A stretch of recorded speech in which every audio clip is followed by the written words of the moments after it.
Chapter 1. The Arrival of the Storm Boy. Within the murky confines of a pirate tavern, the floor was strewn with casually discarded cigarette butts, and an array of peculiar odors permeated the air, rendering it nearly impossible to find a single respectable spot to rest one's feet.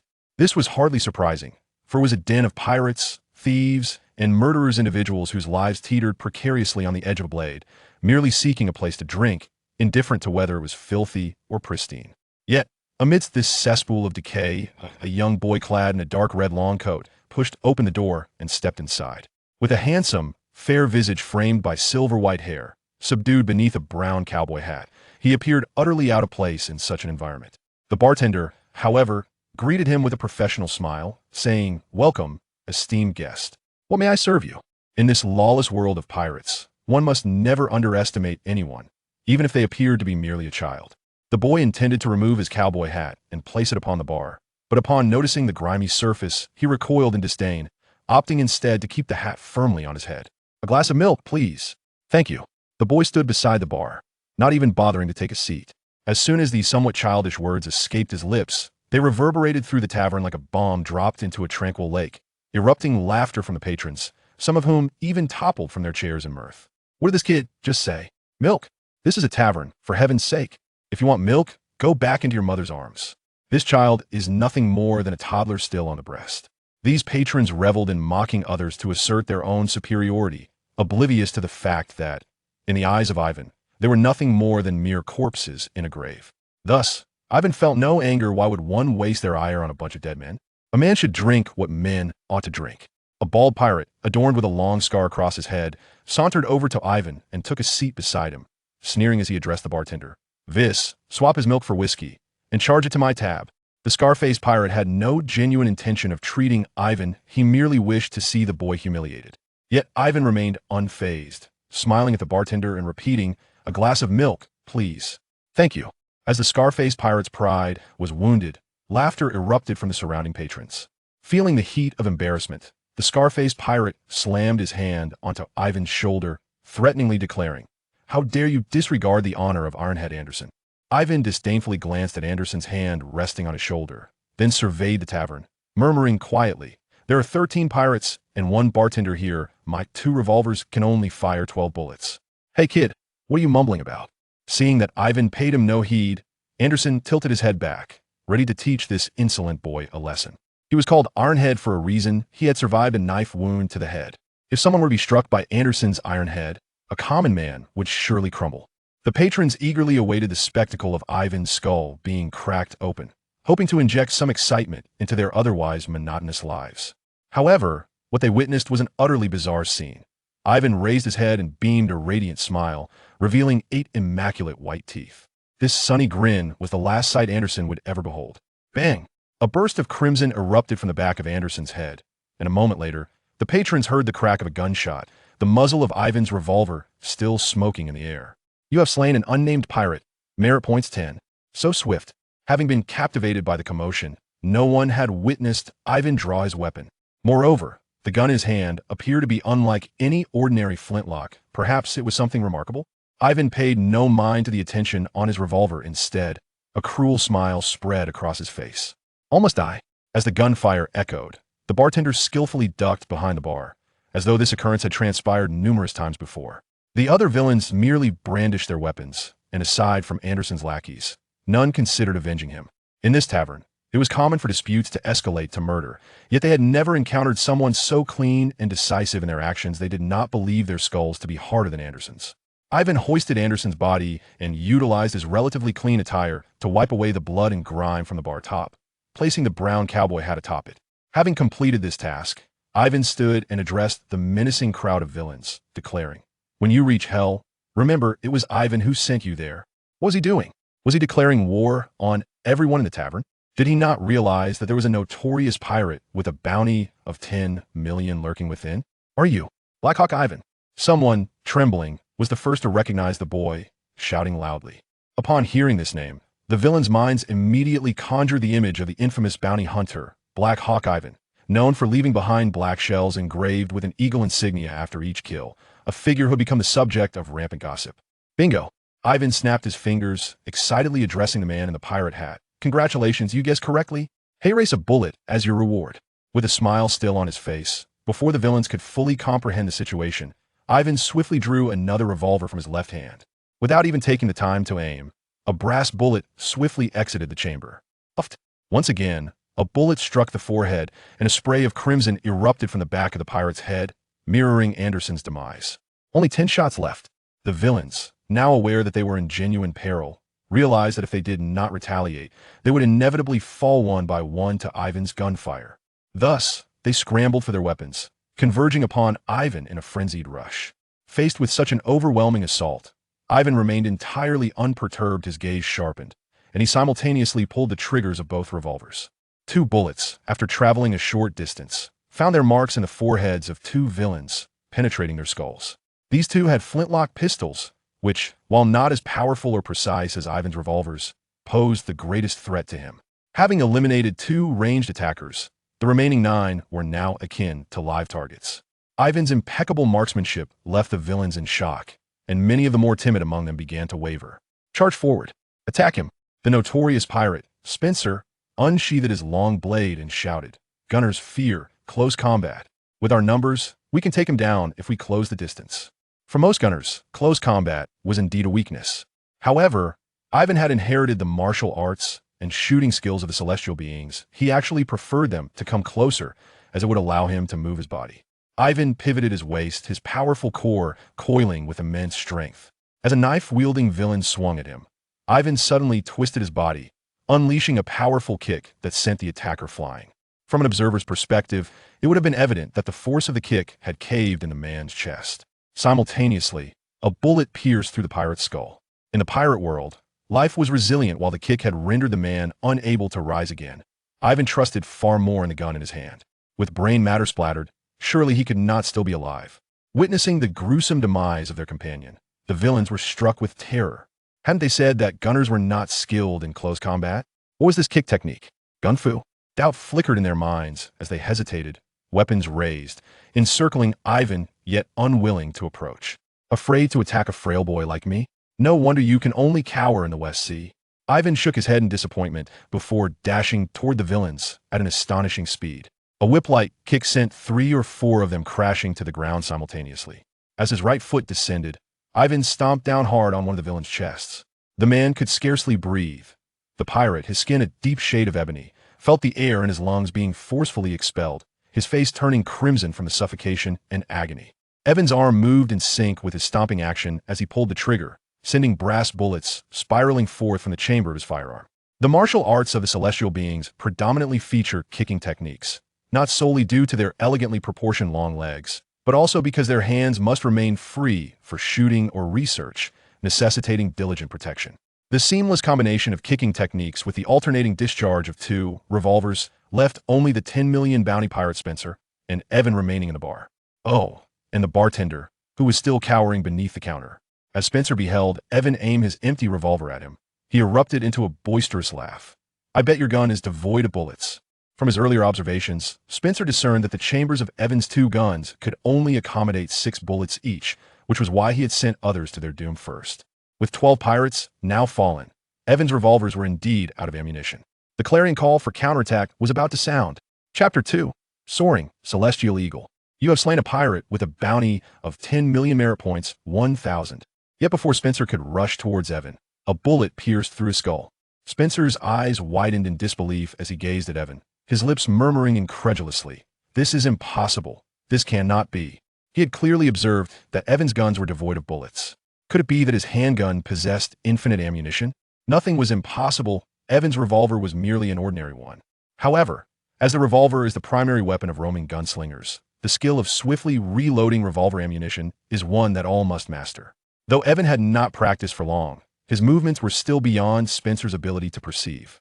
Evan blew the smoke from the still fuming barrel of his revolver, sheathing it at his waist, before approaching the lifeless Spencer with a smile and saying, "Who told you that once the bullets are expended, they cannot be reloaded?" This skirmish, ignited by Anderson's provocation and culminating in Spencer's demise, unfolded in less than 2 minutes. Including the 12 nameless pirates, Evan had amassed a total of 20 merit points from this encounter. For Evan, merit points were of utmost significance, as his combat prowess largely hinged on their accumulation. Whether for the firearms and ammunition he utilized in battle, or for the advanced technology he might obtain in the future, even his training in martial arts and marksmanship required them for exchange. It is worth noting that Evan was not a native of the pirate world in his past life. He was merely an ordinary retired scout from an eastern nation on a blue planet, whose favorite pastime was engaging in player-versus-player combat in a game called Dungeon Fighter. During a heated battle against a cheater in the PvP arena, he accidentally kicked a disorganized cable under the desk in a moment of excitement, plunging him into darkness. When he awoke, he found himself in this world teeming with pirates. His inherently rebellious nature had always made him a thorn in the side of teachers and superiors, whether in school or the military. Upon entering this virtually unrestrained pirate world, he fully embraced his freedom, transforming into an arrogant and domineering pirate hunter. While most individuals struggle with adjustment after traversing worlds, Evan instead perceived this as a divine opportunity for unrestrained indulgence. In this new realm, Evan's identity was utterly ordinary. His name bore no D, nor had he consumed any devil fruit. Yet, he possessed the experience of his past life, along with the essential golden finger of all transmigrators. According to the system's background introduction, the Celestial Eagle system was developed over several years by the Seven Gods Sheath to prevent the celestial realm from being dominated by apostles once more. Evan had never paid attention to background stories while gaming, thus the system's introduction held little relevance for him.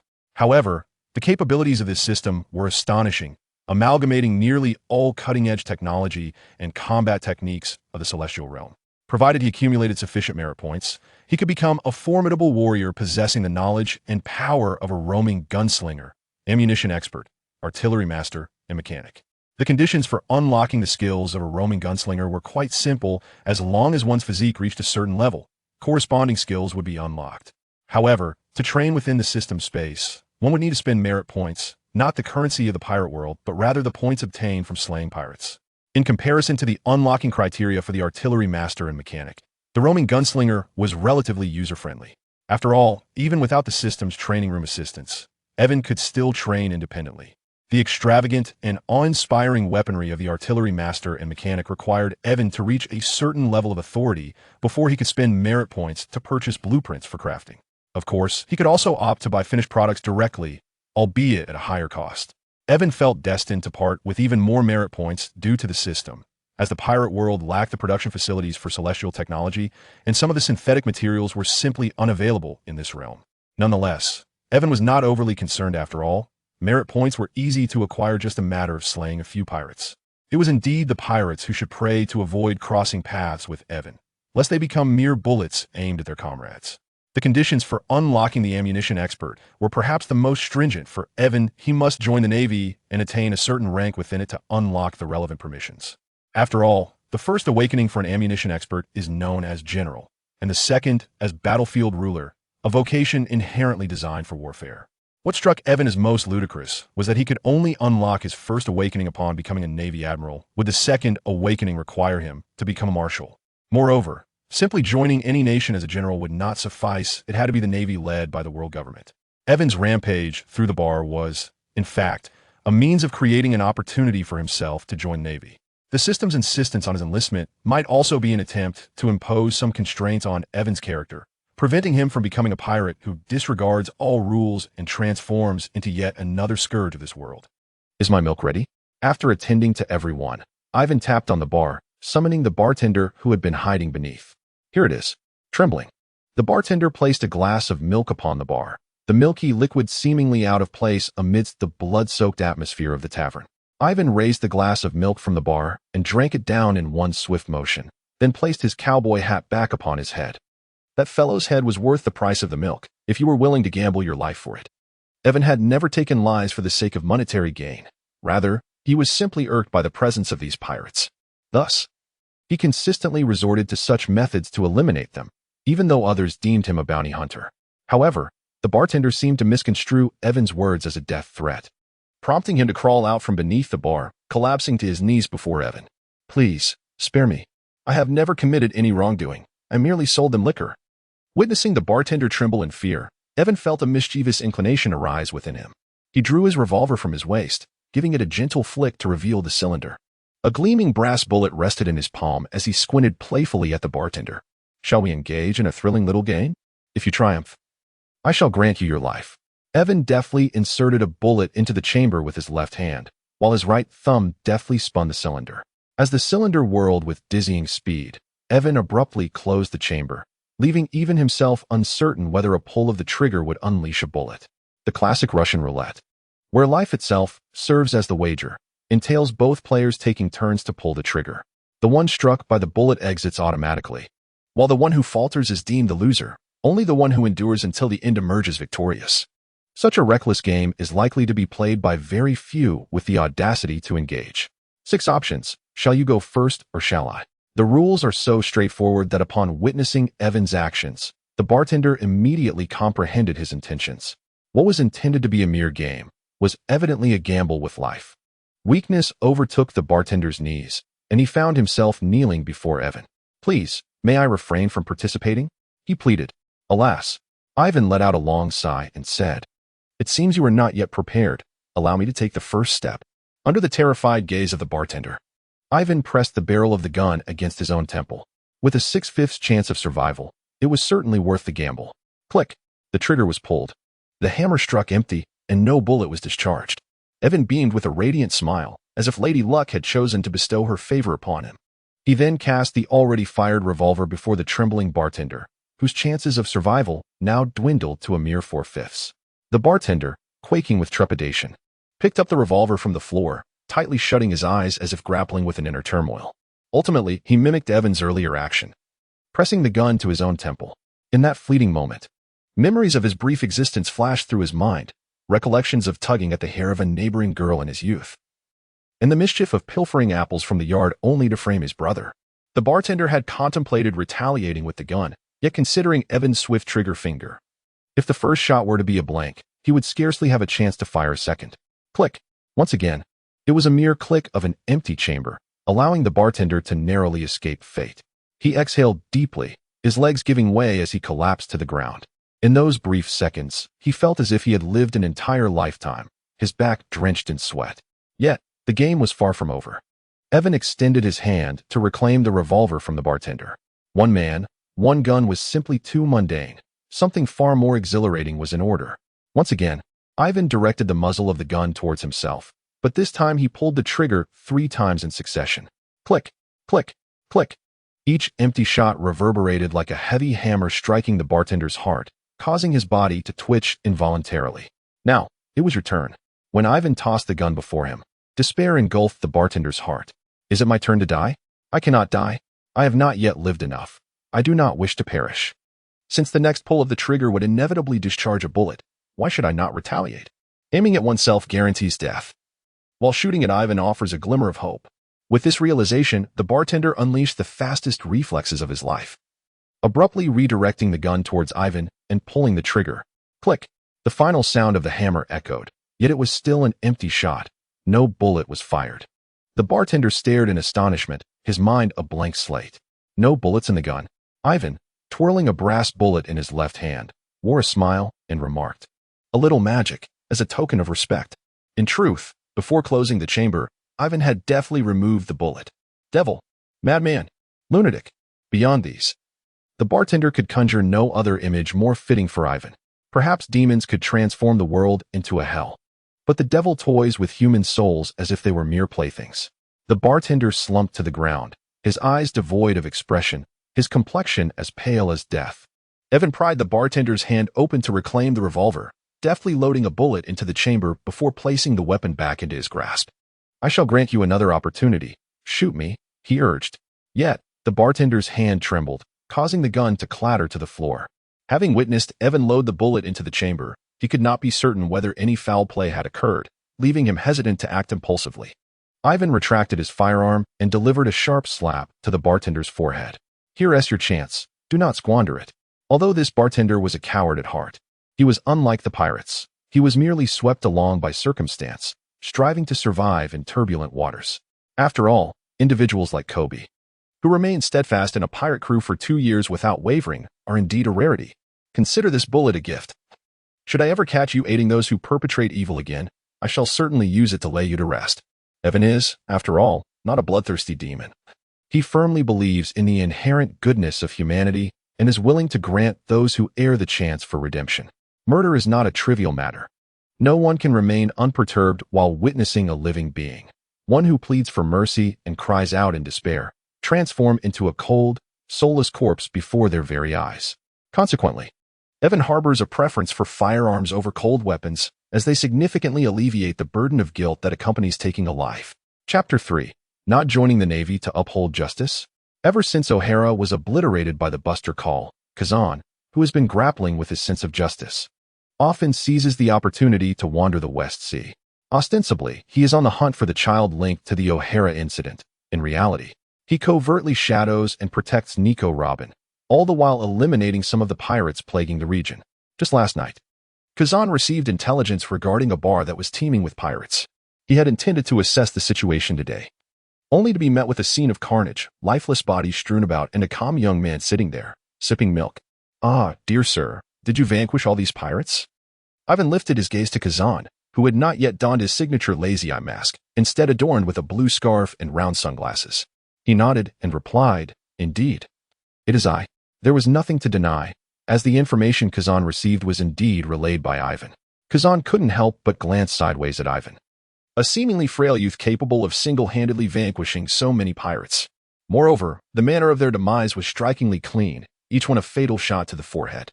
With such prowess, why would he choose to linger in the West Blue as a mere bounty hunter instead of joining the Navy to uphold justice? Are you here to collect a bounty or to demonstrate your strength? Kuzan was no fool. He had just received intelligence yesterday, and yet today, before his arrival, Yiven had already eradicated the pirates. Such coincidences were rare in this world. "I wish to join the Navy," Yiven declared forthrightly. Kuzan was initially taken aback by the youth's ambition, finding it remarkably aligned with his own thoughts. However, he soon furrowed his brow in contemplation. The fact that this young man could independently slay so many pirates indicated both courage and capability. Additionally, the bartender he had spared showcased his adherence to a moral code. A young man possessing both valor and cunning, coupled with a strong sense of justice, wishing to enlist in the Navy was certainly welcome. And Kuzan hoped to see the new generation of the Navy bolstered by such strength. Yet, given this lad's temperament, he feared he might become a dogmatic and authoritarian figure akin to Sakazuki. Conversely, allowing him to roam freely raised concerns about him evolving into a troublesome pirate. Kuzan had no doubt that Yiven would rise to prominence. The current landscape was evidence enough. In this era of great pirates, individuals of such tenacity, if they survived, would inevitably carve out their own formidable legacies.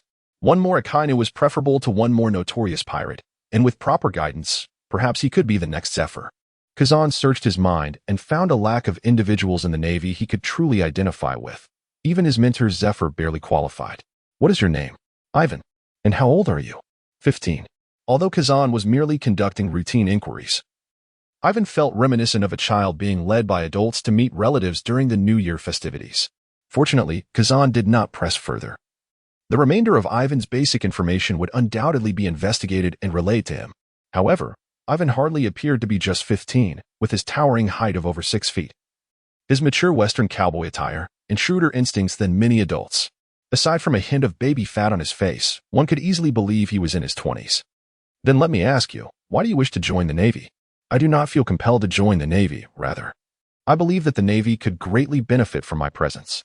Following the onset of this tumultuous era, the fresh forces within the Navy have gradually diminished, to the point where they can only watch as pirates engage in their brutal skirmishes, arriving hastily to clean up the aftermath once the chaos has subsided. Yvonne harbors a disdain for such a Navy, and an even greater aversion to the world government, a mere instrument of the celestial dragon's dominion. However, in comparison to these entities, he loathes the marauding pirates even more. Although the former two engage in their endeavors solely for the sake of power, they at least provide the underprivileged masses with a semblance of survival. It is crucial to recognize that regardless of how the ruling elite may shift, the majority of common folk remain tethered to their birthplace, merely grappling with the quality of their existence. In stark contrast, wherever pirates roam, villages are laid to waste. Treasures are plundered, and innocent lives are extinguished. The mere whisper of a pirate's arrival sends shivers down the spines of ordinary people, robbing them of sleep. While a few pirates may possess a certain charisma, it does not justify their existence as harbingers of righteousness. Thus, Yvonne resolves to join the Navy. He yearns to amass sufficient strength to eradicate all pirates and confine those swine-like celestial dragons within Myriad. Upon hearing Yvonne's declaration, Kuzan's mind was consumed by a singular thought. What an audacious young man, truly a fledgling unafraid of the tiger. Yet, one must ponder, if not brimming with fervor, can one still be called young? Kuzan sincerely hopes Yvonne retains this fervent spirit, for his own once vibrant sense of justice has been dulled through countless trials. Dissatisfied with Yvonne's response to his first inquiry, Kuzan poses a second question. What is your understanding of justice? Justice? Ah, yet another age-old question. Yiven observed the subtle air of lethargy emanating from Kuzan, surmising that due to the recent events at O'Hara, he had gradually transformed from a fervent advocate of justice into a proponent of a more languid form of righteousness. Ultimately, what is deemed justice is merely a game played by the powerful. Yiven was undoubtedly aware of the answer that Kuzan sought. However, he chose not to provide that response. Instead, he candidly expressed his own thoughts. People are unable to compel power to submit to justice. Thus, they have simplistically transformed obedience to power into a form of justice. Likewise, when justice cannot be fortified, they tend to sanctify the powerful. It is believed that only through the amalgamation of justice and strength can peace be achieved. Justice, by its very nature, is a rather abstract term, and interpretations of it vary across different epochs and regions. For instance, in the O'Hara incident, scholars who clandestinely studied the historical text were deemed unjust in the eyes of the world government, while the Wano country and Akainu, who issued and enacted the extermination orders, were perceived as unjust by the public. Yet, from their respective perspectives, each believed they were acting in accordance with their own sense of justice. Yiven's comprehension of justice is steeped in radical notions, yet Kuzan finds himself unable to counter these arguments. For the common person, justice typically embodies what the majority deems correct, which could also be interpreted as a means of legitimizing power. After listening to Yiven's interpretation of justice, Kuzan comes to realize that this individual's thoughts may be fundamentally flawed. While he is not inherently a bad child, it is imperative that he be brought back to receive proper guidance from Zephyr, lest he veer onto a perilous path. However, prior to that, a slight admonition is necessary to temper his arrogance, ensuring he does not invite trouble upon himself at the naval headquarters. Your weapon of choice is a firearm, correct? Draw your weapon and attack me. What? Did I hear that correctly? I must undergo a test before you will recommend me for the Navy? Although Yiven mentally scoffs at the inconvenience, his actions betray no hesitation. In an instant, he draws his revolver, the speed of his hand almost leaving an afterimage. Almost immediately, a bullet erupts from the chamber, hurtling towards Kuzan's chest. Against a formidable opponent like Kuzan, Yiven harbors no illusions of achieving a headshot. Thus he aims for the larger target of Kuzan's torso. Upon witnessing Yiven's draw, Kuzan's pupils constrict sharply, a chilling aura emanating from him. In that moment, all levity evaporates, for he has heard whispers of a similar revolver belonging to Robin, who has used it to escape perilous situations. This youth has encountered Robin. Perhaps he is privy to the truth of the O'Hara incident. The bullet travels swiftly, but Kuzan's reflexes are swifter still. He raises his hand, and the bullet, still a considerable distance away, transforms into a crystalline sculpture of ice, crashing to the ground in a shower of frost. In a manner reminiscent of instantaneous movement, Kuzan appears before Yiven, who instinctively attempts to defend himself with a kick, only to have it thwarted by Kuzan's palm. Yiven's reaction was swift. He immediately adjusted his stance and launched a nearly imperceptible kick towards Kuzan. Following that, he drew his gun with lightning speed, aiming for a decisive shot. However, his foot struck Kuzan with such force that not only did it fail to push him back, but it also sent a jolt of pain through Yiven's leg. The bullet, which had embodied Yiven's hopes, was effortlessly crushed in Kuzan's hand, reduced to mere powder with the slightest pressure. Truly, the strength of the future Admiral Kuzan was formidable. Yiven, who had once hunted down notorious pirates with bounties of 30 million, found himself utterly powerless in his presence. Yet, despair did not overcome Yiven. Instead, he was filled with indomitable spirit. At just 15 years of age, he believed that in a few years, he could undoubtedly rise to be among the strongest in this world. However, the future remained unpredictable. At that moment, Yiven found himself grasped by Kuzan's massive hand, which encircled his neck, leaving him suspended in midair. Have you ever encountered Nico Robin? It is no wonder Kuzan appeared so discomposed. After all, aside from himself, hardly anyone was aware of his decision to let Robin go. Should this information come to light, it would undoubtedly incite a considerable uproar. Furthermore, having monitored Robin for years, the sudden emergence of someone like Yiven warranted vigilance. Certainly, Yvonne had encountered Robin shortly after the events of O'Hara, during which she was being pursued by a band of individuals enticed by a bounty of 79 million. He intervened to rescue her, lending her the sole handgun he possessed at that time for her protection. Although Yvonne longed to keep this unfortunate young girl by his side and shield her from harm, he was bound to enlist in the Navy. Thus, he could only extend his assistance to the fullest extent possible. In the face of Akiji's threat, Yvonne defiantly replied, "Nico Robin? Who is she? Did you lend a gun to an 8-year-old girl?" After a moment of feigned recollection, Yvonne responded, "At that time, she was being hunted. I found her pitiable, so I saved her and left her with the gun and ammunition." Kuzan's chest rose and fell with subtle, frequent fluctuations, his expression shifting continuously, as if he were discerning the veracity of Yvonne's words. "Everything I said is true." Ivan's delicate visage had turned slightly purplish due to the penetrating chill and the suffocating lack of oxygen, yet he remained steadfast in his words. It was not that Ivan harbored an infatuation for Robin, whom he had only met once. After all, no matter how beautiful she might become in the future, she was merely a child at present. Rather, he had a profound understanding of Kuzan's character. Kuzan was not a Kainu. As long as he gritted his teeth and claimed ignorance of Robin, even if doubts lingered in his heart, he would not suffer any repercussions. "You have passed my test. Prepare yourself. Tomorrow, I shall escort you back to the Navy headquarters." Having regained his composure, Kuzan gently placed Ivan on the ground, feigning that everything that transpired was merely a test, as if nothing else had occurred. If Ivan were truly a 15-year-old boy, he might have easily been deceived. Nevertheless, if one must feign ignorance, it must be done with greater conviction. "Who, indeed, is that girl named Robin?" "A wanted criminal. The rest is unnecessary for you to know."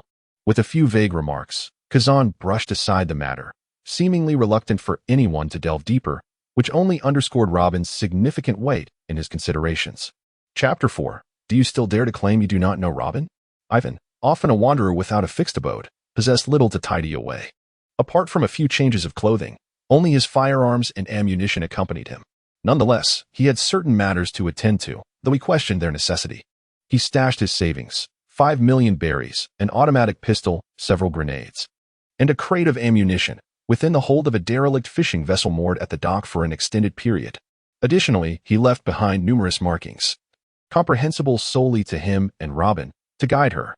Should Robin arrive in this town, she could follow these signs to locate the items. After all, Ivan intended to accompany Kuzan to Navy headquarters. Money and ammunition would serve little purpose by his side. Moreover, he believed that, given his capabilities, acquiring such resources again would not pose a challenge. Unbeknownst to him, Kuzan, who had been discreetly tailing Ivan, had already discerned everything, yet he chose not to expose him. Ivan had merely left behind a small cache of supplies. No one could definitively claim they were intended for Robin, rendering it insufficient as evidence. Kuzan pondered whether it was a boon or a bane to have him join the Navy. All that mattered was confirming Ivan harbored no ill intentions toward Robin, and that his enlistment in the Navy was devoid of ulterior motives. The following day, as Kuzan escorted Ivan onto the returning Marine warship, a female officer waiting on the deck greeted them with a smile. "Kuzan-chan, have you completed your tasks?"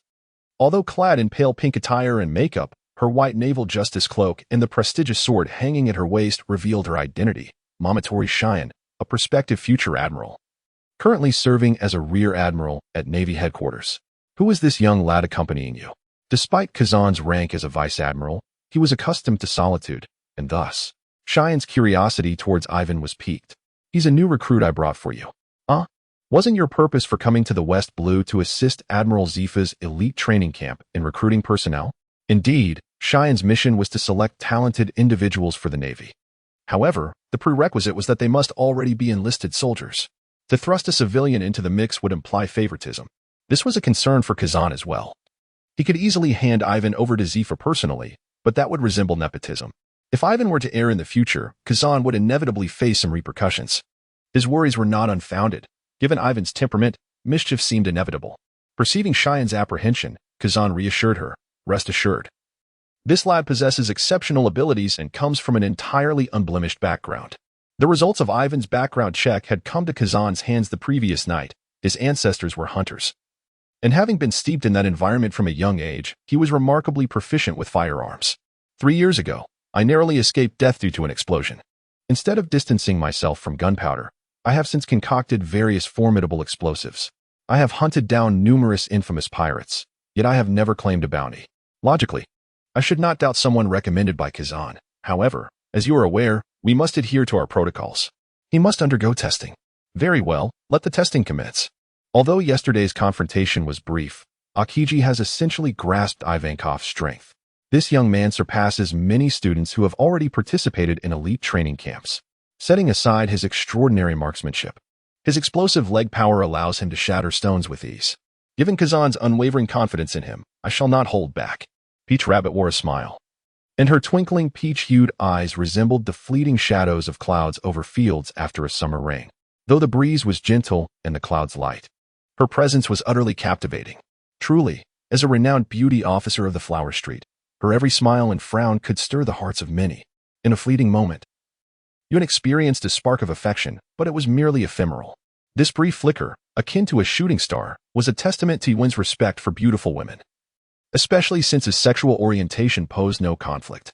Unfortunately, this momentary flutter was perceptibly captured by Tao Tu, who was observing Yiven with keen interest. However, given the limited space aboard the ship, certain testing activities were rendered impossible, leading to the decision to engage in a practical exercise instead. To spar with Tao Tu? The very thought jolted Yiven back to reality. He would have to be insane to entertain such an idea. His throat still ached from the prior day's encounter with Qingji, and he had no desire to endure further torment. Fortunately, Tao Tu, mindful of her status, chose not to engage Yiven directly. Instead, she beckoned to a group of aspiring elite training camp students behind her. Tina stepped forward. Upon hearing Tao Tu's call, a tall, striking girl with pink hair, exuding an air of aloofness and pride, emerged from the ranks. She was none other than the future renowned beauty of the Navy headquarters, Brigadier General Haki Tina, marking the first delightful surprise of Tao Tu's visit to the West Sea. Despite her youth, she possessed commendable physical prowess and had consumed one of the superhuman devil fruits, the canken fruit, making her the strongest among the approved candidates. Given that Yiven had caught Qingji's attention, employing Tina for the assessment was undoubtedly an optimal choice. Yiven shrugged nonchalantly, expressing that as long as he was not pitted against formidable opponents like Peach Rabbit or Green Pheasant, he could indeed showcase his true capabilities. You don't mind that she possesses the power of a devil fruit, do you? Peach Rabbit inquired. As long as you all don't mind me using some advantages. Yiven replied with a smile. How many heartfelt truths are conveyed in jest? To the ears of others, Yiven's remark merely sounded like boastful bravado. Tina, too, was unwilling to back down.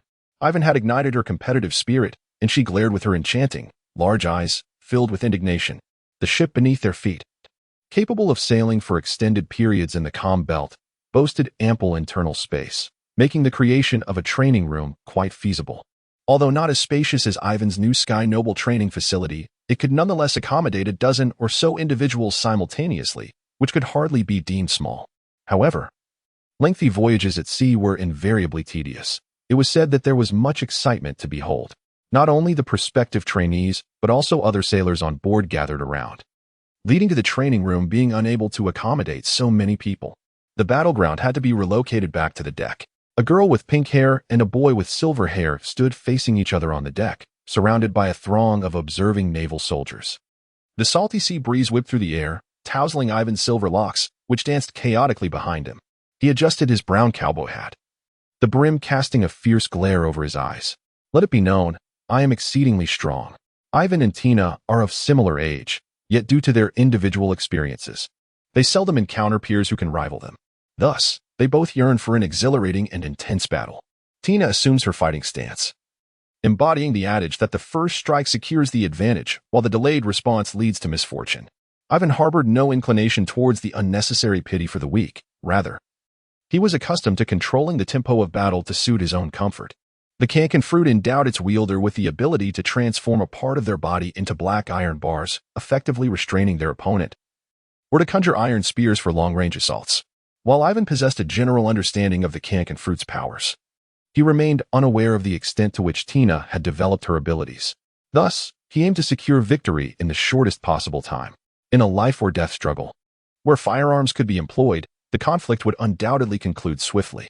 However, given that this was merely a sparring session, there was no necessity to seek the demise of his opponent.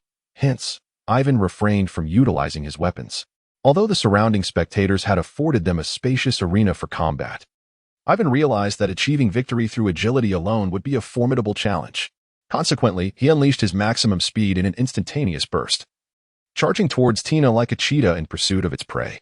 Yiven astonishingly accelerated to a speed that nearly rendered him a blur, even causing the graceful brow of the lovely Tao rabbit to arch in surprise.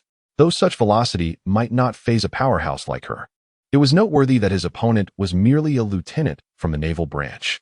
While Tina did not possess such swiftness, her reactions were far from sluggish. She spread her arms wide to embrace the oncoming Yiven, a gesture that seemed inviting. However, unbeknownst to her, this was merely a manifestation of her fruitability. Upon contact with her body, she could transform that specific part into iron bars, ensnaring him within. Yet, what Tina did not anticipate was that at the zenith of his speed, Yiven would suddenly drop to the ground and execute a sliding maneuver. Yiven surged forward like a war chariot, relentlessly charging along the ground. Caught completely off guard, Tina lost her balance as she was upended, her body propelled into the air. In her moment of panic, she was unable to activate her fruit abilities. What manner of combat technique is this? Even the seasoned Akiji and Momonosuke were taken aback. Typically, one would strive to avoid falling during a battle. Falling renders many offensive tactics unusable, easily exposing one's vulnerabilities to the opponent. Yet this individual chose to fall willingly. However, for Tina, this presented an opportune moment. Once she regained her balance in midair, she transformed her arms into iron bars and encircled Yiven. Since Yiven has adopted the aerial shovel as his signature move, it is only natural that he possesses countermeasures. Rising into a spinning kick. With a single hand pressed against the ground, Yiven executed a spinning kick with the fluidity reminiscent of street dance, deftly evading the encroaching iron railings while his long legs struck with unrelenting force against Tina, who found herself unable to escape. At this moment, Tina had grasped Ivan's attacking style and transformed her body into an iron bar, firmly ensnaring his right leg. However, as Tina's iron bar was newly developed, it lacked the durability and strength of the later black bar. Moreover, while she had managed to bind Yiven, she too found herself ensnared by his tactics. Aerial ambush. Yiven's spinning kick was abruptly halted, yet he exerted a tremendous force through his arm towards the ground, his body taut and ascending like an arrow launched into the sky. Tina, entangled in the iron railing upon the deck, was swiftly liberated by this immense power, soaring into the air alongside Yiven. This unforeseen maneuver was truly astonishing. Both individuals now found themselves suspended in midair, devoid of any leverage. In contrast to Tina, who had never even encountered the moonstep, Yiven, possessing mastery over aerial shooting and a certain ability to remain suspended, appeared to have returned to his rightful domain. Yiven forcefully twisted his body in midair, maintaining his position above Tina. His unrestrained left leg was raised, gathering immense power before it came crashing down. Tina dared not confront this strike with her still developing physique. What if it stunted her growth? Reluctantly, she released the iron bars restraining Yiven, causing her to lose his support and tumble awkwardly onto the deck. Yiven, landing gracefully, felt a twinge of embarrassment over the incident. He could assure that he had not intentionally aimed for that particular area. In such circumstances, that was merely the sole angle of attack available to him. The test concluded, and it was evident to any keen observer that throughout the entire contest, Tina had exerted her utmost effort, while Yiven appeared remarkably at ease. There was no need for further testing. Yiven undoubtedly qualified to become a candidate for the elite training camp, prompting Tao Rabbit to declare the competition over. Perhaps due to Yiven's final strike. Tina shot him a fierce glare, her face a mask of indignation as she returned to Tao Rabbit's side. Yiven has successfully passed the assessment conducted by the Peach Rabbit. However, it seems that his image in the minds of the two commanders and his numerous colleagues may not be easily restored in the near future. Chapter 5. The Watcher aboard the Celestial Noble having garnered attention during the competition, Yiven was assigned to a small private room, which, although modest enough to accommodate only a table and a bed, was nonetheless a significant improvement compared to the cramped quarters where numerous sailors were forced to share. Before we reach Malinvondo, we must navigate the sea for a while longer. It would be wise for you to maintain a low profile and avoid causing any disturbances. Green Pheasant still harbored some reservations about Yiven. Thus he took the time to emphasize this point. I understand. Yiven is not a battle maniac. He harbors no fondness for conflict. His preference lies in the tranquility of remaining indoors, which serendipitously provides him with an opportunity for self-improvement. Although the confines of his room are modest, Yiven's training does not demand extensive space, merely a bed upon which he can recline. once he ascertains that Shinji has departed. He secures the door to his room and lies down on the bed, silently invoking his entry into the system's realm. In an instant, a flash of white light envelopes him, and Evan finds himself within what appears to be a military base. Surrounding him are formidable black aircraft, and not far off, several large-caliber laser cannons stand poised. In reality, Evan occupies the deck of a warship, with those imposing cannon barrels belonging to the once valiant battleship, the Noble Sky, famously defended by 8 million warriors. Welcome aboard the Neo-Noble Sky, a voice proclaims, you now possess level 1 clearance. As Ivan entered the system space, a cold, impassive electronic voice resonated in his ears. Nora, could you refrain from addressing me as a recruit? After all, I am the infamous Black Hawk Ivan, feared by countless pirates. Nora, the artificial intelligence assistant of the new celestial nobility, was designed with the youthful aesthetic reminiscent of Nyan Sig from the Wings of the Seven Gods. However, due to Ivan's limited access privileges, Nora hardly engaged with him beyond providing answers to his inquiries, her intelligence slightly surpassing that of a basic AI assistant. Nevertheless, Ivan had acclimated to his surroundings, navigating the ship's interior with ease, devoid of any guidance. As he delved deeper into the lower levels, he arrived before 4 imposing steel doors. Each door led to a distinct area: the training room, the ammunition depot, the armory, and the mechanical storage, all equipped with authentication devices allowing entry only to those with the necessary permissions. After successfully completing the iris and fingerprint verification, Ivan stepped into the ammunition depot. The expansive room contained merely a screen and 6 boxes. Without needing to glance at the screen, Ivan had already memorized its contents. It merely displayed a price list for ammunition. Standard bullets, 1 merit point; silver bullets, 10 merit points; enhanced silver bullets, 30 merit points; levitating bullets, 30 merit points; G14 grenades, 50 merit points; enhanced G14 grenades, 100 merit points; G14 grenade blueprint, 1,500 merit points; enhanced G14 grenades, 2,000 merit points. Within this system, a pirate's bounty was valued at a single silver bullet, rendering even a notorious pirate with a 10 million bounty less valuable than a grenade blueprint. Ammunition outweighed human life in worth, which explained Ivan's frugality in using bullets during combat.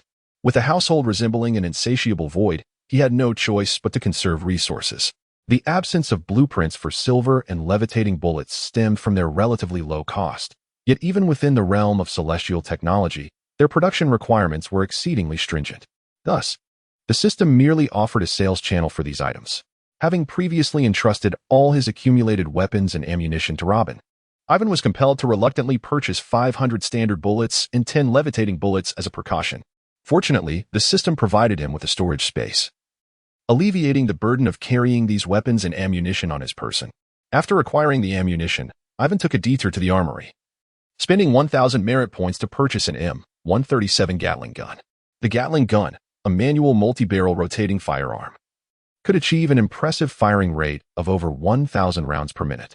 The ammunition within the system's confines is exceedingly precious, epitomizing the adage that the sound of gunfire translates to fortunes untold.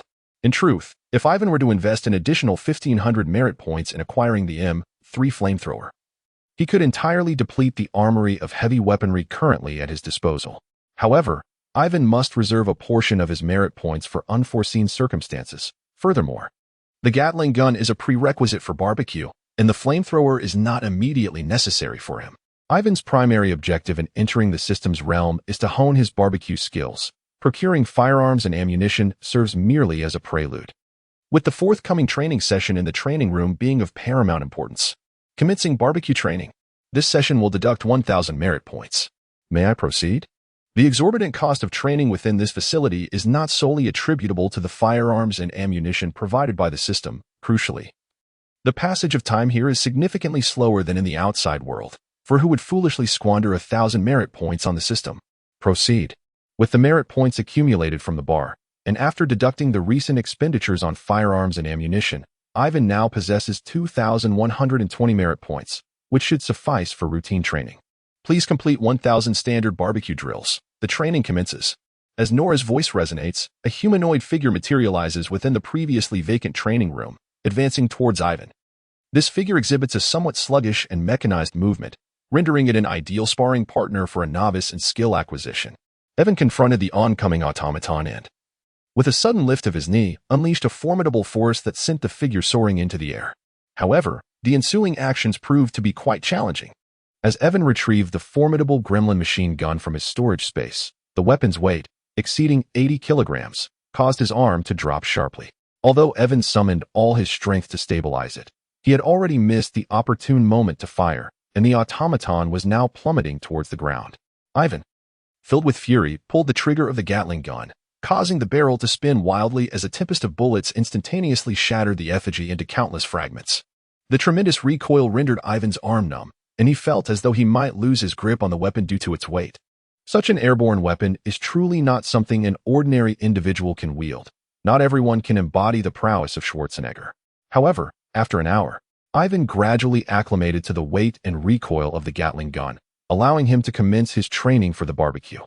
Assuming each barbecue session from preparation to completion takes merely 20 seconds, completing 1,000 sessions would amount to 20,000 seconds, approximately 334 minutes, or about 5.5 hours. This implies that even if Ivan executed each task with impeccable precision, he would still require 5.5 hours to complete the training without pause. In reality, Ivan spent even longer, dedicating a full 10 hours to fulfill his training mission. The celestial being's knees were sore, and his arms ached from holding the several dozen-pound weapon for an extended period. Countless rounds had been fired, leaving the ground littered with golden shell casings, and the thunderous gunfire still echoed in Ivan's ears, leaving them buzzing. Evan removed his drenched training attire and, after indulging in a refreshing cold shower, donned a set of crisp, dry garments before returning to the deck. Chapter 6. Is a voracious appetite an essential trait for the protagonist? Gazing through the window by his bedside, one could behold the resplendent moon suspended high in the sky, with a myriad of stars extending endlessly above the shimmering sea. The silvery moonlight filtered through the narrow window, casting a chill reminiscent of the cold dew, evoking a scene seemingly conjured from a dream. However, Evan was in no mood to appreciate the enchanting beauty of the moonlit ocean. The rigorous training had left him ravenous, and he felt as though he could consume an entire cow. While immersed in his training, he had scarcely felt the pangs of hunger. But upon emerging from the confines of the system space, the fatigue in his muscles and the hunger in his belly surged uncontrollably. Exhausted and famished, Evan found himself reluctant to move even a step. In this moment, he began to reminisce about the conveniences of his previous life, where a mere flick of his fingers on a mobile device could summon a meal to his doorstep. If only someone could deliver food to him. Yet, on this unfamiliar warship, he could hardly expect Kuzan to show concern for him. In a state of extreme hunger, the brain, deprived of sustenance, often resorts to irrational thoughts. Presently, Evan's sole desire was to find something to eat. His eyes could focus on nothing but food. It seemed prudent to fend for himself and seek nourishment in the mess hall. The naval vessel, capable of navigating the windless zone, offered ample space. Yet as it was Evan's first time aboard, he took quite some time to locate the mess hall. He would never admit to being directionally challenged. Stealthily making his way to the kitchen, he rummaged through the cupboards, uncertain if he had missed the mealtime, until he finally unearthed a baguette. Logically, this should not have been the case. The warship had only recently set sail and would be at sea for several days, so it should have been well stocked with provisions. Nevertheless, he decided to seize the bread to quell his hunger. Just as he was about to indulge in his feast, a sharp voice erupted from behind him. "Hey, what are you sneaking around for?" Alas, he had been caught red-handed. Ivan, feeling somewhat awkward, turned around to find Tina standing behind him with her hands on her hips. Unlike the naval uniform she wore during their previous encounter, she was now clad in training attire that accentuated her well-proportioned figure. Her pink hair was tied back in a ponytail, exuding a blend of spirited charm and languid grace.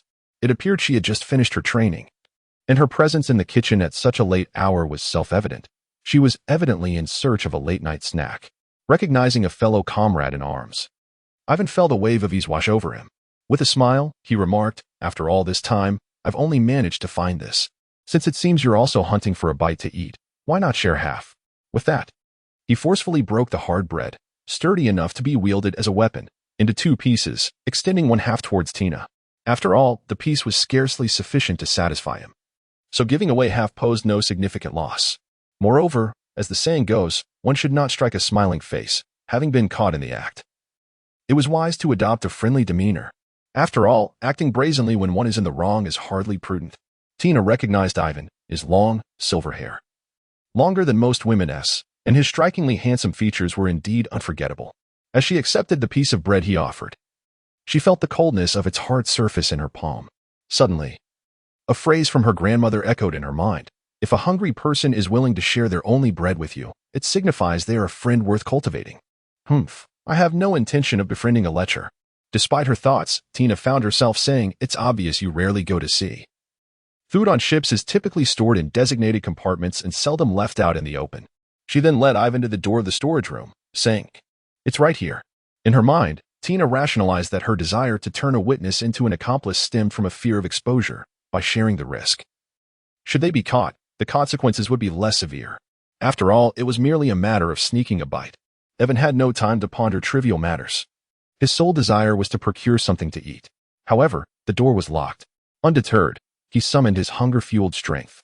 From his pocket, he retrieved a piece of wire, skillfully bending it a couple of times before inserting it into the lock. With a deft twist, he unlocked the door. Having once served as a scout, such tasks were trivial for Yiven. Inside the warehouse, boxes and barrels were piled high. From the opened containers, it was evident that they contained long-lasting provisions, such as bread, cured meats, and canned goods. There were also perishable yet essential fruits, while the barrels held beer, milk, and fresh water. Yiven's stomach was growling ferociously, and he cast aside all restraint, voraciously sweeping through the provisions in the warehouse like a tempest. Tina watched in astonishment, no longer fearful of being reported by Yiven. Her greater concern lay in the possibility of being implicated. This fellow had an insatiable appetite, his belly resembling an abyss. Nearly all the readily consumable items had been devoured within a remarkably brief span, and he even opened a barrel of milk to drink. In the time it took Tina to consume a single can of beef, Yiven must have consumed enough food for 30 people in a day, though he was only 15. An age of rapid growth, and had not eaten all day, this was still utterly preposterous. All right, we should take our leave. If we continue, we may attract unwanted attention. Tina regretted bringing Yiven here. It would have been far more prudent for her to come alone and discreetly gather what she needed. Now, it seemed the situation had spiraled beyond her control. Yiven, while giving a perfunctory response, stuffed the last piece of bread into his mouth and poured the final cup of milk from the wooden barrel, gulping it down in one breath. It had been a long time since he felt so satiated. Each time Yiven entered the training space of the system, he emerged ravenous, but often found his hunger unsatisfied due to insufficient food reserves. During his cultivation within the system, his sense of fatigue and hunger was significantly suppressed, causing him to lose track of time and deplete all the energy stored within his body. After finishing his training, Yiven had no choice but to replenish his expended energy through food, which accounted for his rather alarming appetite. Finally, having a moment free from food worries, the famished Yiven was determined to make up for all he had missed. After consuming an astonishing 20 portions, Yiven finally ceased his feast. But he no longer needed to rush to leave. He was caught red-handed by the warehouse supervisor, who had come to inspect in the evening. Before he even stepped out of the warehouse door, just as Yiven prepared to rest, the blue pheasant and peach rabbit arrived at the disheveled warehouse where they encountered Tina, who was covering her face, and Yiven, who was almost spherical atop a barrel. They couldn't help but grimace at the sight. It was only the first day aboard, and already chaos ensued. If they didn't discipline them now, what would become of the future? While other matters could be overlooked, they never anticipated that these two would squander food out of sheer idleness. Peach Rabbit was unwilling to believe that all this food had been consumed by the two of them. The sheer volume was enough to form a small mountain. Had Tina not witnessed it with her own eyes, she too would have found it hard to accept that Yiven could eat so much, leading to such a drastic increase in size, unless he had consumed a devil fruit. You can't just accuse me, Yiven protested, standing up with a stomach swollen like a balloon as he noticed the arrival of the blue pheasant and peach rabbit. His entire body trembled under the weight of his gluttony. At that moment, Yiven realized something was amiss and rubbed his belly, astonishingly restoring his original physique in a short span of time. The blue pheasant and peach rabbit exchanged glances, both taken aback by the revelation. The ability to not only avoid gluttony-induced weight gain but also actively utilize life return to convert food into stored energy, thereby reverting to his original form, raised reasonable suspicions about Yiven's mastery of life return. It was worth noting that Yiven was merely 15 years old, having grasped life return without any guidance. Such talent was truly extraordinary. In reality, Yiven's command of life return was born out of necessity, for although the training in the system's space was remarkably efficient, it was exceedingly energy draining. If he does not master the art of life restoration, his body may not withstand several bouts of intense training. Akiji's first thought was not to investigate Ivan's responsibility, but to confine this information within a select few individuals. After all, mastering life restoration at such a tender age signifies Ivan's potential to become a great admiral. It is paramount to ensure that he does not meet an untimely demise before he matures. The Navy abhors a gap in leadership. They must have a continuous influx of formidable individuals to maintain their dominance over the rampant pirates. This is precisely why Zephyr established the elite training camp. This matter must end here, and no one can speak of it. As for this boy, I shall take him under my wing for proper discipline. Akiji pulled Ivan behind him, casting a threatening glance at the warehouse keeper. Peach Rabbit, being astute, quickly grasped Akiji's implication. She feigned a protective demeanor, drawing the still-dazed Tina close, asserting that she would also discipline the child, thus hoping for no further witnesses to the events of the night. The unfortunate warehouse keeper, caught between the threats of both a rear admiral and a commodore, would not dare utter a word, even if given 1,000 chances. It was merely a matter of some food. The highest authority had already spoken. Even if these two young troublemakers emptied the warehouse, he could not protest. It was just a pity for the other soldiers aboard the ship, who would have to endure diminished rations until the next supply point. Moreover, judging by the silver-haired youth's demeanor, such occurrences seemed likely to happen repeatedly. Chapter 7. Personal Propulsors and the Gate of Justice in the future, if you wish to eat. You need only inform me, and I will have the kitchen prepare as much as you desire. There is no need for subterfuge. Upon returning with Ivan, Akiji did not reprimand him. Rather, he afforded him certain privileges. After all, society tends to exhibit a degree of tolerance towards prodigies. Much like Borsalino, who appears perpetually lethargic and seemingly disinterested, yet remains a front-runner for the next admiral alongside Akiji. He began to understand why Ivan was so adamant about joining the Navy. Other organizations may not be able to consistently provide such ample provisions. Given the Navy's profound resources, not only could Ivan consume food meant for 50, but even a tenfold increase in appetite could be accommodated. However, before reaching Marineford, you must not step out of your room again. Akiji had already cautioned Ivan to act discreetly, yet a momentary lapse in supervision led to this chaos.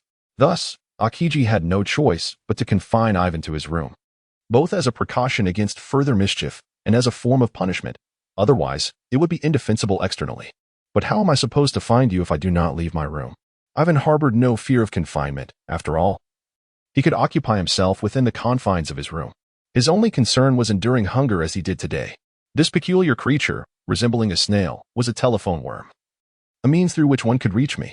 Observing this organism, Ivan felt a sense of being excessively valued by Akiji. It is worth noting that although these telephone worms grow naturally, training them for practical use demands considerable effort, resulting in a naval branch possessing only one or two of these creatures. Akiji had gifted Ivan the most common type of private number telephone worm, akin to a personal phone in his previous life. Such a telephone worm represents a specific individual, its external characteristics transforming to closely resemble its owner during communication, and it mimics the speaker's tone and expressions. Despite being merely an ordinary telephone worm, it could fetch tens of thousands of berries in the black market, rendering it relatively rare. Although Ivan remained oblivious to the significance of possessing the ability to restore life, he refrained from feigning politeness with Akiji, directly accepting the telephone worm and placing it on his bedside. Rest assured, I am a well-behaved child and will not cause any trouble. Well-behaved child? Akiji remarked, somewhat speechless. If a man capable of coldly eliminating a bar-s pirate could be deemed a well-behaved child, then few would fit the mold of disobedient bad children. It was uncertain how much Akiji feared Ivan sneaking out. He not only locked the door and took the key, but also encased a massive block of ice outside to seal the entrance. Goodness! Had Ivan not possessed sufficient physical prowess, he might have been rendered unable to sleep due to the cold. After a day of sailing through the West Sea, the naval vessel, perhaps depleted by Ivan's voracious appetite, made a brief stop at an island to replenish its supplies. However, this interlude was fleeting, as they soon departed the West Sea and entered the doldrums. The doldrums are a belt-like region flanking the Grand Line, where piracy flourishes, effectively sandwiching the entire Grand Line in between. This expanse is devoid of wind and ocean currents, rendering the sea surface eerily tranquil, thus earning its name. To be candid, the scenery in the doldrums is more beautiful than that of ordinary waters, gentle clouds, serene skies, and a profound sense of tranquility. However, beneath this calm lies tremendous peril. Most vessels in the pirate world are sailboats powered by wind. Thus, entering this area would leave them immobilized and helpless. Consequently, for pirates, this region represents an almost insurmountable navigational hazard. Moreover, it is inhabited by a plethora of gigantic sea kings, further escalating its danger and transforming it into a formidable challenge. Yet, this peril is solely applicable to ordinary ships. Naval vessels equipped with seastone technology can navigate autonomously without reliance on wind or currents. Moreover, the hull of the ship is adorned with sea tower stones, which possess the innate ability to conceal the presence of vessels by harnessing marine energy. Consequently, the Sea Kings remain oblivious to the ships traversing the ocean's surface.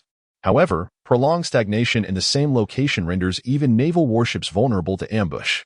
Should they occasionally encounter a few unsuspecting Sea Kings, it is worth noting that, aside from the formidable blue pheasant and peach rabbit, the ship's onboard artillery would suffice to eliminate the threat. Nevertheless, once combat ensues, whether an influx of Sea Kings follows is a matter of fate. It is precisely due to their mastery of territories inaccessible to ordinary pirates that the Navy can navigate swiftly across the Grand Line, maintaining dominion over the seas while striving to mitigate civilian casualties. What a splendid sight it is! The view in the doldrums appears enchanting at first glance. Yet prolonged exposure renders it exceedingly monotonous. Each day presents a uniform landscape, devoid of any unexpected occurrences. The tranquility almost feels excessive. Thus, Yiven dedicates his days to exercising within his quarters, performing push-ups and squat jumps while burdened with weights. It is not that he lacks the desire to train in the system's space. Rather, the strain on his body there is simply too great, compounded by his dwindling merit points. During his moments of respite, Yiven occupies himself by tinkering with the blueprints he previously exchanged for, crafting the personal propulsion device designated for the female munitions expert. Although the moonwalk technique, once mastered, can entirely supplant the function of the propulsion device and enable Yiven to maintain suspension while delivering aerial bombardments. The propulsion device's merit lies in its ability to conserve the user's stamina. Additionally, it can be employed alongside the moonwalk for more agile aerial combat and, if necessary, mass-produced for distribution among trusted subordinates. Yet, while the imagination is splendid, the reality is harsh. In his previous life, Yiven merely graduated from high school. Otherwise, he would not have chosen to languish in university, nor would he have enlisted in the military.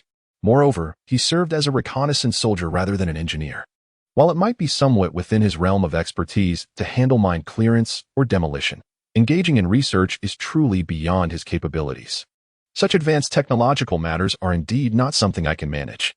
Yiven removed the dark green fireproof goggles and carelessly tossed them among the myriad of components strewn across the table, then lay back on the bed in a state of exhaustion. Although he had completed modifications on his 2 revolvers, which merely involved affixing a pre-prepared dual-gun blade with chains beneath the barrels, it hardly constituted significant research. Notably, Yiven's system encompassed not only the coveted skills and equipment of male deities, but also those of female sharpshooters. Prior to his enlistment in the Navy, he had to remain perpetually poised to draw his pistol and eliminate adversaries, akin to a rogue navigating an uncharted territory. However, during his time in the elite naval training camp, the emphasis shifted towards competing with his fellow comrades, where indiscriminate gunplay was not permissible. Hence, mastering the most orthodox marksmanship techniques learned from the elite royal guard of the palace became his next objective. In truth, these gunfighting methods, initially designed for women, could yield unexpected results when employed by men, especially since the system would adapt the skills to align with Yiven's physique. Given that a career in scientific research was no longer in his grasp, Yiven resolved to intensify his efforts against pirates, utilizing merit points to bolster his capabilities. Yet, he pondered how he would manage to complete even the simplest of individual propulsion devices, let alone the more advanced weaponry and machinery that lay ahead. Even Yiven could not remain agitated for long, as the warship had already navigated through the windless zone, approaching the Navy's most significant fortress, Impel Down. This magnificent edifice, renowned for its impregnable walls, exuded an atmosphere of somber grandeur from afar, universally acknowledged as the world's foremost prison. It housed only the most heinous criminals and individuals deemed a threat to the world government. Since its establishment, only 3 years had elapsed since the infamous Don Quixote da Flamingo had severed his own legs, managing to escape with the aid of the powers granted by the float fruit. It is said that in due course, Luffy would wreak havoc here, leading to the escape of numerous pirates with exorbitant bounties.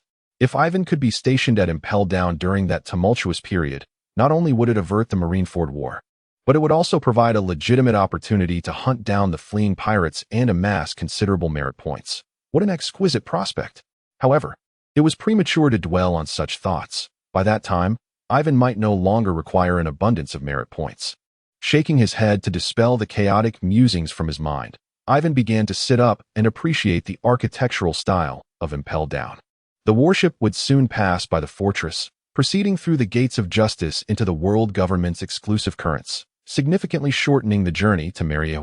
The gates of justice, even more monumental than Impel Down, featured colossal blue iron doors that seemed to merge the sky and sea, with their arched apex soaring into the clouds, rendering it impossible for Yiven to discern its summit from his vantage point. The enormous cross emblem of the world government emblazoned upon it resembled an oracle, delivering a dual impact of visual and psychological intensity. As the warship carrying Yiven approached, a thunderous mechanical roar resonated, heralding the slow opening of a colossal gate that pierced the heavens. Blinding rays of golden sunlight streamed through the gap, cascading upon the warship, compelling Yiven to don his dark green fire-retarding goggles once more. While some may perceive the essence of the Navy through the Justice Gate and feel a surge of noble ambition, Yiven, however, was struck by a profound inspiration regarding the key mechanism of a personal propulsion device. If such mechanical force could effortlessly move this immense iron gate, then surely it would be no challenge for me to soar freely through the skies. Chapter 8. The Smoky Pirate Smoker. Upon passing through yet another magnificent Justice Gate, the legendary naval headquarters of Marineford unfolded before Yiven's eyes. The grand, castle-like main structure, surrounded by an array of buildings, safeguarded the entirety of Marineford. Adorning the formidable walls was the emblem of a seagull wrench, symbolizing the Navy's unwavering commitment to maintaining peace and order in the world. Flanked by the imposing characters of the Navy on either side, and below, the inscription main, the walls were replete with watchtowers and gun emplacements. White naval flags fluttering in the breeze atop, while the ominous black mouths of cannons instilled a formidable deterrence against any pirates daring to covet the naval headquarters. Ahead lay a vast plaza capable of accommodating hundreds of thousands, leading further to a crescent-shaped harbor where dozens of massive warships lay anchored in pristine alignment. And the coastline was dotted with an abundance of heavy artillery. It could be said that the entire island was an integral part of the Marineford complex, collectively forming an impregnable military stronghold. Yet, all of this was merely the delusion of certain high-ranking naval officials. The recent war at the summit had demonstrated that even a single Whitebeard pirate crew could dismantle decades of painstaking naval efforts in the blink of an eye, underscoring the fragility of this grand edifice. They had failed to learn from the chaos wrought by the Golden Lion's assault on the naval headquarters for 20 years. They preferred to develop the pacifist weaponry rather than allocate half of their research budget to fortify Marineford's defenses. Even Yiven began to contemplate in his heart how many quantum bombs this military base could withstand. However, as a steadfast ally of justice, the notion of bombing Marineford was merely a fleeting thought in Yiven's mind. After all, many families of naval officers resided here, and even in dire straits, Yiven would never resort to harming innocent civilians. A vessel, bearing the hopes of the Navy's future, sailed into Crescent Bay, where a diminutive naval officer had long been awaiting their arrival. As the ship drew nearer, Yiven's exceptional eyesight allowed him to discern the slightly lecherous visage of the small, hunched officer, none other than the infamous Chibuta Haki, renowned alongside the likes of Tau Rabbit. Evan had always assumed that Chadu was hunched and elderly due to his advanced age. However, he was surprised to discover that Chadu was still in the prime of his life, yet bore such a countenance. It is no wonder that Chadu had been rejected 100 times by Taudu despite his earnest declarations of love. This truly resembled a real-life scenario where a toad aspires to court a swan, although it is generally considered unseemly to speak ill of a superior's appearance. Evan couldn't help but feel a sense of amusement whenever he beheld Chadu's face. At the entrance of Yiven's room, Akiji thawed the enormous block of ice and called out, "Kid, we've arrived at Marineford. You can come out now." Ever since the last incident where he nearly fell victim to the traps within Yiven's chamber, Akiji had no desire to re-enter. It was perplexing how this boy managed to conceal so much. He had appeared empty-handed upon boarding, yet somehow transformed the room into a veritable laboratory akin to that of the Navy's scientific division. Akiji had always kept his distance from individuals with such a penchant for experimentation, like Vegapunk and Caesar Clown, as they were utterly unhinged. He certainly did not wish for Yiven to become one of those madmen. Evan stood at the door with a mischievous grin. Addressing Akiji with an annoyingly playful expression, "Mr. Kuzan, why not come inside for a cup of tea?" In truth, Evan had not installed any traps within the room. The unexpected incident that befell Akiji during his last visit was merely the result of him inadvertently triggering an experimental personal propulsion device that Evan had carelessly left at the entrance. Although it ultimately resulted in the destruction of Evan's own device, the fright it caused Akiji served as a small measure of retribution for his recent confinement. Akiji retorted with irritation. "Aside from those bizarre contraptions, your room holds nothing of interest, let alone a place to enjoy tea." As Evan followed Akiji off the warship, Shibuya stood forlornly beside Mama Tatsu, presumably having faced yet another failed confession. Yvonne genuinely admires the tenacious spirit of T-Pig. Perhaps if he pursued someone else, he might indeed find success. It is rumored that Peach Rabbit rejects T-Pig 100 times due to her disinterest in men, though the truth of this remains uncertain. Upon witnessing Yvonne's arrival, and with all the prospective trainees gathered, T-Pig shed his previous despondency and began to address them with a sense of solemn authority. "First and foremost, welcome to the sacred grounds of the Navy, Marineford. Many of you may not be visiting for the first time, but do not presume that your presence here guarantees your admission. Whether you gain entry into the elite training camp depends solely on your own abilities. This elite training camp is not merely a place for the Navy branches to receive military training. Rather, it serves to select officers of sufficient caliber for the headquarters. In other words, it is the Naval Academy. Each cohort of the elite training camp is chosen from potential candidates across the seas and the Grand Line, who must then undergo another selection process upon arrival at the Navy headquarters, with only the most deserving remaining to become official students. Most of those who have succeeded in previous years hail from the Grand Line, so do not be misled by the excitement of these individuals. Many may find themselves departing within just a few days. Shortly, someone will guide you to your accommodations. Take today to rest. And be sure to gather at the plaza promptly at 8 tomorrow morning." After making these brief arrangements for the prospective trainees, T-Pig hurriedly dashed over to fawn over Miss Peach Rabbit. "I hope you can strive to remain here until we meet again." Akiji patted Yvonne on the shoulder before departing. In truth, Akiji wholeheartedly believes that Yvonne will pass the assessment, but his farewell felt insincere. He does not regret discovering a new star for the Navy, yet he laments having entangled himself with Yvonne. It would have been far better to have entrusted him to Peach Rabbit from the very beginning, thus avoiding a multitude of complications. Once Akiji left, Yvonne found himself completely isolated. He was not originally part of the West Sea Navy system, and had previously acted inappropriately towards their goddess, Tina. Had they not feared Yvonne's prowess, those Navy personnel would have surely devoured him whole. However, with no one to provoke him, Yvonne was content in his solitude. Yet, Tina, who had once shared hardships with him, approached him with a hint of apology, saying, "I hope the prior incident did not lead to any punishment from Mr. Kuzan." The sight of this interaction left the Navy personnel seething with jealousy. How could such a man, devoid of gentlemanly qualities, earn the favor of their goddess? "Ah, that incident? You needn't worry. I had forgotten all about it," Yvonne replied casually.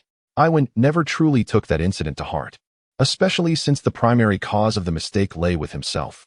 However, Tina consistently attributed the error to her own shortcomings. While aboard the ship, she sought an opportunity to apologize to Iwan, only to find that he had been confined by Kizaru, which deepened her feelings of guilt. "If we both remain, I shall treat you to a meal, Tina." "Very well. An apology may not be necessary, as it was not her fault. Yet one cannot refuse a meal offered by another." Moreover, Tina was well aware of her own appetite, and her willingness to extend such an invitation was a testament to her sincerity. Before the two could exchange further pleasantries, two lieutenants approached, escorting the boy and girl away. Aside from Tina, the West Sea had selected only 2 female naval officers, neither of whom appeared particularly remarkable. The male contingent was more numerous, with over 20, excluding Iwan. The naval headquarters treated those undergoing training rather well. Although they shared bunk beds, each dormitory accommodated only 4 individuals, providing ample space for each. Upon Iwan's arrival at the dormitory assigned to him, he discovered that only the upper bunk at the far end remained unoccupied. Sleeping on the upper bunk posed no issue, as Iwan had always slept in such a manner during his previous schooling and military service. Yet, having someone smoking in the lower bunk was decidedly bothersome. He observed a white-haired individual with a defiant expression, sitting bare-chested in the lower bunk while puffing on a cigar, his coat draped over Iwan's bed. The other 2 occupants bore expressions of suppressed anger, their faces marked as if they had recently endured a reprimand. Wasn't this the smoker? As far as he recalled, he and Tina were indeed from the same batch. What a coincidence to find himself in the same dormitory as him. Chapter 9. User of the natural type devil fruit. When two rebellious soldiers collide, one can't help but anticipate the explosive spectacle. Kizaru gazed in disbelief at the naval hero, Garp, who, with fingers freshly excavated from his nostrils, carelessly popped a rice cracker into his mouth. A torrent of retorts brewed within him. Yet he found himself more curious about why Zephyr insisted on placing these two together. While I am uncertain about the temperament of the other rebel, my understanding of Yiven leads me to believe that two hot-headed individuals in close quarters are bound to clash. Kizaru assumed Sengoku would side with him, only to be met with a grin as Sengoku remarked, "Isn't it better to let them fight?" How could that be beneficial? It would undoubtedly create a negative influence among the trainees. Do you know what entrapment means? It was exasperating to witness such unprofessional behavior. Instead of instigating brawls with pirates in the New World, they preferred to spectate from their offices. What kind of reasoning is that? Enough already. As Akiji was about to articulate his thoughts, the ever-silent Zephyr interjected, asserting that those who are overly ostentatious are ill-suited for positions of significant responsibility. Given that one is a promising star in your eyes and the other a favored candidate of the warring states, both must endure trials and tribulations to foster their growth. The warring states, shedding his jovial demeanor, solemnly added that only through mutual competition and serving as each other's whetstone can they evolve into two formidable blades of the Navy. In truth, Akiji harbored further reservations. What if their endeavors led to a misstep, dulling the edge of one while the other became excessively prominent? Would this not result in a blunt instrument and a weapon that could inflict self-harm? However, despite his initial impulse to voice these concerns, he ultimately refrained. These individuals were seasoned and astute. Surely they had devised strategies to mitigate any unforeseen variables. Furthermore, Zephyr's perspective held merit. These young souls indeed required some lessons, lest they encounter more severe repercussions in the future. Unbeknownst to the newly arrived Yiven, his fate, alongside Smokeress, had long been orchestrated by the hands of others. Even if Yiven were aware, he would likely remain indifferent. His sole focus was to excel in his own endeavors, while the machinations of others were their concern alone. Yiven tossed the bedding onto the bed and then approached Smoker, stating firmly, "Extinguish that cigarette." He could tolerate others being nude in the dormitory, but smoking in his presence, especially the pungent aroma of a cigar, was utterly unacceptable. Smoker raised his gaze to Yiven, exhaling a plume of white smoke with audacious defiance, and arrogantly retorted, "Who are you?" Yiven, hailing from the West Sea. Their eyes locked, and within that silent exchange, they perceived a fierce combativeness. A palpable tension enveloping the room like an invisible haze of gunpowder. Standing so close, the intensity of their glare suggested that they were far from contemplating a kiss. Just as it seemed they were on the brink of conflict, the other two intervened, pulling Yiven away. "You mustn't engage him. He's formidable." "Indeed. He has consumed a Logia-type devil fruit, allowing him to transform into smoke." The infamous reputation of this Logia user was well known to Yiven. Although he had yet to master the advanced Haki, he remained undaunted by Smoker's versatile powers. Initially, Yiven had anticipated a worthy adversary, only to find Smoker to be just another coward, evident as he expelled another cloud of smoke, wearing a disdainful expression. Uncertain of how long they would reside in this dormitory, Yiven realized that conceding to Smoker's smoking habits now would render any future attempts to curtail it ineffective. Moreover, should Smoker taste victory, who could predict the extent of his subsequent transgressions? Yiven is determined to prevent his future residence from becoming a den of chaos and disorder. Thus, this insidious trend must be eradicated from the outset. Rest assured, I harbor no fear of him. Yiven once again stood before Smoker, looking down with an air of authority. "I shall grant you one final opportunity. Step outside for a smoke, or extinguish that cigar." "What if I refuse?" Smoker retorted. "Then I shall personally assist you in extinguishing the flames." The two companions exchanged glances, acutely aware that an inevitable clash loomed. They silently withdrew from the room, leaving the battlefield to Yiven and Smoker, wishing to avoid being caught in the crossfire. I am eager to see what Smoker has yet to utter. Before he could finish his thought, the sound of a bowstring twanged, and a crossbow bolt whizzed past his lips, snuffing out the ember of his cigar. He mechanically turned his neck to find a bolt embedded halfway into the wooden bedpost beside him, the exposed fletching vibrating with frenetic energy. The beds in the naval dormitory were solid wood. The depth of the bolt's penetration spoke volumes about the velocity and power of the crossbow. This was no jest. Indeed, Yiven merely wished to intimidate Smoker. Otherwise, he would have drawn a pistol, not a hand crossbow. Observing the whirring mechanism of Yiven's crossbow, Smoker's expression hardened, and a murderous intent surged within him. White fist. Smoker's right arm transformed into a swirling mass of smoke, then abruptly elongated, his fist hurtling toward Yiven like a rocket trailing exhaust. Long-range block. Yiven reacted swiftly, retracting his crossbow to his front and firmly blocking Smoker's powerful punch. Smoker was somewhat taken aback. He was well aware of the immense force behind his strike, capable of shattering even stone.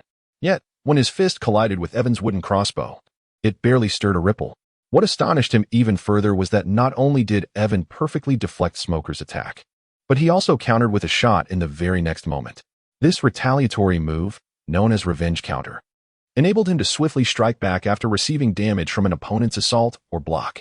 When successful, this counterattack significantly increased the chance of a critical hit and added 3 to the number of bullets fired. The bolt soared forth, emitting a sharp sound as it sliced through the air, aiming straight for Smoker's forehead. To Yiven's surprise, Smoker did not attempt to dodge. Instead, the arrow merely passed through his head, conjuring a cloud of white smoke. The abilities of the Logia-type Devil Fruit were notoriously resilient. Without having mastered Haki, physical attacks proved futile against it. Coincidentally, both firearms and hand-to-hand combat belonged to the physical realm, rendering Yiven utterly ineffective against Smoker. However, a glimmer of good news arose. Although Yiven could not inflict any meaningful damage upon Smoker, the latter was equally unable to land a hit on the nimble Yiven for the time being.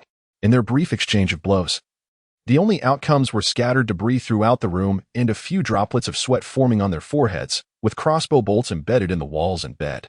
Had Smoker fully harnessed the potential of his devil fruit, he could have filled the entire dormitory with smoke and sealed the doors and windows, suffocating Yiven despite his agility. Yet, when faced with the threat to his life, Yiven would unleash his destructive capabilities, likely leaving the room in ruins. As Smoker unleashed another punch, he barely grazed the edge of Yiven's clothing and was about to envelop his fist in smoke to restrain him and conclude the battle. Unexpectedly, Yiven's body defied logic, generating a lateral thrust that allowed him to escape the confines of Smoker's smoke. It was the single-person thruster at Yiven's waist that had come to his aid, though regrettably, his coat had sustained 3 significant burns from the blue flames emitted by the device. He had brought this upon himself, having concealed the thruster within his coat to avoid detection. In truth, strapping the thruster to the exterior of his coat would have looked rather impressive. However, it would have raised suspicions and diminished the element of surprise. Moreover, until he could procure an upgraded version of the thruster, Yiven was destined to remain devoid of the Navy's cape, as he could not afford to waste the Navy's resources by changing capes after every battle. Chapter 10. The unexpected Haki. You were formidable, but now I shall begin to fight seriously. The ability user of natural fruits finds himself utterly at a loss against an individual devoid of any fruit powers, a situation that would undoubtedly provoke laughter if divulged. Thus, Smoker resolves to employ a technique he has yet to fully master, White Snake, although the initiation of this move resembles that of White Fist, wherein he transforms his arm into smoke before launching a fist. The distinction lies in the enhanced speed and power of the fist produced by White Snake. Moreover, even if it does not initially strike its target, it will continue to pursue until it connects. In essence, White Snake is an advanced version of White Fist. Since Ivern was able to withstand White Fist, he can surely endure White Snake. Therefore, I shall not hold back any longer. Yiven cast aside the hand crossbow he had whimsically crafted during his moments of ennui aboard the ship, drawing forth his 2 modified revolvers, each adorned with a blade. He then loaded a precious silver bullet into one of them. Ordinary bullets, which inflict mere physical damage, would be utterly ineffective against Smog. However, the silver bullet contained the essence of Light's power. Should Smog dare to confront such a force head-on, it would be nothing short of his own folly should he meet his demise. Yiven skillfully employed one of his firearms to execute a long-range block, colliding forcefully with Smoker's fist. Subsequently, he wielded the blade of another gun, aiming to slash at Smoker's fist. It is worth noting that directly behind Smoker's fist was Yiven's own hand. His audacity to strike was clearly a strategy of trading injury for injury. Smoker, reluctant to engage in a life-or-death struggle with Yiven, hastily elementalized his fist to evade the impending harm. However, this presented Yiven with a golden opportunity, as he unleashed a lethal headshot from the revolver he had previously used for blocking. Upon witnessing the silver bullet imbued with the essence of light elements, Smoker experienced, for the first time since consuming the devil fruit, a profound sense of existential threat. He was compelled to elementalize his entire body swiftly to dodge the bullet. Although the silver bullet did not contain sea stone, the potency of its light element still posed a significant threat to the user of a natural-type devil fruit.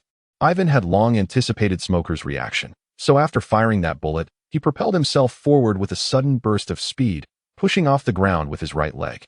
In the moment when Yiven's body ascended slightly forward, the single-person propulsion device on his back erupted with indigo flames, further enhancing his velocity. In pursuit of this ultimate speed, Yiven even positioned his arms, which held the guns, behind his back to minimize air resistance. The effect was striking, just as Smoker's elemental transformation concluded. Yiven found himself less than 2 body lengths away from him. With no means of escape, Smoker was caught off guard as Yiven swiftly drew 2 blades from his guns, unleashing a fierce and fearless aura. At that moment, Smoker was thoroughly intimidated, his mind rendered blank. Instinctively, he shut his eyes, completely forgetting that he was a user of a Logia-type devil fruit. The 2 gun blades crossed over Smoker's body, merely stirring up a cloud of smoke without inflicting any harm. However, Yiven had already maneuvered behind Smoker, a dark barrel aimed directly at the back of his head. No one could guarantee that the next shot wouldn't be a silver bullet imbued with the power of light. When Smoker was in his elemental form, silver bullets could not harm him, but now that he was no longer elemental, such bullets could easily shatter his skull. You'll have to suppress your smoking habit in my presence from now on. By the time Smoker regained his composure, he found a gun pressed against his head. Despite harboring 1,000 grievances, he could only swallow his pride. I'll do my best. Even in this dire situation, Smoker maintained a defiant demeanor, likely destined to clash with Yiven over smoking in the future. Mr. Sengoku, it's time for us to intervene. Isn't it? Below the Marine dormitory, Akiji and the 3 commanders were observing the fierce battle between the 2 soldiers with their observation Haki. They had all speculated that Smoker would narrowly win, with only Akiji believing that the outcome could end in a stalemate, given the unreasonable nature of the Logia-type devil fruit abilities in the hands of younger fighters. However, no one expected that the final result would be Yiven's victory. Even more astonishing was the overwhelming aura that rendered Smoker immobile. Was that not the Conqueror's Haki? The most difficult to master among the 3 types of Haki, life restored, coupled with the Conqueror's Haki, transforms Yiven into a veritable treasure chest, each revelation yielding unexpected delights. In comparison to Yiven's possession of this formidable Haki, his fantastical martial arts and individual propulsion techniques seem rather inconsequential.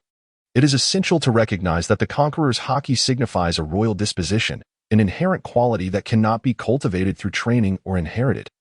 It is solely determined by one's destiny, a gift bestowed upon the chosen few among millions. Those who possess such Haki invariably rise to prominence as formidable figures upon the seas. Initially, they believed they had discovered 2 future pillars of the Navy. Little did they know one could potentially emerge as a great leader steering the Navy towards greatness. Thus, the previously discussed training methods could be rendered obsolete. A genius necessitates a genius's approach to cultivation. Karp's ability to nurture the next generation leaves much to be desired. Otherwise, his son would not have joined the Revolutionary Army. Consequently, the arduous task of persuading him to assume the role of admiral was thwarted, with Sengoku even suspecting that Dragon's involvement with the Revolutionary Army was subtly influenced by Karp. As for Sengoku, while he is capable in battle, his teaching skills are questionable, evidenced by the unfortunate transformation of the orphan he once took in. Thus, the responsibility of cultivating Yiven now rests squarely on Zephyr's shoulders. Feeling the weight of 2 scrutinizing gazes upon him, Zephyr could not help but shake his head and sigh.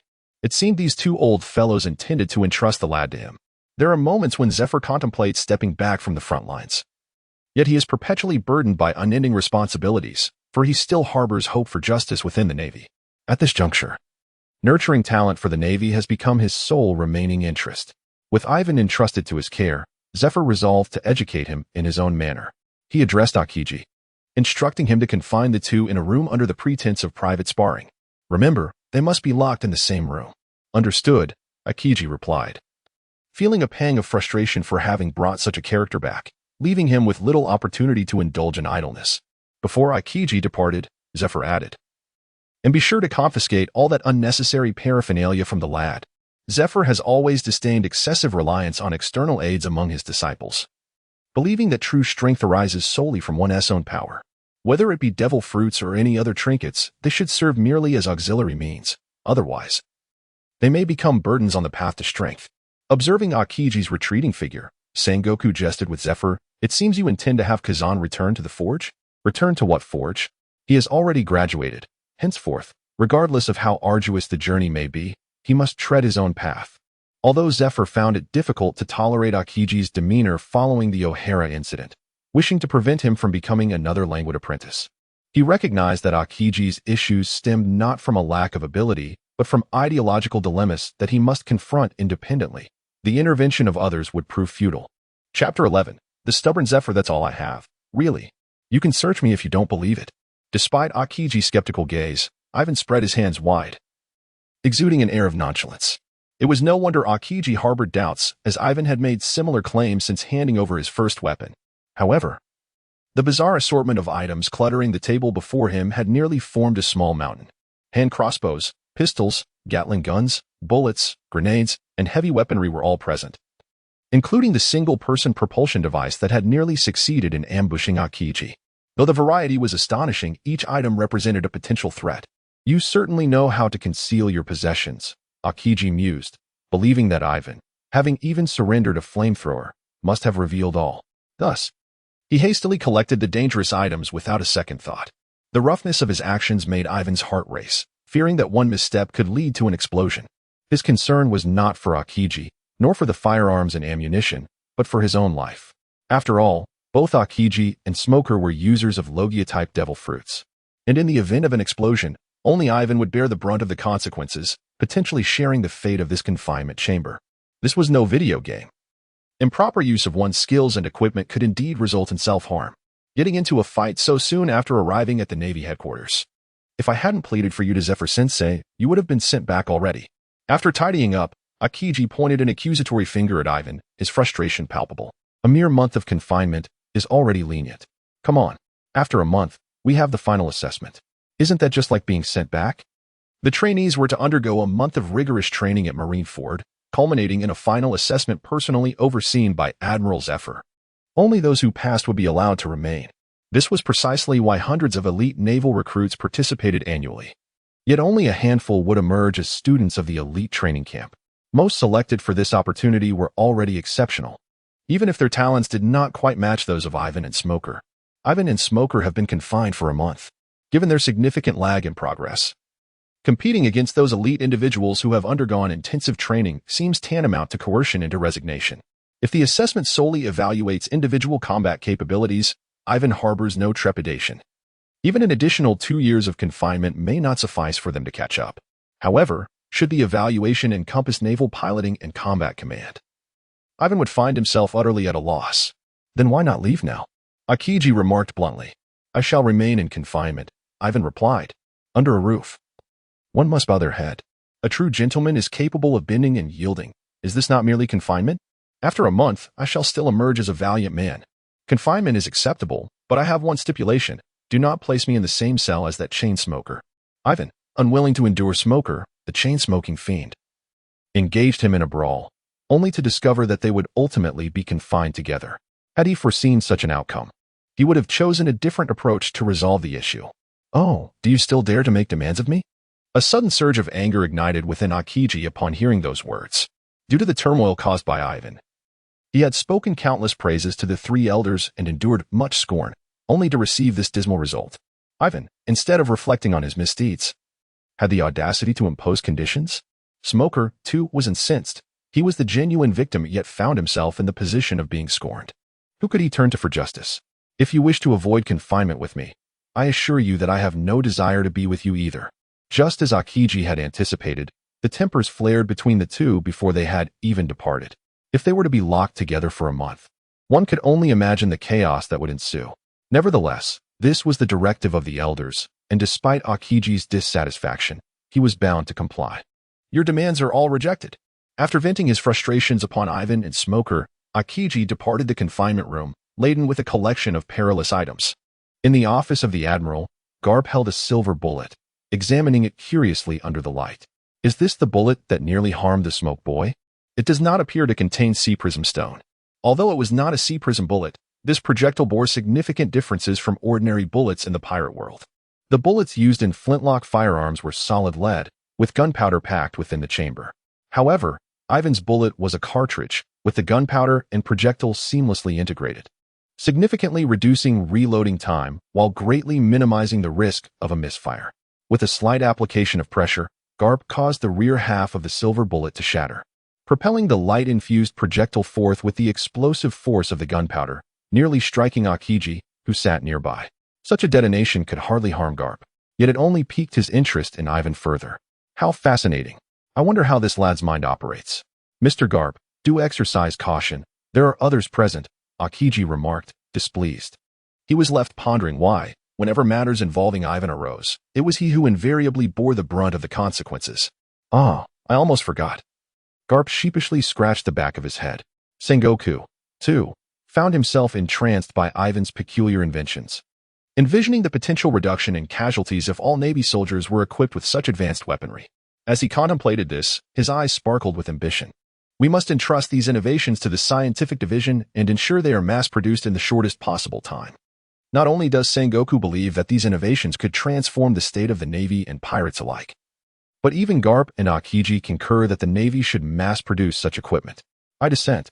Sengoku turned in astonishment towards the dissenting voice. He never anticipated that the weapon-loving Zephyr would hold an opposing view. As a general who ascended from the ranks of soldiers, perhaps no one within the upper echelons of the Navy cherishes the lower-ranking soldiers more than Zephyr. His objection does not stem from a desire to deny the soldiers these advancements, but rather from a disagreement with Sengoku's approach. Zephyr perceives these innovations as belonging to Yiven. Should the Navy Scientific Division proceed to mass-produce them without his consent, how does that differ from the actions of pirates? To seize without permission is to steal.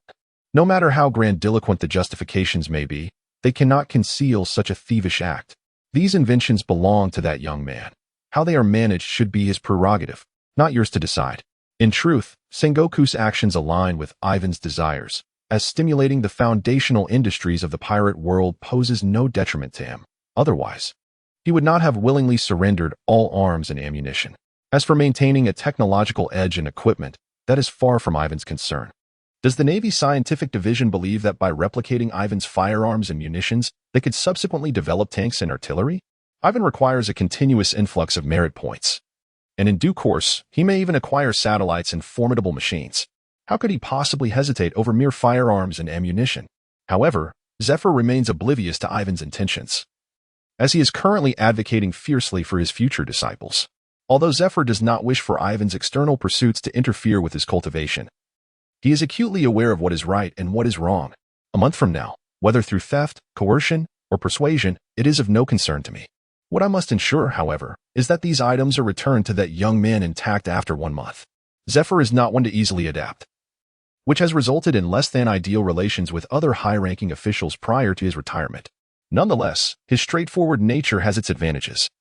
During his tenure as the chief instructor of the elite training camp, he cultivated a significant number of talents for the Navy, thereby enhancing his own reputation. Sengoku, too, was merely overwhelmed by his emotions, leading to a lack of comprehensive consideration. Given his status, there was no necessity for him to usurp the accomplishments of the younger generation. Moreover, with his imminent promotion to admiral, he had no desire to pursue petty grievances. After being chastised by Zephyr, even Sengoku's thick skin was put to the test, prompting him to leave the gathering in a huff. Akiji discreetly nudged Karp, hoping he would act as a mediator. However, Karp continued to munch on his senbei, seemingly indifferent to the unfolding drama. After all, these two had clashed over differing opinions more than once, and it would not be long before they resumed their customary tea sessions. Well then, I shall go myself. Observing Karp, who had been eating senbei moments ago, suddenly succumbed to sleep, Akiji, in exasperation, resolved to chase after the irate Sengoku. Alas, such is my burdensome fate. Chapter 12, The Confined Man. Hey, Smoker. Smoker glanced around, confirming that Yiven was indeed calling out to him. From a short distance away, Yiven, with an irritated expression, remarked, "Stop searching. There is no one else here. I'm calling you. What do you want?"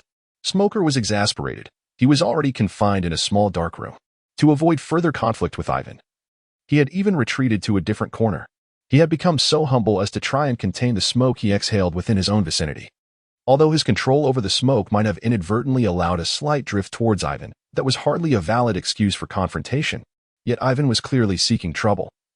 Did excuses even matter anymore? Could he not refrain from fixating on Smoker's smoke? Was it truly an inconvenience? It was simply distasteful. one should not mistake another's retreat for weakness. Smoker yearned to peacefully navigate through the confinement period, aspiring to participate in the final assessment, thereby securing a slender chance to remain in the elite training camp. Any unforeseen complications would only serve to further distance him from his idol, Admiral Zephyr. However, this did not imply that Smoker was averse to challenges. After all, one does not earn the notorious moniker of Marine Mad Dog without possessing a certain tenacity. Moreover, with Ivankov's pistol and ammunition confiscated, he was devoid of means to contend with the abilities of a Logia fruit user.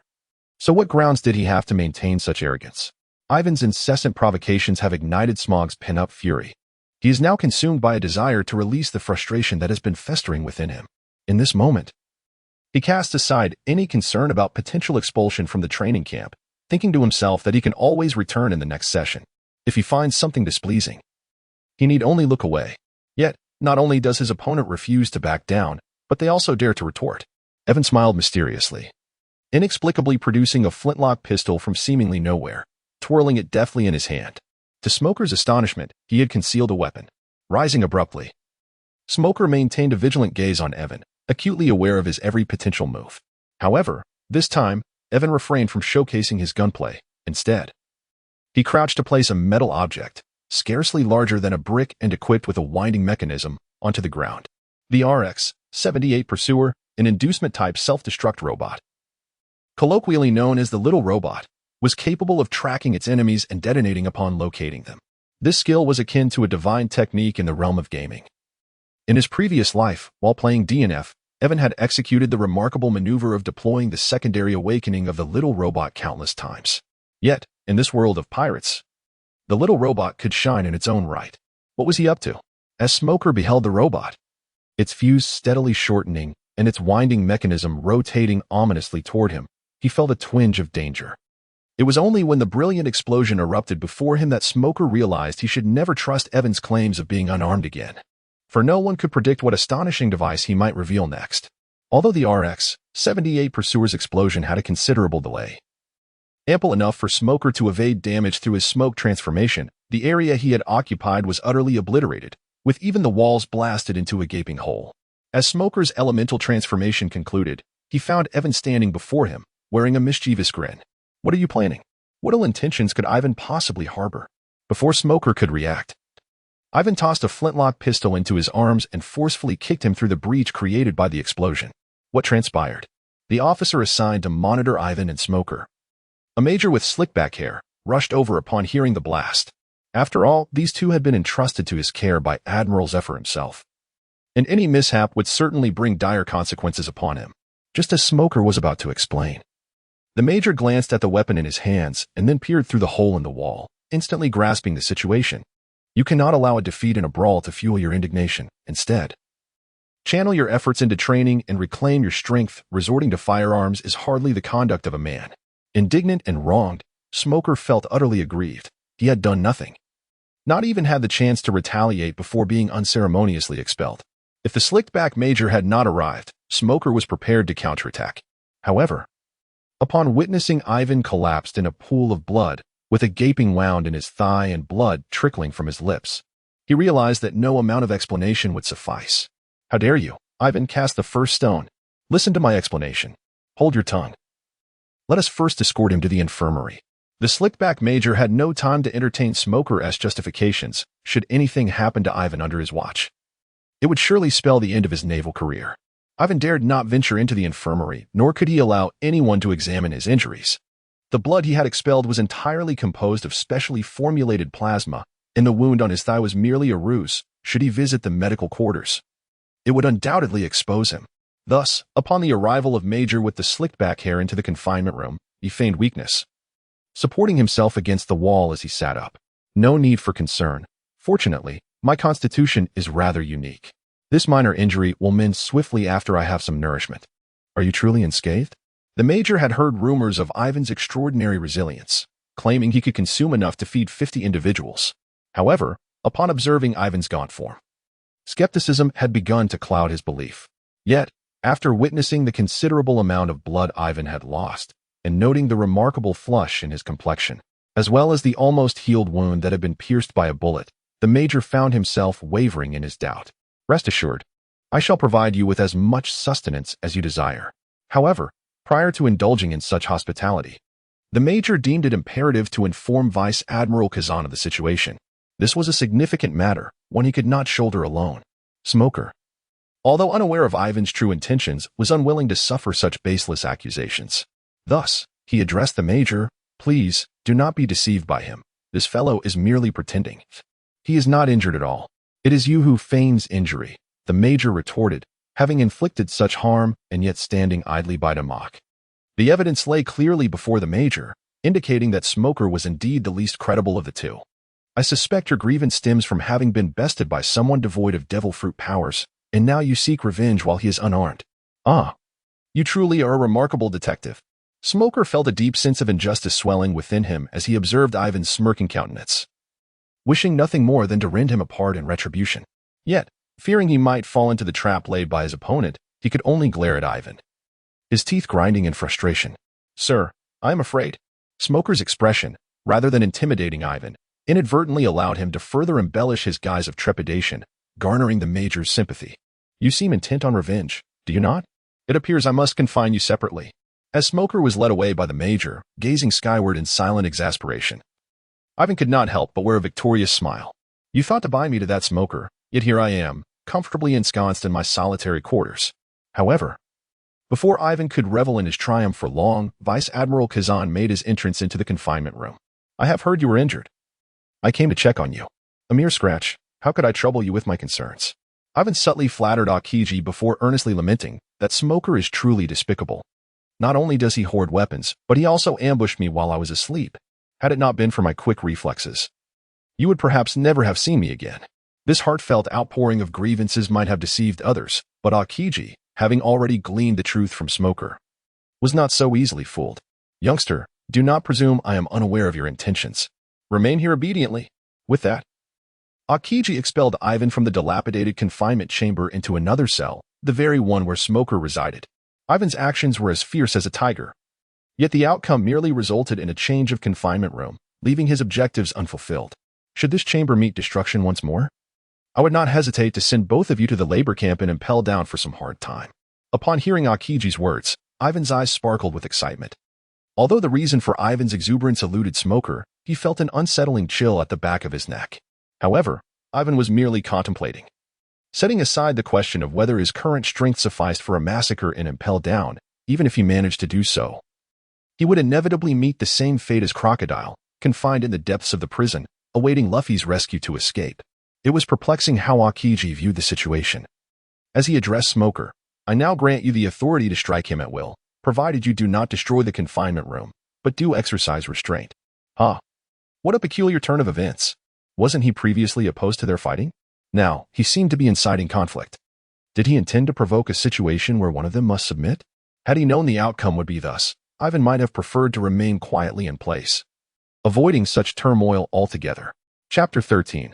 A month. Haki's decision was quite drastic. During the month of confinement, Ivan spent his days alternating between meals and brawls with Smoker. Initially, leveraging the powers of his Logia fruit, Smoker would relentlessly pummel Ivan, almost daily for 3 days straight, occasionally adding extra rounds. Yet, Ivan was akin to a spring. The more pressure he faced, the greater his rebound force became. Moreover, due to his obstinate nature, he refrained from employing special attacks such as silver bullets, relying solely on his physical prowess to counter Smoker. Amidst the relentless beatings, Ivan unexpectedly grasped the concept of Haki, gradually turning the tide of their encounters. Of course, his ability to comprehend Haki stemmed not only from his physical attributes reaching a critical threshold and the pressure he endured, but also from Haki's clandestine instruction. Once he attained mastery over Haki, Ivan's combat capabilities surged exponentially, leaving Smoker no longer confident in his assured victory. Ivan lacks the opportunity to access the system space. Otherwise, given his current physical prowess and proficiency in fundamental skills, he could effortlessly acquire the abilities of the roving gunman from a previous awakening. Even if Smoker were to activate his cheat and master the art of armament Haki, he would still find himself at a loss against Ivan. However, it remains unclear whether Haki harbors any grievances against Ivan, or if he simply wishes to avoid witnessing his triumph. Just as Ivan barely managed to wield armament Haki, still unable to match Smoker on equal footing, Akiji discreetly summoned Smoker to provide him with additional guidance. Akiji also understood that teaching Smoker to master armament Haki in a short span was an unreasonable expectation. Thus, he could only impart knowledge on how to develop his fruit abilities to counteract armament Haki. Akiji's intentions are shrouded in mystery. Over the course of a month, he has been stoking the flames on both sides, striving to maintain an equilibrium between the two. However, once Yiven grasped armament Haki, the progression of events gradually slipped beyond Akiji's control. No matter how much he endeavored to provide Smoker with extra training, he could not suppress the rapid pace at which Yiven was growing stronger.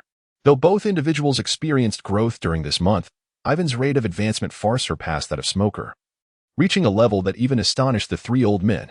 Although I am reluctant to concede, your teaching prowess is truly unparalleled. In just 1 month, not only have the two fiery soldiers improved together, but their relationship has also significantly softened. Sengoku's tailored approach to Zifa is indeed admirable. I have done little. Their progress is solely a result of their own efforts. Zifa nonchalantly waved his hand, humbly stating, geniuses possess their own temperaments. Relentless criticism and education only yield counterproductive results. It is our duty as educators to guide them in the right direction. Had he adhered strictly to conventional teaching methods from the outset, Yiven, given his innate talent, would have mastered armament Haki in a relatively short time. However, that approach would have not only slowed his progress but also diminished his creativity. Observing the two formidable figures, who had nearly come to blows, now engaging in mutual flattery, Akiji could not help but interject. Teacher Zifa, a month has passed. It is time to release them. Is it not? If they remain confined any longer, Smoker may very well lose his sanity. What happened to the promise of sharpening each other's skills? It seems that only Yiven's blade is being honed. Moreover, Yiven is not a swordsman. His expertise lies in firearms. Let them participate in the assessment directly. Akiji inexplicably anticipated what intriguing events might unfold during the final evaluation. The spectacle of a fierce tiger and a soaring dragon unleashed within the pen would surely be a bloody affair. When Akiji returned to the confinement chamber, the battle within had yet to cease. He paused with keen interest, observing the clash between martial arts and the abilities of a nature-type devil fruit user, Whitesnake. Within a month, Smog had mastered this skill with remarkable proficiency, as his gloved fists, akin to serpents, incessantly pursued Yiven's every movement. Evan's toes continuously tapped against the walls and ceiling, his form soaring through the modest conference room like a majestic black eagle, deftly evading Smoker's onslaught. Although it appeared that Smoker held the upper hand, he remained acutely aware, unwilling to drop his guard. Countless times before, Evan had turned the tide of battle when least expected, striking from behind with a kick imbued with his armament Haki to decisively conclude the confrontation. As anticipated, it was coming. White Mamba.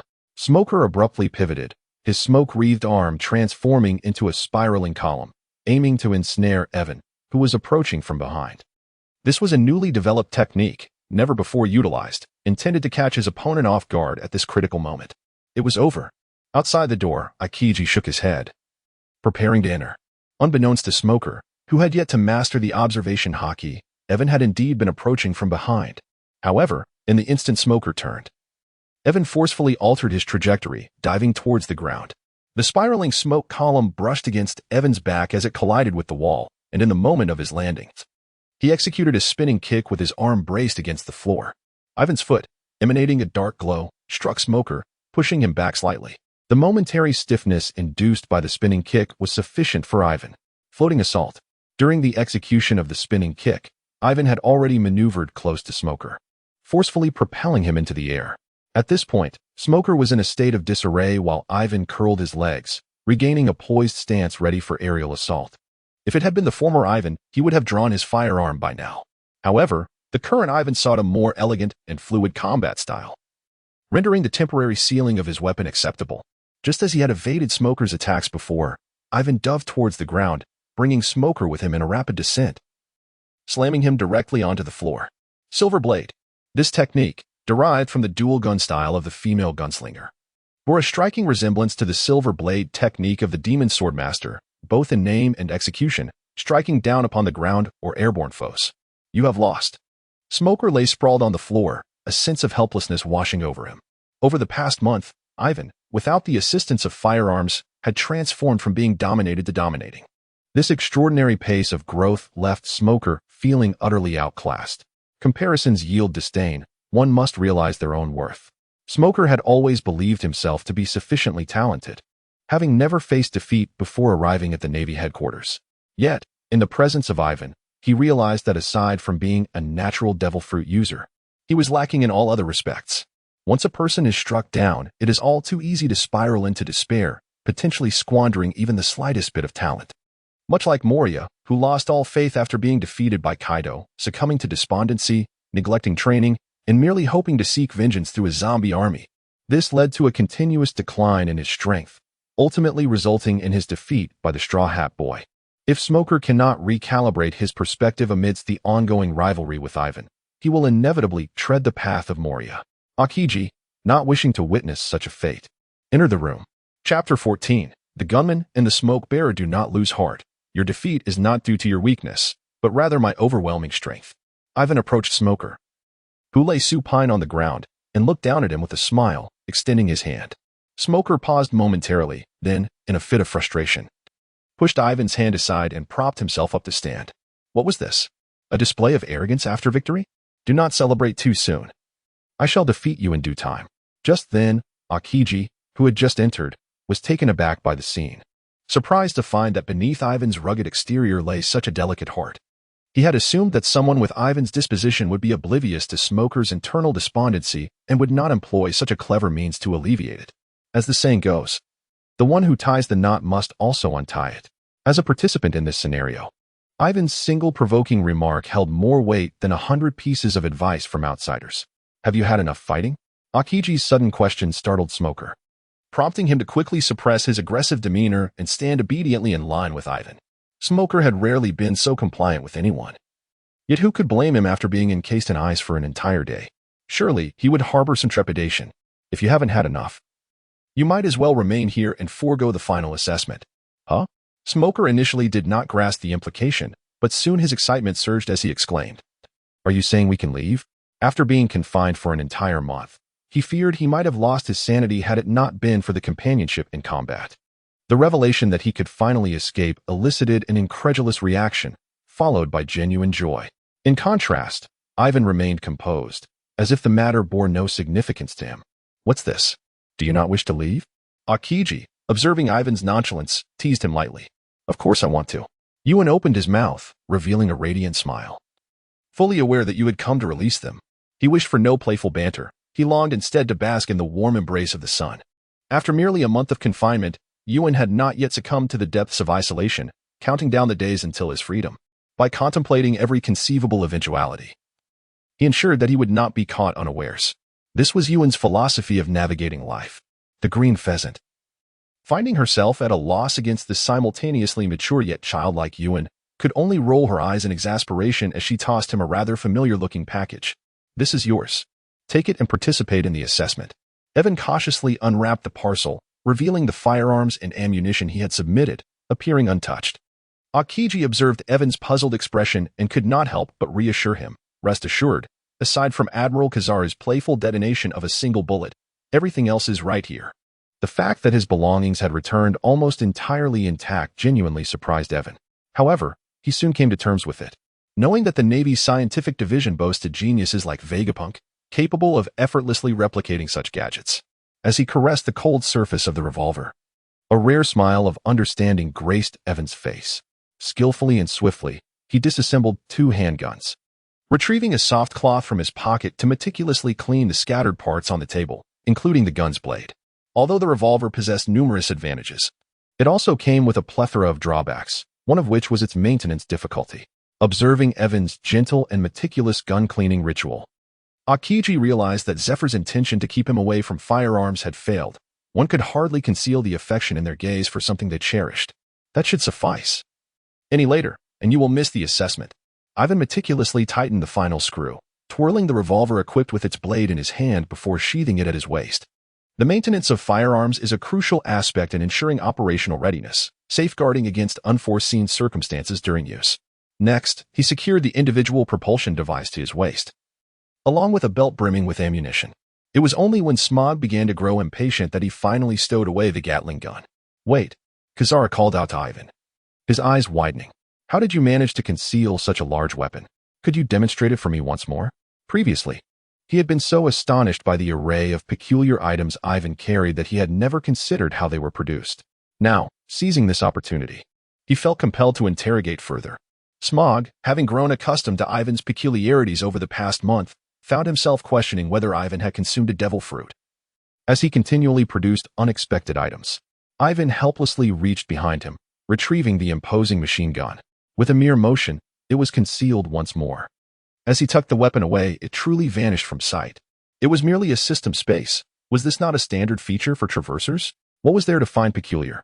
Wait a moment. Haki circled Yiven, unable to fathom where such a large firearm could be hidden. However, his surprise was fleeting, quickly replaced by acceptance. After all, this world was brimming with bizarre abilities. Even the existence of devil fruits, which defy the laws of science, was not out of the ordinary. It was fortunate that Haki could rationalize logically. Otherwise, Yiven would have struggled to provide a coherent explanation. Concealing this ability from the outset was virtually impossible. In the future, Yiven aspired to become a vice admiral of the Navy, and on the battlefield, he must shine as the most formidable star. Under the scrutiny of the observant, it was only a matter of time before flaws would be uncovered. Being secretive would only arouse suspicion. Thus, it was better to boldly display this capability. Once I have showcased it, may I take my leave? Indeed. Let us proceed to the assessment. Haki was eager to discover what further surprises Yiven might unveil. Isn't that the gunman and the smoke boy? Weren't they expelled for fighting? The moment Yiven and Smoker appeared at the assessment venue, murmurs erupted among the prospective cadets. To dare engage in a clandestine brawl on the very first day of reporting was unprecedented since the establishment of the Navy's elite training camp.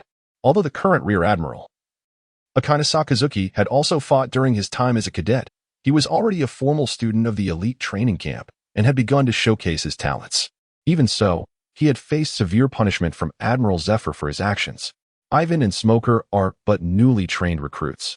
How could they possibly receive such preferential treatment? Could it be that they possess connections to influential higher-ups? Your reputation as a chain smoker has already become quite notorious. The Navy might believe they are unheard. But in truth, with Yiven and Smoker's keen sense of hearing, even the faintest whispers would reach them. After enduring Yiven's sardonic jests, Smoker retorted with a hint of irony. The moniker of gunman is hardly more flattering.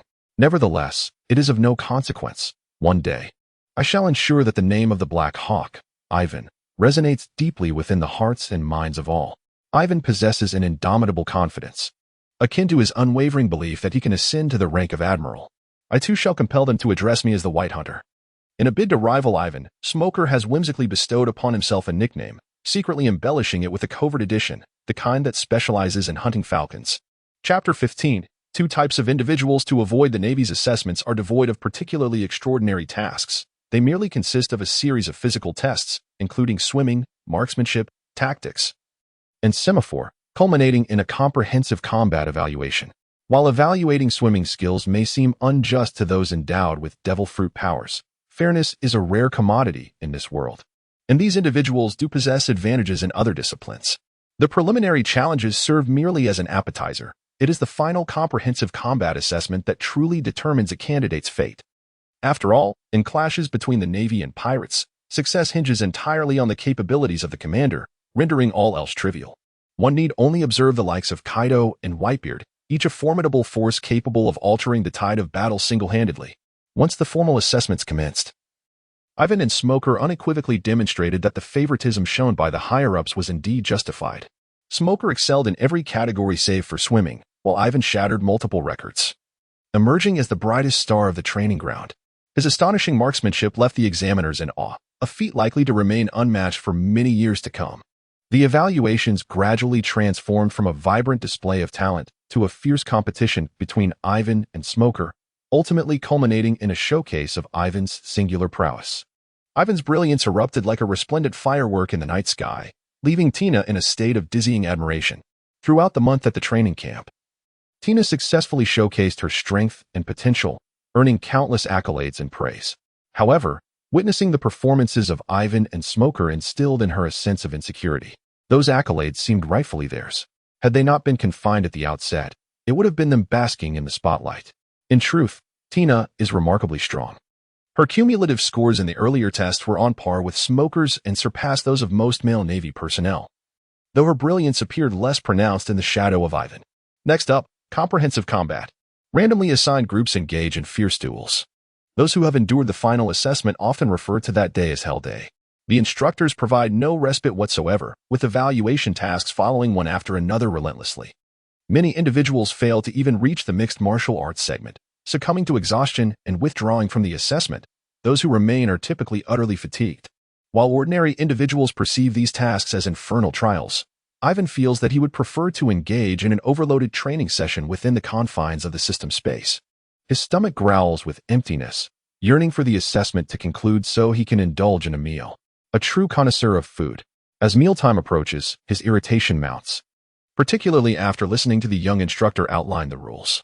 Yiven grits his teeth, filled with a murderous rage. With over 200 participants, the victors advance while the defeated continue to battle. To secure one of the final 20 spots, each participant must engage in at least 10 relentless fights. Although Yiven is confident in his ability to swiftly conclude skirmishes, there are always those who dawdle. If this bloodbath continues, they might not even dine before nightfall. However, there is a rationale behind this arrangement, as it serves not only as a test of physical endurance but also as a crucible for mental fortitude. Yet Yiven is thoroughly displeased. Does this not impede one's ability to enjoy a meal? Once the rules were elucidated, the young instructor surveyed the assembly of students and boomed, "Does anyone have questions?" Typically, this statement is met with a profound silence, after which mixed martial arts commences in earnest. Yet he overlooked the fact that this cohort includes an audacious individual who had the gall to engage in a fight on the very first day of reporting and who could consume enough to satisfy 50 people. Given the severity of the delay to his meal, how could anyone expect him to remain calm? "Instructor, if I can single-handedly challenge everyone present here, does that mean I have passed the assessment in advance?" What? Someone dares to utter such audacious words? The previously tense atmosphere in the square erupted in uproar at Yiven's proclamation. To challenge all of us single-handedly, who does he think he is? His arrogance is astounding. By what right does he make such a claim? Which division are you from? Do you not engage your brain while speaking? Let him take on all of us. I shall ensure he regrets it. Evan's words clearly reflected his disregard for them as individuals, thus it was inevitable that his remarks were devoid of any semblance of kindness, laden with harshness beyond measure. Even Smoker couldn't help but shake his head. This young man, irrespective of his surroundings, always sought the spotlight. In the midst of the rising fervor, the young instructor found himself somewhat overwhelmed, prompting him to hasten to the stands to seek assistance from Zephyr.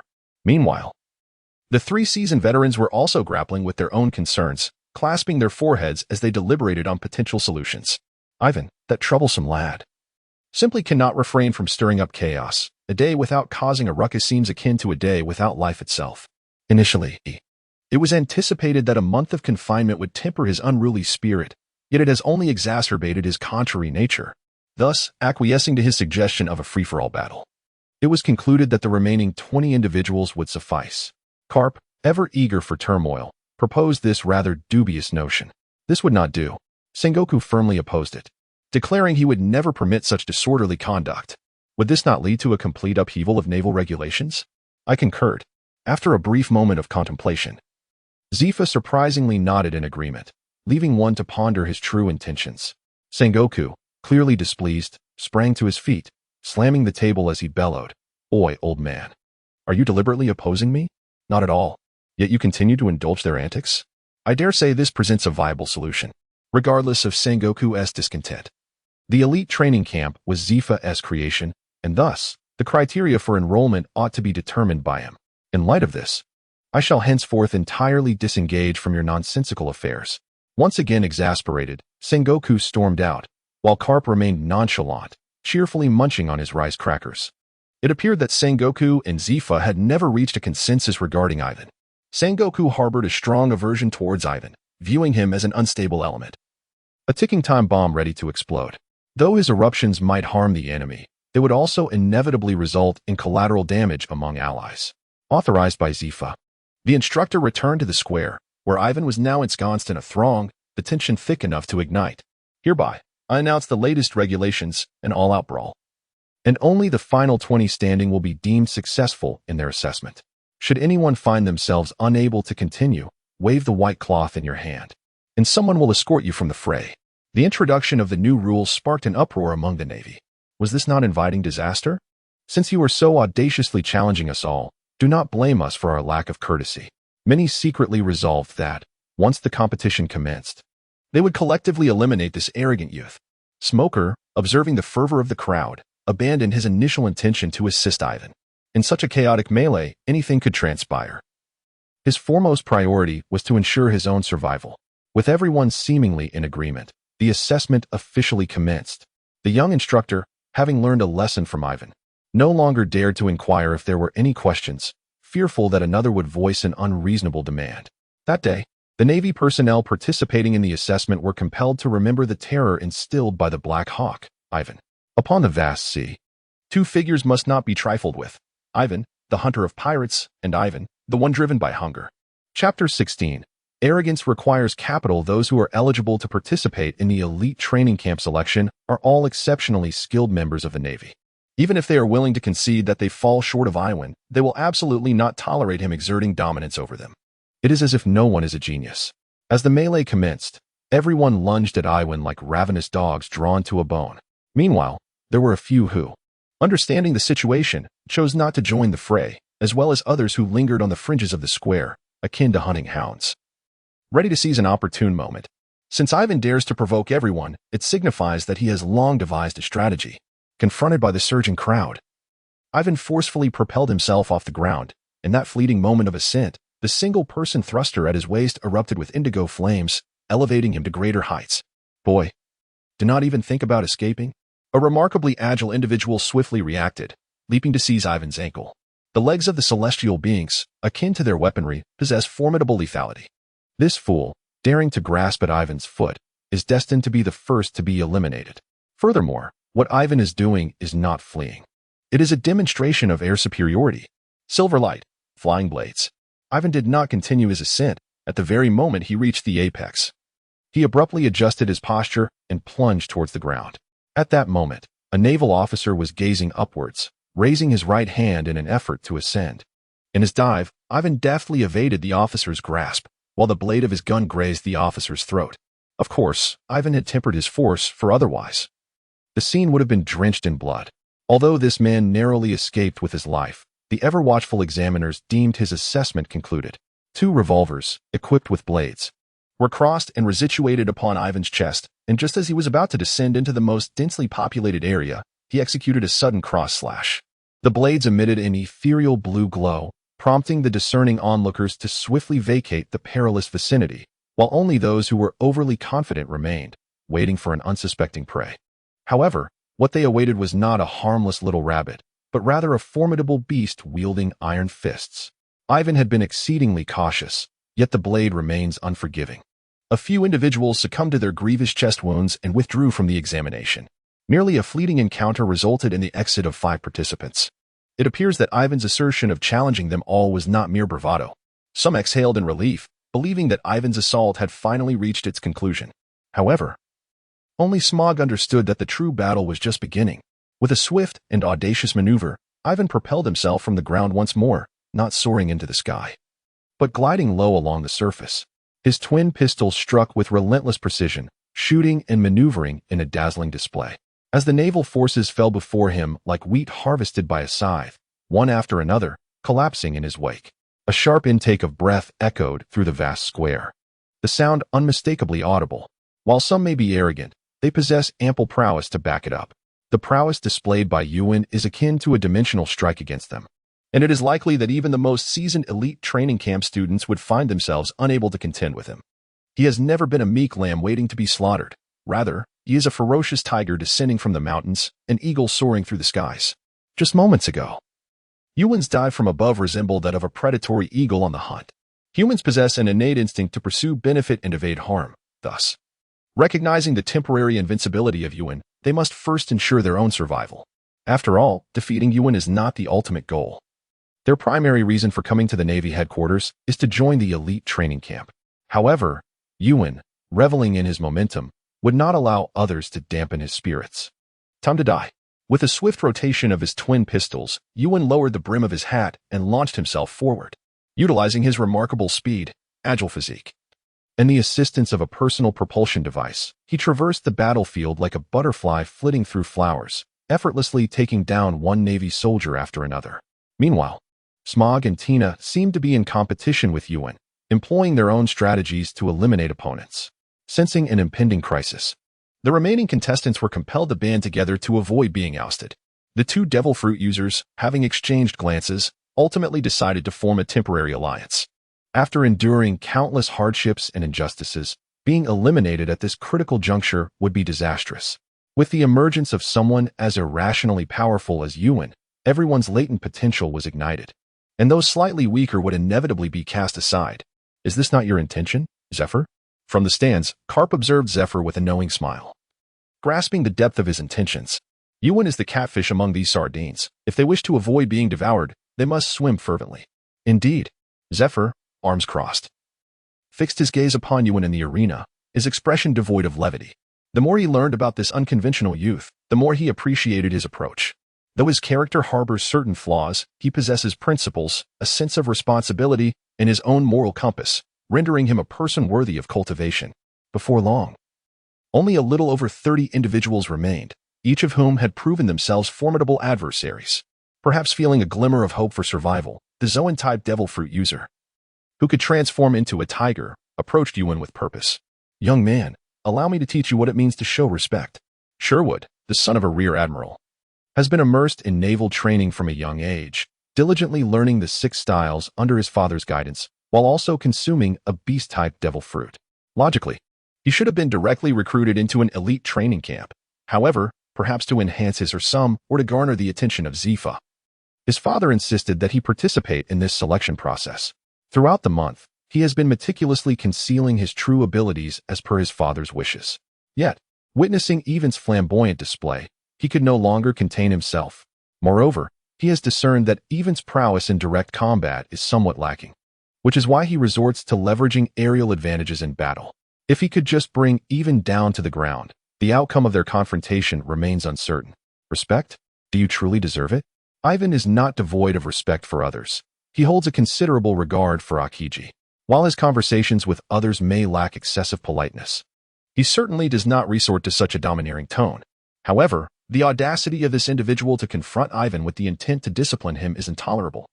After receiving a sharp retort from Yiven, Sherwood found himself somewhat embarrassed and, with a thunderous roar, transformed into his beast-human form. The roar of a tiger echoed throughout the square as vibrant yellow fur erupted across Sherwood's body, and a black king symbol appeared upon his forehead. The beast-human form of a Zoan-type devil fruit retains a humanoid appearance while transforming certain parts of the body into that of a beast. In Sherwood's case, his visage bore resemblance to that of a tiger, complete with sharp fangs.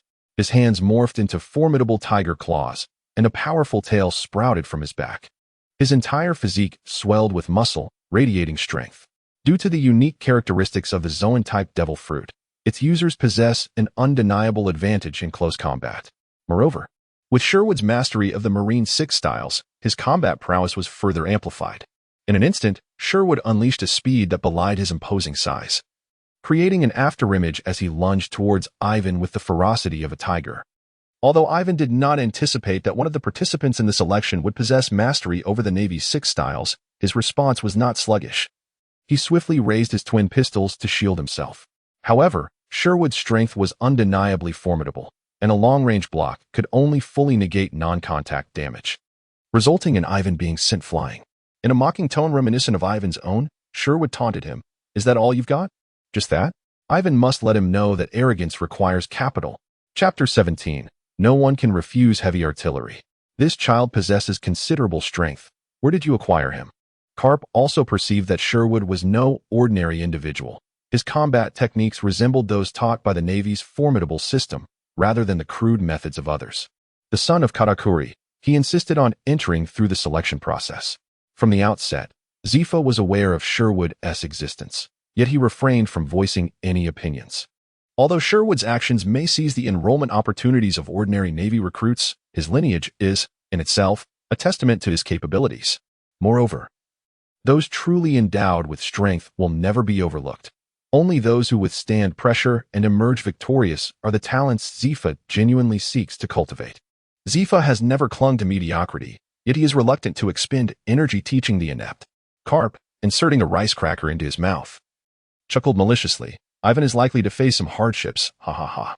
It is difficult to say. Zephyr has already discerned the confidence radiating from Yiven's eyes. Though he is unaware of the boy's hidden cards, He believes that Yiven would never undertake an endeavor without assurance. Furthermore, Yiven's conqueror's Haki and armament Haki have yet to be unleashed, indicating that he is far from his limits. The atmosphere has intensified. Let no one disturb my duel with him. Is this the Navy's 6 styles? Yiven grows increasingly eager for the learning that awaits him in the elite training camp. Shaking off his numbed arm, Yiven lifted his leg and delivered a kick to the chest of the Navy officer poised to ambush, swiftly concluding the assessment. Greed can lead one to overreach. Even if one resorts to cunning, it is essential to recognize one's capacity and limitations. Although Yiven has yet to cultivate observation Haki, as a sharpshooter, his senses are far more acute than those of the average individual. Humph! Sherwood snorted, unleashing an imperceptible burst of speed, his massive claw striking towards Yiven's face. This time, Sherwood's velocity was greater, and the force of his strike more ferocious. It was no longer a contest, but a life-and-death struggle. No matter, this is just as well, for Yiven has longed to feel the surge of exhilaration. Moments ago, Yiven was merely astonished by Sherwood's sudden acceleration and had not endeavored to evade, sensing a hint of testing in the attack. However, this does not imply that Yiven cannot evade Sherwood's onslaught. He merely took a slight step to the left, twisting his body to the right as Sherwood's attack grazed past the tip of his nose. It was not that Yiven relished the dance upon the blade's edge. Rather, his speed paled in comparison to Sherwood's, compelling him to resort to subtle movements to evade harm. In contrast to the abilities possessed by the Zoan-type Devil Fruit users, Yiven's physical prowess fell somewhat short, rendering him incapable of showcasing the agile and ethereal combat aesthetics of a wandering gunslinger. Perhaps he would discover a solution during the elite training camp, but for now, he needed to devise an alternative strategy to conclude this battle. Sherwood's onslaught was far from over. He lunged forward once more, his other claw reaching out. This time, there was no escaping. Who said he would evade? At this angle, regardless of which direction Yiven chose to dodge, he would ultimately be struck by Sherwood's powerful swipe. Yet, Yiven had no intention of retreating. He had anticipated Sherwood's consecutive attacks, and his left leg was already drawn back, coiling in preparation. Thrust kick. As Sherwood unleashed his second claw, Yiven's left leg erupted with formidable force, aiming a strike at his abdomen. The thrust kick was a skill of the divine gunslinger, specifically designed to counter those men whose strength far surpassed her own. Harnessing minimal power to achieve maximum effect, Yiven was significantly weaker than Sherwood in terms of strength, making him perfectly suited to employ this technique. Even though Sherwood's arms had elongated slightly due to his beastly transformation, they could not compete with the long legs of the celestial beings. Thus, although Yiven's kick was delivered later, it struck Sherwood first. Not only did Sherwood's strike, accompanied by a whoosh of air, miss its target, but he was also forced to stagger backwards several steps as a result of Yiven's kick. Roaring in a mixture of embarrassment and anger, Sherwood attempted to pounce on Yiven once more. Such an attacking tiger was easily dealt with. One could simply slide beneath him with a swift maneuver and slice open his belly, leaving his entrails scattered on the ground. Indeed, Yiven intended to execute a purposeful sliding tackle on Sherwood, but what he employed was no ordinary slide. It was an aerial tackle. Poor Sherwood, before he could even reach Yiven, found himself once again soaring into the air, detached from solid ground. Not everyone possesses Yiven's experience of practicing countless times within the system's realm, enabling him to adjust his shooting posture in any circumstance. Once Sherwood's feet left the ground, he was momentarily at a loss, his clawed arms flailing in a state of panic. Yiven swiftly rose to his feet, brandishing the M137 Gatling gun and forcefully striking Sherwood with it. The activation of heavy weaponry unleashed a powerful blow. The passive skill of the artillery master enabled the action of drawing heavy firearms to possess an attack judgment capable of repelling foes. However, Yiven did not intend to use the Gatling gun as a mere blunt instrument against Sherwood. Rather, he aimed to extend the control effect, for he still had a combo to execute. A knee strike propelled the descending Sherwood back into the air as Yiven raised the Gatling gun. Barbecue. This skill, born from the distinctive characteristics of both the knee strike and the Gatling gun, bore an enigmatic name, though its icon within the game resembled that of a barbecue. Yiven gently squeezed the trigger, and the barrel of the Gatling gun whirled furiously. Namo Gatling Bodhisattva, a breath for 3,600 revolutions. If Yiven were to unleash his fire indiscriminately, within mere seconds, a storm of bullets would obliterate Sherwood. Yet, such an act would be murder. A far cry from the noble pursuit of skill. Even though each of Sherwood's strikes aimed for Yiven's life, a minor lesson would suffice. The precise control of the machine gun proved exceedingly challenging. Even now, Evan could only ensure that the first 10 rounds landed where he desired. Nevertheless, 10 bullets were more than sufficient to send Sherwood off the stage. Beneath his beastly form, Sherwood's muscles were remarkably taut, had Evan not fired at close range. The bullets might not have penetrated his robust physique. For the vibrant denizens of the pirate world, penetrating wounds were far more grievous than bullets lodged within. As he felt the bullets pass through him, Sherwood envisioned the Grim Reaper approaching with his scythe, his mind a void. It was only when the instructor intervened and transported him to the infirmary that he gradually regained consciousness. What had just transpired was utterly terrifying. Sherwood wished never to confront it again. Fortunately, Evan would soon be his comrade. He dared not imagine a day on the battlefield facing such a weapon and whether he would possess the courage to continue fighting. Meanwhile, Sengoku, who had been quietly observing the battle from a corner, resolved that once Evan's assessment concluded, he would boldly seek out the means to replicate such weaponry, even at the cost of his own reputation. If the Navy wielded such power, their deterrence against pirates would be unparalleled. As for the recoil that Evan struggled with, it could be managed by multiple operators or mounted on warships. As long as one's resolve remained steadfast, solutions would always outnumber difficulties. After witnessing Evan's combat prowess, Zephyr's previous prejudices dissipated. He had long believed that Evan relied solely on his weaponry, only to realize that he had seamlessly integrated the use of firearms into his combat style while never neglecting the cultivation of his physical skills. This apprentice's mind to claim, none shall stand in my way. Students and apprentices are fundamentally distinct. One merely acquires skills while the other imparts knowledge and tradition. Although Zifa has amassed countless students since the inception of his elite training camp, the number of those he has formally accepted as disciples is quite limited. To date, it seems that only the future 3 admirals of the Navy, Akiji, Kizaru, and Akainu, have earned that honor. At this moment, Ivan remains blissfully unaware that he has once again caught the attention of these 2 formidable figures. He is currently intent on concluding this trial and hastening back for a meal. The arena is now sparsely populated, with over 20 individuals occupying the periphery of the vast square, none daring to initiate an attack. After all, they lack the confidence that Ivan possesses. Having made it this far, the prospect of being ambushed and eliminated during combat is a source of significant anxiety. However, Ivan is unfazed, casually wandering about as he seeks out those he finds displeasing, intending to usher them out of the assessment. Chapter 18. A pathfinding fool who refuses to acknowledge his shortcomings. Don't come any closer. This is the silent cry shared by all, with some trembling and retreating several steps. This is becoming rather tedious. Yiven sheathed his twin pistols, idly gesturing with his fingers as he proclaimed, I offer you an opportunity. I shall not employ weapons, nor even my hands, to eliminate me. Following the recent skirmish, no one dared to question whether Yiven possessed the audacity to make such a statement. Despite his provocative challenge, not a single soul stepped forward to accept. Hey, you. Tina felt an overwhelming urge to intervene, but was swiftly halted by Smoker, aware of Tina's acquaintance with Yiven. Smoker remained resolute, refusing to show any leniency or compassion. This final assessment was not merely a contest between them and Yiven. It served as a platform for Yiven to showcase his prowess. With no one daring to volunteer, Yiven was left to seek his own targets. Just as Yiven identified his prey and prepared to strike, the young instructor called for a halt. The assessment is officially concluded. Why? Tina questioned, perplexed. For there were clearly over 20 individuals remaining on the field. However, some astute individuals, like Smoker who had intervened to prevent Tina from engaging, understood the reasoning behind Admiral Zifa's arrangement.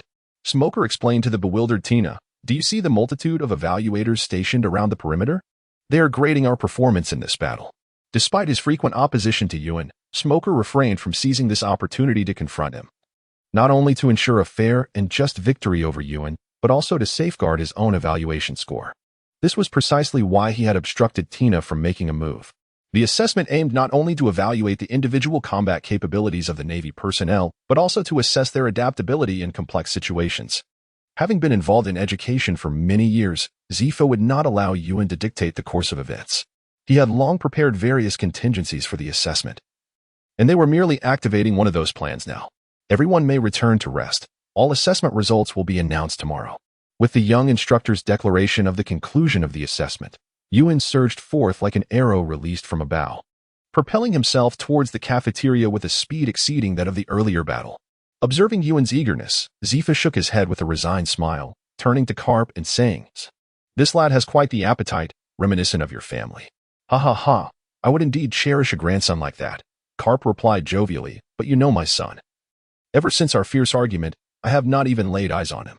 Although Yiven was quite eager for a meal, he found himself confined to quarters upon his arrival at the naval headquarters, relying entirely on others to deliver his food, utterly unaware of the location of the mess hall. Uncertain if he had taken a wrong turn, Yiven inadvertently wandered into the living quarters. While Marineford was indeed a military stronghold, it also provided a residential area for senior officers and their families.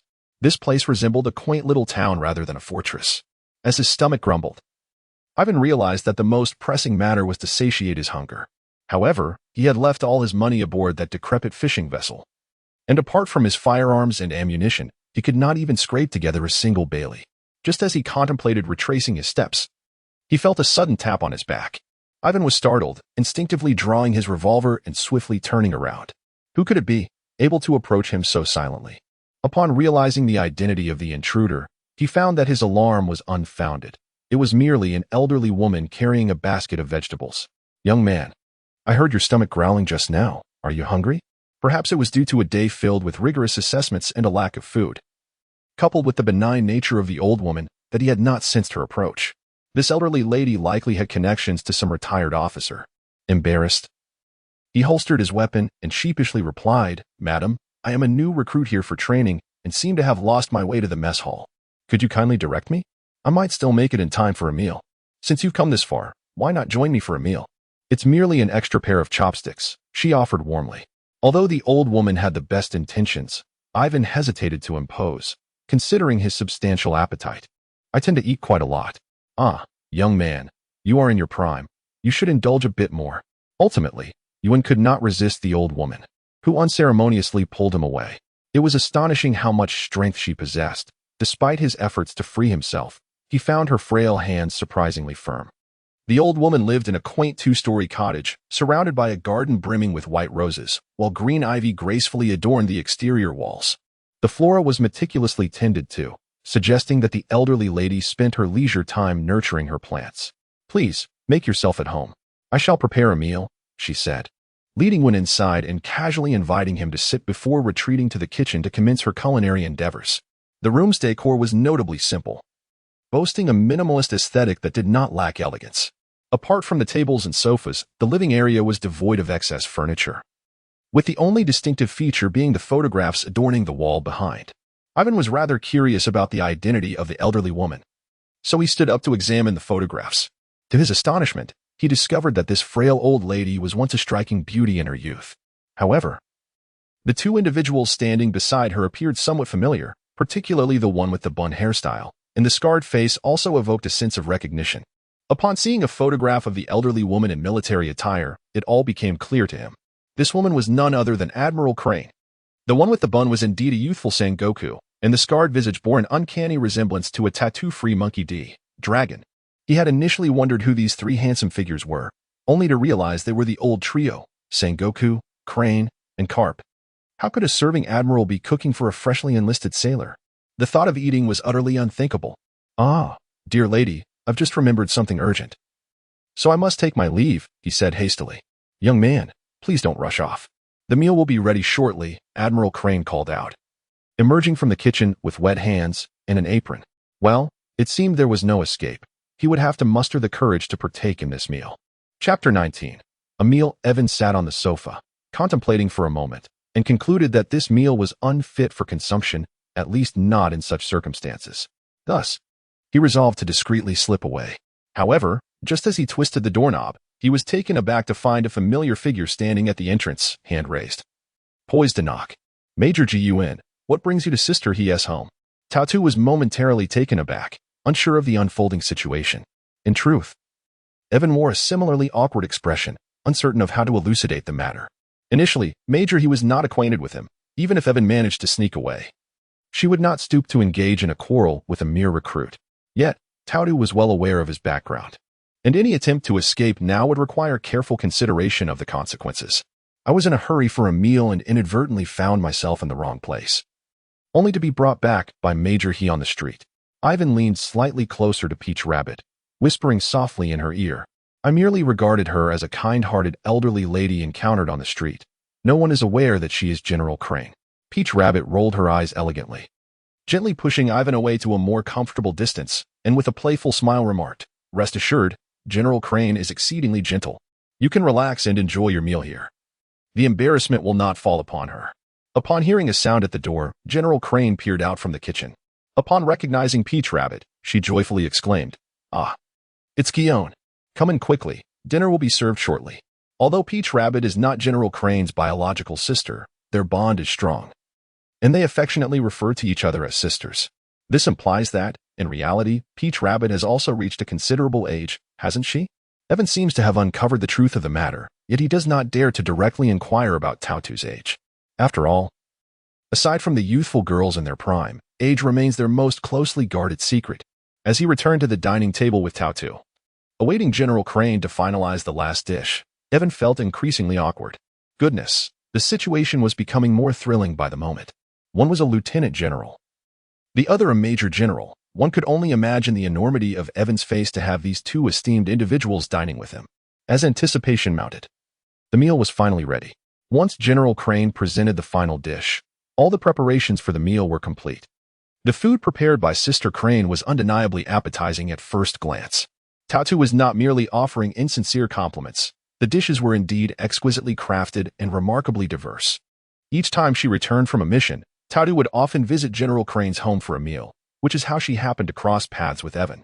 As a guest merely seeking a meal, Ivan certainly lacks the standing to be discerning.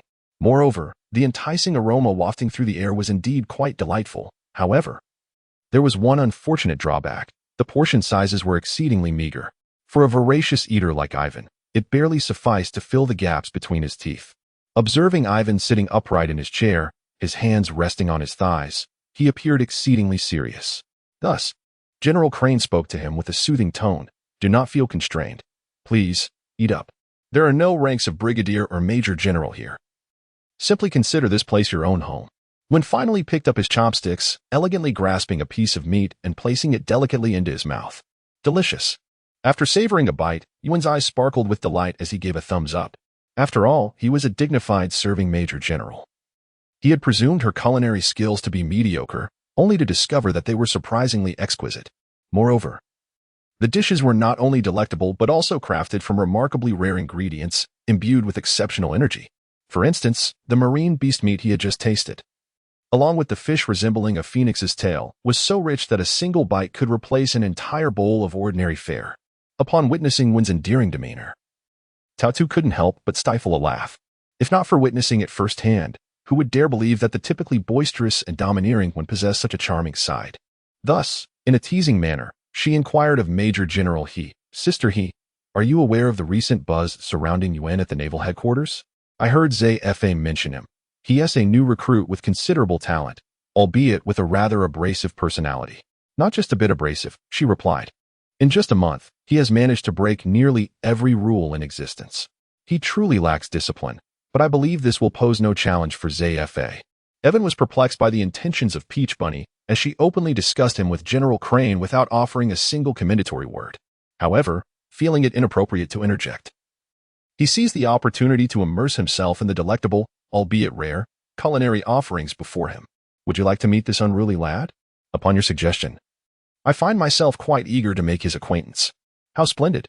The individual seated across from you is none other than he." "Is that so?" General Crane held a rather favorable impression of Evan. While he could hardly be described as genteel, he certainly defied the rumors that preceded him. Suddenly hearing his name mentioned in conversation, Evan paused, his chopsticks suspended midair, and timidly raised his hand. I am Evan." Evan felt a twinge of anxiety. He was quite apprehensive that General Crane might expel him, thus depriving him of the delectable feast laid before them. This fleeting expression of turmoil did not escape General Crane's notice, and with a smile, she reassured him, "Do not worry, I shall only trust my own judgment. Enjoy your meal." General Crane was not only a vice admiral at the naval headquarters, but also served as a military advisor, possessing a far-reaching vision that surpassed that of ordinary individuals. Ivan presents two distinct personas, aptly illustrating his suitability for naval command. If he displays his defiant exterior to the world while concealing his modest and refined nature within, he can indeed become a competent naval leader. Ivan continued to scoop food into his bowl, while General Crane and Peach Rabbit engaged in casual conversation. By the way, have you two known each other for a long time? Well, not exactly. He was unearthed by Green Pheasant, and I merely brought them to the Navy headquarters. Yiven was not aware of what they were discussing when suddenly the conversation shifted to her. I recall that you had your final assessment today. How did you fare? Asked Tao Rabbit, her tone laced with curiosity. Quite well, replied Yiven, as she absent-mindedly pushed her food around her plate. And what about Tina? Tao Rabbit inquired, showing genuine concern for Tina, whom she had discovered. Yiven shrugged nonchalantly and remarked, I didn't pay much attention. It should be fine, I suppose. He was not indifferent but rather recognized that Tina was no longer his rival, thus rendering it unnecessary to expend energy on her. Now you must believe it. He truly is a rather arrogant individual, Tao jested, addressing Crane. However, Major General Crane did not perceive her words as mere jest and expressed her differing opinion, asserting that the youth ought to possess their own pride, for only the mediocre would continually acquiesce, although Yiven never believed he had missed any opportunities. He felt a sense of gratitude for Major General Crane's endorsement. Thank you for your validation and your meal, Major General Crane. She waved her hand dismissively, stating, I have already mentioned that there is no Major General here, only a garrulous old woman. What old woman? If anyone dares to underestimate Major General Crane, they truly deserve to be washed and hung out to dry. Not to mention, Major General Crane had yet to reach an age where her combat prowess was diminished. Even relying solely on her intellect, she could maintain her position as a Major General at the naval headquarters. The meal was quite enjoyable, at least for Yiven. Though Major General Crane felt a slight twinge of regret. Yiven possesses an insatiable appetite, consuming a considerable amount of even the energy-rich marine beast meat. Despite Admiral Crane having exhausted all the provisions at home for his cooking, Yiven still appeared unsatisfied. Chapter 20. The Naval Scientific Corps do visit often. It can be rather lonely here with just me. The Admiral extended an invitation to Yiven as they prepared to part ways. Despite the fact that all the supplies had been entirely devoured by him, Peach Rabbit pouted, revealing the whites of her eyes, and in a teasing tone remarked, Don't I come to see you regularly? Typically, women of such an age employing such expressions to act coy would evoke not affection but rather a sense of eeriness. Yet, Peach Rabbit was entirely different. Despite her alluring and mature demeanor, when she acted playfully, she resembled a rosebud poised to bloom. You are perpetually busy, and when you do come by, it is merely to eat and depart. Nevertheless, it was understandable. After all, Peach Rabbit was a pillar of the Navy, and her demanding responsibilities were entirely normal. Not everyone, unlike Kizaru, takes pride in a life of ease and shuns diligent labor. Yiven found himself unable to interject, and leaving privately was not an option. He could only stand there awkwardly. Fortunately, the phone bug that Tao Rabbit carried with her rang, prompting her to step aside to answer. Upon her return, she wore a peculiar expression as she regarded Yiven. Sister Crane, I have matters to attend to, so I must take my leave. After exchanging a brief greeting with Major Crane, Tao Rabbit turned to Yiven and said, Since our paths align, allow me to escort you home.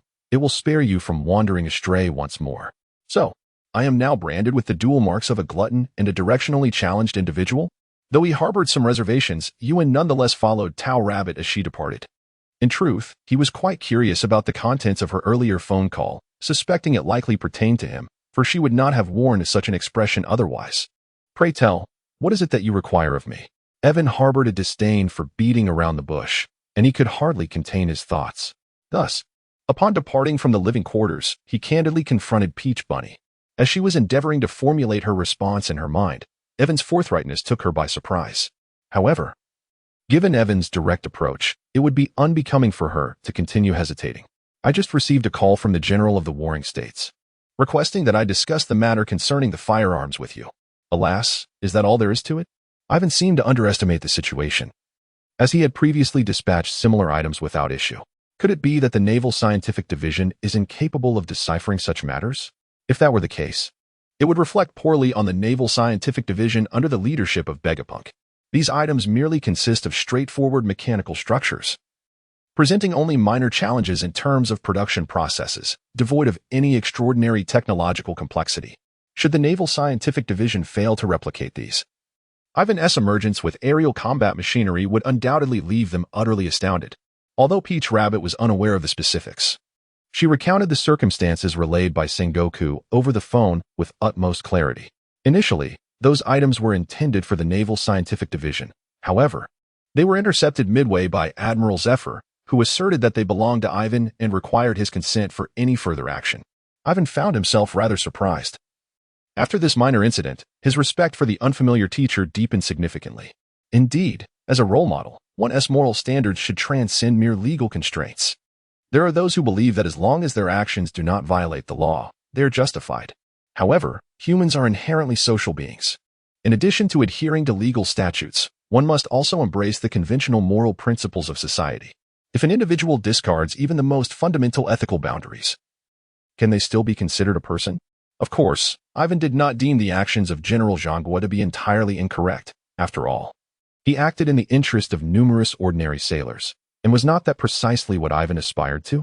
He could respond to General Zhanghua, expressing his willingness to share a portion of his technology with the Navy, but under one condition. What condition? If it is not excessively unreasonable. He could certainly agree on behalf of General Zhanghua. As a mere brigadier general, he possessed a modicum of authority. Ultimately, matters of wealth, desire, power, and reputation are inescapable for any ordinary man. Yet, as noted, these are characteristics of the average man. Although Yiven did not consider himself particularly noble, he was not so base as to be governed solely by such trivialities. He yearned for a personal workshop and, if possible, to spend some time studying within the Naval Scientific Division. While the pirate world may lack the celestial technological framework, their advancements are remarkable in their own right. Perhaps merely deviating slightly from the conventional path. If one could amalgamate celestial technology with that of the pirate realm, it might be possible to create formidable weaponry or machinery with a modest expenditure of merit points, potentially even enhancing them further. Moreover, Yiven harbored another aspiration, to find a companion akin to Frankie, someone who could assist him in the study of firearms and ammunition. Indeed, Ivankov's combat prowess is beyond reproach. However, entrusting him with scientific endeavors seems somewhat unreasonable. It is prudent to delegate specialized tasks to those who are truly proficient in their fields. I can certainly assure you regarding the matters of the studio, yet for the prospect of studying in the scientific division, it is imperative to confer with Admiral Sengoku. Although the Naval Scientific Unit bears the naval designation, it operates as an independent entity akin to Cipher Pol, directly under the aegis of the world government. Thus, it is not merely a matter of a rear admiral like Momonosuke. Even Admiral Sengoku's influence may not suffice. Nevertheless, I remain unperturbed. After all, Ivankov is slated to study at the naval headquarters for 3 years, and considering he has yet to fully grasp the technologies of the heavens, his time in the scientific division may yield little benefit. Subsequently, Ivankov retrieved a stack of design blueprints annotated with his insights on manufacturing and presented them to Momonosuke. In truth, even had you not approached me about this matter, I would have submitted these documents when the opportunity arose. Ultimately, it all circles back to that singular notion. By equipping the naval soldiers, we can stifle the growth of pirates, thereby allowing the common folk of this world to lead better lives. Yiven does not perceive himself as a remarkable individual capable of changing the world. However, he is indeed eager to contribute to making it a better place within his means. On behalf of all naval soldiers, I extend my heartfelt gratitude to you. It is worth noting that these firearms are integral to Yiven's combat prowess, yet he relinquished them without hesitation, which truly surprised many. Nevertheless, I prefer not to receive thanks. After all, I too am a member of the Navy. Evan waved his hand dismissively and remarked, moreover, if there were no one pursuing me from behind, wouldn't my journey toward strength be devoid of meaning? Chapter 21. Zephyriah returned. This marked the second occasion since his arrival at the Navy headquarters that Evan entered his dormitory. Thankfully, his sense of direction was merely poor, and he had not completely forgotten the paths he had traversed, which allowed him to avoid entering the wrong room. However, upon opening the door, Evan discovered that aside from Smoker, his other 2 roommates wore long faces, clearly disheartened. Smoker, have you been tormenting them again? Ivan's initial reaction was that Smoker was once again bullying the weak, for one of the reasons they clashed during their first encounter was precisely this. It was as if someone took pleasure in tormenting them. Smoker, in a rather irritable tone, remarked that ever since their assessment, this had been the situation, which had soured his mood considerably.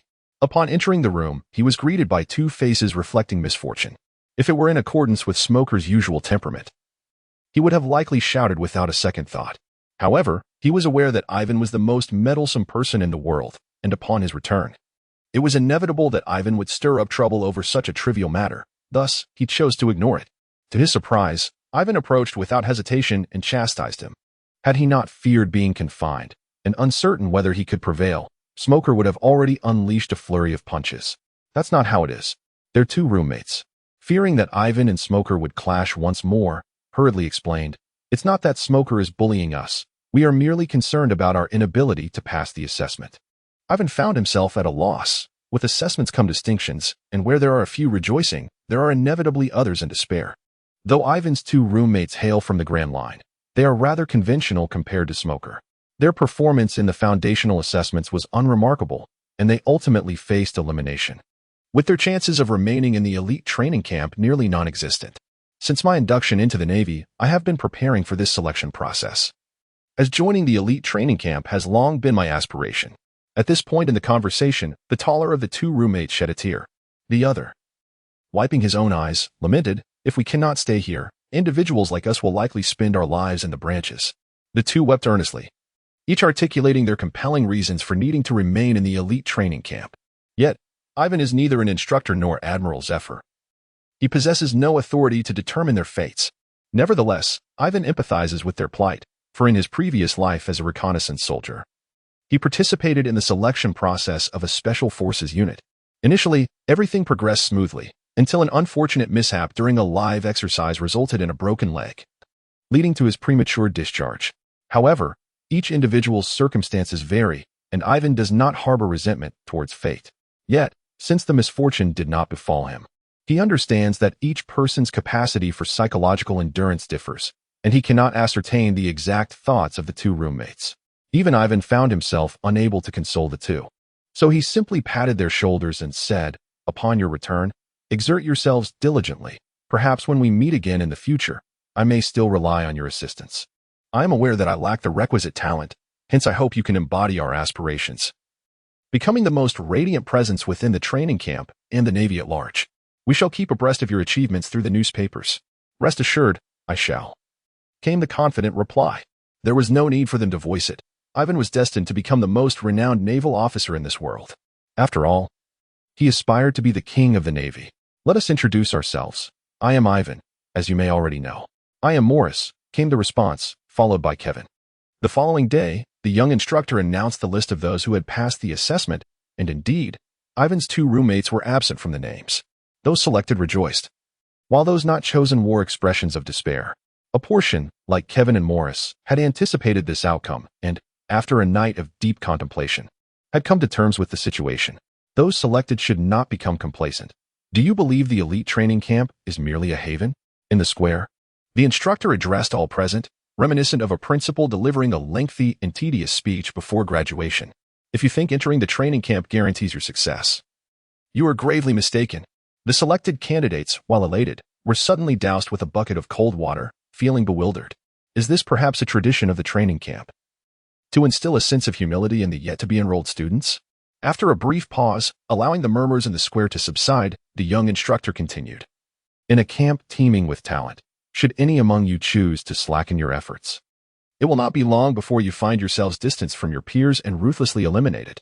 However, the elimination of some does not imply that others will take their place. Such dismissals are the norm in the elite training camp. Those who manage to graduate here after 3 years of study invariably become the backbone of the Navy. Even those who are eliminated continue to contribute their efforts throughout the naval forces." Then, the young instructor shifted his tone, addressing the eliminated candidates. "Do not be disheartened. You are not vastly inferior to those selected, and some among you may still be summoned to the main office." At that moment, a flicker of hope ignited in many hearts, as they yearned to be among the fortunate few retained by the Navy's headquarters. Being dubbed the fortunate ones suggested that their numbers were indeed limited. Even Kevin and Morris had only one remaining. "Congratulations, Morris." While Kevin felt a profound sense of sorrow, he mustered a forced smile to extend his congratulations to Morris. Morris, in turn, comforted Kevin, saying, "It's all right, brother. I believe you will surely succeed." In merely a month's time, amidst a competitive atmosphere, who could truly claim to be brothers? Smoker, detesting idle chatter and frivolous behavior, refrained from uttering a single word to the two. However, it was the seemingly unsociable Yiven who, contrary to expectations, offered both congratulations and consolation to them. Once the farewell time for the trainees had concluded, the young instructor led the 20 successful candidates into a camp enclosed by barbed wire. This would be the place where you would reside for the next 3 years. Shortly, someone would guide you to acclimate to your surroundings. Now, all that remained was to patiently await the arrival of the chief instructor. The chief instructor, none other than Admiral Zephyr, right? We've been here for a month. And finally, we shall meet the legendary Black Arm Zephyr. He has long been an idol in my heart, his tales echoing throughout my childhood. The prospect of meeting Zephyr filled everyone, except Yiven, with immense excitement. This iconic figure within the Navy holds a stature in their minds comparable to that of Roger among pirates. They had exerted themselves for an entire month in anticipation of hearing Admiral Zephyr's teachings, and waiting just a little longer was hardly a burden. Fortunately, Zephyr did not keep them waiting long, striding towards them with an imposing presence. His towering figure, exceeding 3 meters in height, was clad in a purple suit that seemed almost inflated by his muscular build, with forearms resembling granite, all exuding an aura of strength. At this moment, Zephyr had not lost his right arm. Despite his advanced age, his spirit had not been extinguished, brimming with fierce determination. The adage that seeing is believing rang true as Yiven found himself utterly captivated by Zephyr. A height of over 3 meters. In my previous life, that would equate to the height of a building. Could it be that to ascend to the rank of admiral, one must possess such extraordinary stature? Though Yiven's body was still maturing, he understood that he would likely reach only around 2 to 3 meters at most. Soon, Zephyr's gaze fell upon him, drawing Yiven back from his daydreams. It seemed that Peach Rabbit's words were indeed accurate. Zephyr had set his sights on him. Chapter 22. I shall surge forward. My impression of your cohort is exceedingly poor. Zephyr's first words upon encountering this new batch of recruits were neither welcoming nor encouraging. Instead, they were a stark reprimand. Engaging in private brawls, disrupting the examination order, sneaking out of the camp, surely, there is nothing you would shy away from? All present bristled at the unfounded accusations, feeling a swell of indignation. They knew well that the first 2 infractions had been committed by Yiven. But who had perpetrated the last offense? Only Smoker is aware that the instigator of all these matters, as Zephyr has pointed out, is none other than Yiven. Yet Yiven stands there, seemingly unaffected, as if he is not the subject of discussion. Zephyr appears to notice Yiven's demeanor, and a smile, devoid of warmth or kindness, emerges on his otherwise stern face. This unsettling smile causes Miles, a young instructor who has only been with Zephyr for a couple of years, to instinctively take a step back, as if he has witnessed something terrifying. However, considering your youth, it is natural for you to make some mistakes. Upon hearing Zephyr's words, the new recruits do not feel reassured. Instead, their anxiety deepens. Many of them are seasoned sailors, well aware that an eerie calm often precedes a storm. The expression Zephyr just displayed instills in them a palpable tension, reminiscent of the ominous atmosphere before a tempest. From this day forth, I shall be your teacher. To prevent you from causing me greater trouble in the future, I shall diligently instruct you. Zephyr's declaration of his intention to carefully mentor this group is no mere jest. He does not even wait for the following day to issue training tasks. Every individual must don their weights and run 10 laps around the training ground. Miles, you will oversee this. It is worth mentioning that the elite training camp's track is not a standard 400 meters. Each lap measures a precise 2 kilometers. While the others bear a weight of merely 50 kilograms, Yiven's backpack is notably larger, seemingly double the size of the others. Instructor, is there a mistake? Why is my backpack larger than the rest? Evan adjusted his backpack and then lifted the one belonging to the person beside him, expressing his dissatisfaction vocally. He acknowledged that Zephyr held him in high regard, yet questioned the necessity of such blatant targeting. It seemed he had indeed made an error. Upon hearing the commotion, Miles approached, glanced at the bag at Evan's feet, and remarked, "That one belongs to Smoker. Yours is over there." Ewan followed the direction of Miles' finger and beheld a backpack that was twice the size of the one he currently possessed, leaning against the wall. The effort required to lift that backpack was formidable, which deterred anyone from bringing it over. "Are you expecting me to carry this cumbersome load and run 20 kilometers? Is this not a task fit for a fool?" As Ewan pondered how to persuade Miles to lighten his burden, Tina's voice drifted over from the other side. "Instructor, Tina believes this is unjust." It seemed that the girls possessed a sense of compassion, unlike that coward Smog, who wouldn't dare utter a sound. Yet, Ewan's musings were misguided. Tina's outcry about unfairness did not stem from Ewan's excessive load. "Pray tell, where lies the injustice? We all bear a weight of 50 kilograms. Why should they be granted special treatment? According to your logic, then?" Tina demanded an increase in weight. "Very well, let us raise it to 100 kilograms. Is there anyone else who wishes to increase their burden?" The newcomers shook their heads vigorously. fearing that a refusal would result in an additional 50 kilograms being imposed upon them. They had only ever witnessed requests for reduced fees. But to see someone voluntarily seek to increase their own burden was an unprecedented sight. Was she not a foolish girl?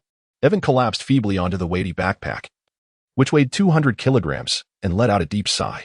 In the distance, Zephyr observed Tina's proactive request for added weight and nodded in approval.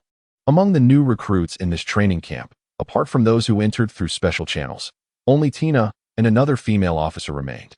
If Tina wished to establish her footing in this camp dominated by unwavering men, she would need to exert double the effort. Fortunately, she did not disappoint expectations and found her survival strategy on the very first day. Otherwise, it wouldn't be long before Zephyr would send her to Admiral Crane's female naval unit. However, Smoker was somewhat disappointing. He did not exhibit the arrogance that Sengoku had once touted, but rather bore a sense of resignation. This was evident from his willingness to show weakness and his indifference towards the special treatment Evan received. Could it be that during the month spent with Evan, his innate brilliance had been dulled? Although it was Garp's idea, the decision ultimately lay with Zephyr, who felt obliged to help Smoker regain his confidence. The crux of the matter still rested with Evan. Since there were no objections, it was time to run. If they did not complete the run before dinner, they could forget about eating that day. Damn, are they really using this to threaten me? Yet, there was no choice. Evan was indeed susceptible to such tactics. He shouldered the backpack and stepped onto the track. For Evan, the burden of 200 kilograms was not a significant challenge. But completing 20 kilometers before dinner posed a formidable task. It was already 2 in the afternoon, with 4 hours left until mealtime. Conserving energy and running at a steady pace should suffice. Oh, I forgot to mention, the camp decided to serve dinner 2 hours earlier today to welcome you all. Damn. The newcomers disregarded everything and sprinted ahead. Despite the heavy load on his back, Evan surged to the front, driven by the thought of dinner. Close behind him were Smoker and Tina, though their attempts to keep pace with Evan caused their breathing rhythms to falter. Observing that these three, burdened with additional weight, were outpacing them, the others abandoned their concerns for stamina and exerted themselves to keep up. However, those familiar with long-distance running understand that endurance is not the sole factor. Maintaining rhythm is paramount. Under Evan's leadership, the rhythm of all the new recruits in the training camp became utterly disordered. The first 10 kilometers were manageable, with everyone staying fairly close, but as the run progressed, an increasing number began to fall behind. By the last 5 kilometers, only the panting Smoker and Tina remained steadfastly behind Evan. It seems you are beginning to struggle. Evan turned his body, sprinting backward while addressing the 2 individuals trailing behind him. I shall not wait for you. I will dash ahead. What? This beast still retained the stamina for a sprint? Chapter 23. The Genius and the Prodigy. As Evan completed his final lap and cast the 200-kilogram backpack to the ground, raising a cloud of dust half a foot high. The other students stood in stunned silence. Is this the chasm that separates us? It is worth noting that some had not even completed half the distance, yet Evan, burdened with a pack 4 times heavier than theirs, remained unfazed. Upon witnessing this, Zephyr smiled and remarked, "It seems this lad has not yet reached his limits." He then turned to Miles and instructed, "Let's add a little more challenge for him. It simply won't do for him to be idly resting while others are running. That would appear exceedingly out of place." After receiving the command, Miles approached Evan, who was seated atop the backpack. "Have you completed 10 laps?" Miles inquired. "Indeed, I have." Evan replied with unwavering confidence. After all, he had exerted no less effort, having genuinely completed the entire 10 laps. However, Miles was not easily convinced and pressed on. "How can you prove it? How can one prove it?" "Completion is completion," Evan retorted. Ivan's tone grew increasingly impatient, his fist clenched tightly, exuding an aura that suggested he was ready to strike at the slightest provocation. Although Miles recognized Ivan's irritation, he nonetheless retorted aggressively, "Since you cannot provide proof, it indicates that you have not completed the task. Keep running." Ivan could no longer contain the fury that surged within him. He disregarded the fact that the other was his instructor and rolled up his sleeves, ready to engage in a brawl. "I can attest to this." At that moment, Smoker had just completed his run and hurriedly set down his backpack, rushing over to embrace Ivan, preventing him from acting impulsively. "I have been trailing behind him from the outset, and I can confirm that he finished his run." Miles turned to glance at Zephyr, who signaled him reassuringly. With the support of the chief instructor, Miles instantly gained confidence, even raising the volume of his voice. "You claim to provide proof? Did you complete the run yourself?" "Hey?" Smoker, unable to protect Ivan, ended up entangling himself in the situation as well. "What on earth is happening here?" Enough with the nonsense. Let us run together. Truly a fool. Ivan muttered a quiet curse at Smoker, then hoisted his backpack and stepped onto the runway. Although Smoker was utterly exhausted, resembling a worn-out grandparent, he nonetheless pursued him. What do you mean by that? I offer my assistance out of goodwill. Yet you not only fail to appreciate it, but also dare to insult me? Who asked for your help? You truly seem to be seeking unnecessary trouble. Ivan is not a naive rookie. He is acutely aware that seeking attention within the military comes at a price. Thus, he seeks to rationalize his actions. He understands that the additional training he imposes on himself is likely Zephyr's intention. Yet his earlier defiance towards the instructor was a deliberate attempt to solidify his reputation as a headstrong youth. Unbeknownst to him, Smoker unwittingly becomes the casualty of Zephyr's special consideration for Ivan. In a display of misguided gratitude, Ivan treats Smoker as a mere stepping stone, yet Smoker, displaying a fierce determination, doggedly trails behind Ivan. It seems that Smoker's life is one of perpetual pursuit. Yet he has never managed to catch up to either Ivan or the Straw Hat crew.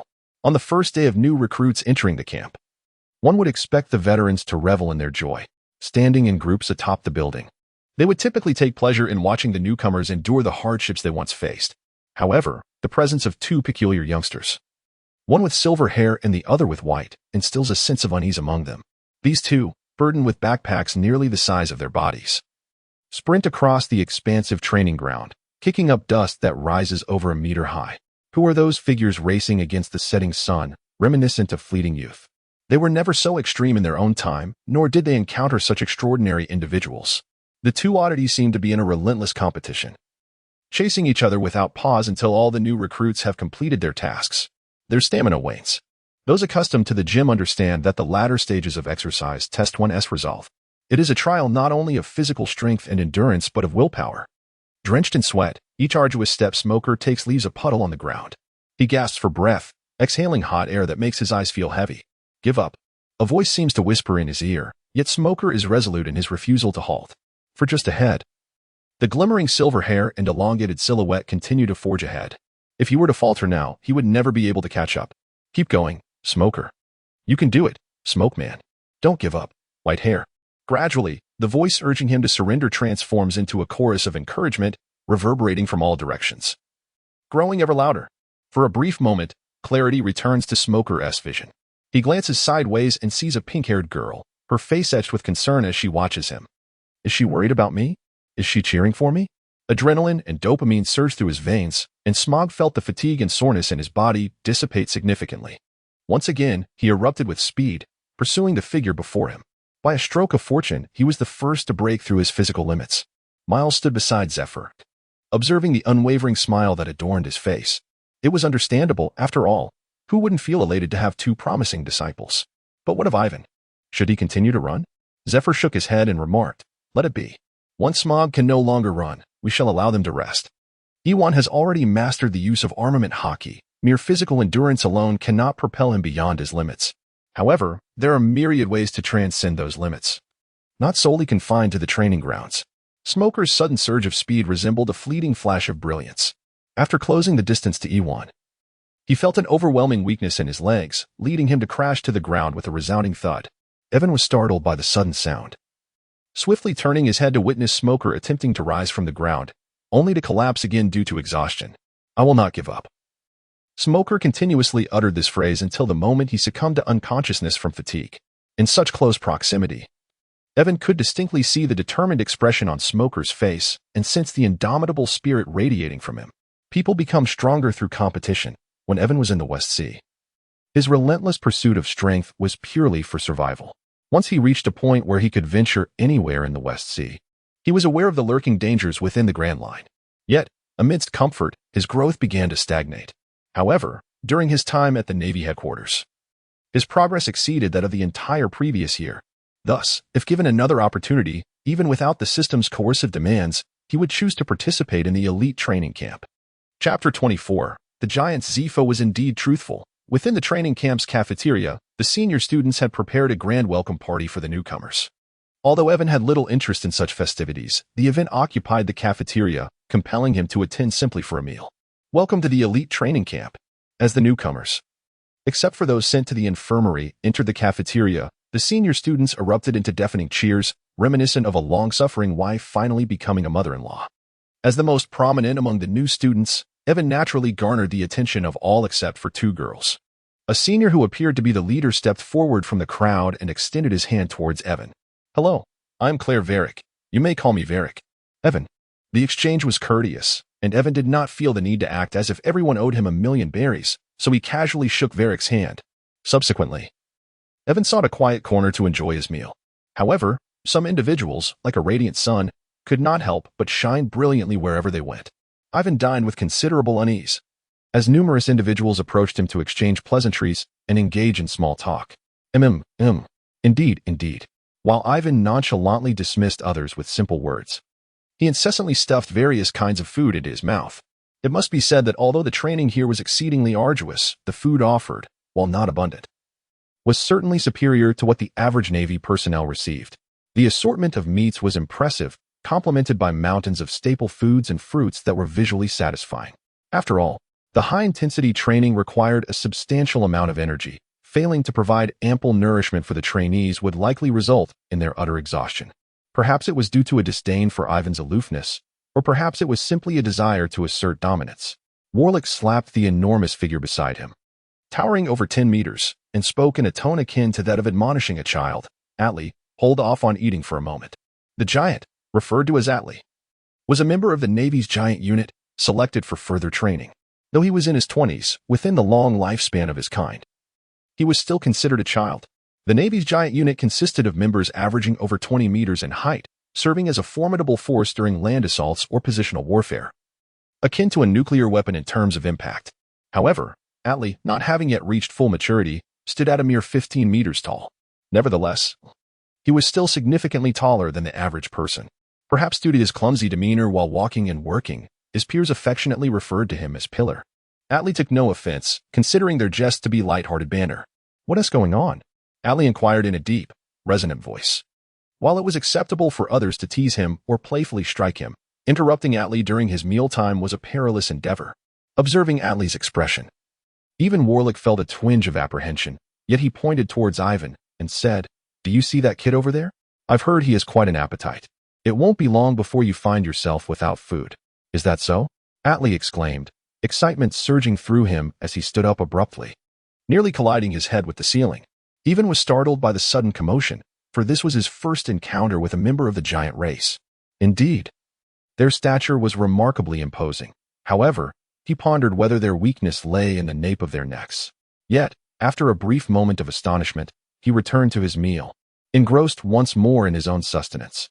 Ivan does not provoke others, yet that does not imply that others will not provoke him. At that moment, Atlee strode directly towards Ivan, causing the very ground to tremble slightly beneath him. Upon witnessing this scene, Warlick could not help but reveal a smile of triumphant scheming. Truly, the foolish Pillar was easily led astray with but a simple provocation. However, he did not anticipate that Atlee would take a seat beside Ivan. His voice resonating like a drum as he inquired, "I have heard that you possess quite an appetite?" To which he modestly replied, "Merely an average one." Evan lifted his head, bewildered by what Atlee meant. "Let us have a competition." "A competition in what? Eating?" Unless Evan had lost his senses, he would never agree to such a contest, for it was far from equitable. Atlee's hands were larger than the table itself, and his mouth resembled a cavern. Even if Evan were to remove his head and pour it into Atlee's gullet, he would inevitably be outmatched.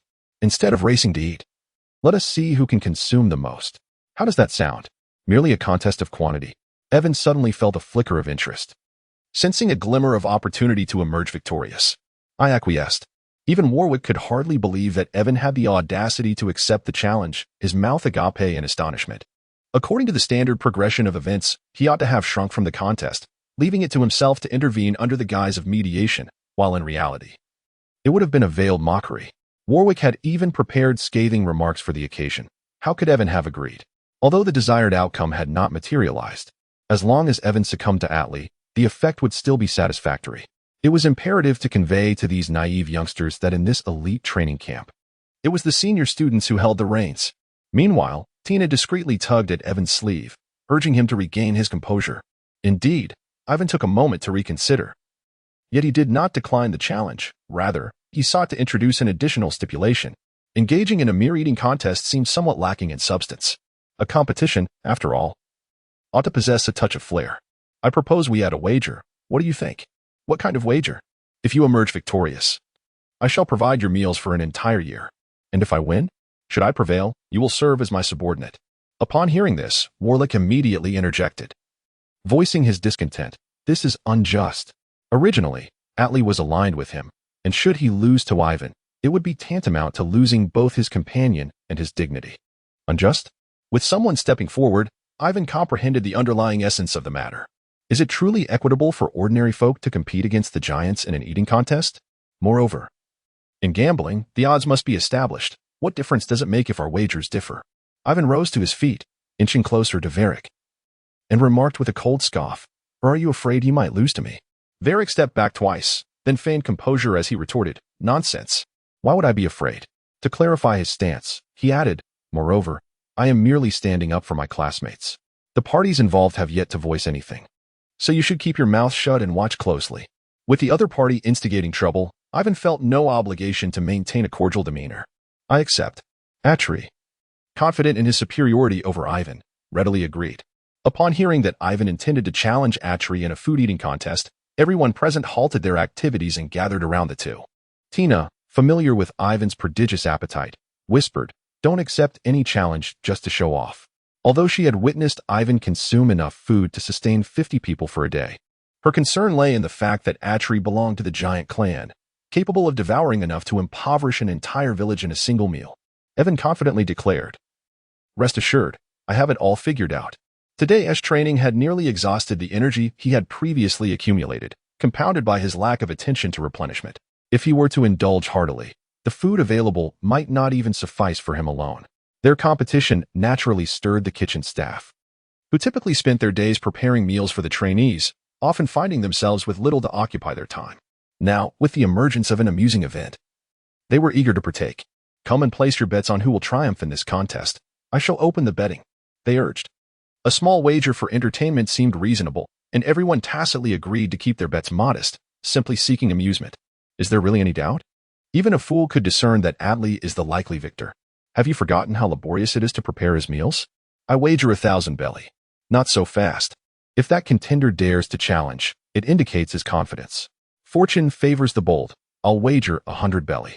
Fortune favors the bold. And you only bet 100 belly? I stake 10,000 on Atli's victory. Laughter and merriment filled the kitchen, oblivious to the trials that awaited them.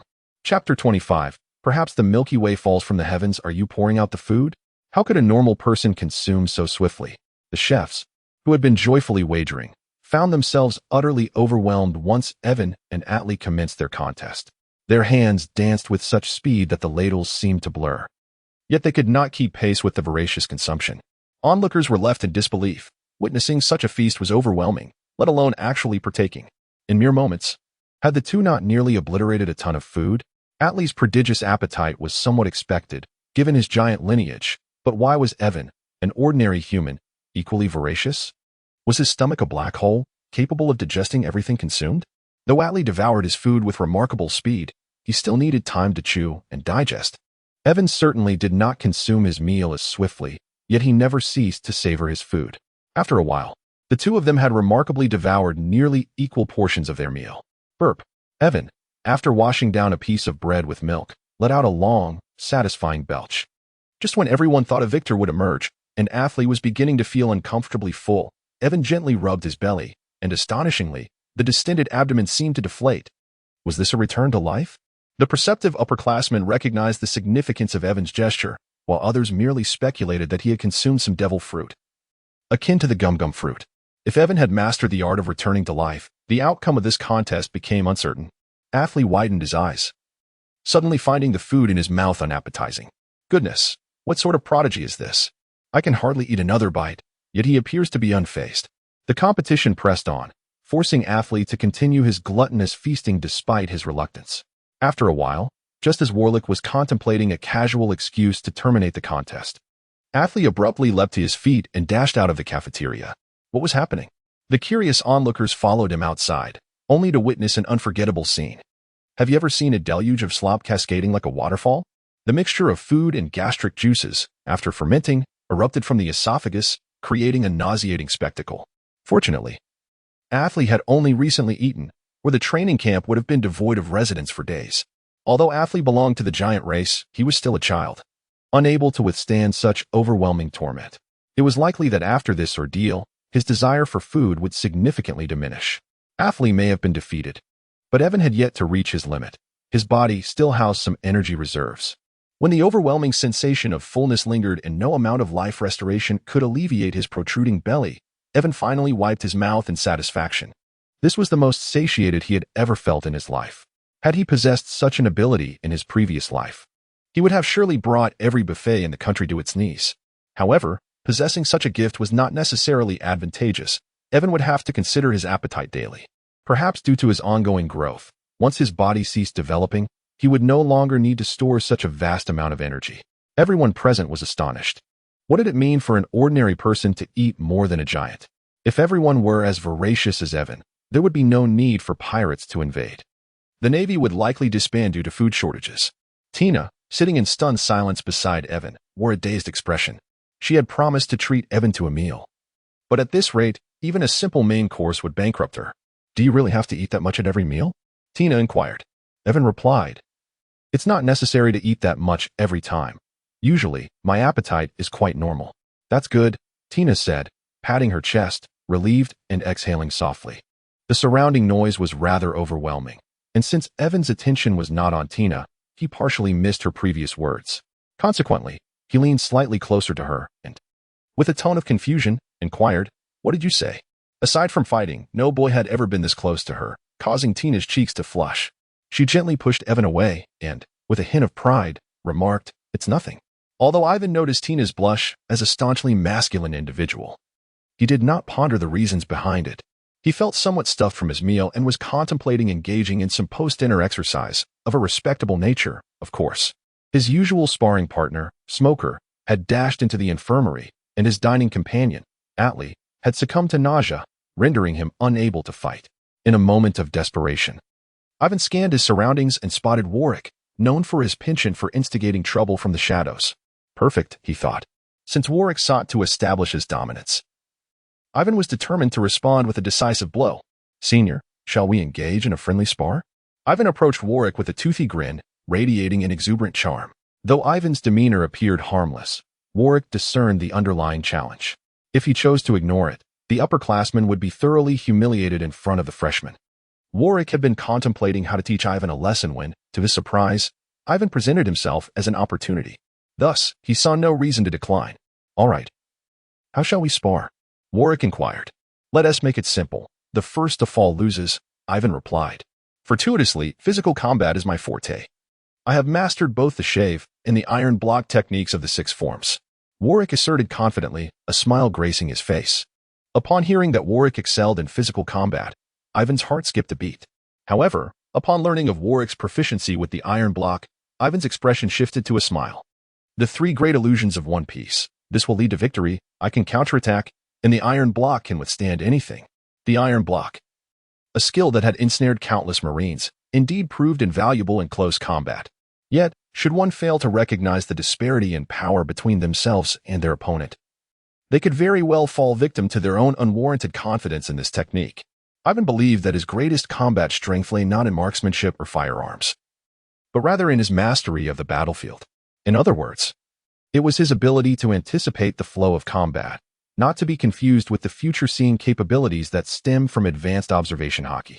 This ability allowed him to analyze his opponent's expressions and subtle movements, enabling him to predict their next moves. This skill was the reason Ivan could consistently evade his adversary's attacks with minimal movement.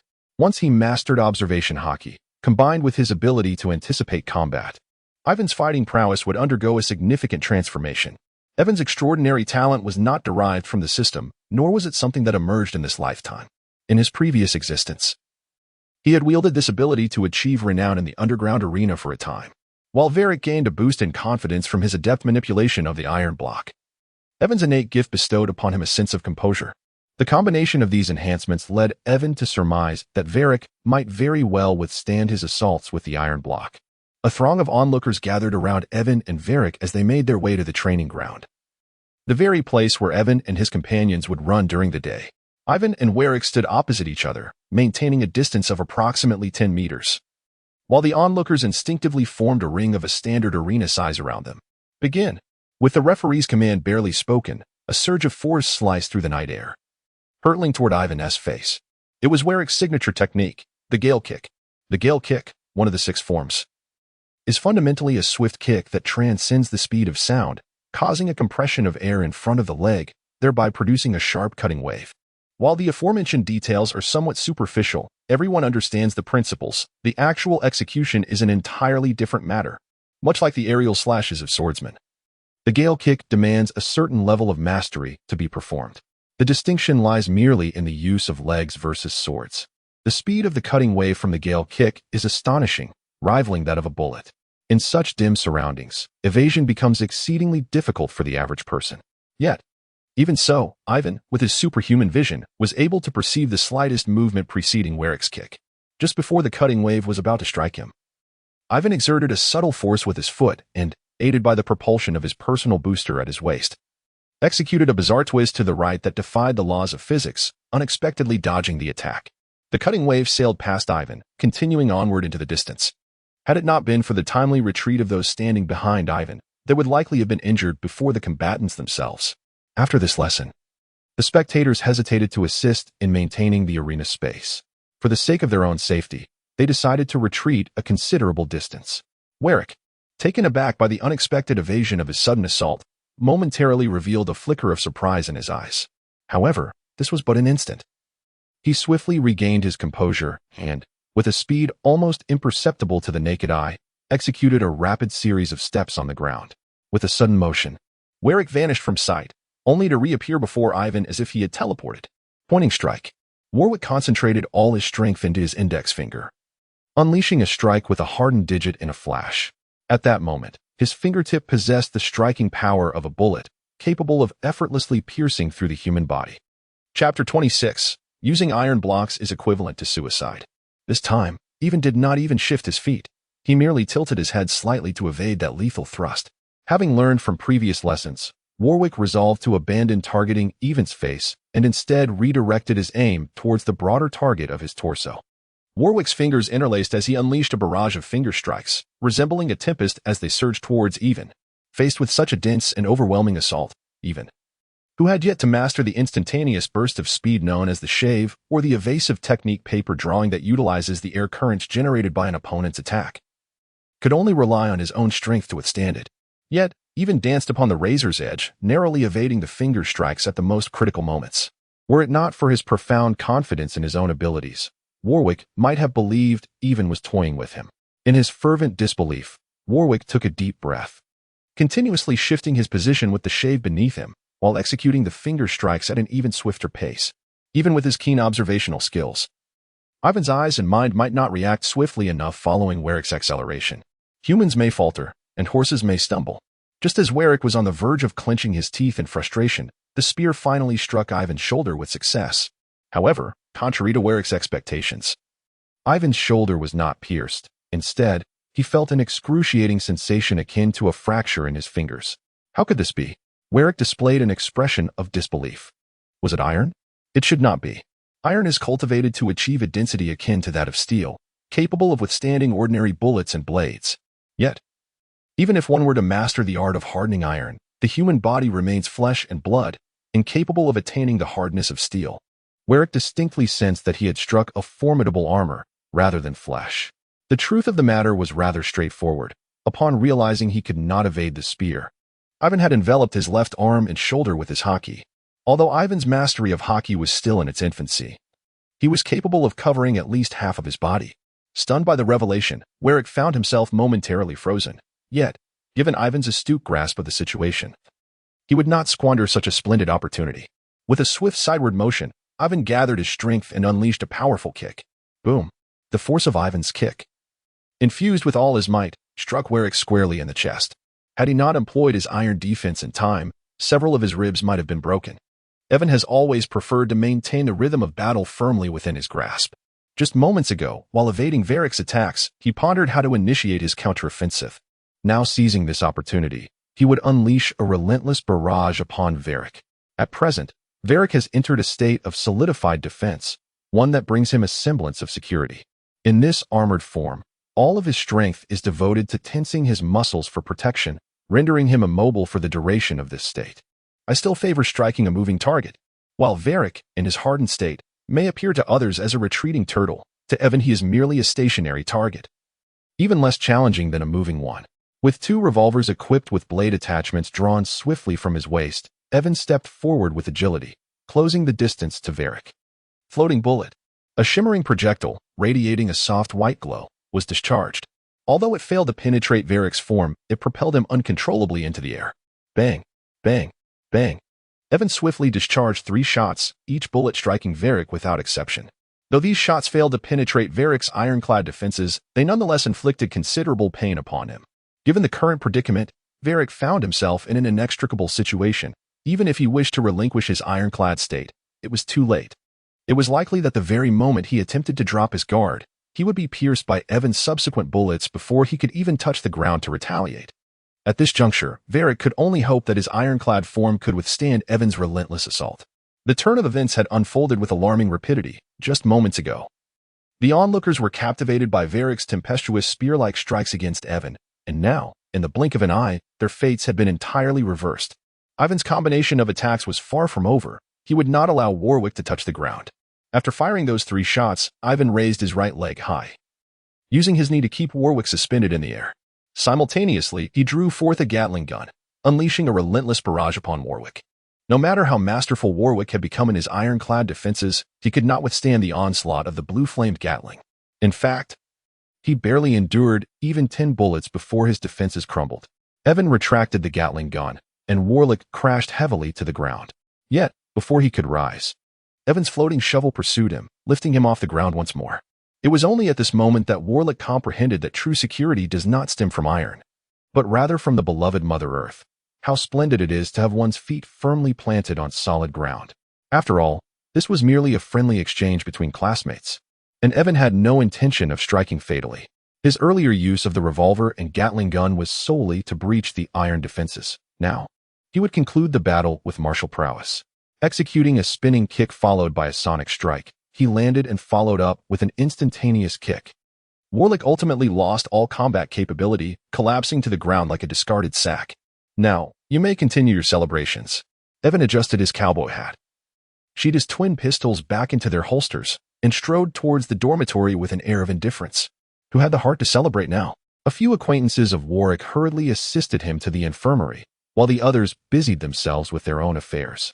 In the shadows cast by the streetlights, a tall figure observed the entire battle with a satisfied smile. Instructor Zephyr, carrying 2 crates of beer, halted and greeted Zephyr with the timidity of a child caught in mischief. Wasn't today meant for the students' celebrations? The instructors were also holding a party in their dormitory. Just as the revelry reached its peak, they found themselves out of liquor, and so they had sent this unfortunate instructor, who had lost a game, to procure more. Little did he expect to encounter General Zephyr on his way back. Though the Navy prohibited alcohol, it was generally frowned upon for soldiers to indulge in excessive drinking during their leisure time. The instructor assumed Zephyr was waiting there specifically to catch him, leaving him momentarily at a loss. However, Zephyr, aware of their clandestine drinking, showed no anger. Instead, he inquired with a smile, "Are you drinking?" "Oh, yes. Just be careful not to overindulge. If it affects your performance in class tomorrow, you know the consequences." It seemed Zephyr was in high spirits today, not only refraining from reprimanding them, but also permitting them to continue their revelry. One could only wonder what good fortune had befallen him.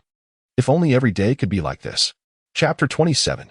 Borsalino time flowed like a river, leaves fell in a flurry, and in the blink of an eye. Evan had been at the elite training camp for over a month, since his competitive meal with Atlee and his subsequent victory over Warwick in a duel. Evan had become the most talked about student in the entire elite training camp.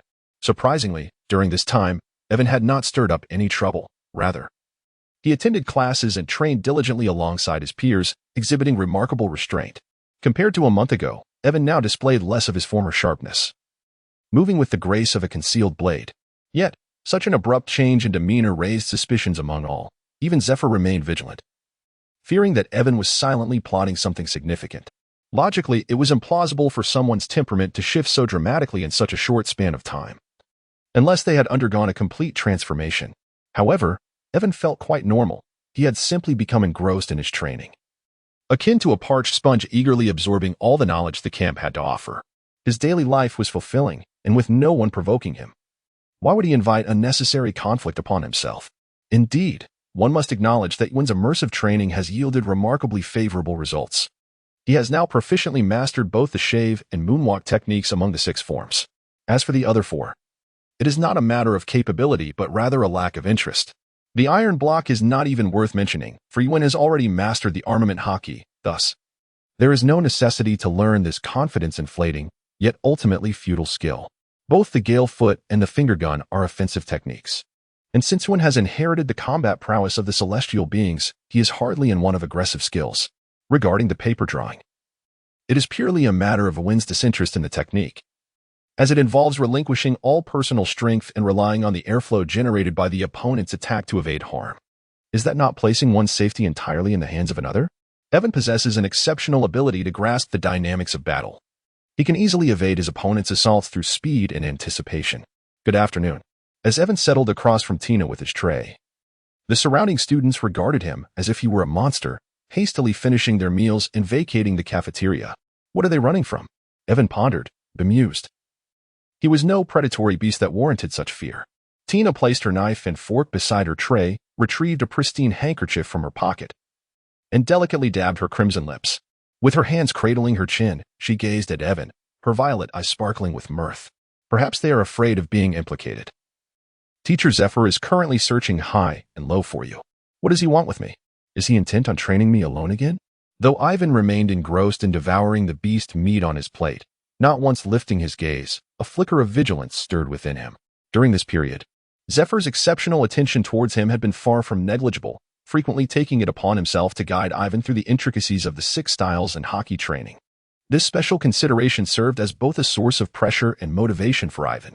Although it plunged him into a tumultuous existence, his strength progressed at an astonishing rate. It would not be an exaggeration to assert that the current Yiven could easily best 10 versions of his former self. Could it be that you skipped shooting training again today? Tina remarked with a playful smile, seemingly teasing Yiven. Impossible. You know full well that I never even attended shooting training, he retorted. Indeed, you possess the ability to make even the shooting instructor flee in exasperation. As fellow prodigies within the training camp, the rapport between Tina and Yiven developed swiftly, allowing for light-hearted banter. As for Tina's claim about the instructor's departure, it stemmed from the instructor's narrow-mindedness, and Yiven had little to do with it. It did, however, have a modicum of relevance. That incident marked Yiven's inaugural and ultimately final foray into shooting training. He had approached the class with great enthusiasm, anticipating the acquisition of remarkable marksmanship skills. To his dismay, the instructor's proficiency was merely mediocre, only marginally superior to Yiven's previous self, leading him to become somewhat distracted during the lesson. The instructor, unable to tolerate this, imposed a slight punishment upon Yiven. Evan was fully aware that he had erred, thus he humbly accepted the punishment. At this point, the situation seemed relatively normal. However, the subsequent actions of the shooting instructor were somewhat excessive.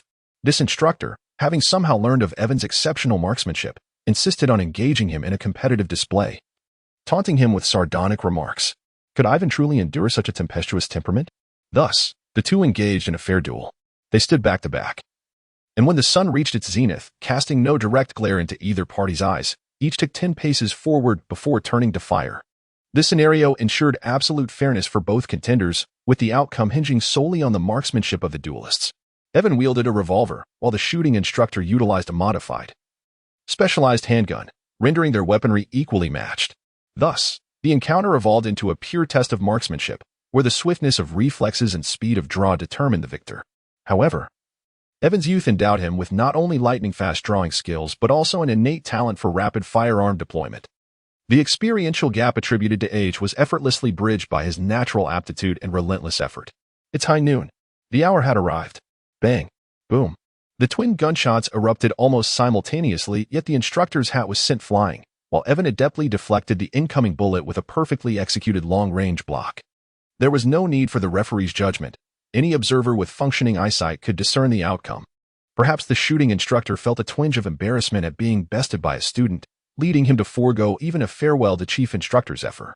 He hastily boarded a friend's vessel on a mission, departing Marineford under the cover of night.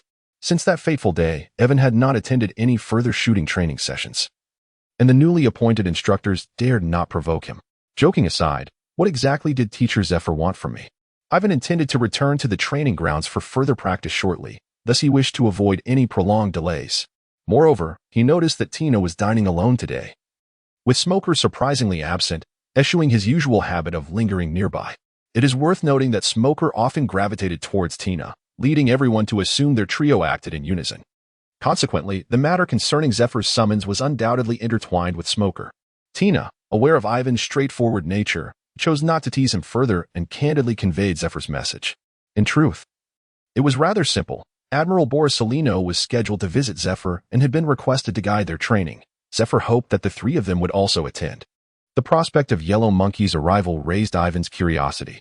If it had been Akiji, he would not have been surprised, given the latter's close association with Zephyr, frequently appearing at the elite training camp for various reasons. Even if Akainu were to grace them with his presence, Ivan could reluctantly accept it, attributing it to a concern for the growth of the Navy's next generation. Although Yellow Monkey maintained a decent rapport with Zephyr, his notorious laziness was a significant hindrance. The expectation that he would voluntarily offer guidance to his juniors, opting to recline rather than sit, or sit rather than stand, seemed utterly far-fetched. The notion that he would visit the training camp without ulterior motives was implausible, and Ivan harbored an unsettling premonition that this matter was indeed connected to him. Was trouble seeking him out, perhaps sensing that his month of tranquility had made the Navy headquarters a tad too quiet? Why didn't you go? Ivan inquired. Tina shot him a disapproving glance, as if reproaching him for asking the obvious, yet she replied, I was merely waiting for you to join me. Chapter 28. The frustrated Yellow Monkey upon Ivan and Tina's arrival at the training grounds. An area typically devoid of attendees outside of scheduled classes was now brimming with recruits from the training camp, although Zephyr was often exasperated by his indolent apprentice. Resulting in such spectacles being rare, the uninformed trainees held Yellow Monkey in high regard. After all, who wouldn't desire to be a naval officer who could ascend the ranks while reclining in an office, perusing newspapers, and sipping tea? Peering through the dense throng, one could discern Yellow Monkey donning his signature-tinted sunglasses, obscuring a third of his somewhat disreputable visage, were it not for the white naval justice cloak draped over his shoulders. His yellow-striped suit would not seem out of place as the principal of Futaba Kindergarten from the Crayon Shinchan series, in stark contrast to the seemingly content Yellow Monkey. Smoker stood across from him, beads of sweat dotting his forehead as he faced the situation with utmost seriousness. You have made your moves numerous times. Now it is my turn. Whoosh. A piercing sound sliced through the air as a brilliant beam of yellow light emanated from Kazari's fingertips, hurtling towards Smoker on the opposite end. Alarmed, Smoker swiftly transformed into a swirling mist, evading the oncoming ray. Impressive, Kazari remarked, feigning admiration for Smoker.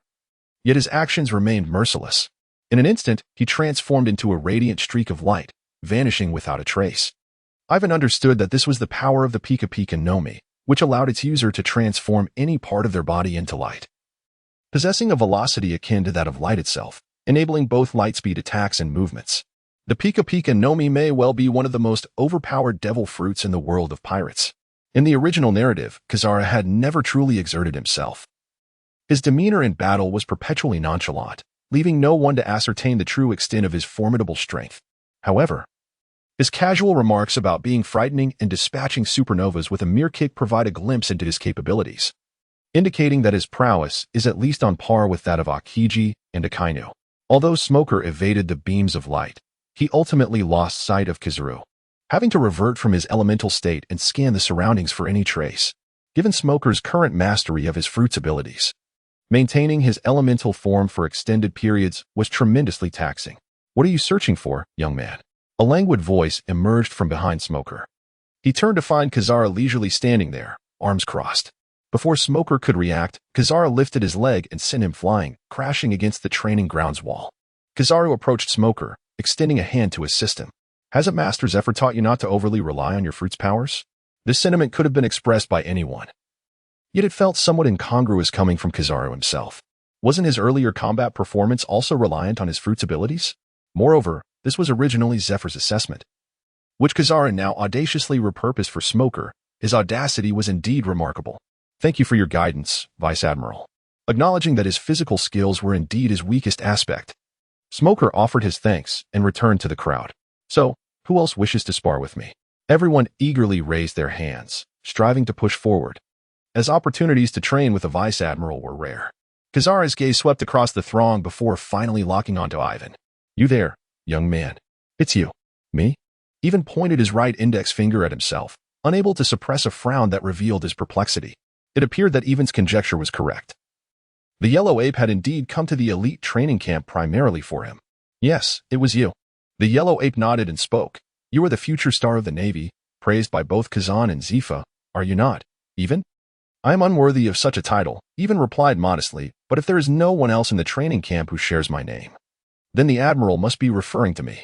Yiven never anticipated that even before graduating from the elite training camp, his reputation had already permeated the upper echelons of the Navy, with even some mid-level officers being familiar with his esteemed name.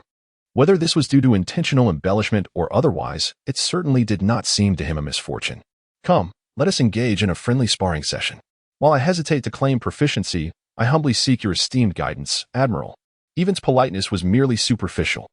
He was already eagerly showcasing his shaving techniques in the center of the arena. Such remarkable speed. Kuzan was not merely flattering Yiven, he was genuinely in awe. In his youth, Kuzan, alongside Akainu and Akiji, was hailed as a monster of the Navy. Yet he had never exhibited such swiftness at this age before consuming a devil fruit. Should he even consume another devil fruit that complements his abilities, he would undoubtedly evolve into yet another formidable force within the Navy in a remarkably short span of time. Colonel, our sparring should have no restrictions, should it?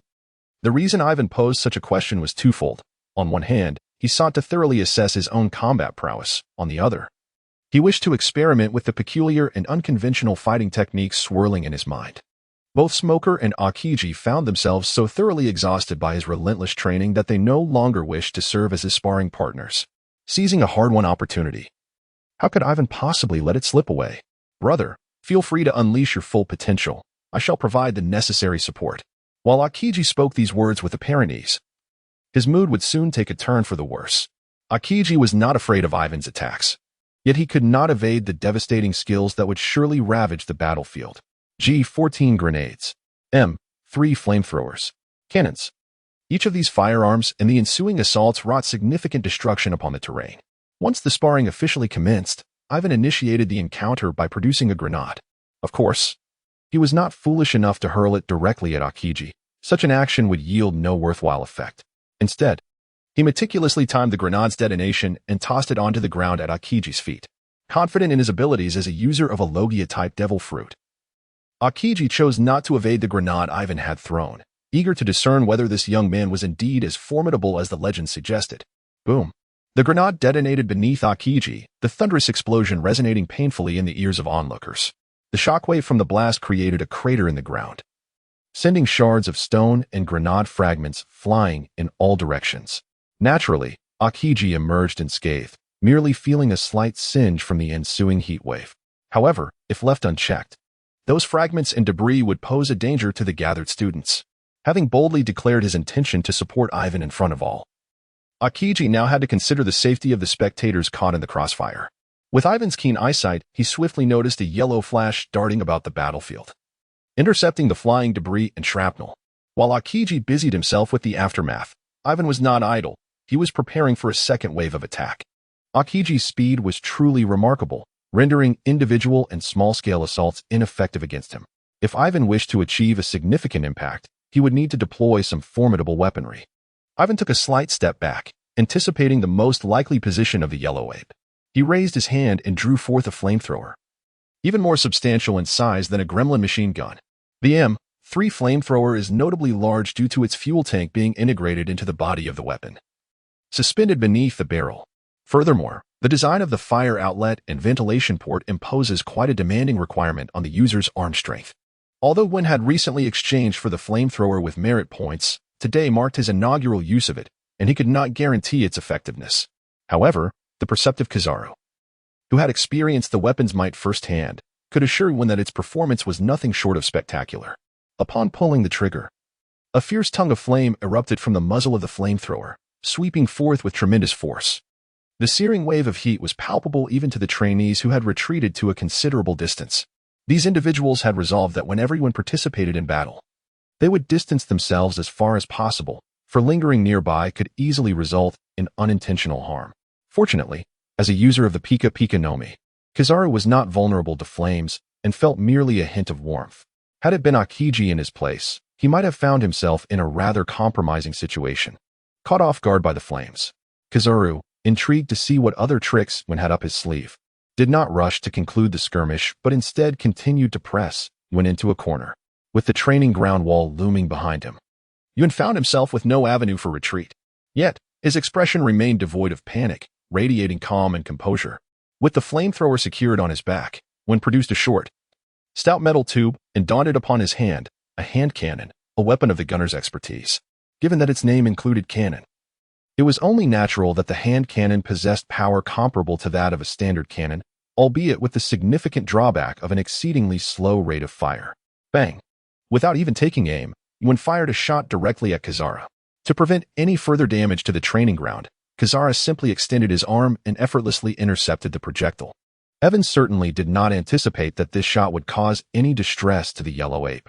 He merely sought to seize an opportunity for himself. With a swift motion, he executed the moonwalk technique, propelling himself into the air. Soaring, he unleashed a volley mid-flight. With the assistance of his personal propulsion device, Evan stabilized his body in the air and fired 2 more shots at the yellow ape on the ground. This time, the yellow ape did not even raise a hand. Bracing himself against the 2 cannonballs with his body, the ordinary blasts from the handheld cannon detonated upon impact, failing to penetrate his defenses, yet still causing him a modicum of discomfort. This rascal, the yellow ape, grew weary of the playful exchange. He resolved to swiftly conclude the battle and leapt into the air with a moonwalk even faster than Evan's.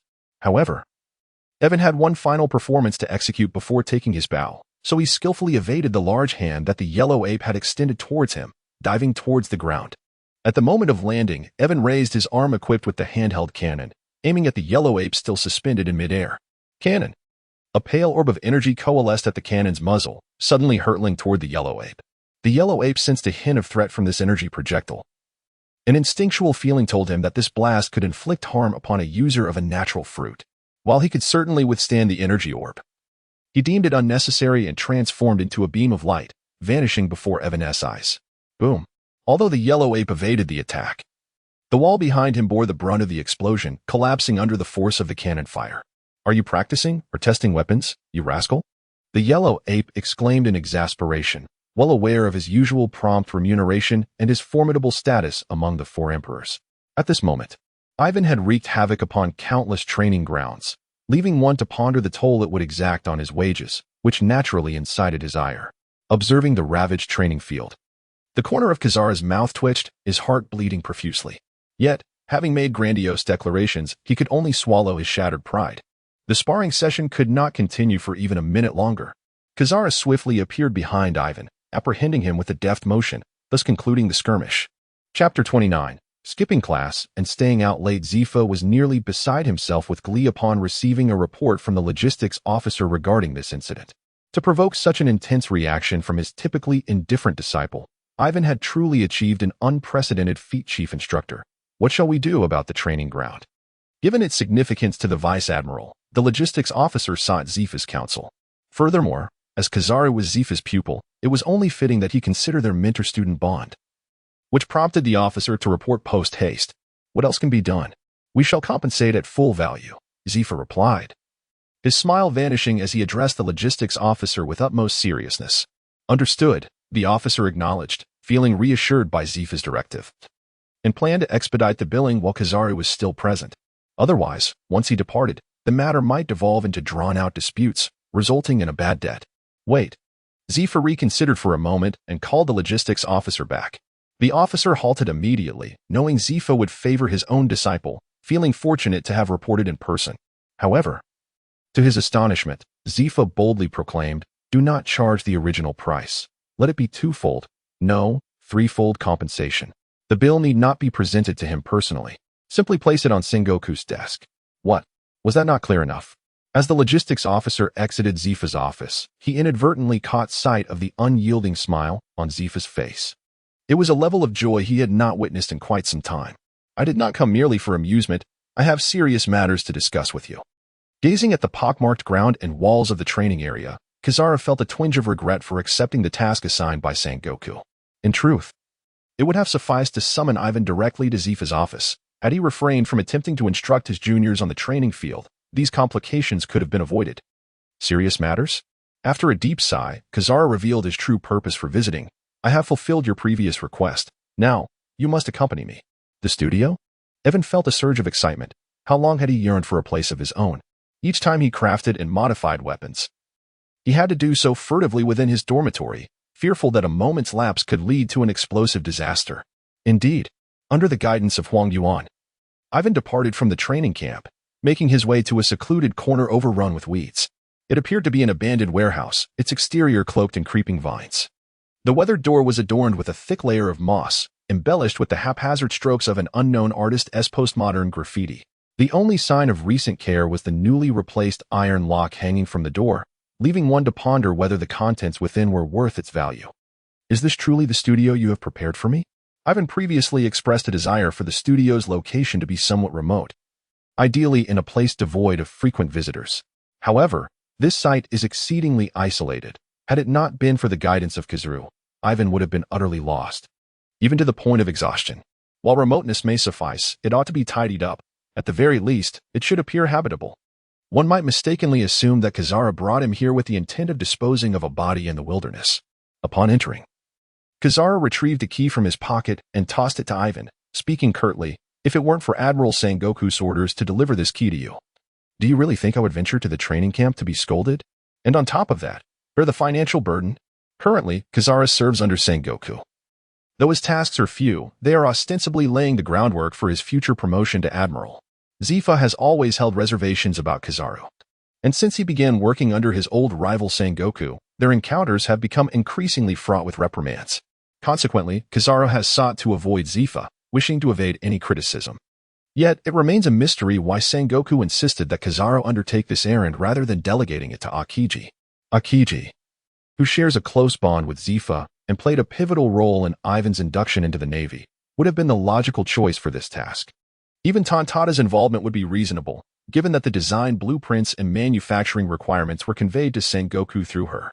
However, Kuzan underestimated Akiji's reluctance to encounter Yiven, as he even requested an assignment in the New World to avoid delivering the key. It is perplexing that Akiji has consistently encountered misfortune whenever Yiven is involved. Tantada is exceedingly busy, often absent from Marineford for 10 days to 2 weeks at a time.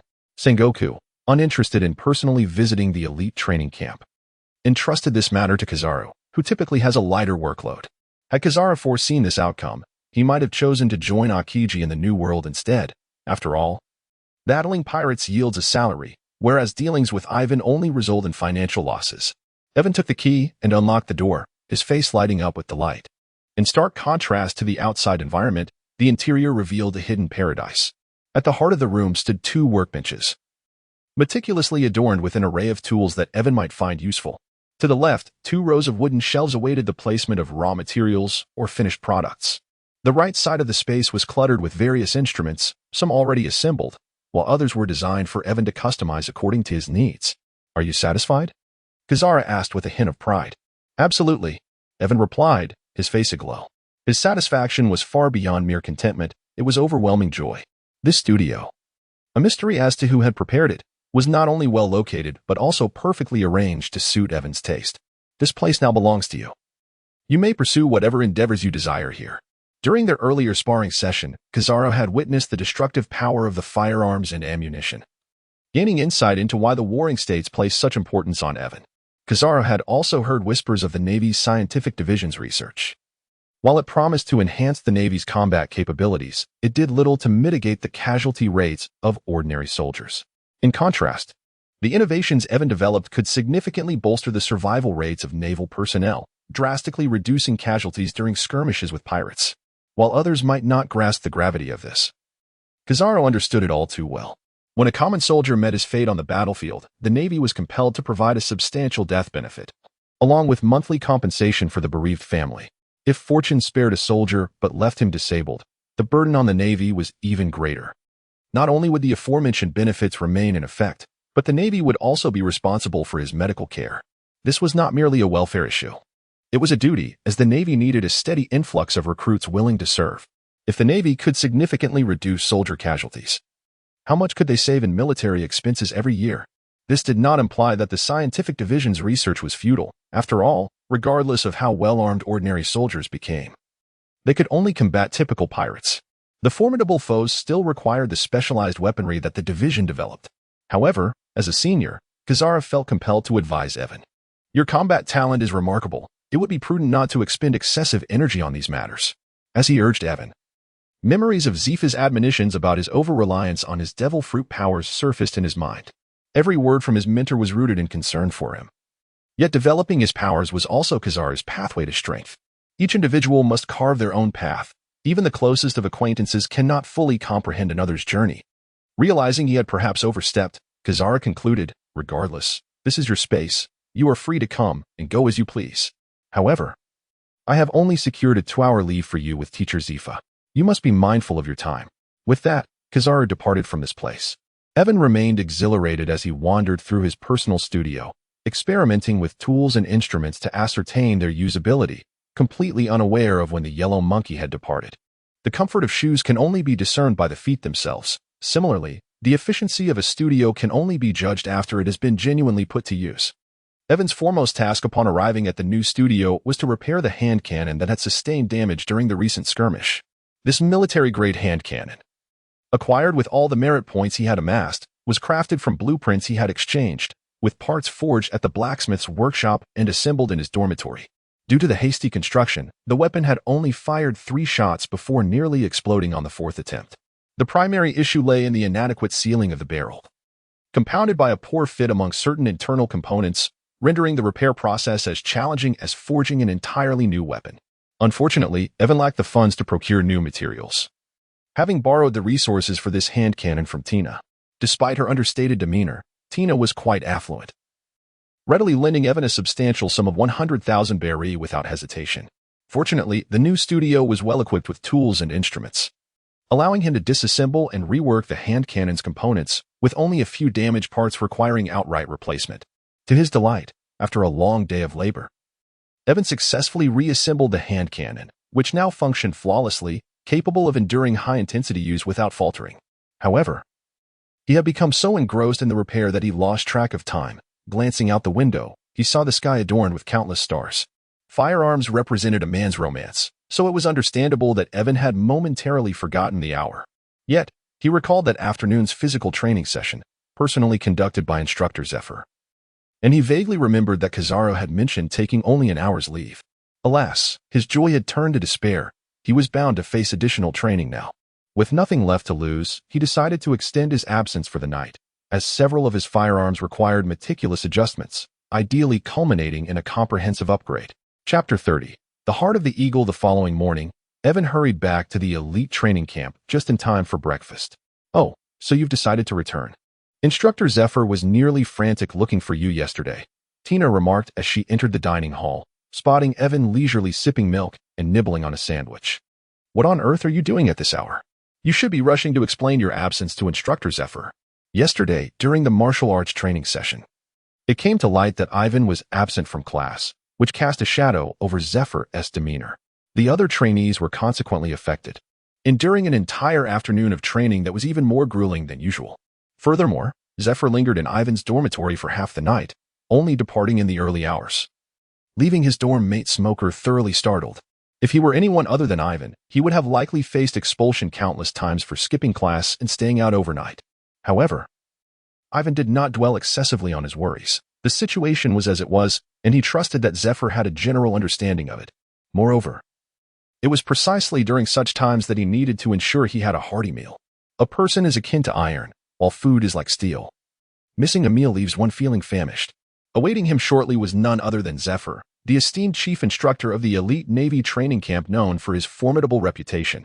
After satisfying his hunger, he would be better equipped to endure whatever punishment awaited him, even on the road to the underworld. A well-fed ghost possesses far more dignity than a starving one. I understand.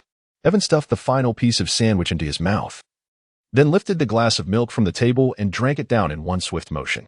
One must inevitably confront what needs to be faced. A man must possess the courage to take responsibility. Even if he could evade it today, he would sooner or later have to accept the wrath of Zephyr. Rising to his feet, Evan placed a delicate automatic pistol before Tina. Is this a gift for Tina? Tina's eyes widened, her face a canvas of disbelief. Having known Evan for quite some time, she was well aware of his miserly nature. He would consider it a loss not to pick up money found on the street. The thought of him voluntarily giving something away was almost unfathomable. It would be a miracle if he did not seek to deceive others. Consider it a token of gratitude for lending me money.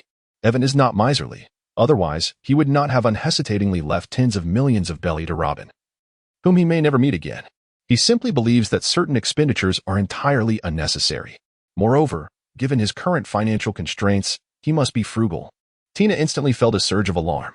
Could it be that this fellow intends to settle his 100,000 belly debt with this mere handgun? Based on her understanding of Evan, such a thing is certainly within his capability. Evan observed Tina's expression and discerned her thoughts, rolling his eyes as he remarked, "Surely, you must be overthinking this. Rest assured, I will repay every penny of the debt I owe you in due time." The automatic pistol before him was a creation he had assembled last night from leftover materials while modifying his equipment, its design identical to the one he had given Robin.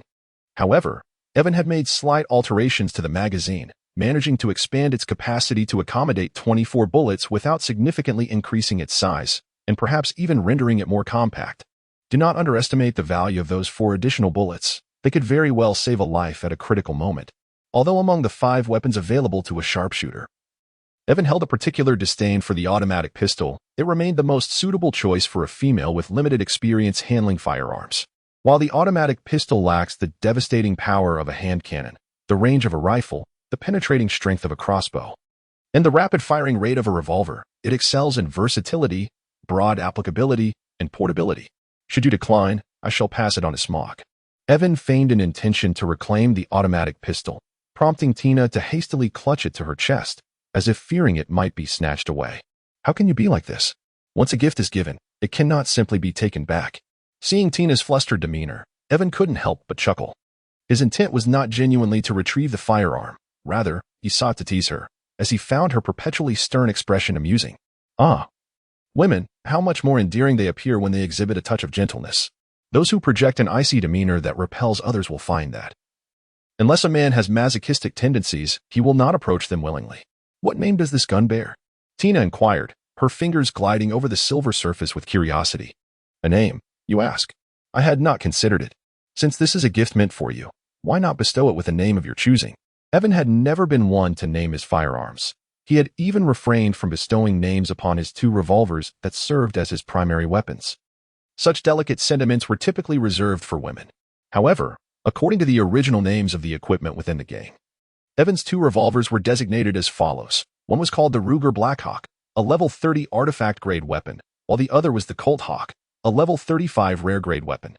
Both of these firearms had been part of Evan's novice gift package, representing the most valuable equipment he possessed, with half of his title as Blackhawk derived from these 2 guns.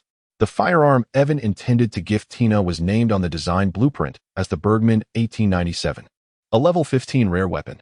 Nevertheless, as a gift, its name left much to be desired, and how could Evan possibly explain the origin of this name?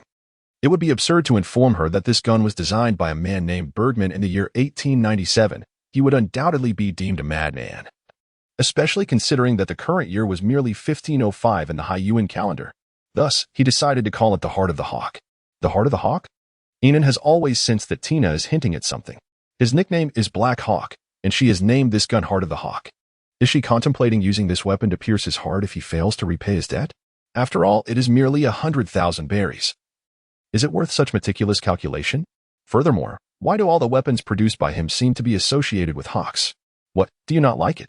Whether I like it or not is irrelevant. After all, it is a gift for you. Then it's settled. In light of my gift, would you care to accompany me to meet Teacher Zephyr? Absolutely not. Tina is not so foolish. Teacher Zephyr is likely still in a fit of rage, and to approach him now would be akin to walking into the line of fire. She has committed no wrongdoing. Why should she accompany Ewan to witness the spectacle? Unable to garner Tina's sympathy, Ewan reluctantly made his way to Zephyr's office alone. As the chief instructor of the training camp, Zephyr occupies the largest office on the top floor of the camp's administrative building. Due to the tragic loss of his wife and child at the hands of pirates, he not only works here but also sleeps in this very space. For someone like Zephyr, who has devoted his life to battle, the mere presence of a place to rest is sufficient. He is indifferent to whether he resides in a mansion or on a military cot. Moreover, after losing his family, the students of the training camp have become everything to him. Knock, knock, knock, knock. The sound of 3 knocks, 1 light, 2 heavy, echoed through the empty corridor as Ewan stood poised before the door, awaiting Zephyr's response. Come in. A deep voice emanated from within, sounding relatively cheerful, which allowed Ewan to breathe a sigh of relief.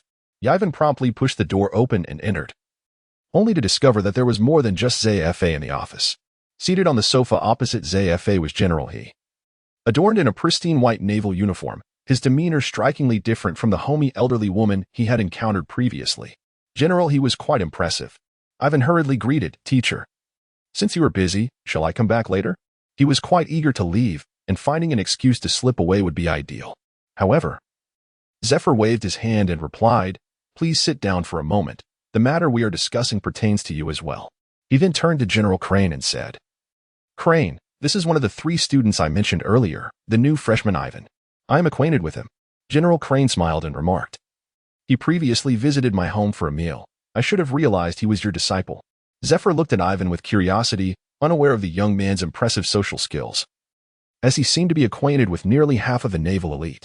Given this, the matter we are discussing becomes even more pertinent. What was the arrangement? Yiven felt an inexplicable sense of being sold out. Chapter 31. A mission enshrouded in doubt. What? Are we free to accompany the mission to eradicate the pirates? It is well known that such practical activities are typically undertaken by students in their second year. First-year newcomers primarily focus on theoretical knowledge and honing their personal combat skills.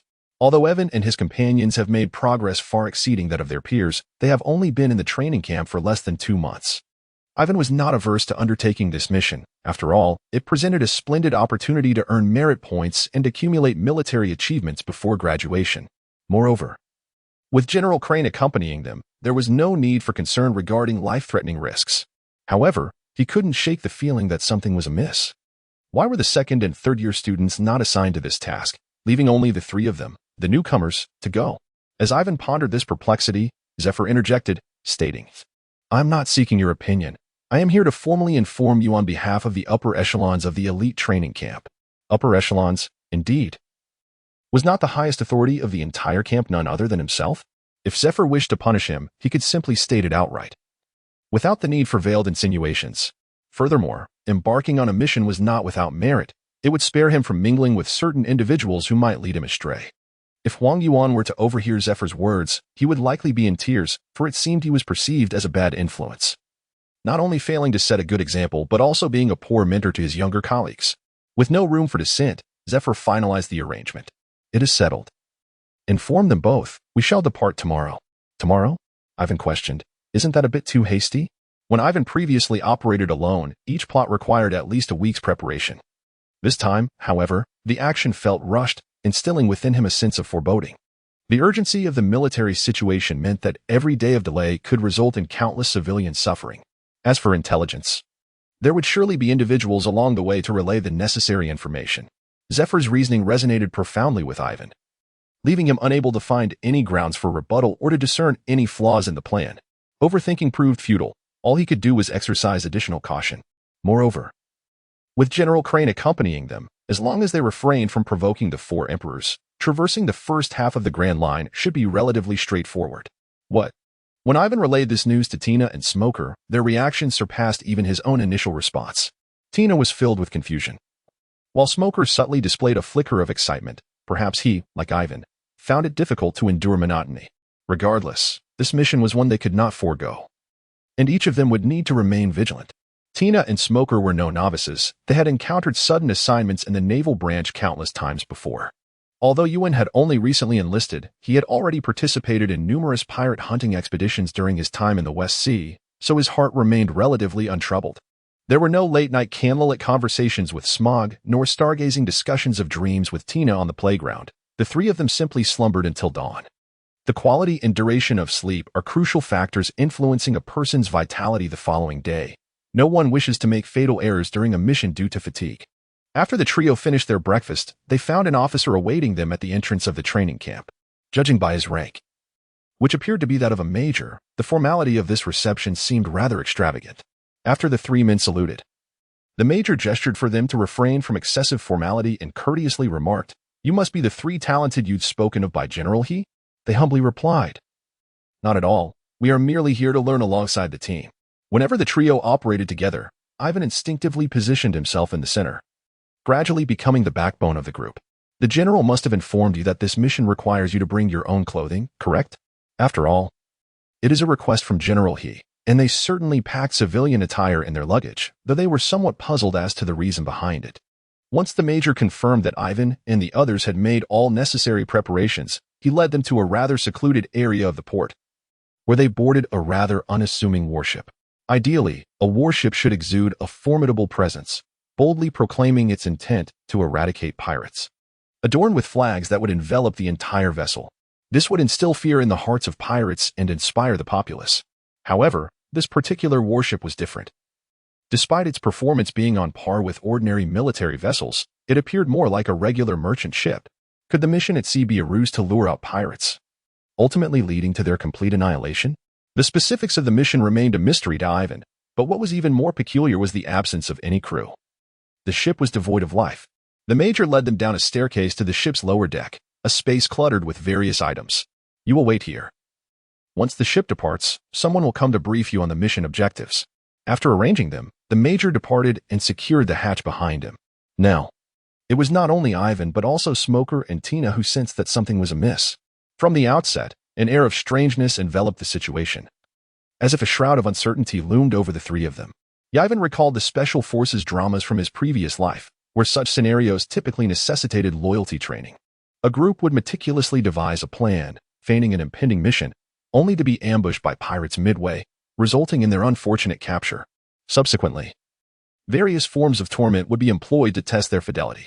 They had been ensconced in the dark confines of the ship's hold for an extended period, until, after the vessel had sailed far from Marineford, sounds began to emanate from outside. Yiven placed his hand firmly upon the revolver at his waist, ever vigilant and prepared for any unforeseen circumstances.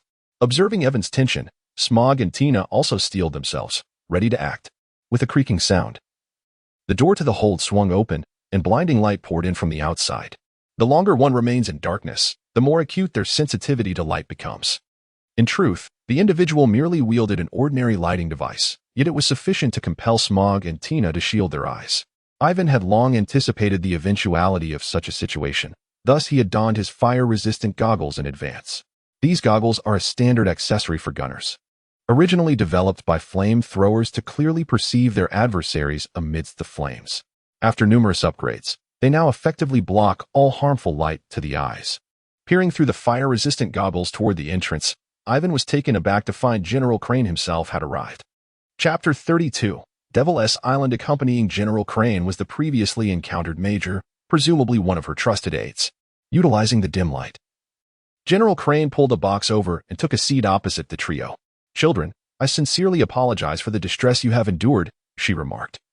Her appearance considerably more haggard than Yiven had observed the day prior, likely due to the mental strain this affair had caused her. Tina, noticing General Crane's condition, compassionately reassured her, "We are all fine. If we cannot endure this minor hardship, how can we speak of battling pirates?" Smoker nodded in agreement, adding, "Indeed, the conditions here are not so unfavorable." Even Yiven merely suggested, "Next time, if such a situation arises, we could place some food in the lower hold in advance." Some missions require a high degree of confidentiality, and Yiven understood this. He was merely feeling a bit peckish, seeing the three of them so understanding. General Crane found herself at a loss for words regarding what to say next. After a moment of contemplation, she sighed and stated, "Well then, Ebel. While we have not yet departed far, let us return these children." Ebel, perceiving her reluctance, anxiously protested, "General, we have prepared for this operation for such an extended period. It would be a great pity to abandon it now." Upon hearing the exchange between General Crane and Ebel, Yiven furrowed his brow, stroking his chin while pondering something. However, Smoker could no longer contain himself and directly expressed his determination. "General, please entrust the mission to us. We will exert every effort to accomplish it." Tina nodded in agreement, indicating her shared sentiment. These two were indeed Na'vi, hastily pledging their commitment without even fully grasping the nature of the mission. Yiven was not averse to undertaking this mission, He simply had yet to clarify certain matters. General Crane, could you at least provide us with an understanding of our objectives? This way, we can determine whether to proceed or retreat. In a trio, it is imperative that at least one individual maintains composure at all times. Ivan had hoped that Smoker would shoulder this responsibility, only to find that he was even more impulsive than Ivan himself, acting without regard for the consequences. Tina, typically quite level-headed, sometimes succumbed to the emotional tendencies inherent to women, as evidenced in the current situation. Originally, this mission was classified as top secret, and Ivan and his companions should not have been privy to its intricate details if they were not to participate, perhaps in an effort to persuade them to continue. General Crane sighed softly and remarked, "If I had any other options, I would never place you in harm's way. This situation is far too convoluted, leaving us with no choice but to resort to this strategy." What could possibly be so troublesome that even General Crane sought assistance from these three newcomers? Moreover, the Navy had numerous individuals far more capable than they. Why, then, were they chosen? Have you heard of Devil's Island? Devil's Island? In a world rife with peculiarities, islands bearing the title of Devil's Island were as numerous as fish in a river, leaving them uncertain as to which one General Crane referred. In the original narrative, the vessel associated with the moniker Devil's Island was likely the terrifying three-masted ship of Gecko Moria, located in the Devil's Triangle.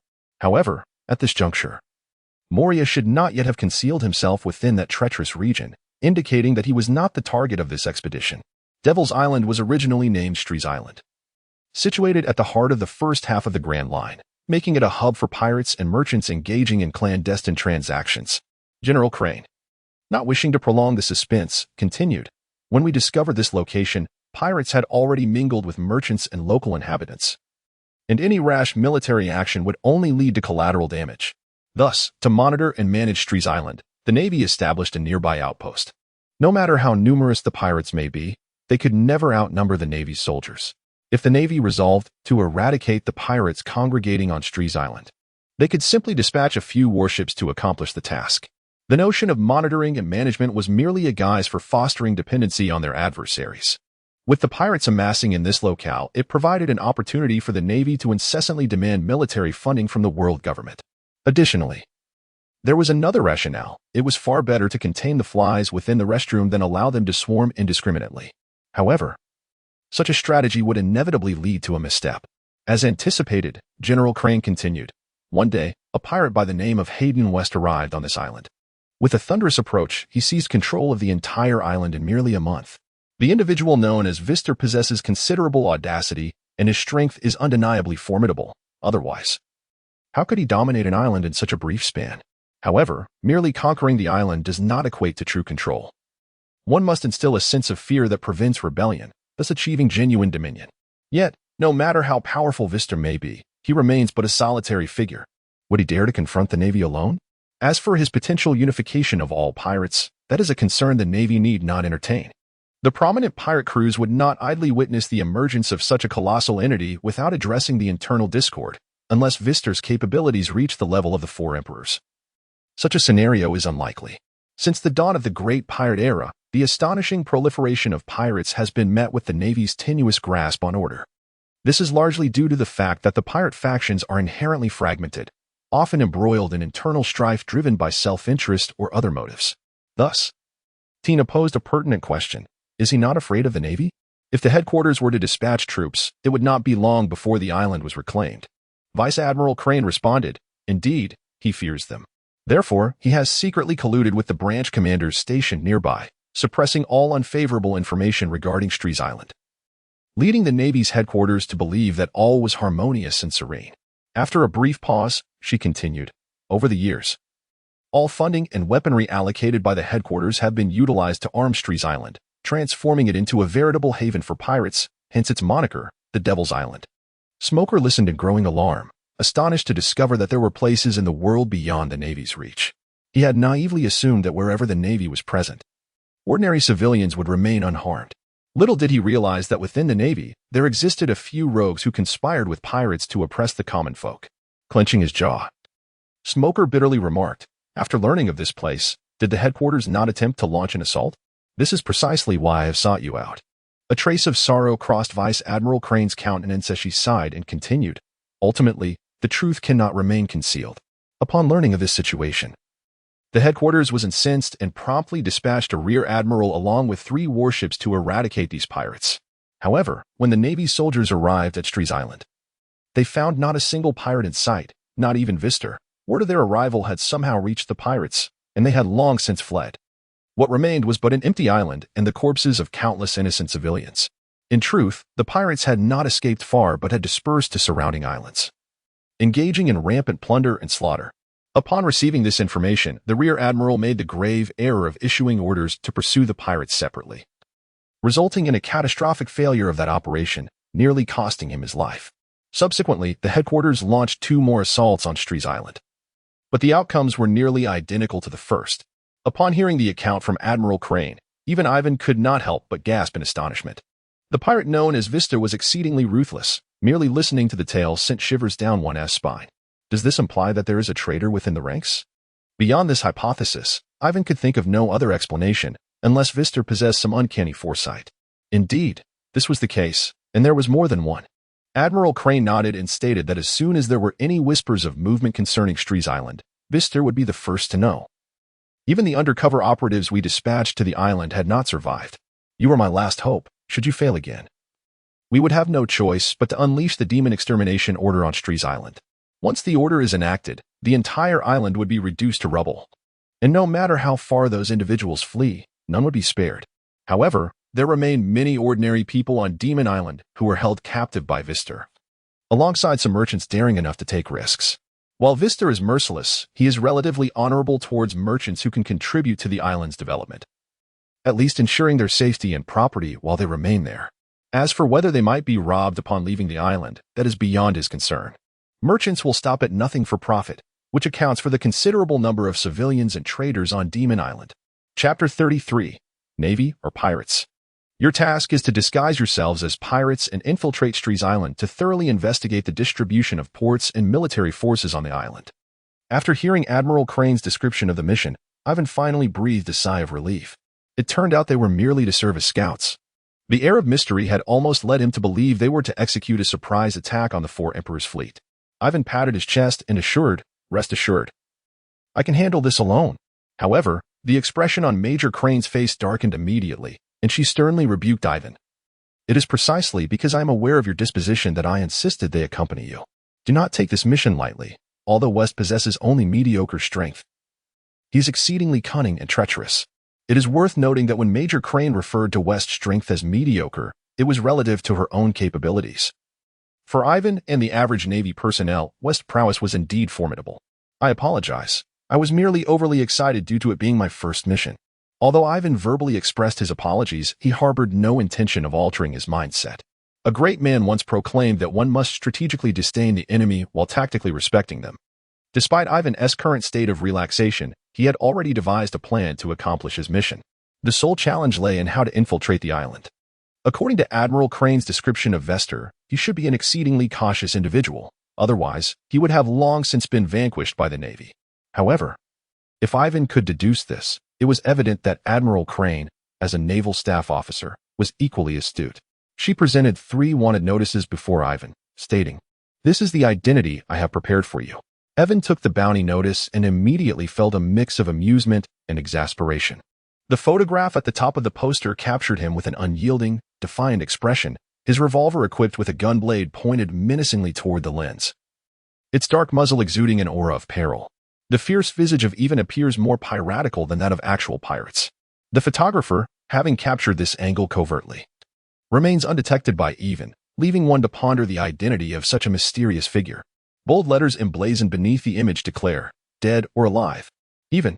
The bounty set upon Yiven is a staggering 37 million. A figure typically reserved for those pirates of formidable strength or those who pose a significant threat to the world government in this era before bounties soared. However, considering the small print at the bottom that details Yiven's life story, it seems quite reasonable. He was eliminated from the elite training camp due to brawling, subsequently exiting the Navy in dissatisfaction with the higher-ups. Known for his cunning and ruthless methods, he has earned the moniker of Black Hawk Yiven. His background in the elite training camp not only renders him a force to be reckoned with but also grants him access to certain Navy secrets, justifying his substantial bounty. Smoker's bounty poster offers a similar narrative, having also departed the Navy for reasons tied to brawling. earning him the title of White Hunter due to his capabilities. Yet, his bounty falls short of Yiven's, standing at a mere 32 million, which is commendable for a newcomer. Tina's bounty of 25 million is relatively standard, however. The reason for her exit from the training camp is somewhat troublesome. She harbored feelings for Yiven, leading her to leave the elite Navy training camp alongside him. Firmly aligned with Black Hawk Yiven, possessing the ability to bind anything she touches, she is referred to as Black Bartina. To convince Vitas of their authenticity, it is crucial for you to understand that these bounty notices are indeed real during your mission. Well then, Admiral Crane has transformed these 3 future stars of the Navy into notorious pirates with just a few pieces of paper. This implies that during their mission, they must not only conceal their true identities from Vitas, but also evade pursuit from their Navy colleagues. How are we to approach the island? Surely, we cannot sail directly to Demon Island aboard this warship. Is that what alert the enemy? Moreover, Admiral Crane has begun to suspect the presence of a mole aboard the ship. Without a meticulous plan, the 3 of them could easily be exposed. The official mission of this warship is to eliminate pirates in another location. The true mission is known only to our 5 members. And even your instructor Zifa is not fully aware of it. When Zifa received Admiral Crane's request for aid, he did not inquire about the mission but immediately consented. As he stated, "I trust them as I trust myself." In Zifa's eyes, the prowess and intellect of these 3 surpass many third-year students, which is why he felt assured in trusting them to Admiral Crane. During our mission, you will discreetly disembark. I will arrange for a bull to secretly leave you a pirate ship, which you will use to proceed to Strees Island. Although the plan devised by General He is not without its imperfections, it is logically sound. Essentially, it exploits an information disparity. The identities assigned by General He to Yiven and his companions contain both truths and fabrications. Given the intelligence available to Vitas, there will be no suspicion cast upon the 3 of them in the immediate future. However, I have one stipulation: 3 days hence, irrespective of the outcome of the mission, you must evacuate the island. Why? 3 days from now, regardless of your success, we must eradicate this malignant presence. Should you fail to withdraw in a timely manner? Even if Vitas does not discover you, there remains the risk of friendly fire from our own ranks. In essence, is their mission merely a supplementary endeavor? Vitas will inevitably be eliminated, and the purpose of their task is solely to safeguard innocent lives. Can you procure the intelligence regarding Devil's Island for me? For Yiven, intelligence is paramount at all times. It is his assurance of survival. This is only proper. A General He's gesture able-handed a stack of documents to Yiven. Prepare yourselves well. It is time for me to depart, lest I arouse suspicion. While General He is confident that no one has discovered her presence in the hold, her prolonged stay could still attract the attention of those who are observant. After General He departed, Yiven rubbed his nose and, by the faint light, scrutinized the intelligence regarding Devil's Island while assessing the risks associated with the mission. Upon hearing Yiven's sigh, Tina and Smog's hearts raced. Is this mission particularly challenging? Not at all. Yiven gazed at the 2 with an innocent expression, perplexed as he inquired, "Why do you think that way? Then why the sigh?" "I've been sitting for too long. I'm fatigued." Smoker, momentarily at a loss for words, thought that if it weren't for the fear of being discovered, he would have taken action against Yiven. In such circumstances, a sigh can indeed be quite alarming. After reviewing the intelligence regarding Strees Island, Yiven assessed that the difficulty of this mission was rather moderate. He possessed a 60% confidence in successfully completing the task, a 90% assurance of keeping all 3 individuals alive, and a 100% certainty of his own survival. After all, with the existence of the system space, a bug-level advantage, as long as Vitas could not eliminate him instantaneously, Yiven could retreat into the system space. However, this was Ivan's ultimate life-saving maneuver, which he would not reveal unless absolutely necessary. Chapter 34, The Beach Landing. After 2 days of navigating the seas aboard their warship, Yiven and his companions finally anchored near the natural harbor of a certain island. This was presumably the location of the pirate crew that Admiral Crane had mentioned, which was ostensibly to be eradicated. Occupying this island was a band known as the Phantom Pirate Crew, led by a wielder of a devil fruit ability, causing a considerable degree of havoc to the surrounding islands and nations. However, such pirate crews are not uncommon along the Grand Line. Their numbers are far from scarce. Were it not to lend more credence to the operation against Devil Island, Admiral Crane would not have personally taken charge. The naval branch alone could easily eradicate them. It would be imprudent to delegate every matter to the Navy headquarters, for who ultimately benefits from the annual military funds allocated to the branch. Deploy the entire fleet. Surround this island and allow not a single pirate to escape. Pressing his ear against the wall of the cabin, Yiven held his breath, straining to listen to the sounds of battle erupting outside. At this moment, the utility of observation Haki became evident. There was no need for such strenuous ear-to-wall efforts to gather information that eluded the eye. The sounds from outside appeared to have diminished significantly. We should hasten to disembark while we can. None could guarantee the vulnerability of the pirates on this island. And should the ambitious soldiers of headquarters charge through with overwhelming might, they might find themselves trapped aboard the ship. Yiven was eager to escape the confines of the dark hold after several days. The movements of the trio were remarkably nimble and graceful, akin to bats flitting through the night, as they concealed themselves in the shadows on deck without arousing suspicion from the station navy. However, the moonlight tonight was exceptionally bright, casting a silvery glow that illuminated everything along the shore from their vantage point. What shall we do now? Tina and Smog, ordinarily quite assertive, found themselves leaning on Yiven after spending considerable time in his company. In truth, Yiven had no brilliant ideas, yet, given their capabilities, evading the scrutiny of ordinary soldiers was a relatively simple task. Let us create a diversion, he proposed. What kind of diversion? Since Tina and Smog were both devil fruit users, the sea posed a perilous threat to them, necessitating a frontal escape. Conversely, the sea posed no danger to Yiven, allowing him to maneuver around the back of the warship to the side, creating a commotion to draw the attention of the station navy. This would enable Tina and Smog to swiftly depart amidst the ensuing chaos. Yiven had not anticipated that his inaugural masquerade as a pirate would commence with the deception of his own comrades. Upon hearing the commotion I had orchestrated, you swiftly seized the opportunity to disembark. Although such a sudden assault could divert the attention of the entire ship station navy, this distraction would be fleeting. Thus, our actions needed to be executed with utmost swiftness. Once entrusted with the task, Yiven glided down the ship's side and submerged into the water without so much as a ripple. After signaling to the two individuals aboard, Yiven held his breath and dived beneath the surface, propelling himself towards the nearby reef with the agility of a fish. Yiven's fluid and graceful movements elicited profound envy from Tina and Smoker. Once upon a time, they too could glide freely through the water, but after consuming the devil fruit, swimming became a distant yearning for them. Children raised inland may struggle to comprehend the despair felt by those who grew up by the sea, when they find themselves unable to swim one day.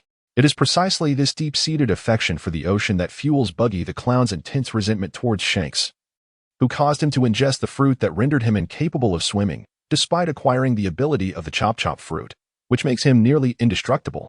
Suddenly, as Tina and Smoker remained lost in their sorrow over their swimming deprivation, a colossal explosion erupted alongside the warship. Not only did it send a towering plume of water skyward, but even innocent fish were flung into the air. Based on Smoker's understanding of Yiven, this explosion must have resulted from some powerful ammunition he had deployed. Enemy attack. A heart-wrenching roar echoed, and the ship was immediately filled with the shrill sound of alarms. All station Navy personnel began scanning for the source of the impending bombardment. Such a massive splash could only signify that artillery was raining down upon them. Before the towering spray had even settled, another explosion rang out from the side of the ship, and the Navy quickly discerned the direction of the assault. Tat-tat-tat. Before the Navy could locate the assailants, Yiven brandished a greener machine gun and unleashed a barrage of bullets. In the current pirate world, firearms were primarily single-shot flintlocks, with a few repeating weapons, but those were typically beyond the reach of ordinary pirates. The sheer volume of bullets being fired indicated that a squad of musketeers lay hidden behind the large reef. And yes, there was also a cannon. All hands, take note. Engage at 9 o'clock and fire at will. Confronted by the relentless advance of the enemy forces, all attention from the station navy was drawn towards the chaos, unleashing a barrage of fire towards Yiven's location. Tina and Smoker were taken aback by the tumult Yiven had created. However, seizing the rare opportunity, they swiftly leaped from their vessel and dashed along a pre-scouted route. Through the lens of his binoculars, Yiven observed that Tina and Smoker had successfully departed from the warship, prompting him to stow away his machine gun and stealthily make his way to the designated rendezvous point. This location was atop a small hill sheltered from the winds of the port, providing not only a vantage point to monitor the port's activities but also the ability to survey the happenings within the town through his telescope. Such a strategic high ground had been overlooked by both pirates and navy alike, which filled Yiven with a sense of sorrow. It seemed none among them possessed the aptitude of a marksman. As anticipated, within a mere 2 hours, the pirates entrenched on the island were thoroughly eradicated. The subsequent matters could now be entrusted to the branch navy, while the headquarters personnel would, after a brief respite, return to Marineford to claim their accolades. In truth, Vice Admiral Tsuru had initially intended to grant Yiven a bit more time, but upon receiving reports of an unidentified assault on the warship, she realized such leniency was unnecessary. Consequently, the members of the underworld pirates were soon acquainted with the formidable tactics of the headquarters navy, swiftly meeting their end. As for the captain of the underworld pirates, a user of a devil fruit ability, he found himself utterly powerless against Vice Admiral Tsuru's formidable skill. He was first treated as mere clothing, washed clean, and subsequently hung out to dry, his face still bearing a dazed expression. Tsuru's ability allowed her to cleanse any object, rendering it formless. If the object was a living being, it would temporarily lose its strength. Beyond this fundamental application, Tsuru had further developed her power to cleanse one's spirit, diminishing malevolent intentions. Thus, among the elder strongholds, Yiven held the deepest trepidation towards Vice Admiral Tsuru. Could one truly remain their original self after undergoing such a transformation of will and character? Chapter 35, Set Sail. Standing atop the coastal hill, Yiven watched as the warship carrying Vice Admiral Tsuru gradually receded into the distance. Henceforth, his tasks would solely depend on his own resolve. No more dawdling, we must take our leave, he urged. Following the markers left by Abe, Yiven indeed discovered a concealed pirate ship in another port of the island, the flag of the underworld pirates still unfurled upon its mast. While this vessel could not compare to a warship, it sufficed for temporary use, considering Yiven and his companions were not akin to Luffy and his crew, who ventured into the skies and beyond without restraint. By the way, which of you two knows how to navigate a ship? Although Yiven had nearly traversed the West Sea before joining the Navy, most of his experiences were aboard merchant ships or coercing other pirates to navigate for him, never once setting sail alone. Given his lack of directional acuity, if he were to captain a vessel himself, his journey would be entirely at the mercy of fate. Smoker rolled his eyes, exasperated, and remarked, "Haven't we covered all this in training camp? I recall your performance was fairly commendable." "Ah, that was merely the result of cheating," Yiven replied. As a modern individual who had completed 9 years of compulsory education, he had mastered the art of self-deception when it came to last-minute cramming and exam dishonesty. Until just before the college entrance examination, Yiven's parents believed he was performing at an above-average level in his class. However, once the exam results were released, Yiven indulged in a delightful meal of stir-fried bamboo shoots and pork before being dispatched to the military. Yiven had not anticipated that his skill would prove useful in the world of pirates, merely to navigate the tedious theoretical examinations of the training camp. Smoker was taken aback by Yiven's audacity. He could brazenly speak of cheating, a most dishonorable act, with such conviction. I recall that Tina's navigation skills were notably exceptional, ranking among the finest in the entire training camp. Tina nodded, acknowledging Smoker's assertion. With a navigator on board, they should be well equipped to tackle the intricate weather patterns and currents of the Grand Line, in order to reach the fabled Devil Island smoothly. In addition to a skilled navigator, they would also require a permanent compass that recorded the island's magnetic field. However, these vice admirals had already prepared such provisions, which were stored alongside other supplies in the ship's hold.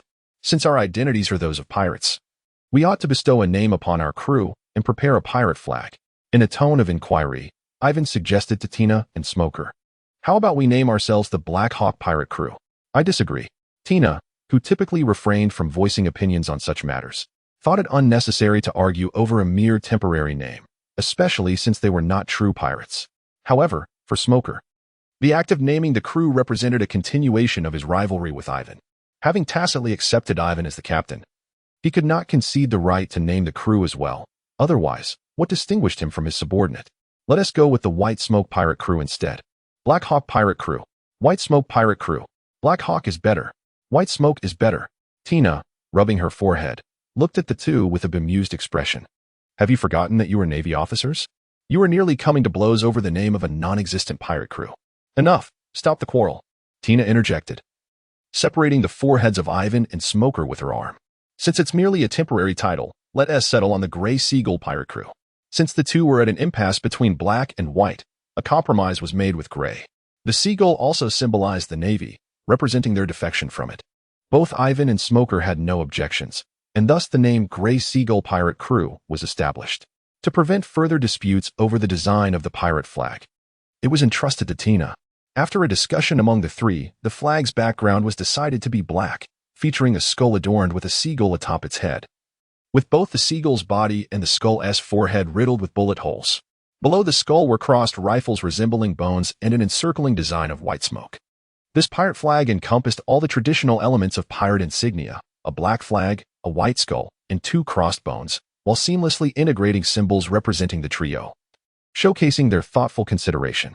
However, once the mission concluded, it was imperative to destroy it completely to prevent it from being seen by others, especially Admiral Sengoku, as the only individual associated with the image of a pirate besides Sengoku himself.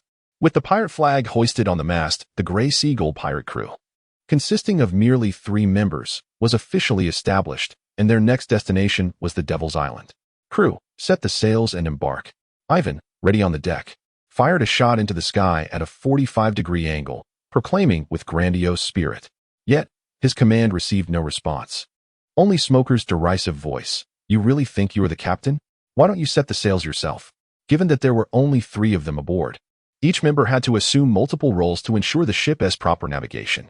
Tina served as the navigator, Smoker was in charge of the helm, leaving Yiven with the task of managing the sails. Additionally, Yiven also took on the roles of shipwright, scout, and cook, making him quite the versatile individual. Evan had no choice but to temporarily set aside his boldness, climbing the mast to unfurl the sails, adjusting their position as per Tina's instructions. Such arduous days of navigating the ship by oneself should be cherished. Upon their return to the Navy, they might never have to engage in such labor again. After graduation, even those who fared poorly would likely ascend to the rank of a junior officer, holding a position akin to a commander aboard a warship. Moreover, within Evan's system space resided the Celestial Noble, a vessel from the heavenly realm. He harbored a premonition that once he ascended to the rank of admiral, he could retrieve it from the confines of the system. The Celestial Noble had even withstood the onslaught of the 7th Apostle. Should he manage to unleash it, the pirate world would be at his mercy. Anton was a being of considerable stature, capable of occupying an entire region of the demon realm. If the Celestial Noble were to gather its strength and fire a shot, it could very well sink a medium-sized island in the pirate world. The weather in the nearby seas was rather pleasant, with a clear blue sky and a gentle sea breeze carrying the salty scent.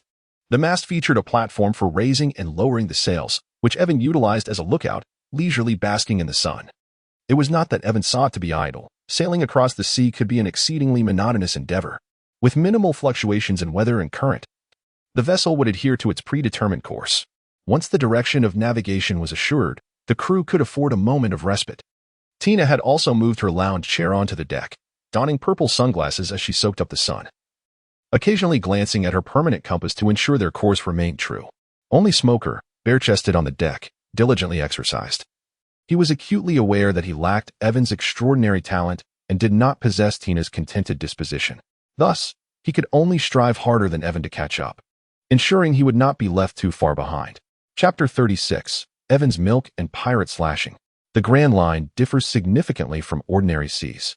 Perhaps due to the unique magnetic fields of each island, the weather over the ocean is ever-changing. Just moments ago, the sky was clear, yet in an instant, dark clouds gathered, heralding an impending downpour. Acting as the navigator, Tina swiftly reacted at the first sign of the changing weather. Evan, a storm is imminent. Quickly, take down the mainsail and unfurl the storm's sail. The ship's propulsion relied entirely on ocean currents and wind. If the storm erupted with the mainsail still raised, the vessel could drift perilously far, risking capsizing. However, completely retracting the sails was not an option either, as it would render the ship uncontrollable, leaving its fate to chance. Therefore, seafaring vessels capable of long voyages typically employed a small triangular sail designed for storm conditions, aptly named the storm sail. Evan adeptly combined the moonwalk with the individual thruster, barely managing to stow the mainsail before the tempest struck, subsequently raising the storm sail. Meanwhile, Smog was not idle. Under Tina's guidance, he deftly maneuvered the helm, ensuring that their vessel would not be swept into the eye of the storm. It was indeed a perilous endeavor. Sailing the 3-person craft was already a daunting task, and the sudden onset of the storm rendered their manpower woefully inadequate. The tempest raged for an extended period, leaving the trio utterly exhausted. Particularly, Evan, who braved the fierce winds and torrential rain to control the sails, found his arms nearly incapable of movement, even depleting the fuel of his individual thruster. Once the storm subsided, they discovered they had drifted significantly off course, necessitating a recalibration of their heading. After all was set right, Evan collapsed onto the deck like a discarded rag, overwhelmed by a sense of despondency. Had he known such a predicament awaited? he would have resolutely declined the undertaking. For a storm of this magnitude, naval vessels, while unable to traverse it solely under their own power, certainly did not require their crew to labor to such an extent. The only one maintaining a semblance of composure was Tina, who primarily focused on observing the storm and issuing commands, assisting Smog with the helm only intermittently. Tina approached Evan with a cup of warm milk, saying, "Drink something." Perhaps due to exhaustion, or perhaps a trick of the light. From Evan's vantage point, Tina appeared more enchanting than ever, rendering him momentarily speechless. "Forget it," he replied. Tina, feeling a flush rise to her cheeks under Evan's intense gaze, playfully protested before turning to return to the cabin. Just set it beside me. I shall drink it after I rest." Yvonne is undeniably exhausted and longs to recline for a while. At this moment, not even a cup of milk can entice him. Even the finest nectar must await his repose. Uncertain of what transpired, Tina, holding a glass of juice, suddenly froze. Her delicate brows furrowed and her face adorned with a veil of worry. "You should get up." Tina gently nudged Yvonne with her foot. I refused to rise. Ivan lingered on the deck, merely wriggling like a worm, proclaiming resolutely that even if the heavens were to collapse, he would remain sprawled there. Perhaps it was the arrival of pirates that stirred him. Upon hearing this, Ivan sprang up from the deck with the agility of a carp. The sudden movement so vigorous that it nearly caused Tina to spill the milk she was holding. In that vibrant display of vitality, there was no trace left of the feeble demeanor he had just exhibited. Ivan extracted a telescope from his pocket and directed his gaze towards the direction Tina indicated. Indeed, he beheld a grand ship adorned with the Jolly Roger. Judging by the vessel's size, it could likely accommodate 100 to 200 individuals if fully crewed, suggesting a formidable pirate crew. A chuckle of excitement escaped Ivan's lips. This band of marauders was indeed a fortuitous boon. He had been lamenting the lack of merit points to exchange for new gear, and here they were, presenting themselves at his doorstep. "Do not let your excitement cloud your judgment," Tina remarked, catching sight of Ivan's exhilarated expression, her voice tinged with urgency. "Our current state is far from optimal. We must not allow this crew to distract us from our mission." Fortunately, Smoker was resting indoors. Otherwise, he would have undoubtedly been the first to oppose Tina's strategy of avoiding confrontation. Despite their covert operations, they were still esteemed members of the Navy. How could they possibly retreat in the face of pirates? Ivan paid no heed to Tina's entreaties, his countenance betraying a defiant demeanor as he arrogantly declared, "Who do you think I am? Bring the ship alongside." This marked Ivan's inaugural encounter with pirates since joining the naval forces, and he was not inclined to let them slip away easily. Although Tina had always obeyed Ivan's commands, this time she felt reluctant to comply. Just moments ago, Ivan had displayed that very attitude, while Smoker was still snoring thunderously in the cabin. They were not aboard a warship brimming with artillery. What means did they have to confront an entire pirate vessel? Ivan is not a mindless brute. His audacity in allowing Tina to traverse by ship indicates he possesses a measure of confidence in safeguarding his own interests. For this particular mission, he had previously solicited from Admiral Crane comprehensive intelligence on all pirate crews with bounties exceeding 50 million along the first half of the Grand Line. Yet this particular crew was notably absent from the records. As for the expenditure of physical stamina, it is hardly a concern. The essence of Ivan's life restoration is not solely dependent on his capacity to consume. The manifestation of similar abilities varies among individuals. For instance, the Spider Demon wields the control of his hair with deft precision, while Luffy's prowess lies in his ability to recuperate stamina after indulgence. Ivan's mastery of life restoration is characterized by his capability to store energy through consumption, which can be deployed to replenish his vitality when required. Within the limits of his energy reserves, he can feast without restriction or choose to consume only enough to counterbalance his depletions. Although he has not yet indulged in a grand feast during this interval, the energy he has accumulated is nearly exhausted. Nevertheless, he retains the ability to temporarily draw upon the energy within his body, artificially invigorating himself for a limited duration, albeit necessitating substantial nourishment thereafter. Evan had once harbored doubts about the adherence to the law of conservation of energy due to his education, yet having personally experienced the phenomenon of traversing dimensions, he found such concerns to be rather unnecessary. "Very well, hold this glass of milk for me. Before it cools, I shall deal with this pirate crew." Noticing Tina's indifference to his command, Evan resolved to act alone. Under Tina's astonished gaze, he leapt into the sea, akin to a shark pursuing its prey, swimming towards the pirate ship. Although this was hardly a dramatic entrance befitting a powerful figure, his personal propulsion device had exhausted its fuel, and the moonwalk technique was too taxing on his stamina. Under various considerations, Yiven ultimately chose to swim. As long as he eliminated those pirates, no one would witness his embarrassing moments. Ah, yes, there was Tina, but she was considered one of his own, albeit she remained an enigma for now. Chapter 37. Consecutive erroneous commands. The first half of the Grand Line is referred to by some as the graveyard of pirates, while others deem it a paradise. Every pirate who has made a name for themselves across the seas yearns to enter the Grand Line, seeking the legendary treasure left behind by the previous Pirate King to claim the title of the new Pirate King.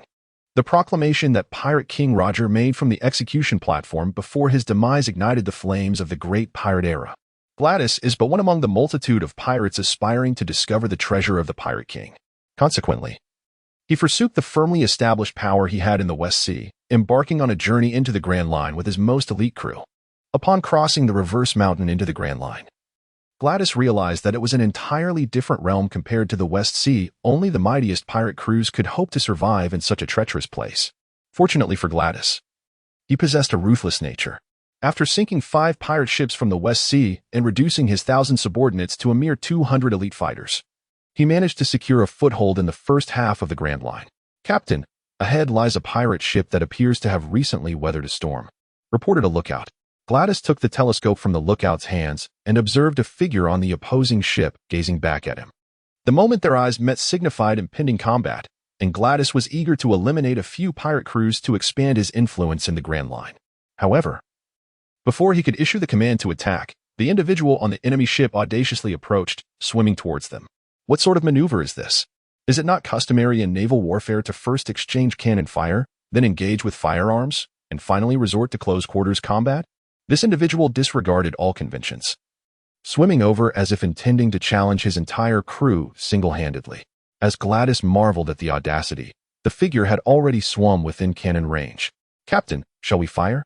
inquired the first mate beside him. Gladys delivered a swift kick to the mate's knee, nearly bringing him to his knees, and snapped with indignation, "With just one person, why would we fire? Do you not understand the cost of cannonballs? Wait until he is within gun range, then shoot him down." Not every pirate crew indulges in lavish feasts and drinks. It is normal to lead a somewhat frugal existence, especially when one engages in business that seldom yields profit.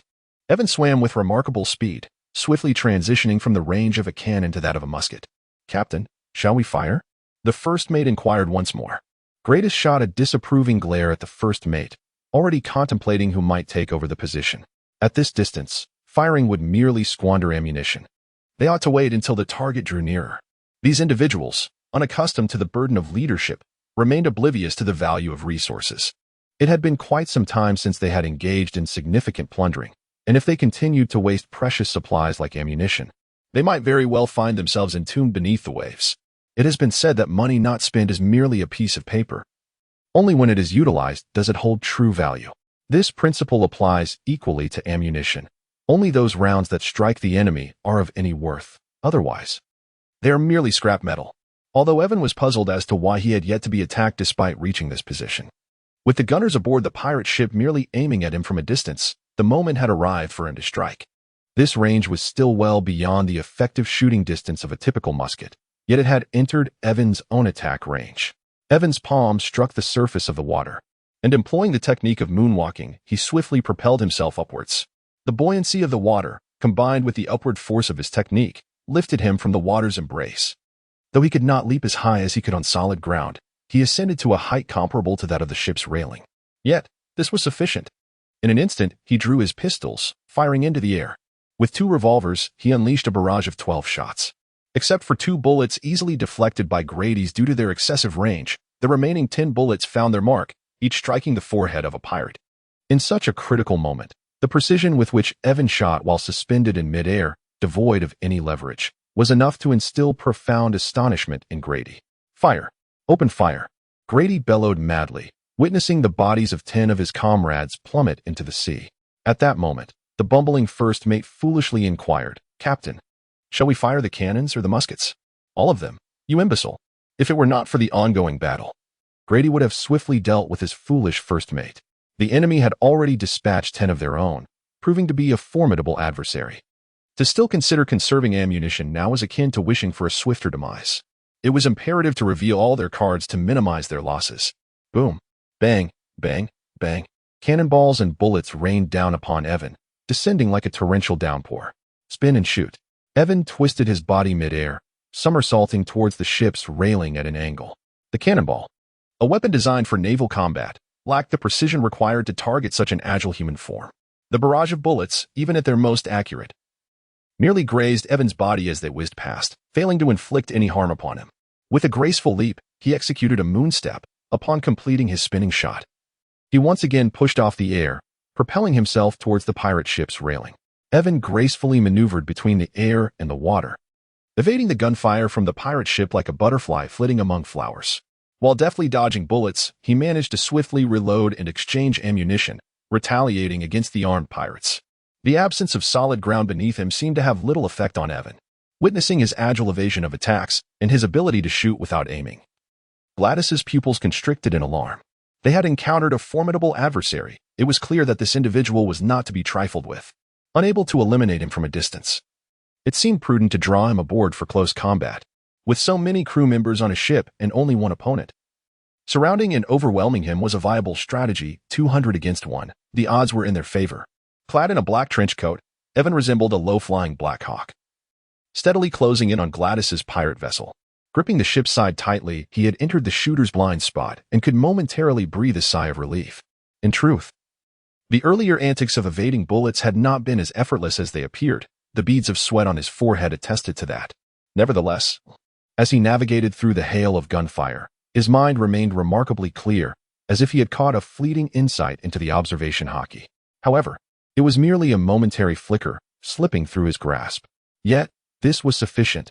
With a hint of understanding, Yiven's perceptiveness would soon enable him to internalize it. Prior to this, his training in armament Haki had largely progressed along the right path, but he had yet to grasp the subtleties of observation Haki, which caused him considerable distress. The inability to comprehend observation Haki would hinder the harmonious development of his 3 forms of Haki. While such sentiments might provoke scorn from others, achieving armament Haki at the tender age of 15, human desires are boundless, and each stage of life harbors its own aspirations. For now, it was best to set aside thoughts of observation Haki. The most pressing concern before Yiven was the 200 pirates on the ship. The sheer number of adversaries was daunting, even for him. After all, even 200 pigs are not so easily dispatched.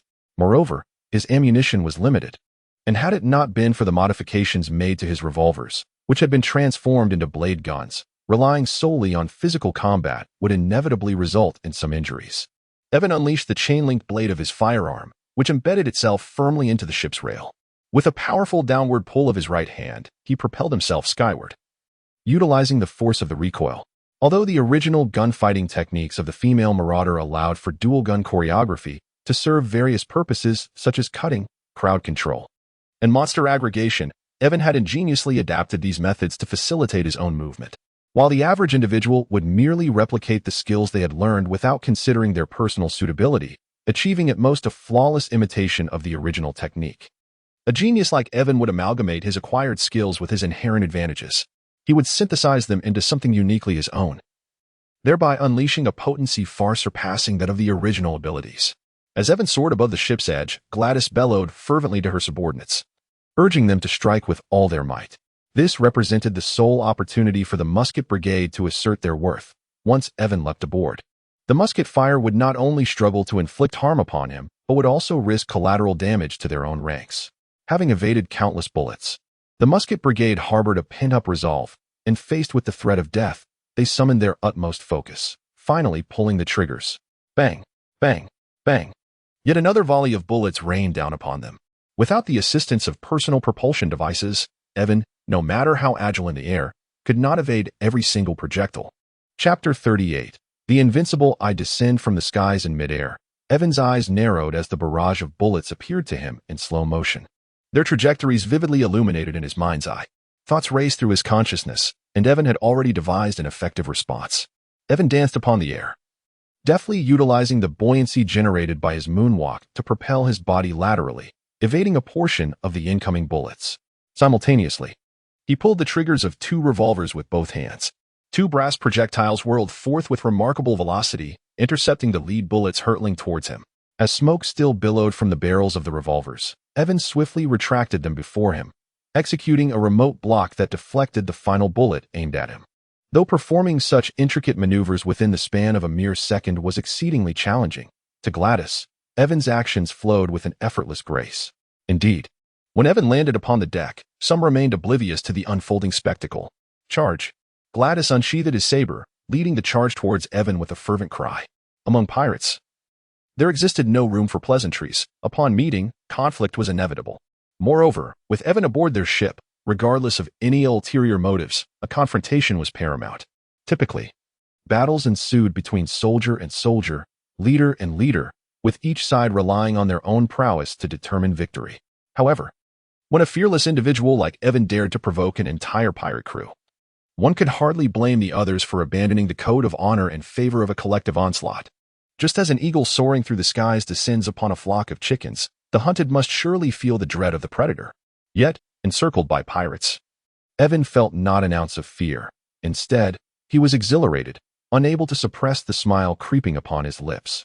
Gladys was the first to reach Evan, his saber descending with formidable force towards his head. Clang! Ivan's reaction was swift. He raised his left hand with remarkable speed, causing the blade of his gun to collide with the sword, igniting a flurry of sparks at the point of impact. An inch in length brings strength, while an inch short brings peril. The revolver, in terms of firearms, exerts a dual pressure of range and firepower, yet when wielded as a cold weapon, it proves rather diminutive. Moreover, since the gun blade was crafted for Ivan shortly before his departure from the West Sea, its material was somewhat coarse, resulting in a chip appearing on the edge after just a single clash with Gradis. However, Ivan was not a swordsman, even in close combat. He could not forsake his weaponry. Gradis gripped the sword hilt tightly, forcefully pressing Ivan's arm down, the blade poised dangerously close to Ivan's forehead. Gradis had presumed Ivan to be a formidable opponent for daring to charge alone onto his pirate ship, yet he was beginning to see him as less impressive. As long as Gradis maintained his strength, Ivan would find it impossible to escape, unless he was willing to endure some injury. In a one-on-one confrontation, Ivan could have matched Gradis in strength and waited for an opportune moment to counterattack without any risk. Yet now, entrenched in a siege, he would have to pay a price for his freedom. Otherwise, Gradis' crew would soon stab him in the back. Of course, this notion was merely Gradis' wishful thinking, as the reality diverged significantly from his assumptions. Ivan had numerous strategies to deal with the incoming slashes, and his choice to use the gun blade to block the sword indicated that he had already devised a subsequent plan of action. Though Ivan's combat style leaned towards agility, his strength was not to be underestimated. He effectively parried Gradis' full-force strike with just one hand. As for his unoccupied right hand, it was engaged in wielding the Ruger Blackhawk, striking Gradis and compelling him to retreat. Once he had created distance, Ivan swiftly fired 2 shots at Gradis' chest. The bullets pierced his body, erupting in a spray of blood. However, individuals in the pirate world are generally tough and resilient, despite enduring those 2 shots. Gradis continued to swing his sword towards Ivan. Ivan turned his body, and a bullet radiating a pale white light was fired from the Colt Desert Eagle in his left hand. The 3-round burst was a fundamental skill of the roamer, capable of repelling enemies while executing a rapid double shot, followed by a final shot depending on the circumstances. Typically, the last bullet was merely a standard round, inflicting slightly more damage than the previous 2. However, Evan, brimming with creativity, had ingeniously loaded the final bullet with an anti-gravity charge, rendering this already formidable technique even more unexpected. After being struck by the anti-gravity round, Grady's body floated uncontrollably into the air. Yet, Evan found little opportunity to continue his assault, as Grady's subordinates had already launched an attack from behind. Particularly enraged by the sight of their captain sustaining 3 bullet wounds from just a brief encounter, these pirates were aflame with fury. Those who had followed Grady from the West Sea to the Grand Line, surviving numerous battles, were not cowards by any means, especially that bumbling first mate, a reckless individual who had repeatedly saved Grady from the brink of death. This time, he would have no chance to shield his captain from harm, for he had to act before Grady did. Chain interception. Evan swung his chain-armed blade in a vertical arc, drawing together the multitude of pirates encircling him. G-14 grenade. Ivan hurled a grenade towards the gathered pirates and swiftly leapt away from the epicenter of the impending explosion. Boom. A resounding blast echoed, and a rain of crimson blood fell upon the deck, as the severed limbs and mangled bodies of several pirates scattered across the scene. Although the first mate frantically retreated, He was nonetheless pierced by shrapnel in his thigh, blood gushing forth from the wound. Oliver. Upon witnessing this horrific spectacle, Gladys, who had just landed on the ground, felt a surge of rage, and with a heart-wrenching cry, he bellowed at Yiven, "I will make you pay for this." These men were his brothers, companions through many years of shared trials, from the West Sea to the Grand Line. They had faced countless adversities together. As pirates, they lived on the edge. Embracing the perilous life, Gladys bore no grievances about dying at the hands of another. However, witnessing his comrades torn apart in such a brutal manner was an affront he could not tolerate. Watching them perish before his very eyes ignited an inferno of fury within him. Ignoring his own injuries, Gladys swung his blade towards Yiven with relentless determination. Yiven had long since grown accustomed to such scenes, his heart devoid of any tumult.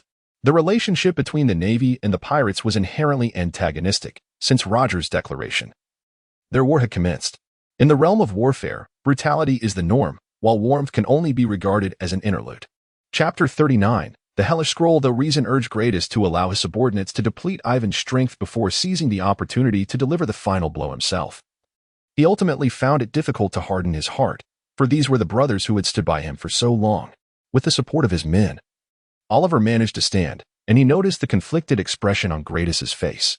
He acknowledged that his intellect was somewhat lacking, often failing to grasp the captain's commands accurately, and at times, even complicating matters further. However, one conviction remained unshakable in Oliver's heart: to expend every ounce of strength to protect the captain. A drop of kindness deserves a fountain of gratitude. Regardless of the reasons, the moment Gradus rescued Oliver from the blades of other pirates, he had resolved to dedicate everything to this man. Since the captain was unwilling to issue that command, he would bear this burden himself. Everyone, follow me and protect the captain. Oliver released the hands of those who had supported him and staggered forward, leading a charge toward Yiven. Although Oliver's loyalty to Gradus touched Yiven as an adversary, the greatest respect he could offer was to vanquish him without reserve. Yiven employed a technique of momentum through a powerful sprint, reaching peak velocity in an instant. He then executed a sliding tackle, gliding from one end of the deck to the other. Any pirate caught in Yiven's path was sent flying, with Oliver being dragged to the far edge of the ship.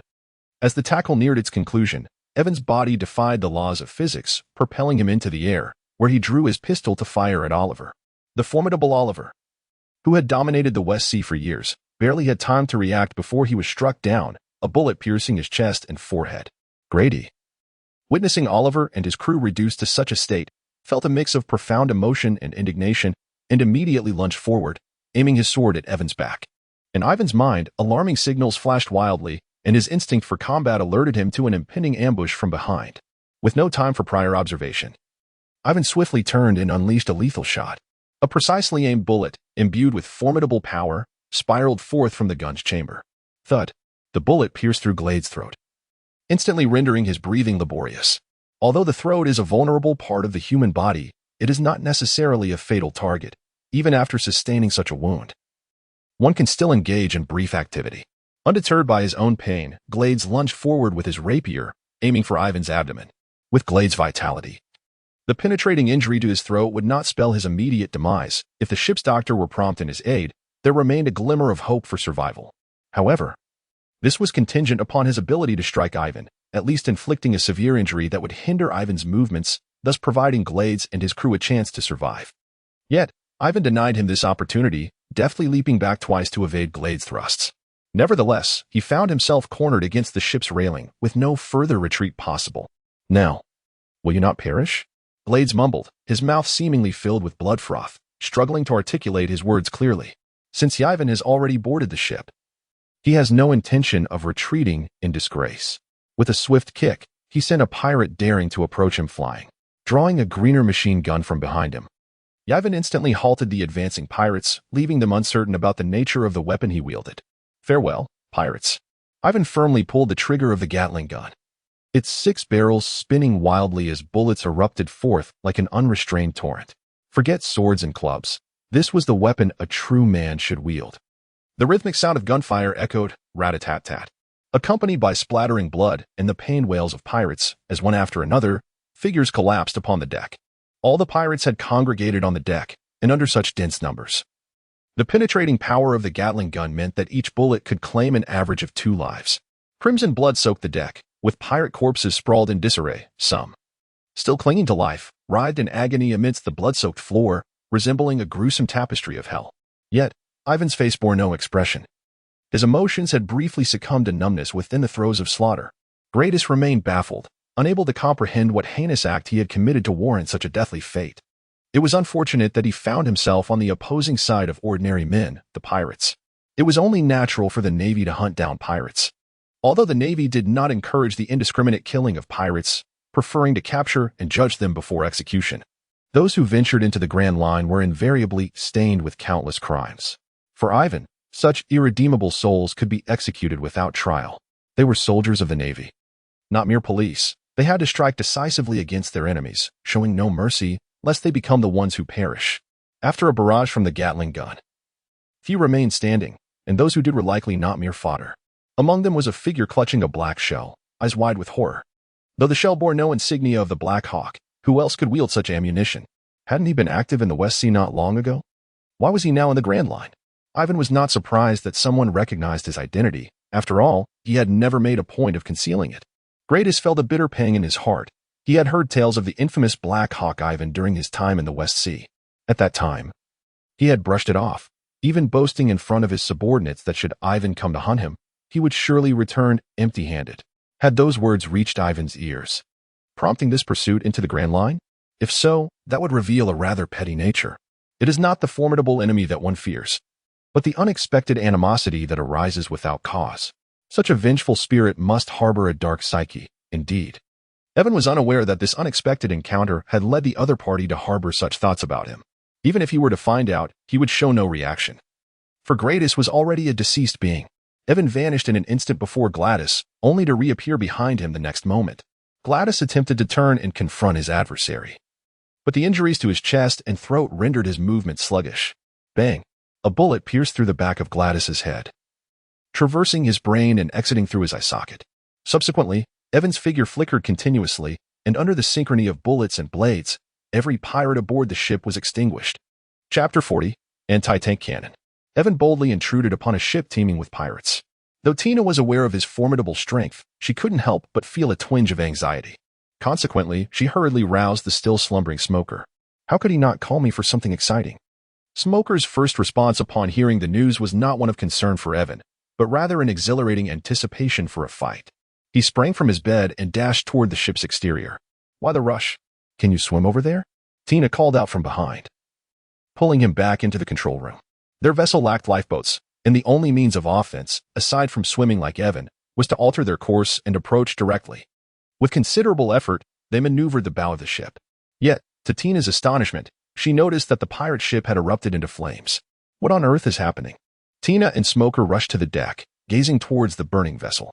They beheld Evan, standing at the edge of the ship, carrying a sizable bundle on his back. Get closer.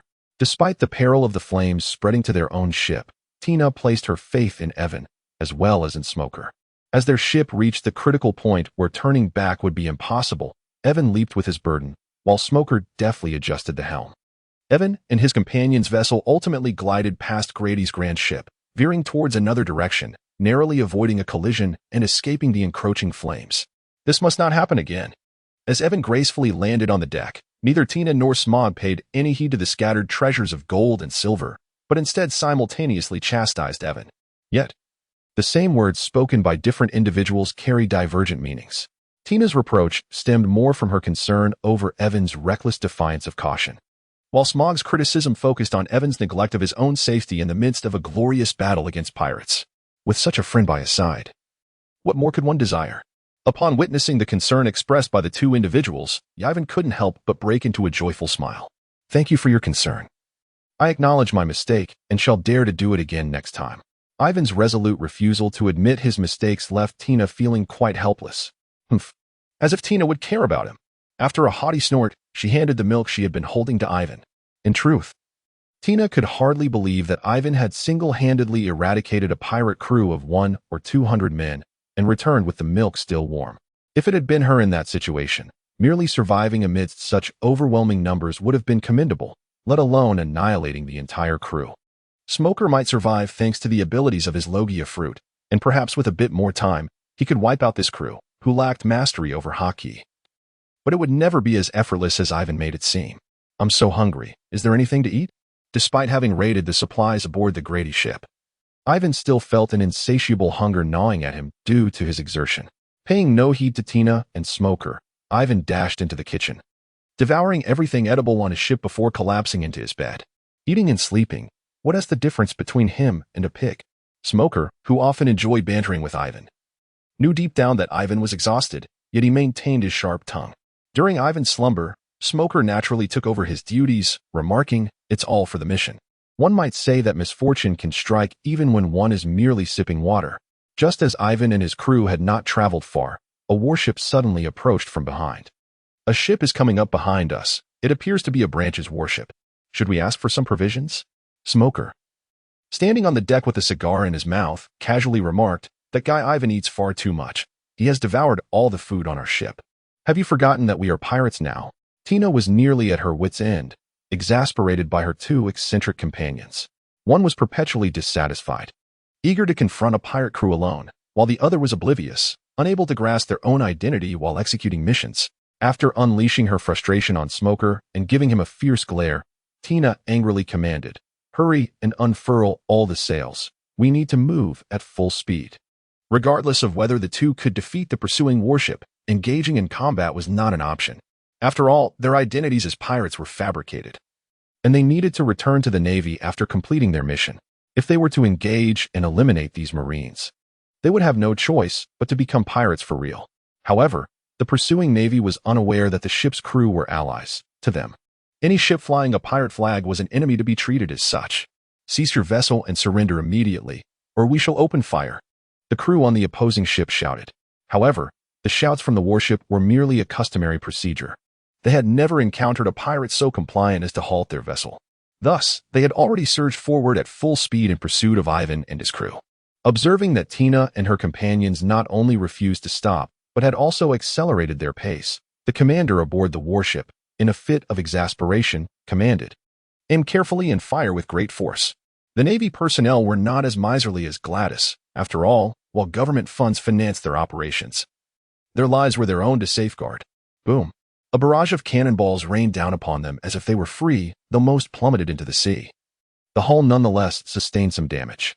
Fortunately, the warship was equipped with solid cannonballs. Had they been explosive shells, it was likely that their vessel would not withstand more than a few hits. What was happening? At that moment, Ivan emerged from the cabin, rubbing his bleary eyes. Evan was acutely sensitive to the sound of artillery. Even in the depths of slumber, he could be abruptly roused by the thunderous booms. Upon spotting the warship closely pursuing them, a frown creased Evan's brow. How could they have provoked the Navy? Although he felt a profound sense of resignation regarding his unfortunate predicament, he nonetheless ascended to the deck. "You all should do your utmost to widen the distance. Leave the counterattack to me, but do not go overboard." Tina could not help but caution, "I know my limits." Evan, of course, would not forget his identity like Smog. His retort was merely an attempt to prevent the other party from clinging to them relentlessly. Remote block. The cannonball struck the revolver that Evan held aloft, as if all its kinetic energy had been stripped away, falling straight onto the deck without even a roll. To come without reciprocation is indeed impolite. "Allow me to present you with a gift." Ivan extended his hand behind him, and a formidable 2-meter-long weapon materialized in his grasp. To be precise, this armament should be referred to as an anti-tank cannon. With a resounding boom, Ivan pulled the trigger, and a sharply pointed projectile, trailing a fiery tail, soared into the air. Chapter 41. The disparity the recoil from the anti-tank cannon caused Ivan to slide back half a step, vividly illustrating the immense power of the fired shell. However, Ivan did not aim at the warship. The projectile merely landed in its pursuit path. Upon detonation, a colossal crater momentarily marred the surface of the water, only to be gradually filled by the encroaching sea. Water erupted in a spectacular cascade, providing the naval personnel on deck with an unintended saltwater shower. Sunlight filtered through the myriad of droplets, casting a kaleidoscope of colors across the scene. Upon witnessing the destructive capability of the anti-tank cannon, the commander aboard the warship turned pale, rendered speechless as he stood there. After a prolonged silence, he finally commanded, "Change course, we shall return." "Colonel, shall we not pursue them?" "Pursue?" The commander shook his head, a bitter smile crossing his lips. "With our limited manpower and such outdated equipment, what means do we have to chase them?" As he gazed towards the direction in which Ivan and his companions vanished, The commander's expression shifted to one of resignation. Moreover, they had already ventured into that maritime territory. Further pursuit was no longer feasible. The waters surrounding Strees Island were considered an unapproachable forbidden zone for the nearby naval forces. Thick fog enveloped the area year-round, teeming with pirates. Any naval vessel that dared to enter would, within an hour, find itself besieged by multiple pirate crews. This seemed to be a consensus among the pirates, aimed at safeguarding Strees Island. Evan remained perplexed as to why the naval warships had ceased their pursuit halfway through. Soon, he discerned two unfamiliar vessels quietly trailing them. They must have entered the treacherous waters of Devil Island. From this moment onward, everyone needed to be on high alert, ensuring that they did not reveal their true intentions. Without needing Tina to confirm their coordinates, Evan was able to surmise their current location, thus adopting a more serious demeanor, casting aside any frivolity. In such a perilous mission behind enemy lines, even the slightest misstep could lead to disastrous consequences, compelling him to proceed with utmost caution. Under the protection of the two pirate ships, Evan and his crew navigated into the harbor of Strees Island. The port was densely populated with an array of pirate vessels, each adorned with various pirate flags, some of which appeared strikingly familiar. It was no wonder that this so-called Devil Island was so formidable. It was evidently a stronghold for a multitude of pirates. Should the Navy launch a full-scale assault, Vitus would be able to retreat from Devil Island under the cover of these pirates. Subsequently, he would rally these brigands, leveraging their plundering of nearby islands to exert pressure on the Navy, ultimately achieving the goal of reclaiming Devil Island. Perhaps it was due to this intricate web of factors that this malignant entity had persisted for such an extended period. However, that was of little concern now. With Evan's arrival, this malignant presence was destined to be excised. When Yvonne and his companions arrived on the island, they were halted for a rather cursory inspection, primarily to ascertain, via the naval warrants issued, whether they were pirates. This is your first visit to Devil Island, I presume? This island serves as a shared paradise for us pirates, and I trust you will adhere to the conventions here. Otherwise, you shall face relentless pursuit from all pirates. The inspector ultimately handed Yvonne and his group a small booklet and permitted their entry onto the island. Indeed, Vitus is deserving of his reputation for transforming Devil Island into a haven for pirates.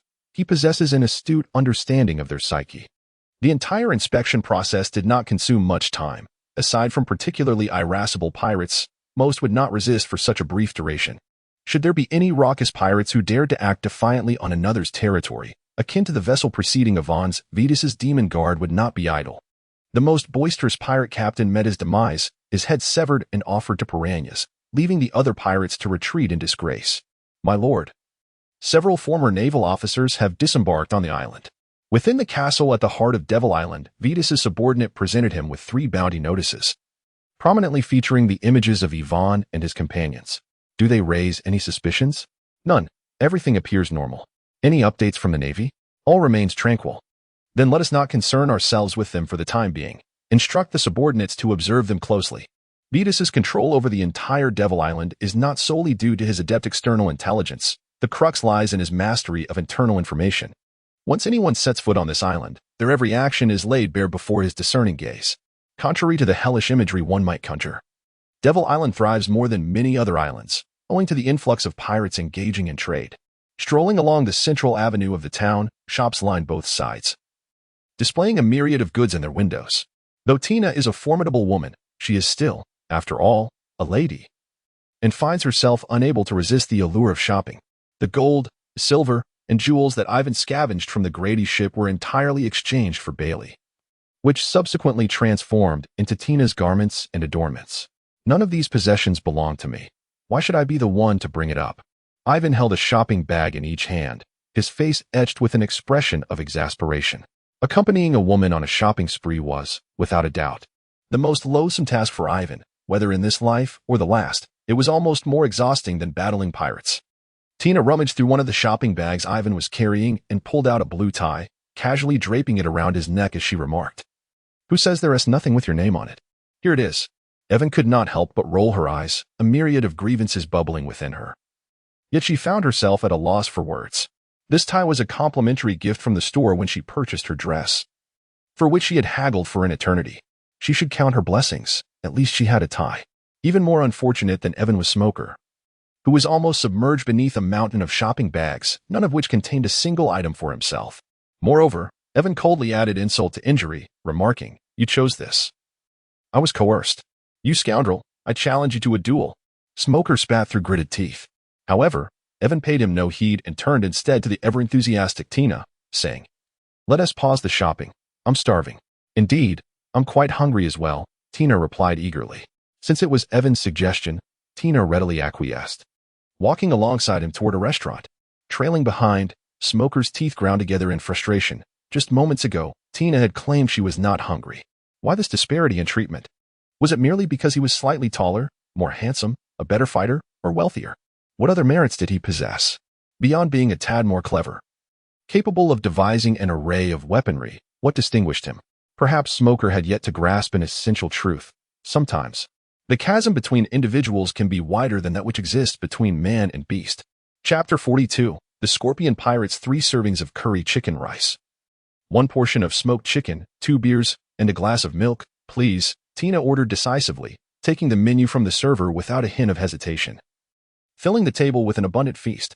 While Evan had an appetite, he could hardly be deemed a connoisseur of cuisine. Thus it was typically Tina who assumed the role of ordering when they dined out. As for Smoker, he possessed no authority to voice his preferences. Just having his beer and smoked chicken was already a stroke of good fortune. The restaurant's specialty was curry, and Tina was eager to sample it. In his previous life, Yiven was born in a land renowned for its culinary delights. Having savored a myriad of cuisines, he held a neutral stance towards curry, not particularly fond of it, yet not averse either. However, since Tina expressed a desire for it, he had no objections. The wait was not lengthy, and soon, their ordered dishes arrived. I shall indulge now. With an array of delectable food laid out before him, Yiven's appetite was instantly piqued. After accompanying Tina for such an extended period, it would be unreasonable not to treat himself to a meal.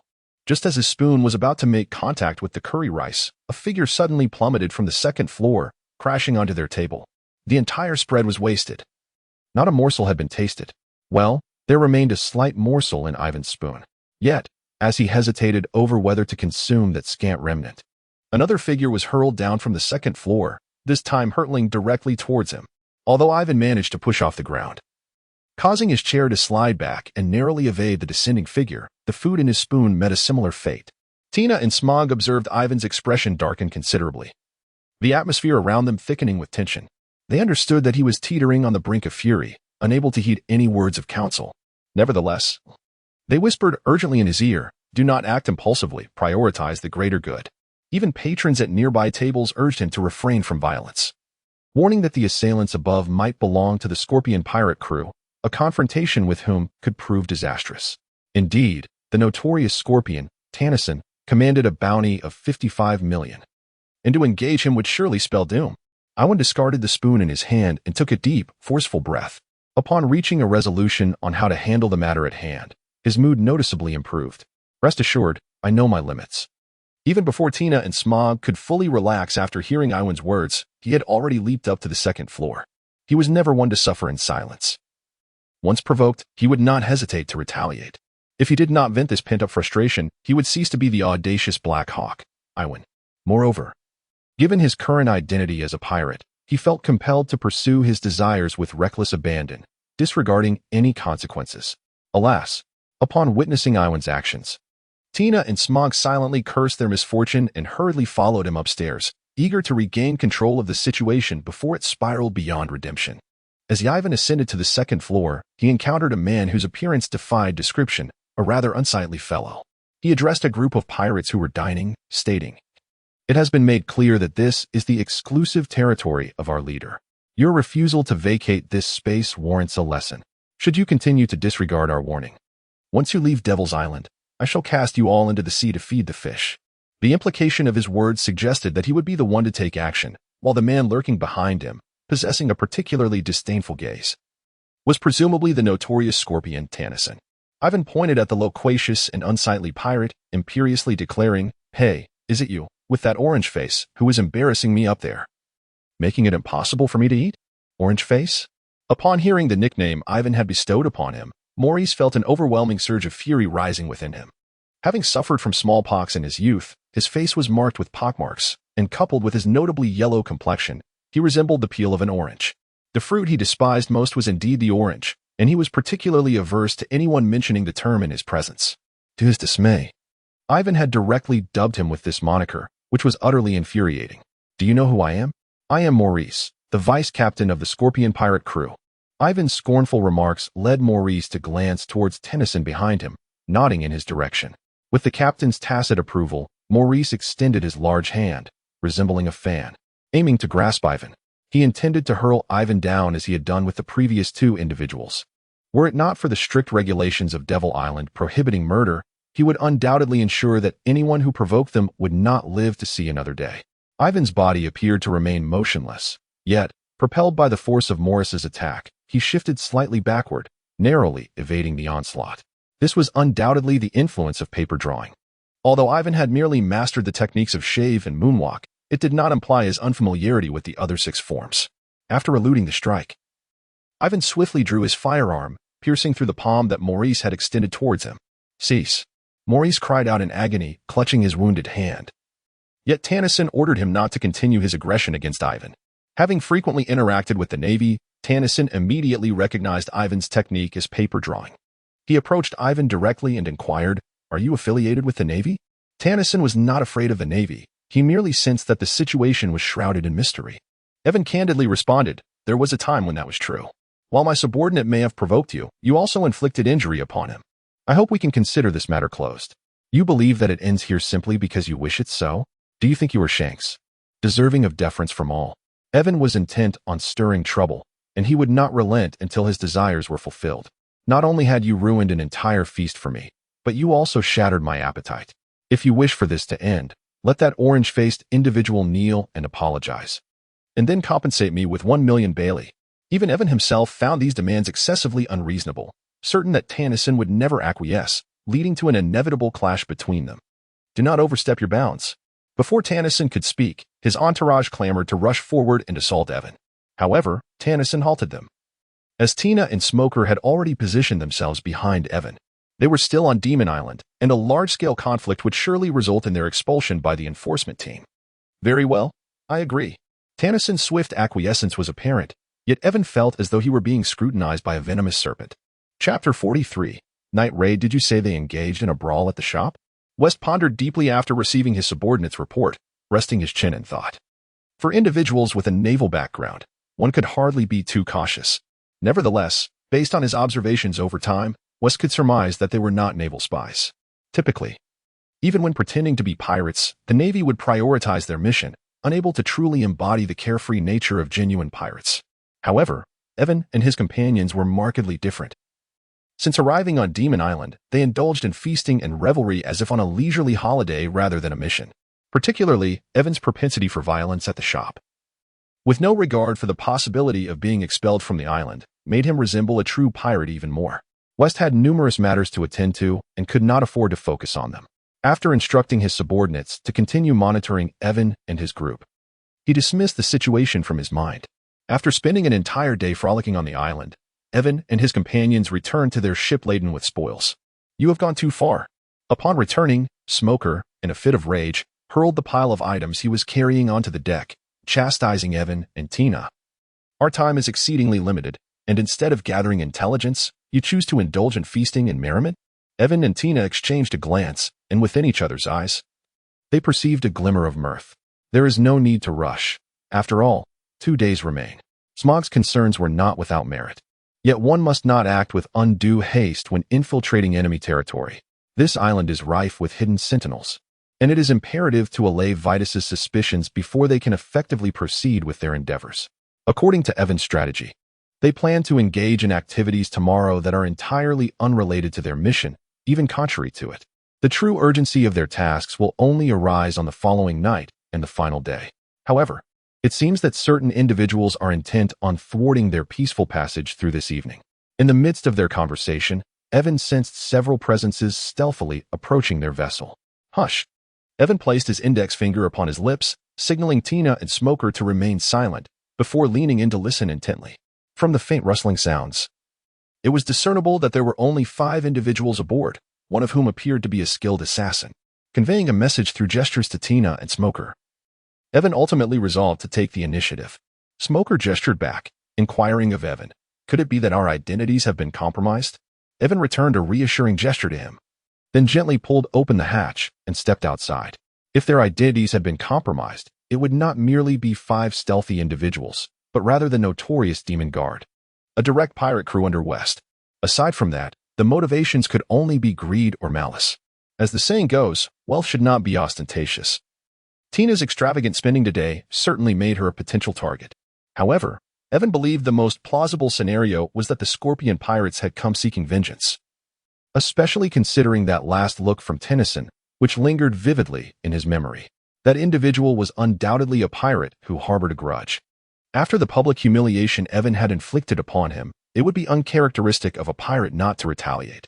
After Yiven exited the hatch, he swiftly concealed himself in the shadows and, upon investigation, indeed spotted Morris, whose hand was swathed in bandages, silently retreating back to the cabin. Yiven communicated through gestures to Tina and Smoker. There is a pirate on the left. You handle that.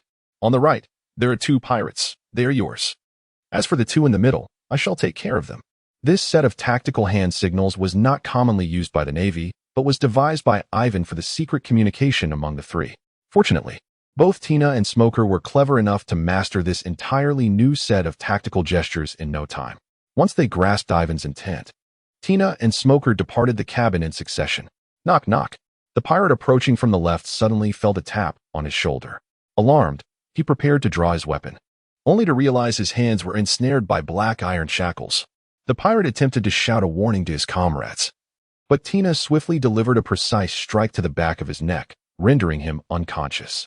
In contrast to Tina's finesse, Smoker's approach was decidedly more brutish. The 2 pirates arriving from the right initially sensed a difficulty in their steps, soon discovering the thick fog swirling below them. The Devil's Island was perpetually cloaked in mist, so they momentarily failed to notice the danger. By the time they realized what was happening, it was rather too late. Why tornado? Smoker exclaimed sharply, causing the fog on the deck to coalesce and ensnare both pirates, making even breathing exceedingly arduous. This technique, which utilized smoke to suffocate adversaries, was developed by Smoker under Yiven's inspiration. However, due to its somewhat limited efficacy, it could not cover a vast area. Otherwise, enveloping the entire ship in smoke would have guaranteed the demise of any pirates aboard. Although Smoker's command was not thunderous, it nonetheless alerted Morris, who hastily blew a seagull whistle, hoping to signal his subordinates to retreat promptly. The seagull whistle served as a special means of communication for the Scorpion pirates, akin to the gestures employed by Yiven and his crew. This whistle, typically concealed beneath the tongue, produced a sound reminiscent of a seagull when blown. However, upon sounding the whistle, Morris received no response from his men. Could it be that they had already fallen into an ambush? A sense of alarm surged within Morris, prompting him to urgently beckon his nearby subordinates to retreat. It was critical to note that all the individuals he had brought were masters of silent assassination. Being ambushed so silently was a testament to the enemy's strength, which far exceeded his own aspirations. Yet Yiven's ship was not a mere hair salon that could be entered and exited at will.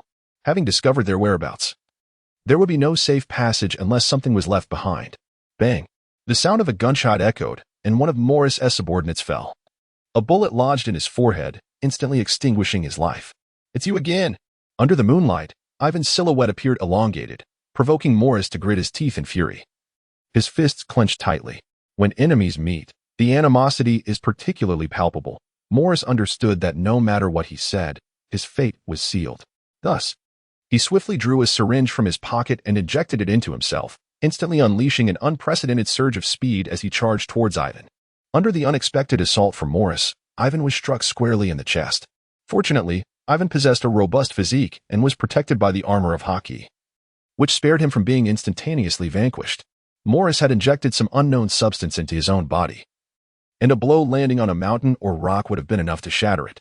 Chapter 44. The King of Eels upon witnessing Yiven being sent flying. Tina and Smoker could not help but exclaim in unison. This was the first time they had seen Yiven suffer such a significant setback. Prior to this, during his sparring session with Admiral Borsellino, he had not allowed his opponent to gain any substantial advantage. It remained a mystery what exactly Morris had injected into himself, granting him the ability to unleash a force several times greater than his own. Tina and Smoker positioned themselves on either side of Yiven, ready to assist him in confronting this unprecedented adversary. However, Ivan gently wiped the blood from the corner of his mouth with his thumb and raised his hand to decline their assistance. He declared, "He is now my prey. Do not overexert yourself. Experiencing a defeat occasionally is not a disgrace." After Ivan faced defeat, none were more pleased than Smoker, for this allowed him to assume the demeanor of a victor, wielding authority over Ivan. Tina sensed that help was necessary, as Morris exhibited an unsettling state. The air around Morris was thick with a tempestuous aura, causing Tina considerable discomfort and prompting her to voice her concerns. However, Ivan dismissed her worries with a casual wave of his hand, assuring her, "Do not worry, I am well aware." Whenever Ivan uttered these words, it indicated that he was confidently assured of his victory, allowing both Tina and Smoker to relax completely. "I will leave this in your capable hands. I am heading back to rest." Smoker expressed his trust in Ivan, turning to return to the cabin after those words. After all, the person who knows you best is your adversary, and Smoker, often used by Ivan as a test subject for new techniques, understood precisely how many life-saving cards Ivan held. At this stage, aside from the Marine admirals and the 4 emperors of the sea, few could compel Ivan to reveal all his trump cards. Fortunately, Tina was of a more conscientious disposition. Unlike Smoker, she did not immediately retreat to the cabin, but instead stood at the entrance with a furrowed brow, ever vigilant for any mischief that Morris might attempt. Since Ivan has expressed confidence in his understanding, it clearly indicates that he possesses genuine insight. Following their brief encounter, Ivan has analyzed Morris in this state and uncovered a critical vulnerability. The strength that Morris has drawn from overexerting his body ultimately does not belong to him. Although in this condition, Morris surpasses Ivan significantly in speed and power, his control over his own body has drastically diminished compared to before. Is he not merely a brute with power yet lacking the knowledge to wield it effectively? Even the Red Eye, which has just recovered from a cooldown, exhibits far more composure and control. The roaming gunslinger is particularly adept at countering such mindless brutes, with their exquisite combinations and agile positioning. They can toy with their opponents while ensuring their own vitality remains robust. With this understanding in mind, Ivan recognizes the strategy he must employ to confront him. Evan, standing near the edge of the ship, taunted the furious Morris with a loud voice. "Hey, orange face." After drawing Morris's ire towards himself, Evan unleashed a long-lost martial arts technique, a fusion of the lion's roar and the one-yang finger. "Come over here. Harden up. Your fists are as tough as nails." Although this provocation was not directed at her, Evan's tone and that mischievous expression tightened Tina's fists. If even someone with an otherwise gentle disposition like her reacted this way, one could only imagine the fury boiling within the taunted Morris. "You brat, seeking death." In his rage, Morris wielded a pair of claw-like weapons, leaving behind an afterimage as he charged rapidly towards Evan. However, consumed by anger, he failed to notice that Evan was standing at the edge of the deck. Utilizing a combination of the moonstep and a personal propulsion device, Evan leapt into the air the instant Morris lunged forward. Realizing too late that he needed to halt, Morris found that his body was beyond his control, crashing violently against the ship's edge. At the same moment, Evan took flight. His previous position remained occupied by an RX-78 pursuer, a self-destructing little robot. Boom! A tremendous explosion erupted, sending the small robot into a fiery ball that detonated on the deck. It remained uncertain whether Morris sustained injuries, but at the very least, the deck was left with a considerable crater. This was hardly the time for lamenting the damage to the deck, especially since they would no longer require the ship after completing their mission. Bathed in the blood from the explosion, Morris's eyes turned a vivid shade of red, his remaining sanity utterly consumed by rage. With a deafening roar, he leapt into the air, reaching for Evan. Witnessing this spectacle, a smirk crept onto Evan's lips. The man before him was already as good as dead. Silver blades glimmered in the air. Ivan swiftly dove towards the ground, changing direction with remarkable speed. Upon landing, he retrieved the crossbow that had only been used once from the spatial system. With a swift series of shots, he unleashed 3 bolts into the air, each striking Morris squarely in his left shoulder. The green machine gun was raised, unleashing a torrent of bullets towards him. Morris, continuously pelted by the onslaught, emitted anguished howls. Yet Ivan's relentless assault showed no signs of abating. The crossbow that Ivan once wielded had mysteriously vanished, replaced instead by a formidable hand cannon that adorned his grip. Boom! Boom! 2 rounds detonated upon Morris, causing his chest to cave in slightly. Just as Morris was about to descend, Ivan raised his knee, propelling him further into the air before delivering a decisive shot to his head.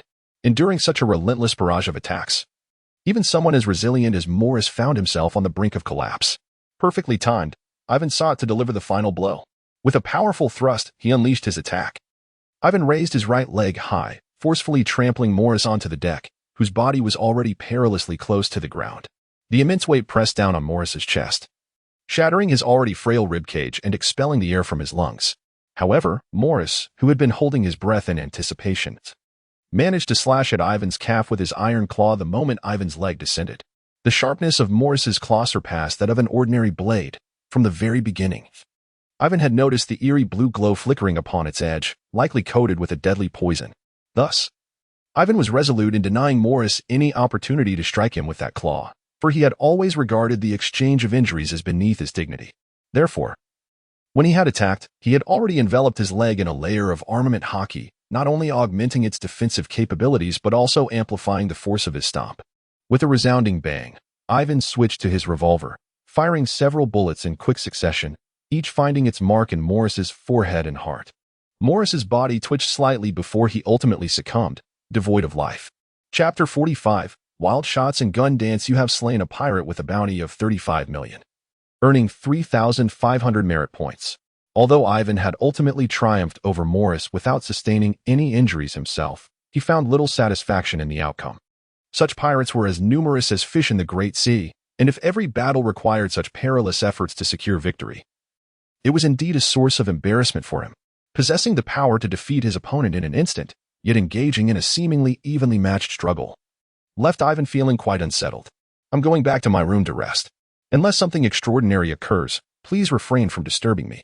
Upon returning to his chamber, Ivan secured the door from the inside and entered the system's spatial realm. Nora, initiate training for scatterfire and gun dance. This training necessitates a deduction of 2,000 merit points. Shall we proceed? Yes. Ivan had frequented the system's space numerous times before, yet his visits were primarily for weapon exchanges at the armory or replenishing ammunition, seldom for personal enhancement in the training room. Through his encounter with Maurice, Ivan recognized the deficiencies in his own capabilities. Realizing the need for a versatile skill that encompassed both offense and defense, commenced the training by eliminating 1,000 training dummies using scatterfire and gun dance. Scatterfire and gun dance are both level 35 skills of the male and female wanderers, representing some of the most essential abilities within their repertoire. The aesthetic appeal of their execution is undeniable.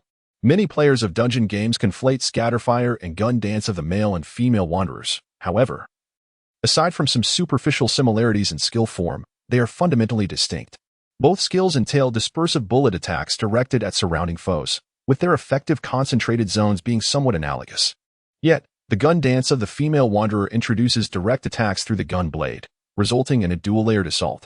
The inner circle encapsulates both the scatter and direct attacks, whereas the outer circle comprises solely the scatterfire.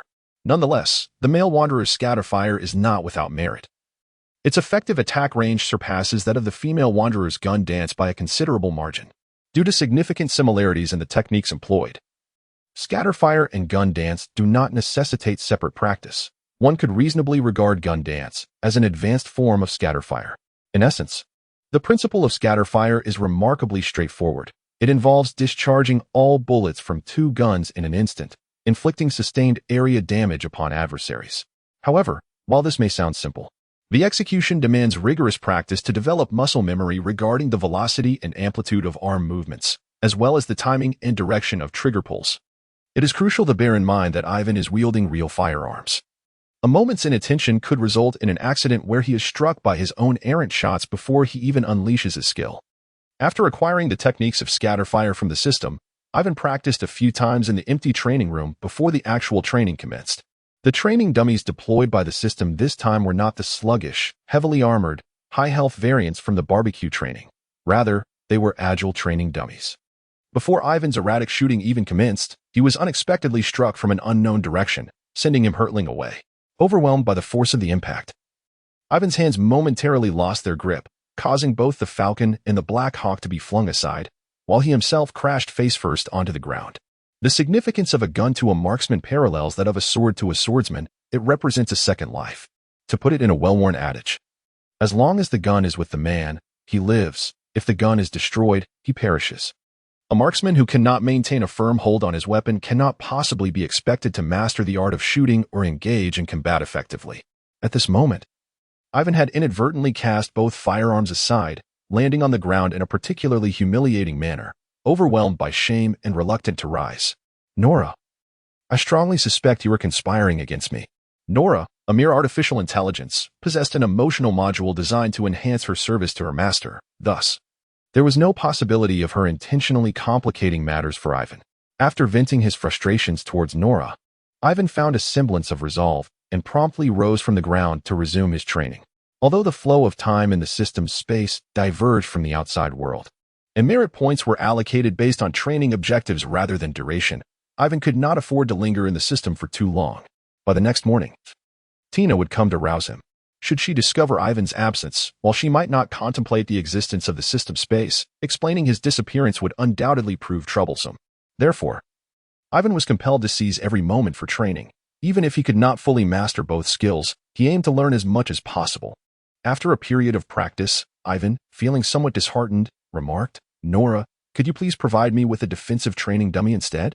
The agile training dummy is exceedingly difficult to catch. It constantly disrupts my skill execution with its speed. Even if I were to successfully unleash a barrage, unless my timing were impeccable, the agile dummy would evade the effective attack range, resulting in incomplete damage and failure to secure a kill. While the agile training dummy may possess low defense and health, it recovers remarkably quickly. If it sustains no damage within 5 seconds, it replenishes its health entirely. Evan had once attempted to launch a training dummy into the air with a knee strike, followed by a barrage of shots, allowing it to accumulate a full special attack.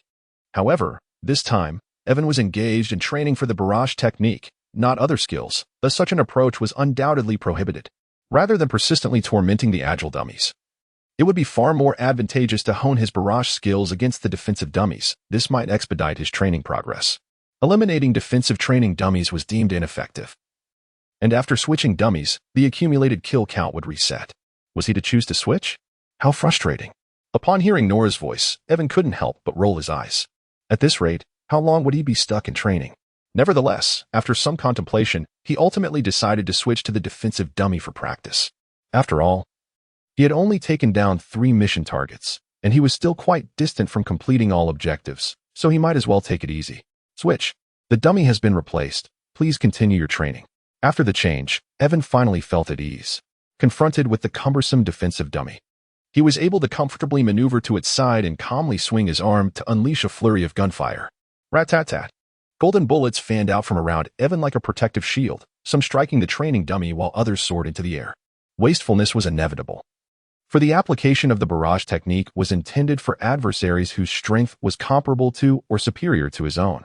If the enemy was significantly weaker, it would be far more efficient to simply raise his weapon and deliver a precise headshot, rather than squander ammunition on a barrage.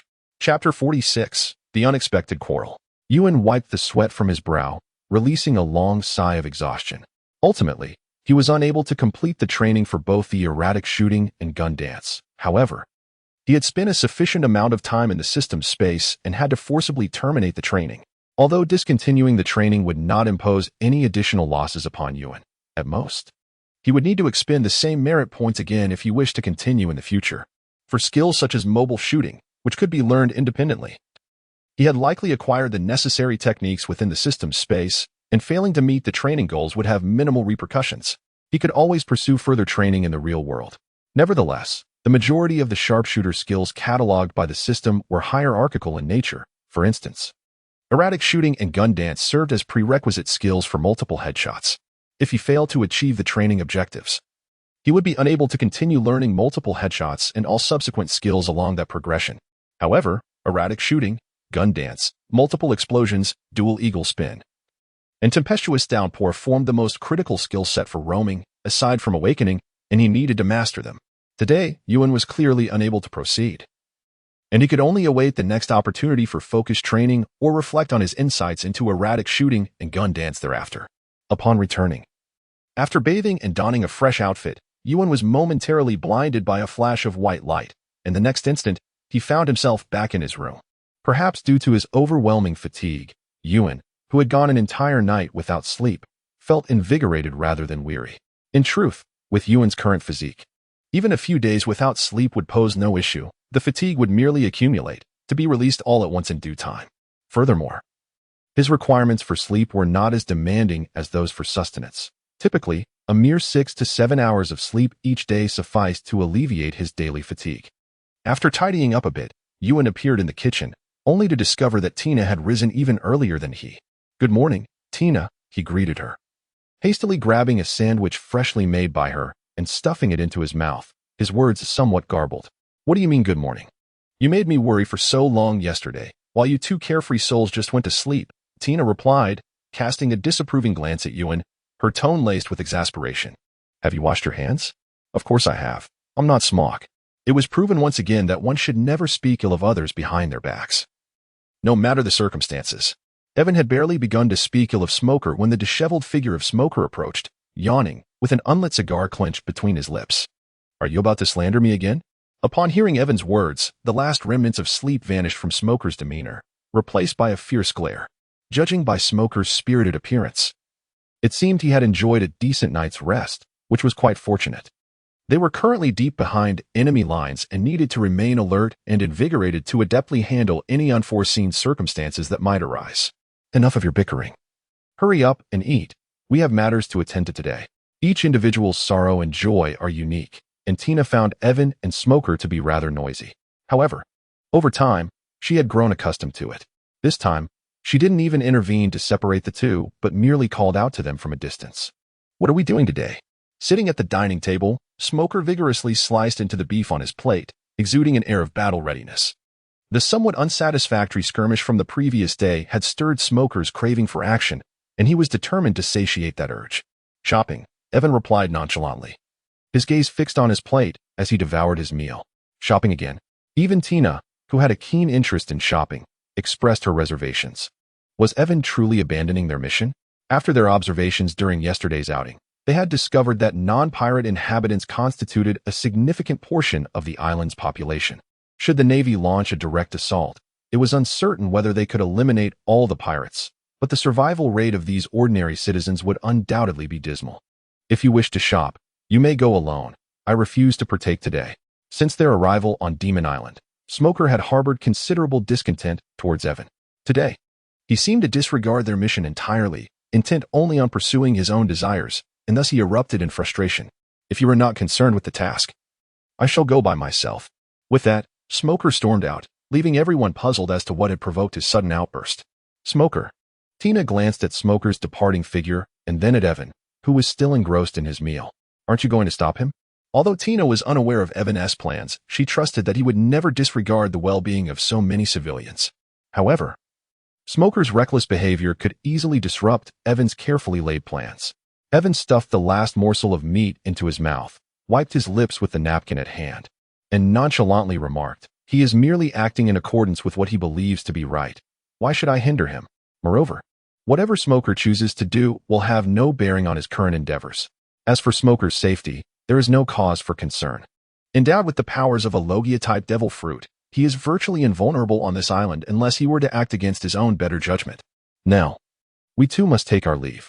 Previously, Yiven and his companions had ventured to the shopping district, primarily populated by indigenous people and ordinary folk who had settled on the island. Today, however, their destination was a street devoid of such establishments, lined instead with fearsome pirates who peddled the spoils of their plunder. The notorious pirate island owes its reputation as a haven for marauders largely to this very street. Furthermore, there exists another thoroughfare teeming with bars, casinos, and brothels, a veritable den of iniquity renowned among pirates, where wealth guarantees indulgence in all manner of pleasures. When pirates cease to seek enjoyment, they might as well find a place to end their wretched existence. This street is situated at a comparable distance from several key ports, suggesting that the pirates who set up stalls here may also contribute to the island's defensive fortifications. Upon entering the pirate street, Tina quickly sensed something amiss, leaning in to whisper a caution to Yiven. In truth, through meticulous study of the map of Pirate Island, Yiven had already discerned this issue, which was precisely why he had insisted on coming here today. Moreover, this pirate street serves a purpose beyond Tina's observation. It, along with the shopping district and the pleasure quarter, forms a protective barrier around the nearby castle. Should an emergency arise threatening the fall of Pirate Island, These two streets would become the final line of defense, aiding Vitus in his escape. Ivan gently flared his nostrils. Accustomed to the scent of gunpowder, he could detect a faint trace of it lingering in the air.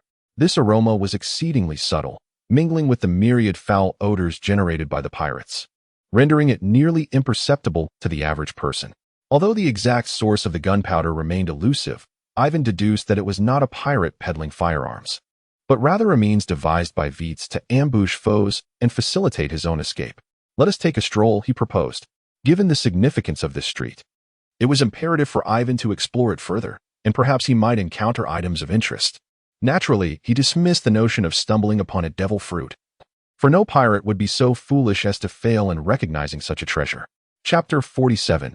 Motorcycles and Robots. Initially, Ivan harbored expectations of finding some remarkable wares among the pirates. Yet after perusing the offerings, he felt a profound sense of disappointment. While an array of bizarre items abounded, to Ivan, they all appeared to be mere trinkets devoid of any practical utility. The only object that piqued his interest was the amphibious motorcycle before him. It is unlikely that any man could resist the allure of a stylish and eye-catching motorcycle. Unlike the later model associated with Smoker in the original narrative, this motorcycle adhered to a more traditional design, featuring a high handlebar and slightly larger tires. Its ability to serve as a vessel on water stemmed from a mechanism that, when activated by a button on the handlebars, deployed hidden airbags within the tires, providing the motorcycle with buoyancy above the water's surface. In land mode, this vehicle could reach speeds exceeding 100 kilometers per hour, while in water mode, it maintained a speed of 50 to 60 kilometers. Such a mode of transportation was undoubtedly impressive. However, the sole point of frustration for Ivan lay in the negotiations.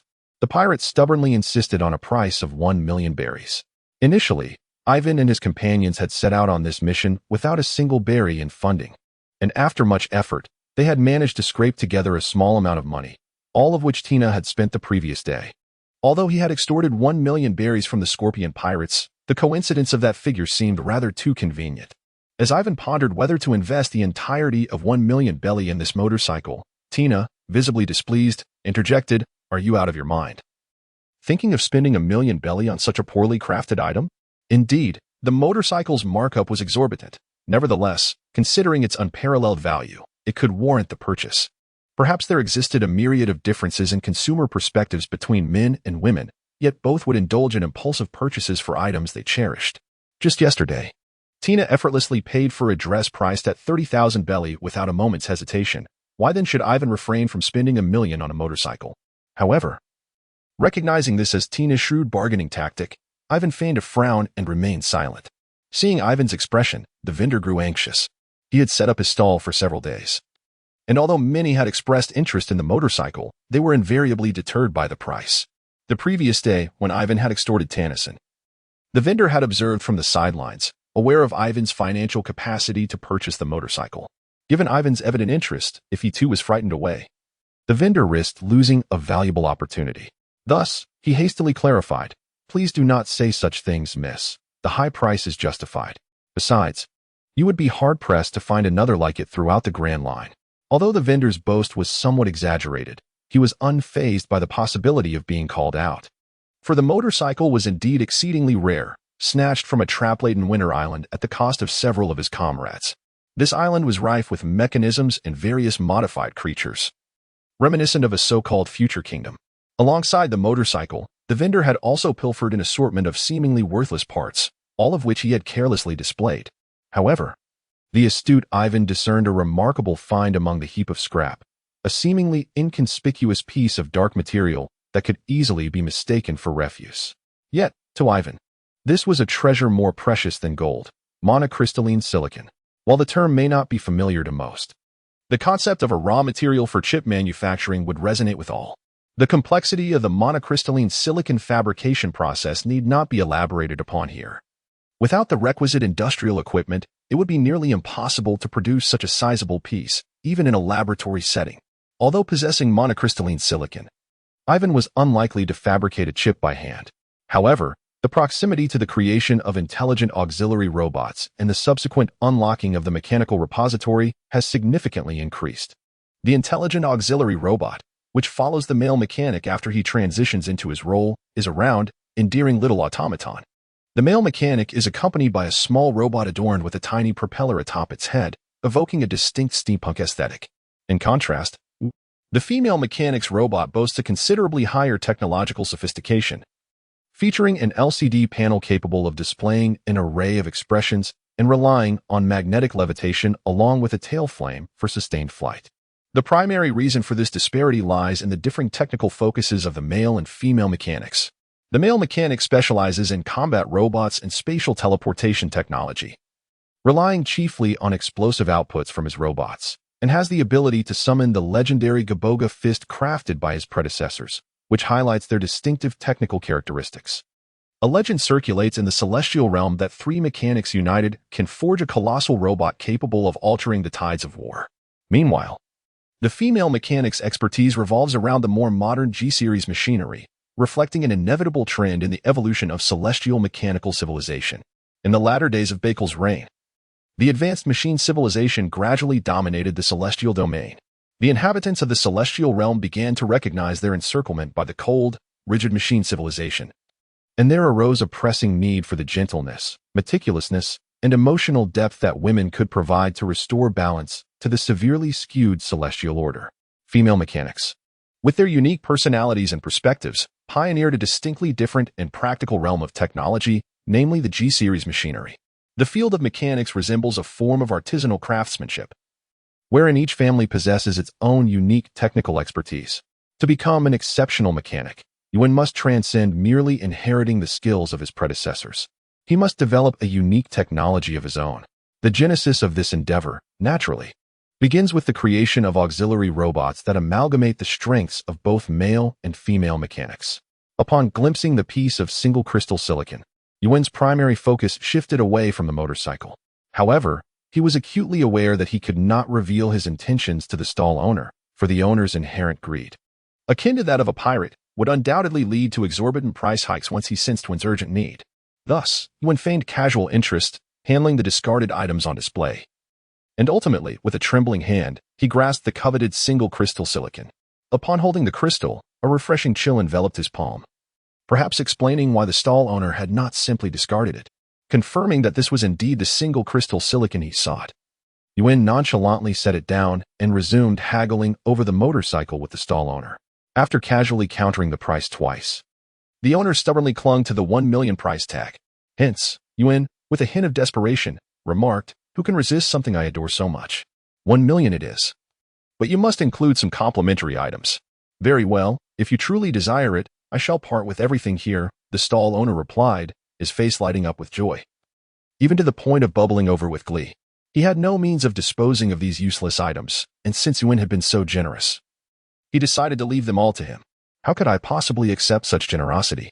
Yiven, though verbally expressing his apologies, swiftly concealed the black monocrystalline silicon without a hint of reluctance. As for the other items, he gathered them all hastily and placed them upon his motorcycle, convinced that these mechanical contrivances might still prove useful. Observing Yiven's evident delight, the vendor, who clutched 100,000 belly in his hand, found his initial sense of having taken advantage of a naive buyer dissipating, replaced by an uneasy feeling of having undersold his wares. Chapter 48. The innocent may rest to some extent. Money indeed possesses a certain charm. After procuring the vendor's motorcycle at a substantial price, the burly man, once taciturn, now wore a broad smile. Seizing the opportunity, Yiven inquired, "Do you frequent this place to sell your goods?" Such conversational tactics, crafted to avoid suspicion, might unearth information that would otherwise remain concealed. "Ah, it's not a place I visit often. The expenses here are exorbitant. I only come when I stumble upon some peculiar items worth selling," he replied, casting a glance at Tina beside him before leaning closer to Yiven and sharing a knowing, somewhat lewd smile. Though the vendor wasn't in the service industry, Yiven's generous spending had certainly softened the tone of their exchange. In his jovial state, the vendor inadvertently divulged more than he perhaps intended. Yiven, however, harbored little interest in the vendor's personal inclinations. After all, as a pirate, a profession fraught with peril, seeking occasional respite from the relentless tension was entirely understandable. Nevertheless, Yiven had no affinity for such establishments. He felt no overwhelming pressure and, moreover, his naval identity rendered such visits inappropriate.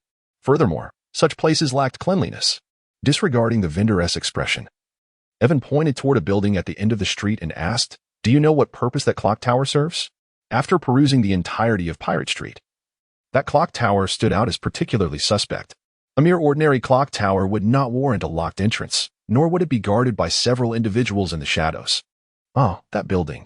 The vendor stroked his chin, seemingly lost in recollection. Evan was well aware of the nature of these pirates, so he retrieved a wad of cash from his pocket and placed it in the vendor's hand. A realization dawned upon him. Without revealing any emotion, the vendor discreetly tucked the cash into his own clothing, then struck his left palm with a clenched fist, displaying an expression of sudden enlightenment. I had been curious about this matter during my first visit as well, but since the establishment had remained closed for an extended period, I eventually lost interest. Was such trivial information truly necessary to mention? Noticing Evan's growing impatience, the vendor hastily divulged all he knew. After all, those bold enough to act on this island were no innocents. If he accepted Evan's money without providing satisfactory information, he might find himself unable to leave the island alive. The basement. The vendor whispered furtively into Evan's ear, ensuring no one was within earshot. Beneath the clock tower lies a basement, likely concealing some significant items. I once witnessed a squad of demon guards carrying several large crates inside, returning with empty hands. It appeared that Evan's suspicions were correct. Perhaps not only beneath the clock tower, but the entirety of Pirate Street had been excavated, concealing vast quantities of gunpowder. When gunpowder barrels are sealed intact, only a quantity exceeding a certain threshold would result in a faint scent of gunpowder pervading the air. The clock tower, situated at the intersection of 3 streets, was likely the ignition point.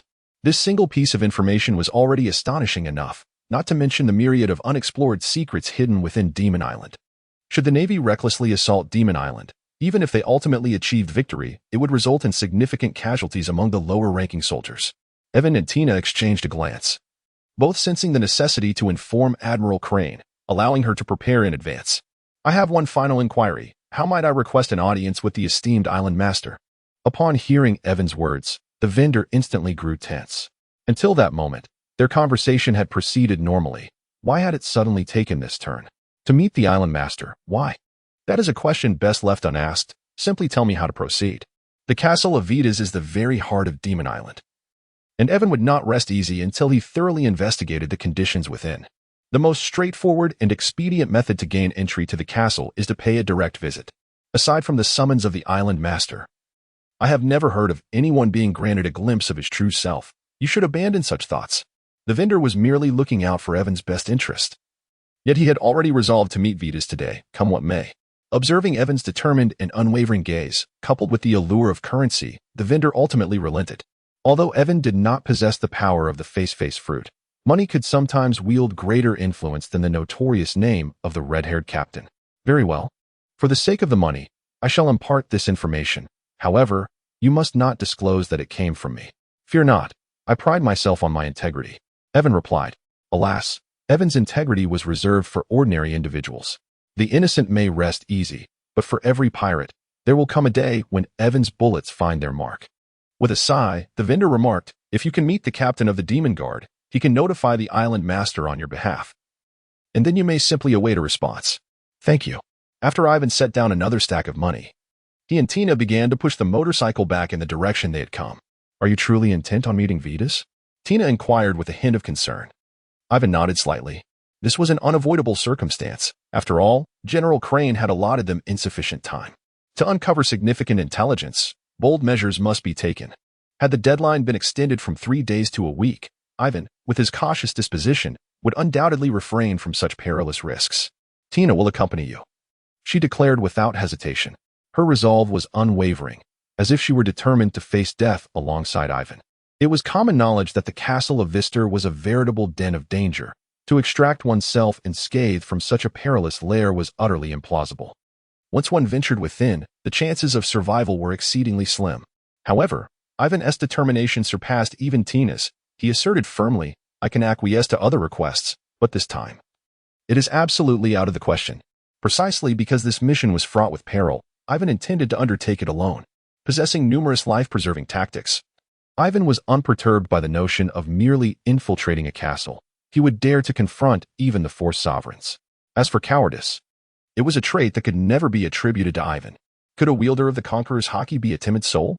Tina, still somewhat reluctant, insisted.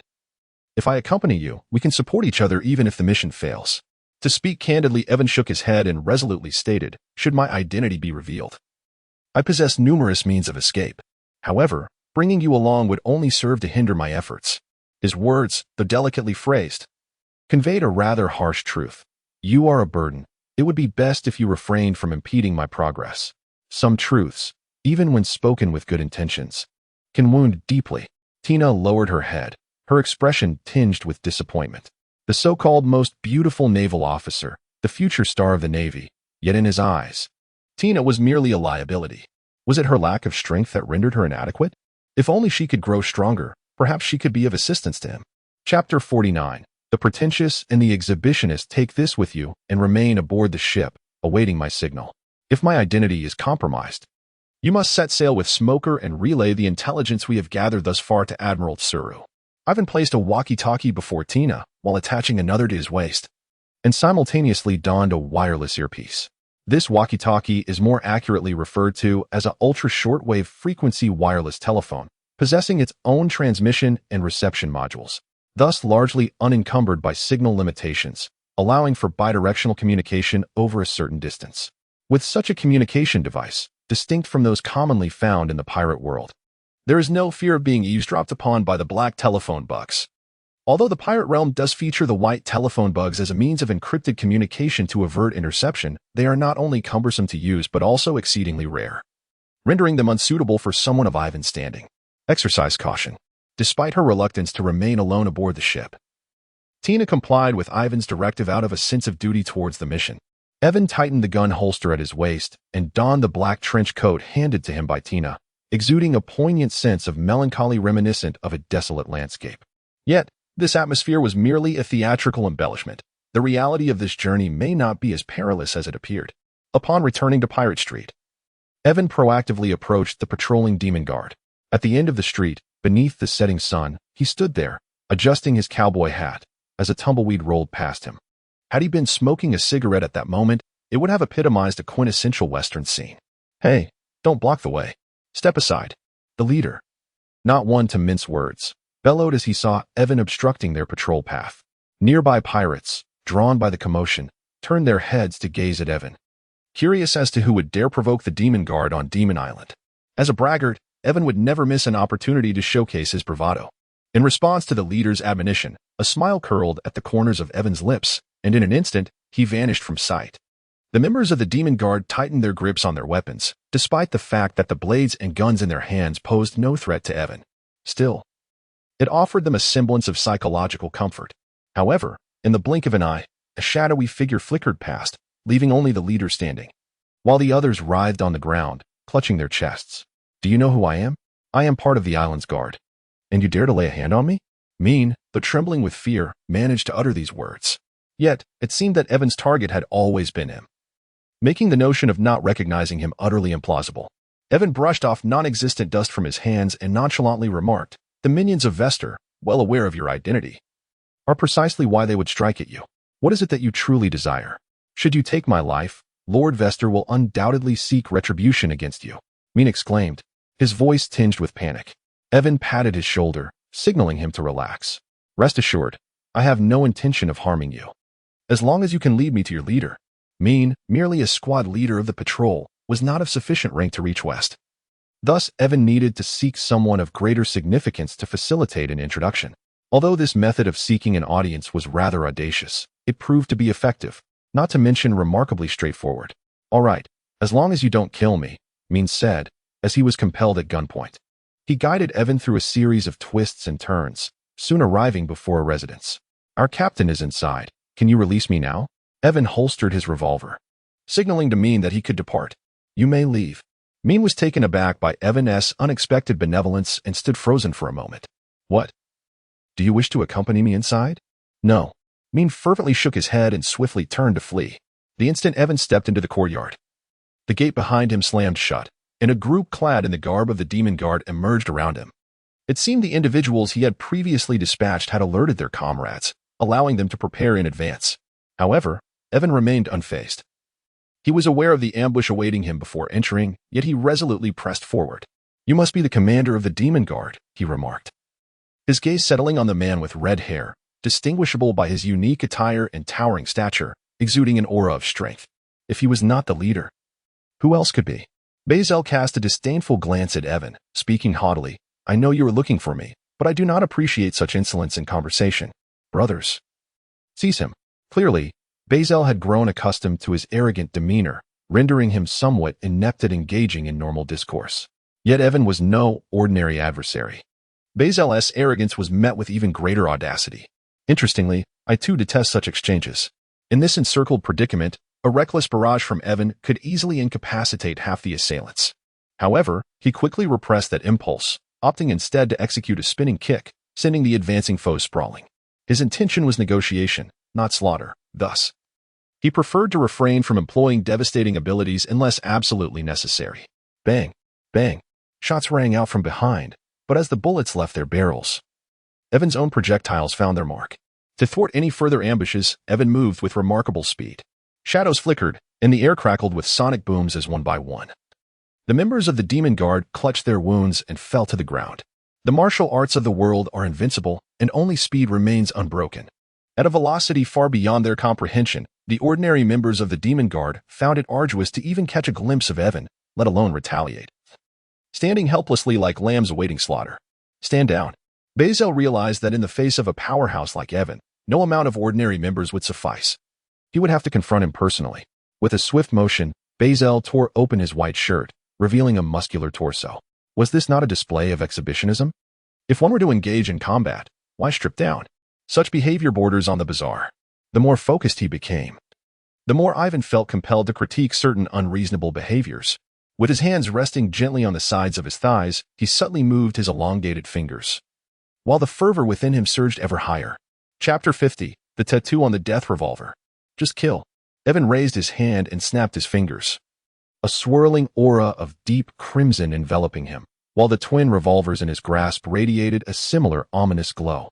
The Death Revolver, an essential buff skill for the wandering gunslinger, augments critical damage when attacking foes.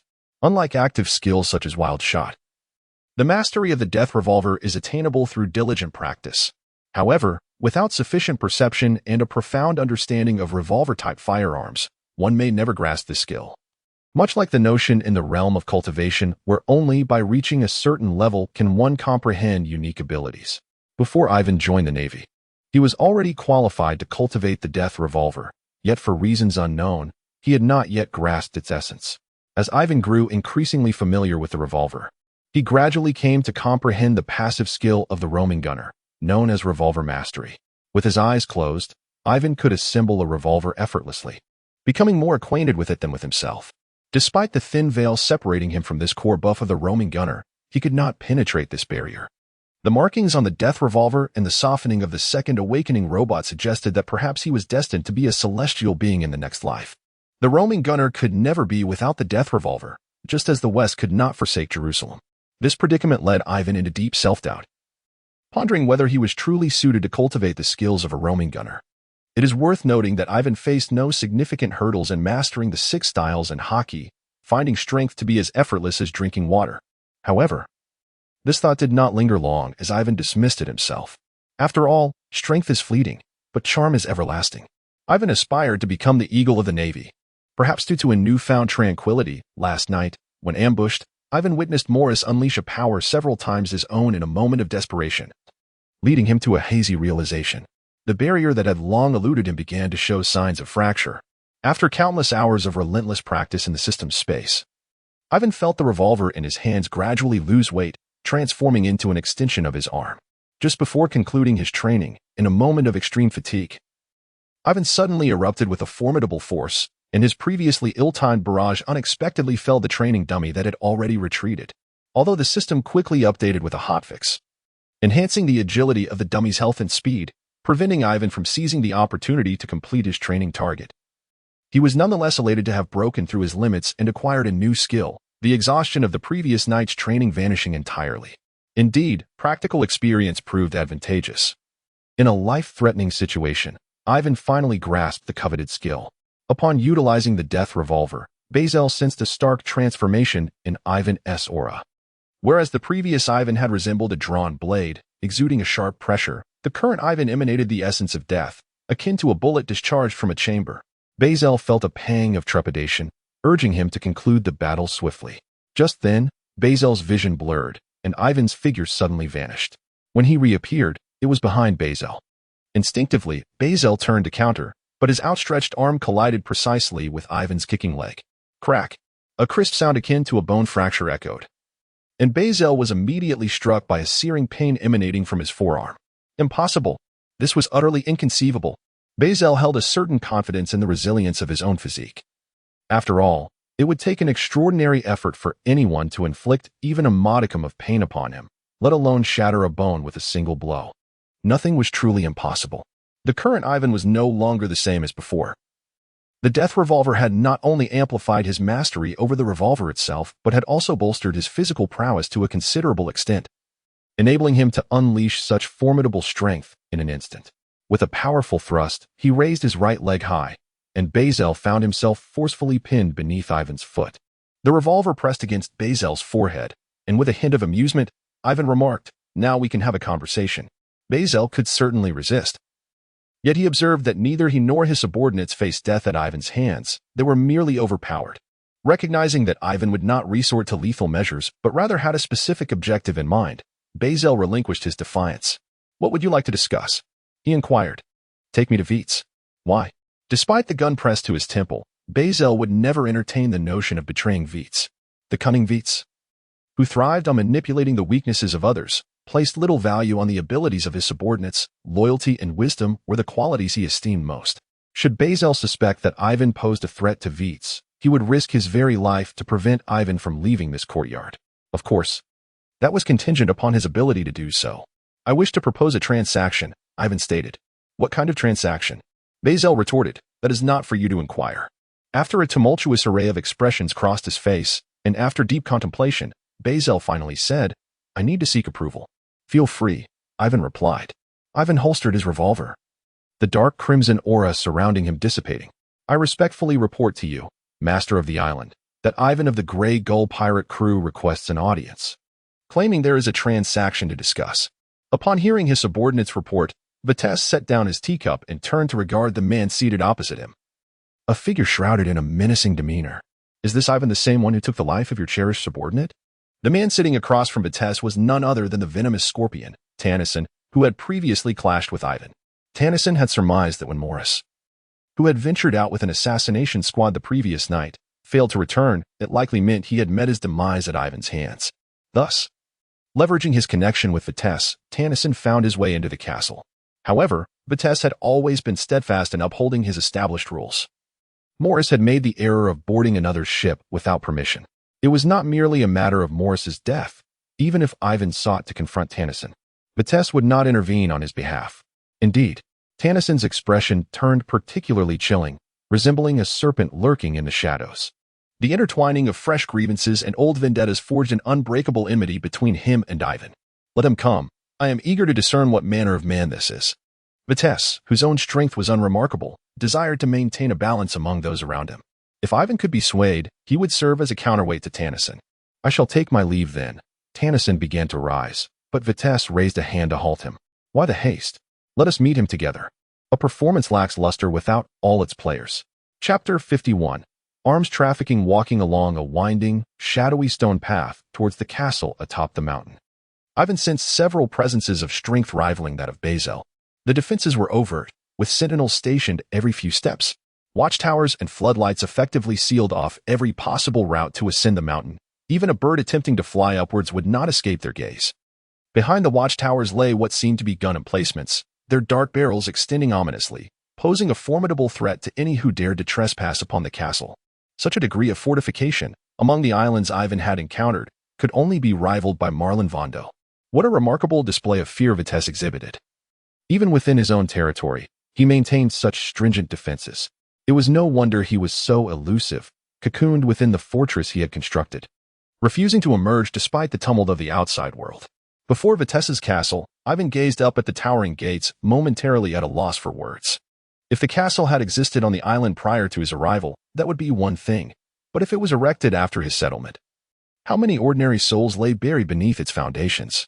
"Sir, we kindly request that you surrender your weapons for safekeeping." As Ivan marveled at the notion that Vitas would indulge in such pleasures, two impeccably attired doormen approached him, exuding utmost courtesy.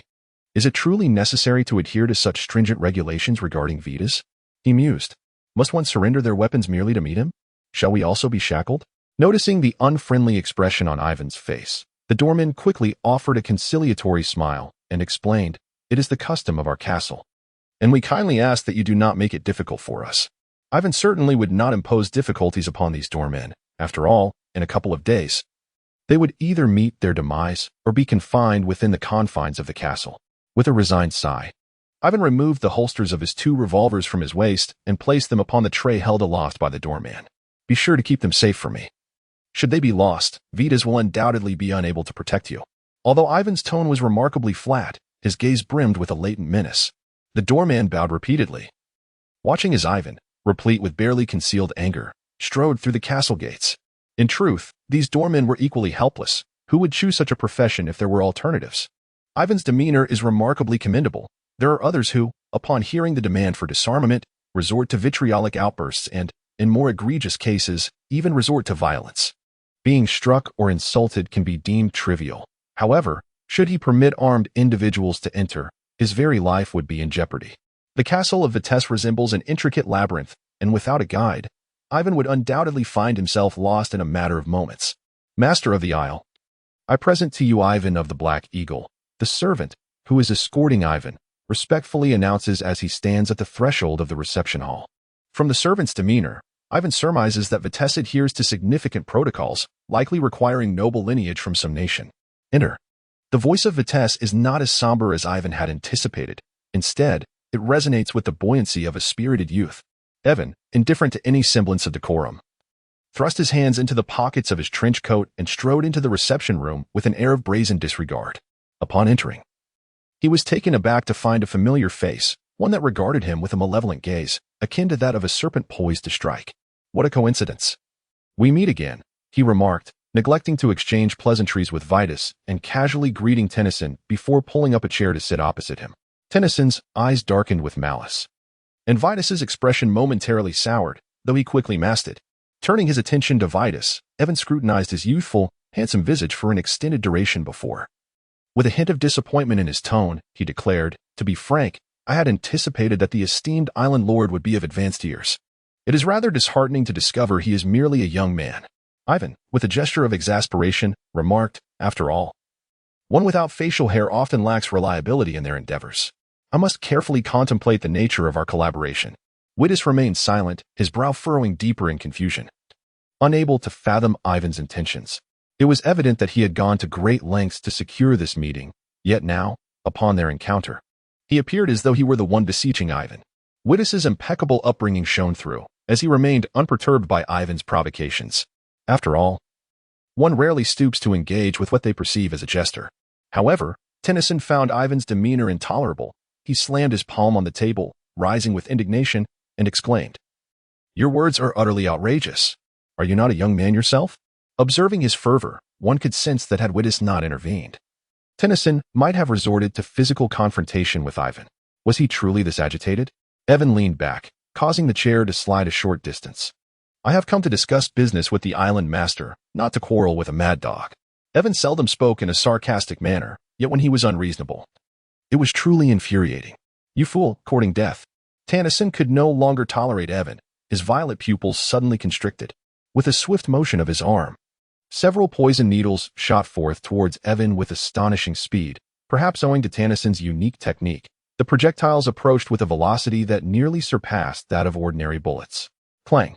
Ivan dared not risk capturing the venomous needle with his hands. Instead, he retrieved a hand crossbow from the system space, skillfully deflecting the lethal steel needles with a precise shot. "Cease this at once," Vitas exclaimed, unable to remain passive any longer, as he swiftly intervened to halt Tennyson. He was acutely aware that some individuals might carry weapons for self-defense upon entering the castle, much like Tennyson's poison needles. However, Ivan bringing a hand crossbow was a blatant overstep. Did he truly believe that the rules here could be disregarded? Upon hearing Vitas's words, Tennyson begrudgingly resumed his seat, while Ivan stowed away the crossbow.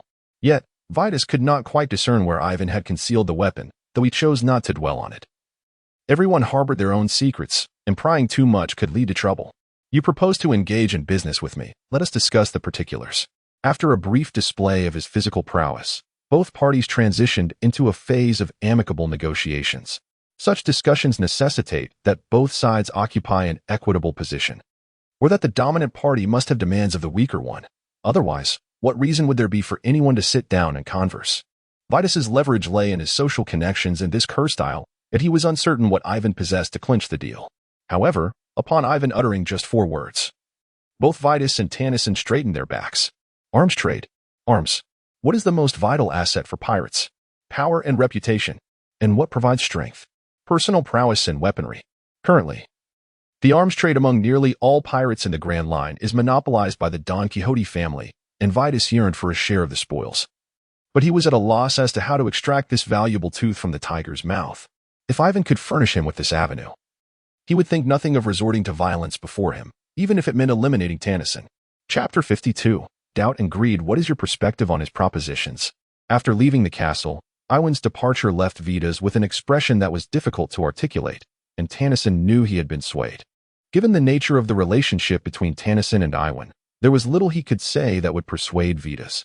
Although it is often said that kind words cannot convince a stubborn spirit, Tennyson felt it necessary to remind him, as the Scorpion pirate crew still depended on Vitus's protection. Tennyson stated bluntly, "To be honest, I find it rather unreliable." As expected, after hearing this, although Vitus's expression remained unchanged, Tennyson could distinctly sense his discontent. Yet, if the matter was already settled, why would Vitus still seek Tennyson's counsel? It was clear that some doubt lingered in his mind. "What do you mean by unreliable?" Vitus inquired. Tennyson carefully organized his thoughts and replied, "Firstly, the firearms he presented are indeed formidable. While it is true, as he claims, that their cost is only slightly higher than that of ordinary muskets, the complexity of their manufacture is evident. This is indeed a concern, but it is one that can be addressed." Ivan once remarked that Vitus need not concern himself with technical issues, as long as Vitus provides financial resources and manpower. He could simply sit back and reap the rewards. Furthermore, Tennyson cast a glance at Vitus, appearing somewhat hesitant, as if he found certain words difficult to express. "I harbor doubts regarding his motives. If he possesses the requisite skills, he could easily collaborate with anyone. So why choose you?" Vitus pressed his lips together, acknowledging that he too had pondered this question initially. It is said that the weapons sold by the Don Quixote family were procured from elsewhere, and Ivan, possessing the expertise to manufacture such excellent firearms, could readily ally with Doflamingo. Although Vitus felt a sense of satisfaction with his own capabilities, he could not compare himself to the Don Quixote family. However, his mind was ultimately consumed by greed, and he found himself persuaded by Ivan, casting aside his concerns. With Tennyson revisiting the matter, Vitus felt compelled to reassess Ivan's previous statements. A formidable power is easily exploited. Collaboration should be mutually beneficial. At that moment, Ivan's demeanor exuded sincerity, and Tennyson gazed into his eyes for an extended period, finding no hint of insincerity. He then continued, "And most importantly, you are undeniably a cautious individual. Why would you place your trust in someone whose intentions remain opaque? Apart from a select few individuals, including Tennyson, scarcely anyone is aware that Vitus is also a wielder of a devil fruit ability. The memory fruit, one of the paramecia-type devil fruits, possesses the power to read, extract, replace, and alter the memories of designated subjects. In the original narrative, this fruit belongs to Big Mom's 35th daughter, Charlotte Bryn, who, having endured relentless torment in her youth, perceives herself as a monstrous being with 3 eyes, and thus has faced considerable injustice. Upon acquiring the memory fruit, she adeptly masked her true nature behind a facade of kindness, while modifying the memories of those who knew her essence, ultimately rising to the position of a candidate for the Minister of Chocolate. However, upon encountering Sanji, she is profoundly moved by his sincerity and aids him in their escape. Before parting, she expresses one final wish, bestowing upon Sanji a kiss that serves as their last vow, simultaneously erasing his memory of that fleeting moment. Vitus's mastery of the memory fruit is comparable to that of Charlotte Bryn, yet he has employed this power to achieve far greater ambitions, transforming Devil Island into its current state within less than a decade. With the assistance of this fruit, Vitus is able to discern the thoughts of others, enabling him to consolidate his subordinates and expand his influence. However, this time, he is unable to extract even the slightest information from Yiven.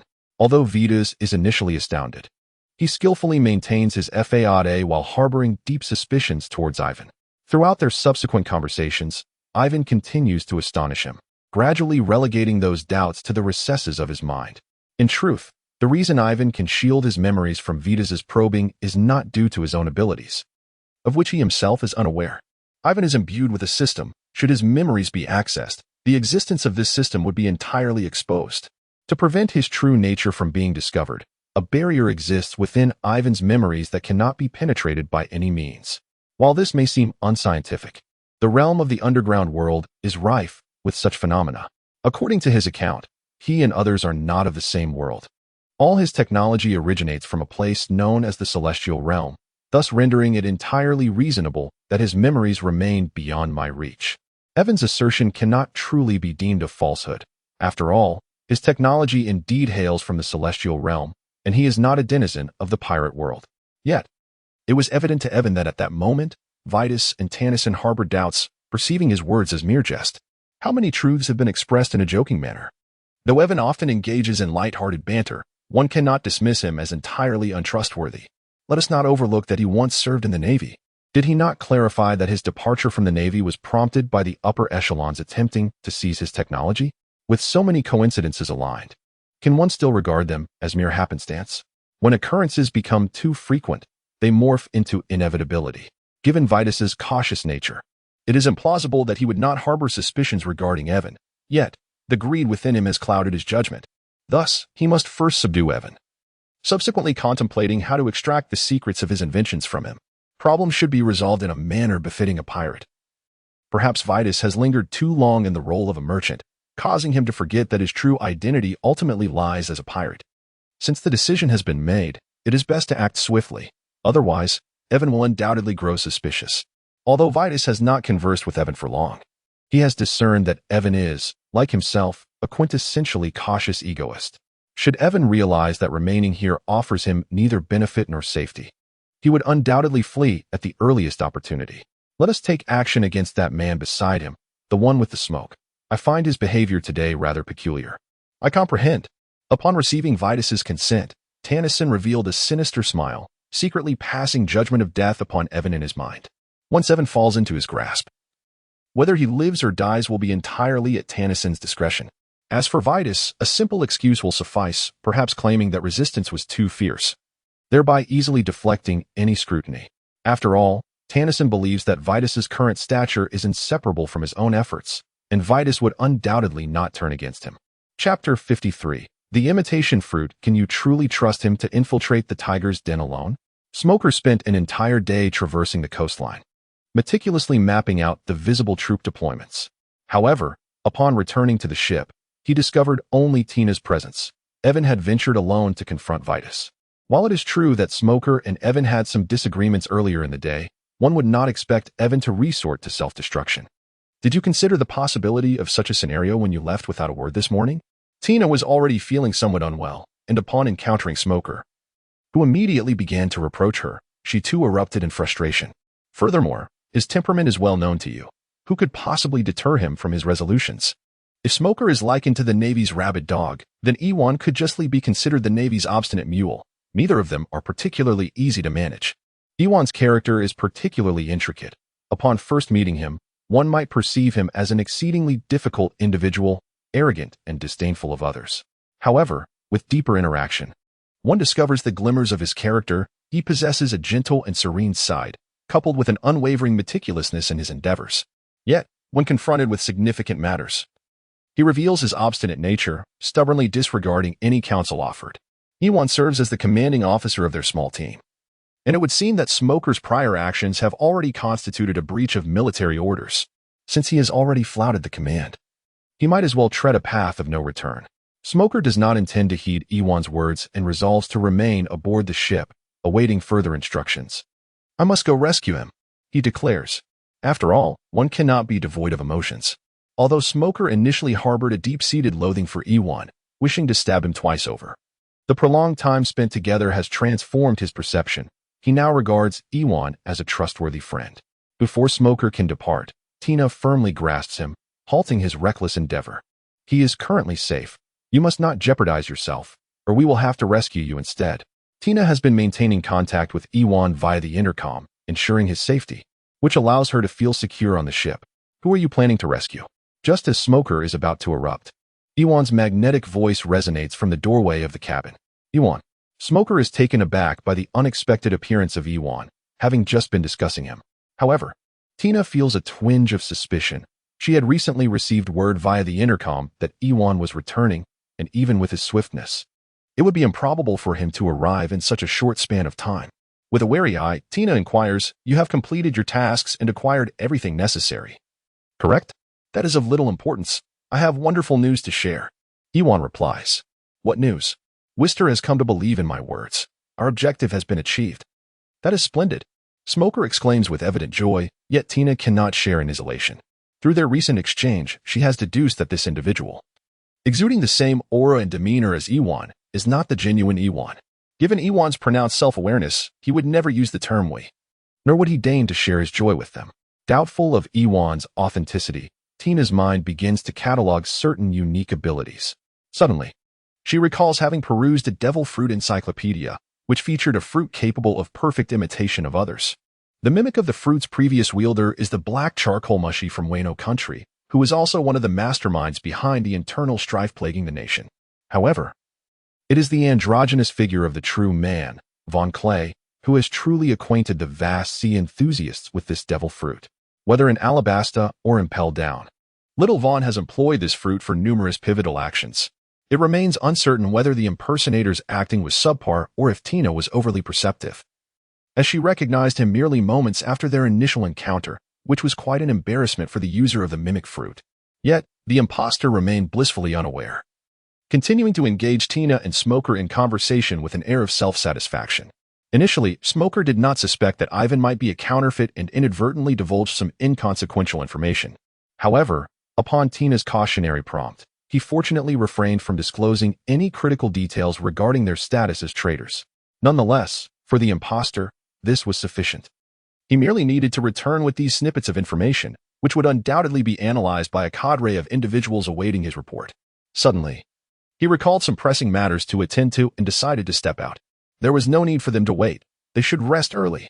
Realizing he could extract no further valuable intelligence from Smoker and Tina, the imposter concocted an excuse to depart. "Master Island Lord, I disguised myself as Yiven to investigate aboard the ship, but I uncovered nothing substantial, though I sensed something peculiar about his two subordinates."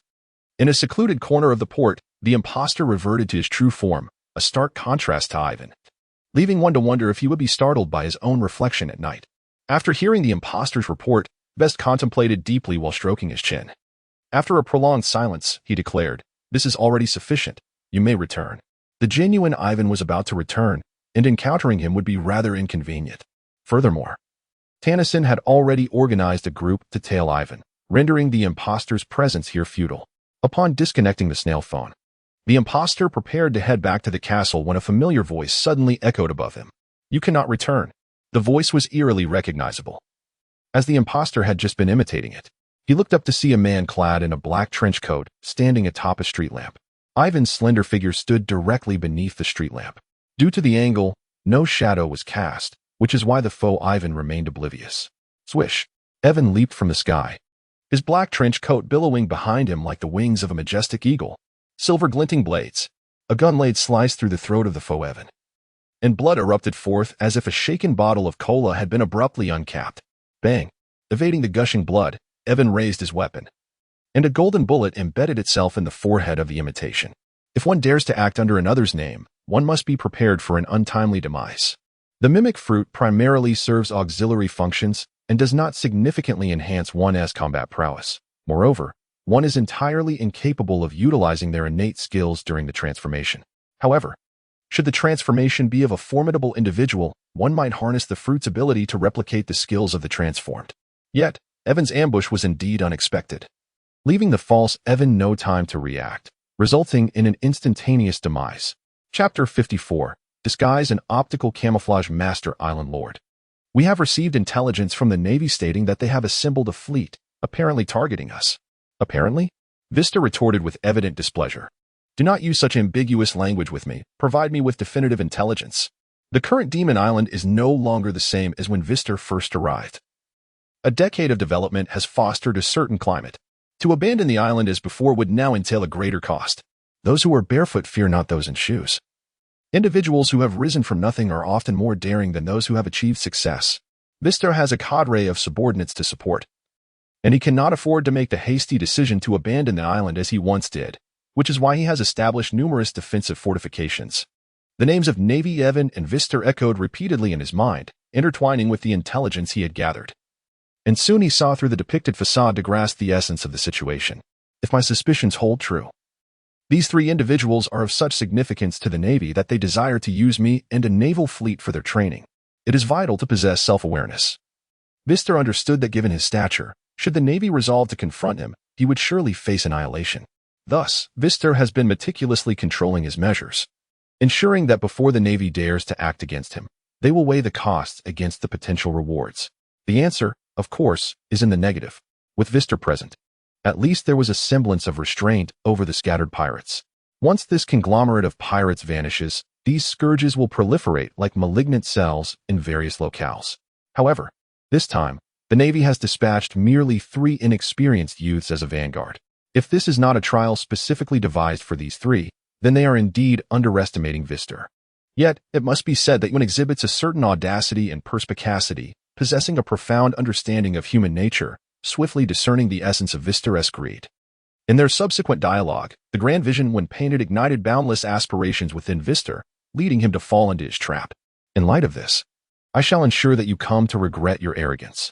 With a comprehensive understanding of the situation, Vistor promptly devised a response, activating all preparations he had meticulously orchestrated for this very moment. Has Edith returned? Vistor inquired of his subordinate. The imitator, Edith, was Vistor's ultimate contingency plan, intended for deployment in dire circumstances, akin to the art of substitution or evasion. However, the subordinate delivered the unfortunate news, not yet.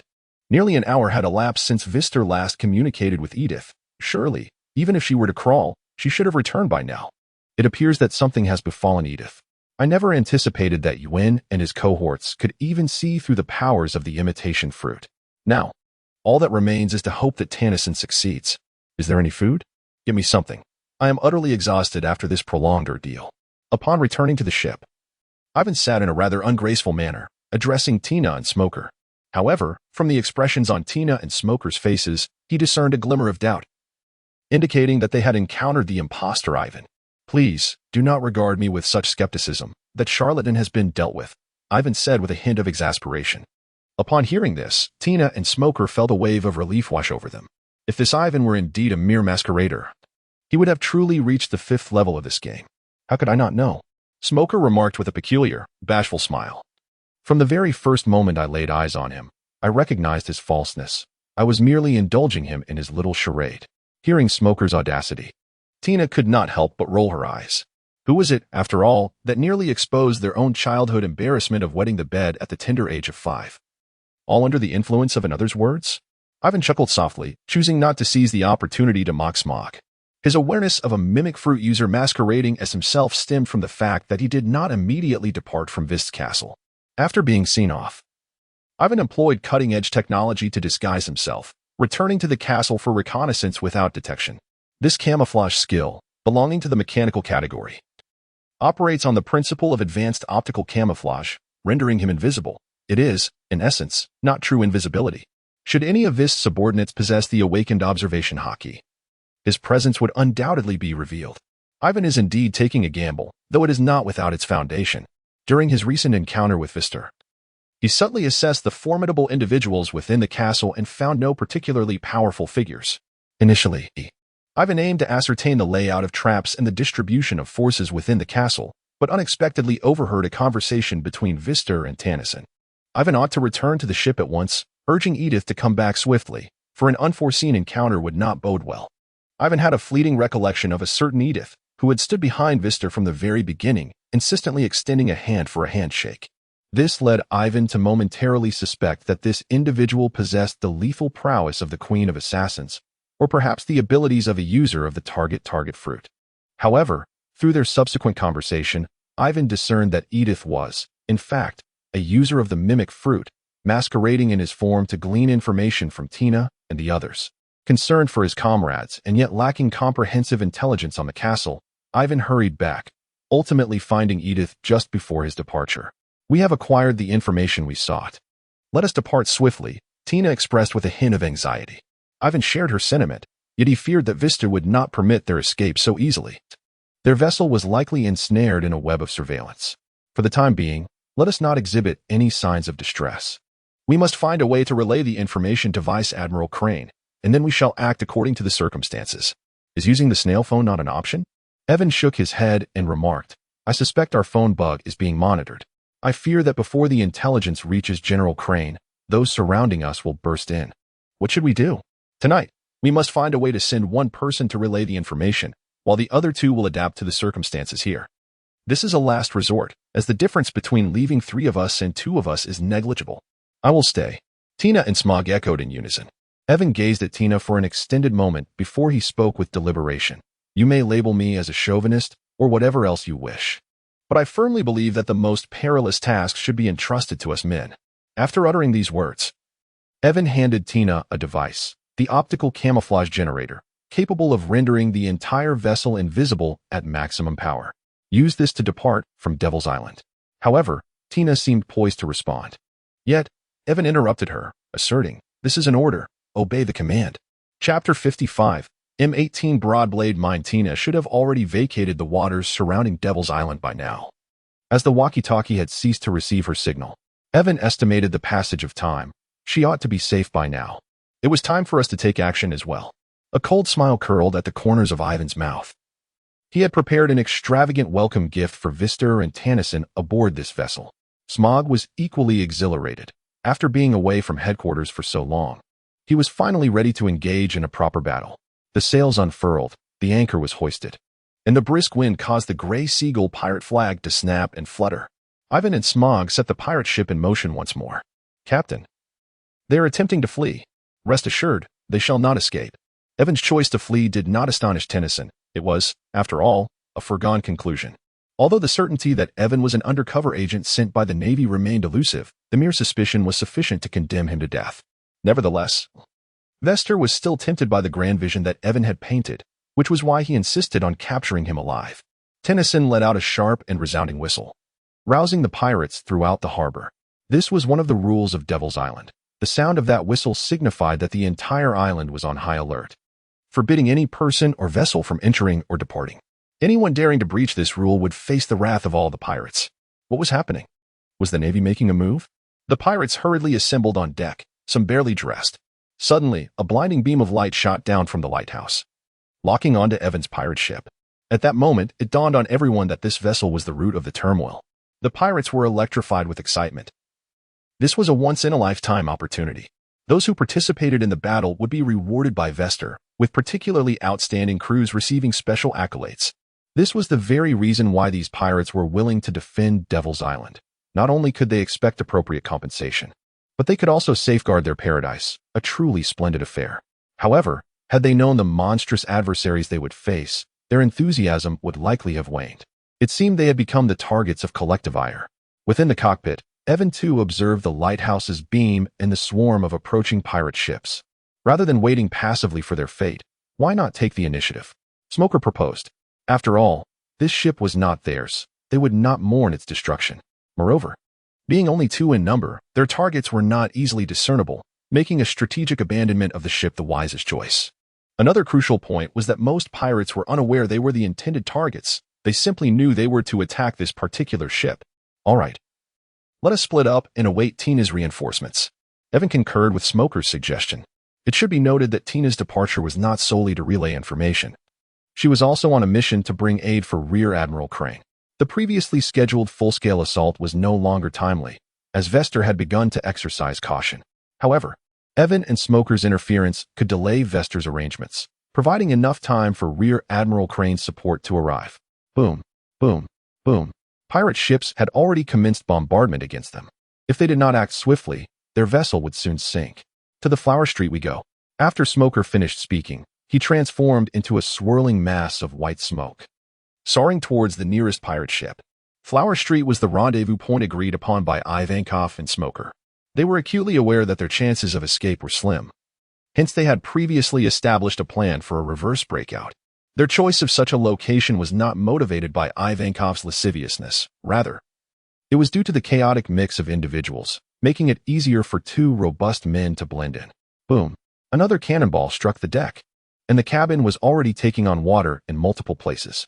Evan did not immediately abandon ship. Instead, he returned to the cabin to hastily stow away the motorcycle and several valuable items into the system space. After all, these treasures had cost him a considerable sum, and he could not allow them to be lost to the depths off the coast of Demon Island, particularly Tina's garments, which he and Smoker had exerted much effort to bring aboard. Bang!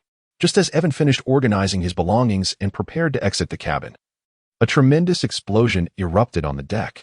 It seemed someone had received the infernal gift he had sent. Since joining the Navy, Evan had acquired the capability to purchase and manufacture all ammunition available to an ammunition expert prior to their first awakening. Until now, he had not had the opportunity to put them to use, but the moment had finally arrived. The M18 broadsword mine, once deployed, could autonomously detect enemies within its vicinity, causing an explosion that inflicted damage and imparted stunning and repelling effects. A single completed unit required an expenditure of 500 merit points, which, given Evan's current resources, was quite a luxurious investment in ammunition. The three unfortunate souls who perished from the broadsword mine only contributed a little over 300 merit points to Evan, leaving him at a loss of more than 100. However, the mine's effectiveness was commendable. 2 additional foolish pirates also sustained significant injuries. Furthermore, the other pirates were deterred. Proceeding with great caution to avoid stepping on such a powerful explosive, Douglas began to regret his impulsive decision to jump ship with his comrades. He initially hoped to capture someone aboard and earn his first merit, but instead, he had lost several of his men before even encountering any foes. Those who warranted such a grand response from West must surely be formidable adversaries. Relying solely on his crew was tantamount to courting death. Yet, it was too late for regrets. Having boarded the ship, he could only steel himself to proceed. If they could capture someone, it would provide a measure of closure for the fallen brothers. Everyone must tread carefully to avoid being ensnared again. Ivan extinguished all the lights within the cabin, donning his goggles, which served as a makeshift night vision device. Cloaked in darkness, he cautiously crouched down to position an RX-78 pursuer upon the ground. The darkness was overwhelming. Douglas stepped into the shadowy cabin, instantly sensing an air of danger, goosebumps prickling his skin. "Follow me out." Out of an abundance of caution, he decided against taking risks to avoid ambush. After all, while money is enticing, a life lost renders it worthless. Yet, as he contemplated an escape, it seemed rather too late. Click, click. The sound of mechanical gears whirring echoed ominously in Douglas's ears, akin to the footsteps of demons from the abyss. Danger. Douglas instinctively warned himself, hastily retreating several steps towards the cabin's exit. Chapter 56, Black Rose Special Forces Caught Off Guard. Douglas was directly struck by the explosion of the RX-78 pursuer. Though he had retreated in time, the blast shockwave inflicted considerable harm upon him. As for his subordinates, who were caught unawares, their fate was far graver. Broken limbs were the least of their troubles, with some losing their lives outright. Entering the cabin marked Douglas's second grave miscalculation of the day, leading to significant casualties among his men without even sighting the enemy. A cacophony of wails filled the darkness, mingling with the relentless sounds of artillery fire from outside, reminiscent of cries from the depths of hell. Stay calm. Move towards the exit while watching each other's backs. Douglas quickly regained his composure, loudly urging his men. Suddenly, a rush of wind brushed past Douglas's ear, followed by the sharp crack of a gunshot, causing one of his subordinates to collapse beside him. It seemed the exit had been blocked. Anyone attempting to flee in that direction would be met with a bullet. "Stop this ghostly nonsense and face me directly." The elusive nature of their assailant sent a shiver down Douglas's spine, causing his voice to tremble. One by one, his comrades fell silently, the specter of death looming over them, an immense pressure rendering them breathless. Oh, at last, someone could no longer endure the mounting terror. Frantically darting about the cabin in a panic. Boom. A claymore mine was triggered once more, a spray of hot blood splattering across Douglas's face. He felt a surge of fury as this cat-and-mouse game of slaughter enraged him. Yet all he could muster was a futile roar. "You wretched scoundrel." But before his curse could fully escape his lips, a bullet found its mark on his forehead. Evan had initially wished to linger a little longer. But to his astonishment, this reckless individual seemed intent on courting death, and thus he felt compelled to oblige. A chaotic barrage ensued. Showtime. With rapid flourish. He wielded 2 revolvers, relentlessly pulling the triggers, unleashing a dozen bullets in an instant. Within the confines of this cramped space, such indiscriminate firing was akin to unleashing a full-screen annihilation skill. The unarmed minions were swiftly dispatched in one fell swoop. Beneath his feet, he could already sense the encroaching water as the vessel, under relentless bombardment, teetered on the brink of submersion. Before the ship succumbed to the depths, Evan dove into the sea. However, as he plunged into the water, an acute sense of danger suddenly enveloped him, prompting him to utilize his personal propulsion device to soar into the air. Whoosh! The sound of air being torn asunder echoed in Evan's ears as a bullet struck the very spot he had just vacated, sending a spray of water into the air. Had he not sensed the impending peril, that bullet would have found its mark within his body, resulting in a cascade of his own blood. Ivan's premonition of danger may well be an omen of the awakening of the observation Haki, or perhaps it is merely the instinct of a marksman. Regardless of its nature, the paramount concern at present remains to eliminate this shooter. He is undoubtedly not an ordinary gunman, but rather a sniper of exceptional skill. At present, I find myself in a position of clarity while the enemy is shrouded in obscurity, and moreover, Ivan is devoid of a rifle, rendering him inherently at a disadvantage in range. With his right foot firmly planted on the pirate ship, which is on the verge of sinking beneath the waves, he simultaneously activates both the moonstep and the personal propulsion device, propelling himself swiftly towards a pirate vessel. On the desolate expanse of the sea, he becomes nothing more than a living target for his adversaries. Thus, Ivan must seek out a source of cover to seize the opportunity for a counterattack. Bang! Once again hearing the piercing sound of bullets slicing through the air, Ivan intensified the power of the individual propulsion system behind him, causing the flames from the exhaust to transform into a brilliant blue-violet hue. With a flurry of lunar steps beneath him, Ivan deftly maneuvered his body in midair, narrowly evading a bullet that grazed the tips of his hair. A sharp intake of breath escaped from the concealed Hoiler Winnie, for since she had learned to wield a firearm, this was the first individual to successfully evade 2 of her shots in succession. Intriguingly, Wendy cast a curious glance at Evan, then swiftly sheathed her modified long rifle, tightening the dark cloak around her. With a graceful leap, she descended from the pinnacle of the lighthouse. Although this location served as an impeccable vantage point for sniping, offering both an absolute high ground and a blinding glare that obscured her precise position, Wendy recognized that it was no longer safe for a marksman. No matter how ideal the chosen sniping position, once discovered, a rapid repositioning becomes imperative, unless one engages in a static defense or can preemptively eliminate the adversary. The cloak billowing behind her transformed Wendy into a bat of the night, gliding silently to her pre-selected secondary sniping location.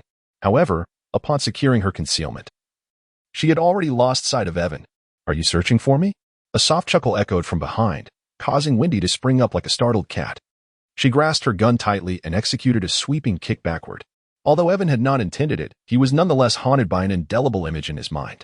A strikingly beautiful female gunslinger clutched her weapon closely, the barrel sinking deeply into her ample bosom, which accentuated the alluring curve of her otherwise loose black robe. In truth, even if Evan's resolve were less steadfast, he would surely not be so mesmerized by this scene as to be struck by Wendy's sweeping kick. After all, this was a moment of combat. He would have to be utterly bewitched to lose focus at such a critical time. Under the stimulation of adrenaline, even the most intense impulses are momentarily subdued. Thud. Ivan raised his hands, successfully parrying Wendy's whip kick. Given that the strength of women is inherently lesser, coupled with Wendy's expertise in firearms, her kick lacked any real force. She wielded her weapon adeptly. "You speak." Suddenly, Wendy drew a dagger strapped to her thigh and aimed a swift slash towards Ivan's throat. Her movement was abrupt, leaving most individuals with little time to react. However, Ivan had been on guard against her, swiftly drawing his gun to deflect her dagger with the blade. "Nevertheless, when compared to me, you still lack experience." The Hawk revolver spun in the palm of Ivan's left hand without any need for aiming. He simply raised it and fired a bullet towards Wendy. The bullet struck her dagger, the immense force causing her to lose her grip. Ivan has never looked down upon female marksmen. Rather, he holds them in higher regard, particularly due to the women of the celestial realm. After all, even Puravane, the brilliant mind behind the G-series machinery, has proclaimed the women of the celestial realm are all fierce tigresses. Upon encountering Wendy, Ivan's mind was ignited by a notion. Perhaps he could establish a squad of sharpshooters in this world of pirates to assist him in combat. The ammunition expert's unique skill. The Black Rose Special Forces summoned a quartet of female marksmen to provide formidable firepower support. According to the system's peculiarities, this Black Rose squad would need to be assembled by Yiven himself. While Wendy may not necessarily be a candidate for the Black Rose team, she could still join his future sharpshooter squad. Chapter 57. An unambitious celestial being is not a true sharpshooter, as the adage goes. One cannot traverse the riverbank without getting their shoes wet. There is no individual who is forever free from making mistakes. Evan, secretly delighted by the prospect of a skilled marksman, was suddenly struck by a fierce gust of wind approaching from behind. Alarmed, he swiftly turned to block the impending attack. He could have evaded to the side, but that would have left Wendy vulnerable to the assailant's strike. With a piercing thrust, a sharp weapon pierced the small of Evan's left forearm, causing a significant portion of his body to succumb to paralysis. Such a potent toxin. If someone with Evan's physical prowess were so affected, what fate would befall an ordinary person? In a fervor of vengeance, Evan's reflexes kicked in, and he drew his weapon to retaliate. Regardless of whether his bullets found their mark on the assailant, he immediately unleashed a barrage of shots in a defensive frenzy. 12 bullets scattered like petals in the wind, forcing the attacker to retreat and creating a necessary distance between them. "It is you." Yiven cast his gaze upon the assailant, and who else could it be but Tennyson?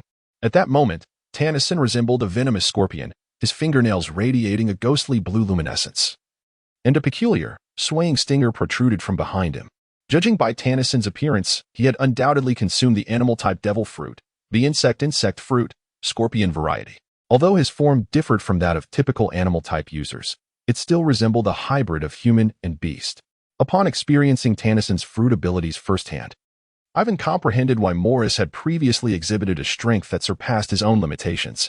It was evident that he had injected himself with a specially processed venom, capable of transforming life force into combat power in a remarkably short span of time. However, Yiven had been poisoned directly. He now felt his movement sluggish, and his vitality was gradually being siphoned away from his body. He could not afford to linger in battle. He had to flee immediately, though his body was becoming lethargic. Ivan's mind remained sharp, and in an instant, he made the most prudent decision: run. The faster, the better. With a parting message for Wendy, he executed the technique of shave, propelled by the assistance of his single-person booster, and sped off into the distance. Witnessing this scene, Tennyson's lips curled in disdain. Even when death loomed, he still desired to woo a lady. This boy truly possessed audacity. Humph. Thinking of escaping? Tennyson scoffed and pursued Ivan's retreating figure. Although Yiven had succumbed to his lethal poison, which, if left untreated, would surely result in his demise within 6 hours, Tennyson's hatred demanded that he personally exact 1,000 cuts upon him for true satisfaction. Evan did not sprint in a straight line towards the distance. Instead, he pivoted and entered the port dock, which was teeming with containers. Due to the effects of the toxin, Evan's speed would inevitably wane, and a direct escape would surely lead to his capture. He had no choice but to exploit the intricate terrain to elude Tennyson's pursuit. Smoke grenade. As Tennyson closed in, Evan swiftly discharged 3 rounds into the ground. The bullets formed a perfect triangle as they struck, sending a cloud of dust and debris into the air, momentarily blinding Tennyson. Seizing the opportunity while Tennyson was momentarily hindered by the smoke, Evan slipped into a narrow passage formed by the stacked containers. "Damn it, that cunning little rascal." Tennyson rubbed his eyes and muttered a curse under his breath before continuing his pursuit in the direction Evan had taken. Having navigated the lawless zones for many years, the alleyway skirmishes and combat within complex terrains were the male wanderer's forte. Evan has impeccably inherited all the combat techniques of the roving gunslinger, including the art of leveraging terrain in battle.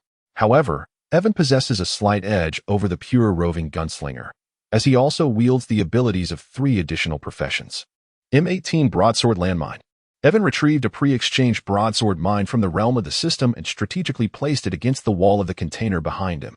The field of vision of an ordinary person is inherently limited, especially amidst the tension and excitement of such a pursuit, rendering them oblivious to the hidden perils lurking in their blind spots. Boom. The colossal explosion reverberated through Tennyson's head, momentarily rendering him numb to the injuries he sustained. A torrent of fish erupted through the gaping hole created by the broadsword mine, engulfing Tennyson entirely. Damn, it reeks. The pungent odor of fish surged through Tennyson's nostrils, assaulting his senses with such intensity that he nearly lost consciousness. As he clawed his way out from beneath the fish heap, he found Evan aiming a uniquely designed weapon directly at him. Initially, Evan had intended to flee swiftly and find a place to neutralize his poison. But he was taken aback by Tannisson's relentless pursuit. Left with no alternative, Evan was compelled to turn the tables and retaliate with an anti-tank cannon. Evan pulled the trigger, the immense recoil of the firearm causing him to shift backward slightly. A shell, trailing a fiery tail, soared towards Tennyson, detonating amidst the pile of fish with a thunderous explosion. Ashen fish and crimson flesh mingled together, intensifying the foul stench that permeated the air. It seemed even the weather could not withstand such an odor, as a torrential downpour suddenly began to pour down. Ivan retracted the anti-tank gun and slid down to the ground beside the container. Due to the recent intense activity, the toxin had already ascended along his forearm, creeping up to the tendon of his bicep, while it had spread downwards to envelop his entire palm, rendering his arm a morbid shade of purple. Should the toxin infiltrate his heart, it would indeed become a matter beyond remedy. Sizzle! Ivan unsheathed his blade, gritting his teeth tightly as he carved a gash into his forearm. The dark, toxic blood mingled with the rainwater, trickling from his fingertips and swiftly staining the small patch of ground beneath him a deep crimson. It was only when the blood began to flow red once more that Ivan tore a strip of cloth from his garment and bound it around the wound. After gently moving his numbed fingers, he leaned against the container to rise to his feet.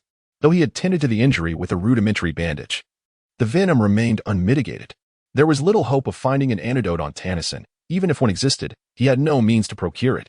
Anti-tank weaponry, as the name implies, is designed to counter armored vehicles. Even the strongest human physique pales in comparison to a tank.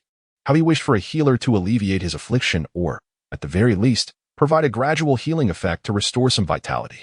Alas, the denizens of the celestial realm all harbored the ambition of being the main protagonist. Not only were there no healers, but even a mere support character to bolster their allies was absent. But wait, the neighboring gunslinger did boast 3 sidekicks among 4 classes. However, this abhorrent abyssal class had long been expelled from the celestial realm by the players, even banished to the uninhabitable zones of lore. Chapter 58, Breakthrough and Encirclement. Oh dear. What seems to be the matter? Are you injured?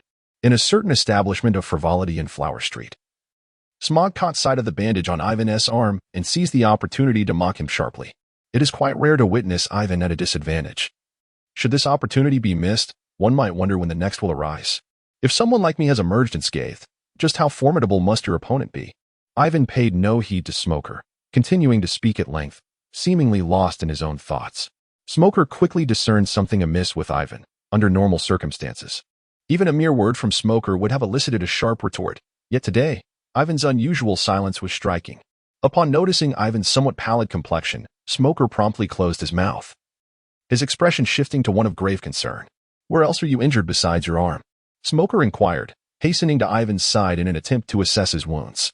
However, Ivan concealed his arm, refusing to reveal the true extent of his injuries. After all, Smoker was not a ship's doctor, even if he were aware of Ivan's poisoning. It would merely add one more person to the list of those worried for him. Please fetch me some food, Ivan requested. In the world of pirates, life itself was akin to a cheat code. No matter how grievous the injuries sustained, sustenance could remedy them. Although the poison coursing through Ivan's veins could not be countered by mere food, a substantial intake could replenish the vitality drained by the toxins, allowing his immune system to combat the poison. This was reminiscent of Ivankov's method of detoxifying Luffy, though Ivan's immune response paled in comparison to the healing hormones of the Okama King. Fortunately, the venom of the scorpion that afflicted Ivan was not as lethal as Magellan's Hell Judgment, allowing for some degree of healing. We are no longer safe here, Ivan stated earnestly after indulging in the food Smoker had procured. Ivan's previous plans had accounted for the pervasive surveillance of West spies across the entire Demon Island. Hiding 2 men in such a location should have posed no challenge. However, after consuming a copious amount of food, their position had become conspicuously exposed. After all, who would venture to such a place merely to dine, especially to feast so heartily? What is your condition now? Smoker inquired. Evan shook his still somewhat numb left arm and remarked, I have recovered significantly, but it is sufficient for now. If that is the case, let us proceed. The bustling streets are filled with civilians, and fighting here could easily harm the innocent. We must relocate the battlefield. Yvonne and Smoker leapt through the window, soaring from the rooftop like meteors streaking across the night sky. Whoosh! However, just as they departed from the confines of Flower Street, a flare was shot into the heavens. illuminating the area as if it were broad daylight. Thousands of pirates surged forth like a horde of locusts, encircling Yvonne and Smoker. You two cannot escape.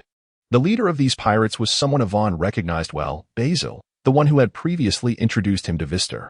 If memory serves correctly, the young man standing beside him was the one named Mayan. Escape? Yiven, with a semblance of a smile, remarked, I never even contemplated fleeing. One must uphold their dignity. Even if caught in an escape, I would assert that I desired a frontal confrontation. Come, let your efforts serve to enhance our reputation. Smoker and Yiven stood back to back, gripping the finely crafted iron weapon known as the Tin Hands. This particular weapon was custom-made for Smoker, yet it lacked the sea prism stone that would later adorn its tip to counteract the abilities of devil fruit users. That contraption of yours is rather ineffective. I shall lend you this. My dear sir, times have changed. The Tin Hands, while somewhat useful in one-on-one combat, proved rather futile in the face of overwhelming assault. Thus, Yiven swiftly produced a Gatling gun, handing it to Smoker, while he himself readied a flamethrower. Allow me to experience your usual fighting style. Upon receiving the Gatling gun, a brilliant smile surfaced on Smoker's lips, wild yet innocent. A storm of bullets and a serpentine blaze surged forth towards the encroaching pirates, akin to the scythe of death sweeping through them, resulting in the demise of numerous foes. Those unfortunate enough to be caught in the gunfire were relatively fortunate, however. The pirates engulfed in flames suffered grievously. Those who did not perish instantly writhed in agony, either frantically darting about or rolling on the ground, igniting new flames in their wake. Witnessing the charred remains of the pirates, Basil could not suppress a gasp of horror. Doubts about Vestor began to cloud his mind. Could it truly be the Navy employing such merciless tactics? Yet, Yiven and Smoker could not possibly rely solely on the Gatling gun and flamethrower to eradicate thousands of pirates. Merely advancing over the corpses of their comrades would suffice. Shall we break through separately or together? Smoker inquired. No matter how formidable Yiven and Smoker were, being besieged by 1,000 pirates would leave them in dire straits. If a confrontation was inevitable, it would have to be executed while retreating. Together, Yiven replied. Staying together offered some measure of mutual support. Who could predict the perils that awaited them if they ventured apart? Just as they deliberated, a colossal net descended upon them with alarming speed, seemingly propelled from a cannon, its dark surface embedded with sea prism stones. Had Smoker attempted to break through alone, he would have undoubtedly fallen victim to its grasp. However, Yiven had no fear of the sea prism stones. With swift precision, he wielded the blade of his gun, effortlessly slicing through the net before him. Yiven and Smoker engaged in a tactical retreat, successfully establishing themselves atop a low hill by the sea. Under the relentless barrage of Yiven's firearms and ammunition, the casualties among the pirates were substantial, which deterred them from launching a direct assault on the hill. Thus, they resorted to a strategy of encirclement without engagement.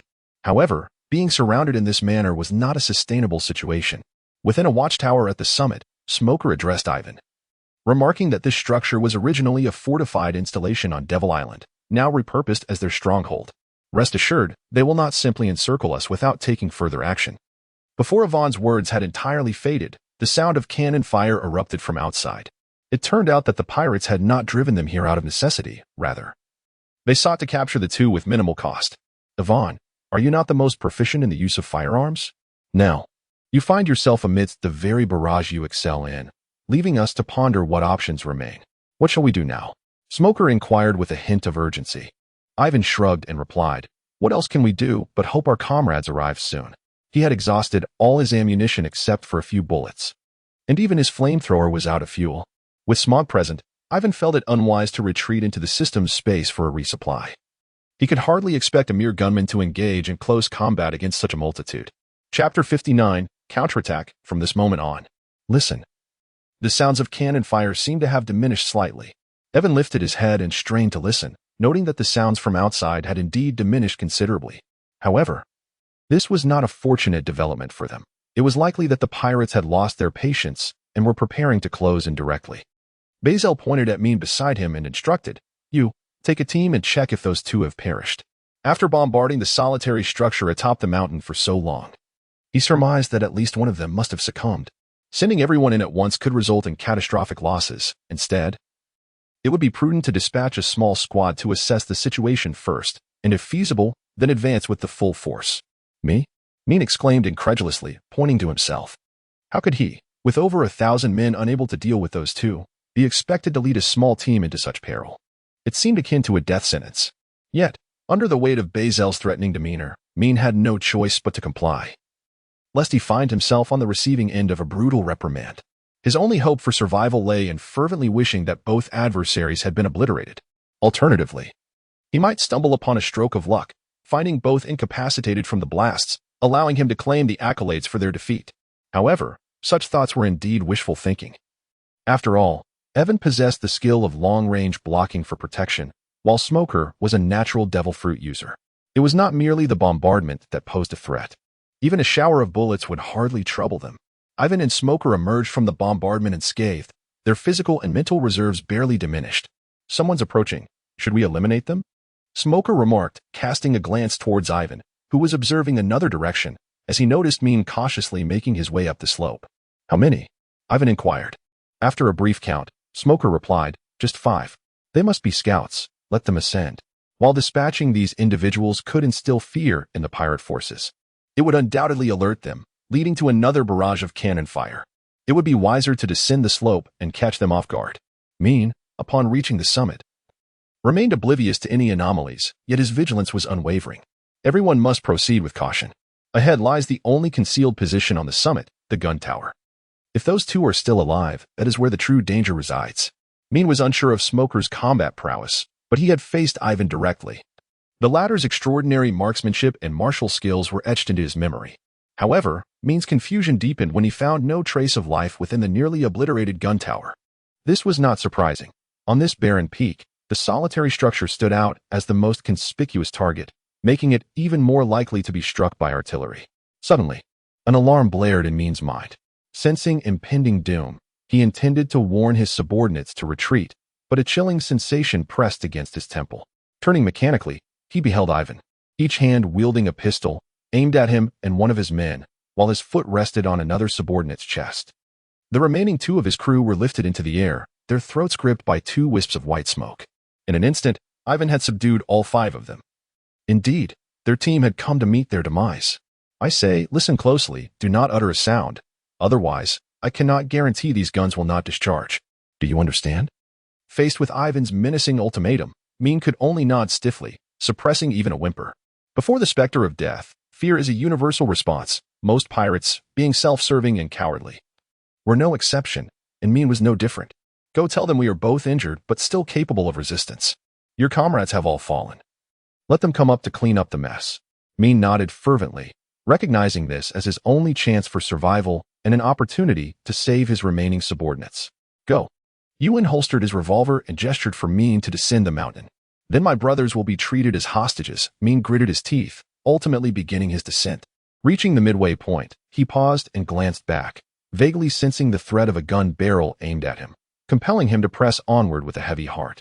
Will he say what you taught him? Smog leaned against the wall, fatigue etched across his features from the night's relentless combat. No, Yiven replied decisively.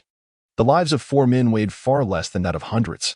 Anyone could discern the gravity of that choice. Then why? Why let him go? Smog nodded, perplexed by this very point. If Min were to descend, would not their predicament become crystal clear to the pirates? Even if we were to kill him, would that truly alter the situation?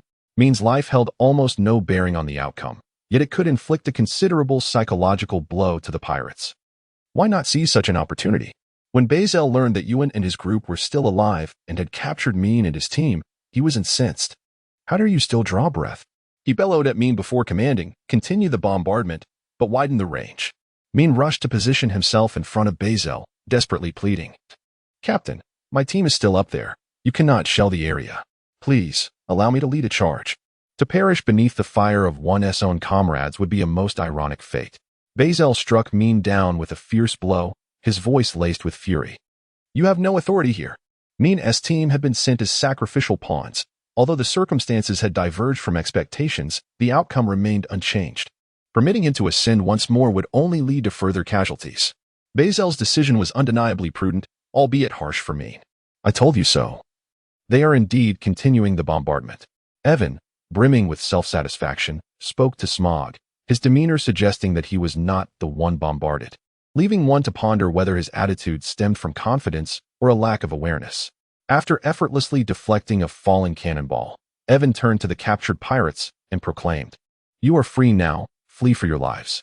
Having spent an entire night evading cannon fire, Evan's observation Haki, which had long eluded him, finally progressed. He no longer needed to rely on his eyes. He could perceive the trajectory of each incoming projectile with clarity. The pirates exchanged glances, fear evident in their eyes. In such dire circumstances, being released felt less like an opportunity for escape and more like a march toward death. Yet, the twinkle of amusement in Evan's gaze suggested he was not jesting. Reluctantly, the pirates braved the onslaught of cannon fire to leave the sole refuge they had. Evan did not resort to treachery, for he understood that those men would certainly not survive the descent. The cannon fire claimed the lives of two, while the remaining two, braving the onslaught, barely made it to the foot of the mountain, only to be mistaken for Evan and Smoker by the pirates, who mercilessly gunned them down. Though Evan lamented the loss of two potential contributions to his prowess, he felt no sorrow. These pirates, who typically slaughtered innocents, must have savored the bitter satisfaction of having slain their own. As he glanced at the dawn's early light breaking in the east, Evan felt a slight tremor in his fingers. The adrenaline that had suppressed his fatigue through the night was now yielding to weariness. However, a voice emanating from his earpiece rekindled his spirit. "Evan, can you hear me? I have brought Admiral Suru with me." The voice from the intercom signified that reinforcements had arrived in the waters surrounding Devil Island. "Commence the counterattack, effective immediately." Chapter 60, I blossom amidst carnage. Like a flower in the dawn boom, another deafening cannon blast resonated, and the crumbling artillery tower behind him finally gave way, bathed in the soft golden hues of dawn. Evan, clad in a black trench coat, appeared as though adorned with a gilded edge, a striking juxtaposition of hope's gold and death's black. The sun rose over the shimmering sea, beams of light piercing the earth like arrows. The prolonged battle that had raged through the night was finally approaching its conclusion. They could not endure much longer. Bazel had received news of the naval fleet encircling them. West and the others were already preparing to retreat. After such a protracted struggle, the pirates were utterly exhausted. It was prudent to withdraw as soon as possible. Yet Bazel still commanded a full assault on the mountaintop. Unwilling to leave without eliminating Evan and Smoker, for even in retreat, he would not be at ease. Defeat was inevitable. Before that, he must drag these two down with him.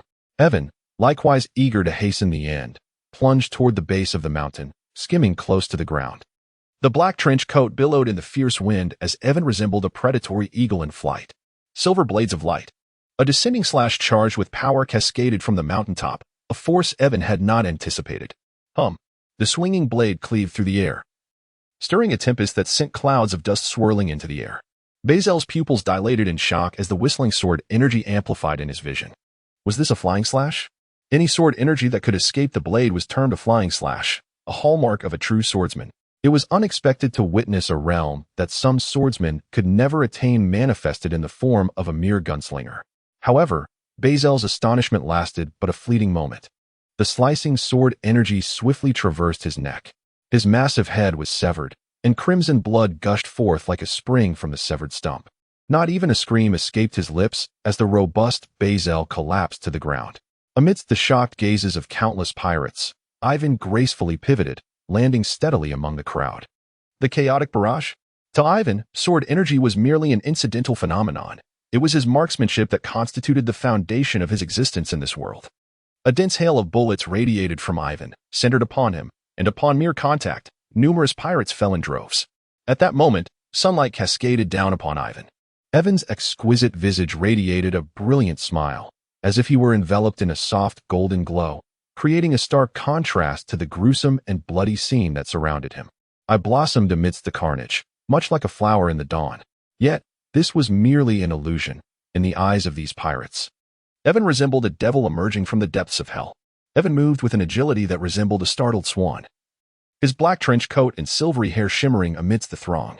In his wake, the air was thick with the splatter of blood and the anguished cries of pirates, as figures fell beneath his blade or were struck down by bullets. By the time Smoker descended the mountain, Evan had already painted the ground red, leaving not a single pirate within a football field's radius. Witnessing this scene, Smoker could not help but express his exasperation. So you can indeed carve your way through the siege, why then feign being trapped atop the mountain? The anxiety that had plagued him throughout the night was simply unbearable. Evan shrugged nonchalantly and remarked, "I thought you enjoyed this." Smoker was momentarily speechless. Who would relish being bombarded like this? Wasn't that utterly ridiculous? In truth, Ivan had his own intentions. First and foremost, he acted with caution. What if among these thousands there lay formidable warriors who had long concealed their strength? Although the likelihood was negligible, it was not entirely out of the question. Additionally, he aimed to induce a sense of complacency in Vistor. If he single-handedly slaughtered over 1,000 individuals, it would be remarkable if that fellow did not flee. Although Ivan alone could vanquish thousands of pirates, he could never hope to catch 100 who were determined to flee, especially with Vist's numerous subordinates offering protection. Ivan would never engage in a futile endeavor, sacrificing a watermelon to recover a sesame seed. Thus, he patiently awaited the arrival of reinforcements. He did not pursue the remaining pirates, but instead continually eliminated those who obstructed his path. Soon, Ivan and Smoker arrived at the port, only to encounter a squad of Navy soldiers searching for isolated pirates, just as Smoker intended to greet his comrades. Ivan swiftly covered his mouth and pulled him behind a container. Smoker broke free from Ivan's grasp and, in a hushed yet furious tone, demanded, "What are you doing? And how dare you ask me what I'm doing?" Ivankov was nearly amused to the point of laughter by Smoker's reaction. Let us not forget that our current identity is that of pirates. They were not adorned in naval uniforms, nor did they possess any items that could validate their identities. There was indeed a bounty notice, but that only served to further confirm their status as pirates. They needed to make contact with Vice Admiral Tsuru or Colonel Akiji to restore their naval identities. After establishing communication with Tina, Ivankov led Smoker stealthily around the line of sight of the naval soldiers to board the warship. "Halt! What are you doing?" Just as they stepped onto the ship. Barely finding their footing, Ivankov and Smoker were surrounded by a squad armed with rifles. Upon witnessing this, Ivan smiled with relief. Not solely due to the high alertness of the naval personnel, but also because they were all wielding rifles that appeared strikingly familiar. These were indeed the designs he had submitted not long ago, and he was pleasantly surprised to see them in use so swiftly. "You may all stand down." Before Ivan could utter a word, the aged yet resonant voice of General Crane resonated through the air. Suddenly, catching Ivan off guard, Tina emerged from behind the general, resembling a fledgling sparrow seeking warmth, and leaped into his embrace. "I'm so relieved you're safe. I was terribly worried about you." Although they had been apart for merely one night, Tina's anxiety for Ivan made each moment feel like an eternity, prompting her impulsive action. As the sweet fragrance wafted from her, Ivan found himself momentarily at a loss. This was an unprecedented experience for him, leaving him unsure of where to place his hands. However, he quickly regained his composure, gently patting Tina's back and soothingly assuring her, "Do not fret. I am perfectly fine."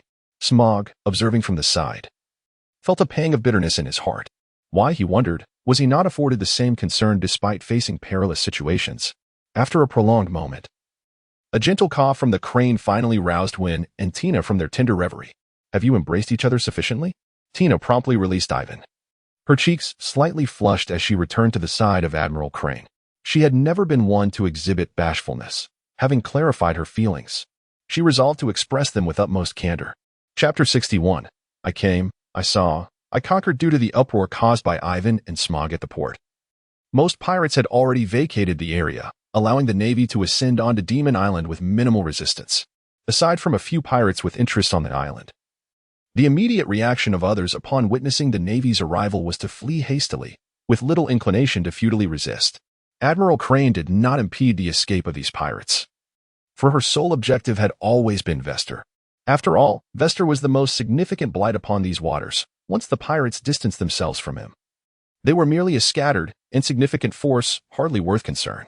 "Why have I not seen Colonel Abel?" Evan inquired with a hint of bewilderment. Hadn't Eberl always been highly regarded by General Crane, often trailing behind her like a devoted shadow?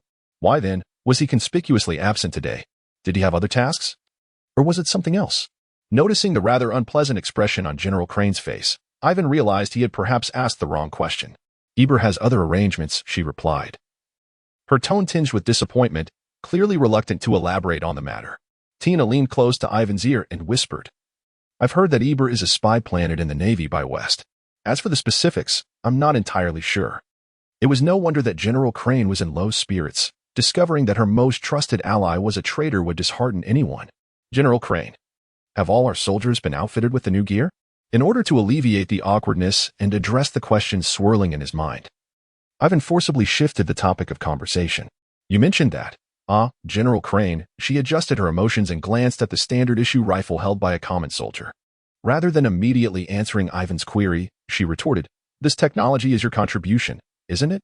She harbored a genuine interest in this novel weaponry and had privately conducted some research on it. As a veteran naval officer from a bygone era, General Crane couldn't help but feel a sense of nostalgia. She believed that the current naval equipment was exceedingly luxurious.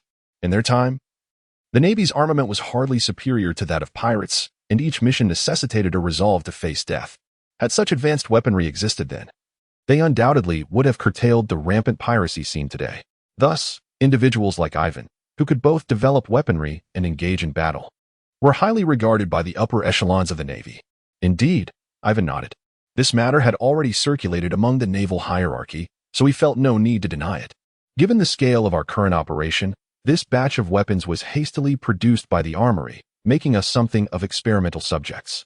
Although General Crane feigned reluctance, she was, in truth, quite pleased. However, it would not be long before this new class of weaponry would be distributed across all naval forces. As if recalling something, General Crane paused for a moment before continuing, "Logically, you should be rewarded for your contributions, whether through promotion or salary increase. However, considering your current status as a trainee and for your own protection, this matter cannot be made public. Therefore, we will have to wait until your graduation to address it." Not only regarding the previous incident, but even the merits earned during the Demon Island event by the three of them would have to be settled upon their graduation from the elite training camp. Nevertheless, Ivan was indifferent to this. At this stage, his privileges within the system were already sufficient. As long as he became a naval admiral before Luffy set sail, it would not be too late.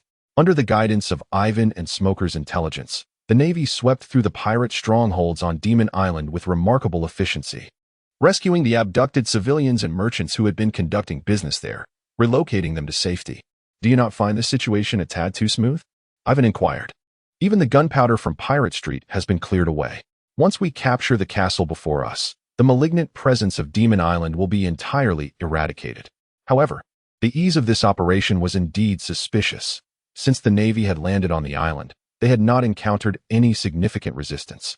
While this was largely attributable to the intelligence provided by Ivan, it hardly resembled the tactics employed by West. Is it not preferable for things to proceed smoothly? Smoker, with two lit cigars clenched between his lips, stood beside Ivan, his white shirt casually unbuttoned, revealing his bronzed skin and well-defined eight-pack abs. Under ordinary circumstances, he would never dare to smoke in Ivan's presence, for it would certainly provoke a confrontation between them. Thus, during the battle, Smoker defiantly indulged in 2 cigars as an act of retribution. While a smooth progression is undoubtedly favorable, excessive ease may lead to adverse consequences. Ivan harbored doubts regarding Vister's seemingly inadequate preparations, especially considering that his main forces appeared to have vanished into thin air on Demon Island. It was utterly implausible that so many individuals could have fled without a trace. The nearby naval fleet had blockaded the entire sea area, making a silent escape impossible. Where could they have gone? Nevertheless, with the arrows drawn, they had no choice but to advance, even if the circumstances were suspicious. Vice Admiral Crane, "I have been here before. Allow me to scout ahead," Ivan suggested with caution. "I concur. Proceed with utmost vigilance," came the response. Zifa's decision to permit his disciples' participation in this endeavor was, to a degree, aimed at honing their skills. Therefore, provided safety could be assured, Vice Admiral Crane entrusted the task to them. "I will accompany you," Tina declared immediately. When she had previously departed alone, she felt a profound sense of unease, akin to that of a deserter. This time, she would not allow Ivan to undertake the perilous venture alone. "I shall join as well." Smoker raised his hand, feeling quite agreeable, yet puzzled by Tina's fierce gaze. It seemed fortuitous that the three of them could journey together, offering mutual support. Since Vice Admiral Crane had approved, Ivan found little reason to object. With Tennyson, Bazel, and the imitator of the fruit user now deceased, only Vista remained within the castle. Even if there were still some cadre-level pirates, their numbers could not be substantial. Thus, Tina and Smoker's presence alongside Ivan would be relatively safe and would assist in clearing out the lesser foes. With 2 devil fruit users augmenting Ivan's efforts, victory was all but assured. Achievement points, here I come. Chapter 62. Bullet time, go ahead. I shall handle this, Smoker asserted as he volunteered to confront the elite officer before them. In that instant, Ivan experienced a vivid sense of déjà vu, reminiscent of climactic battles in heroic tales, envisioning himself as the knight surrounded by comrades, destined to rescue the princess. Upon entering the castle's interior, they faced a series of adversaries, each more formidable than the last. In the previous chamber, Tina had chosen to stay behind to allow the others to escape. Now, it was Smoker's turn to make a similar sacrifice. Just as Yiven contemplated voicing his concerns, Smoker urged him, "Do you doubt my strength? Fear not. I can handle this alone." Rather than risk everyone being ensnared, Smoker's decision was undoubtedly the wisest, maximizing the chances of preventing Vister's escape. Very well then.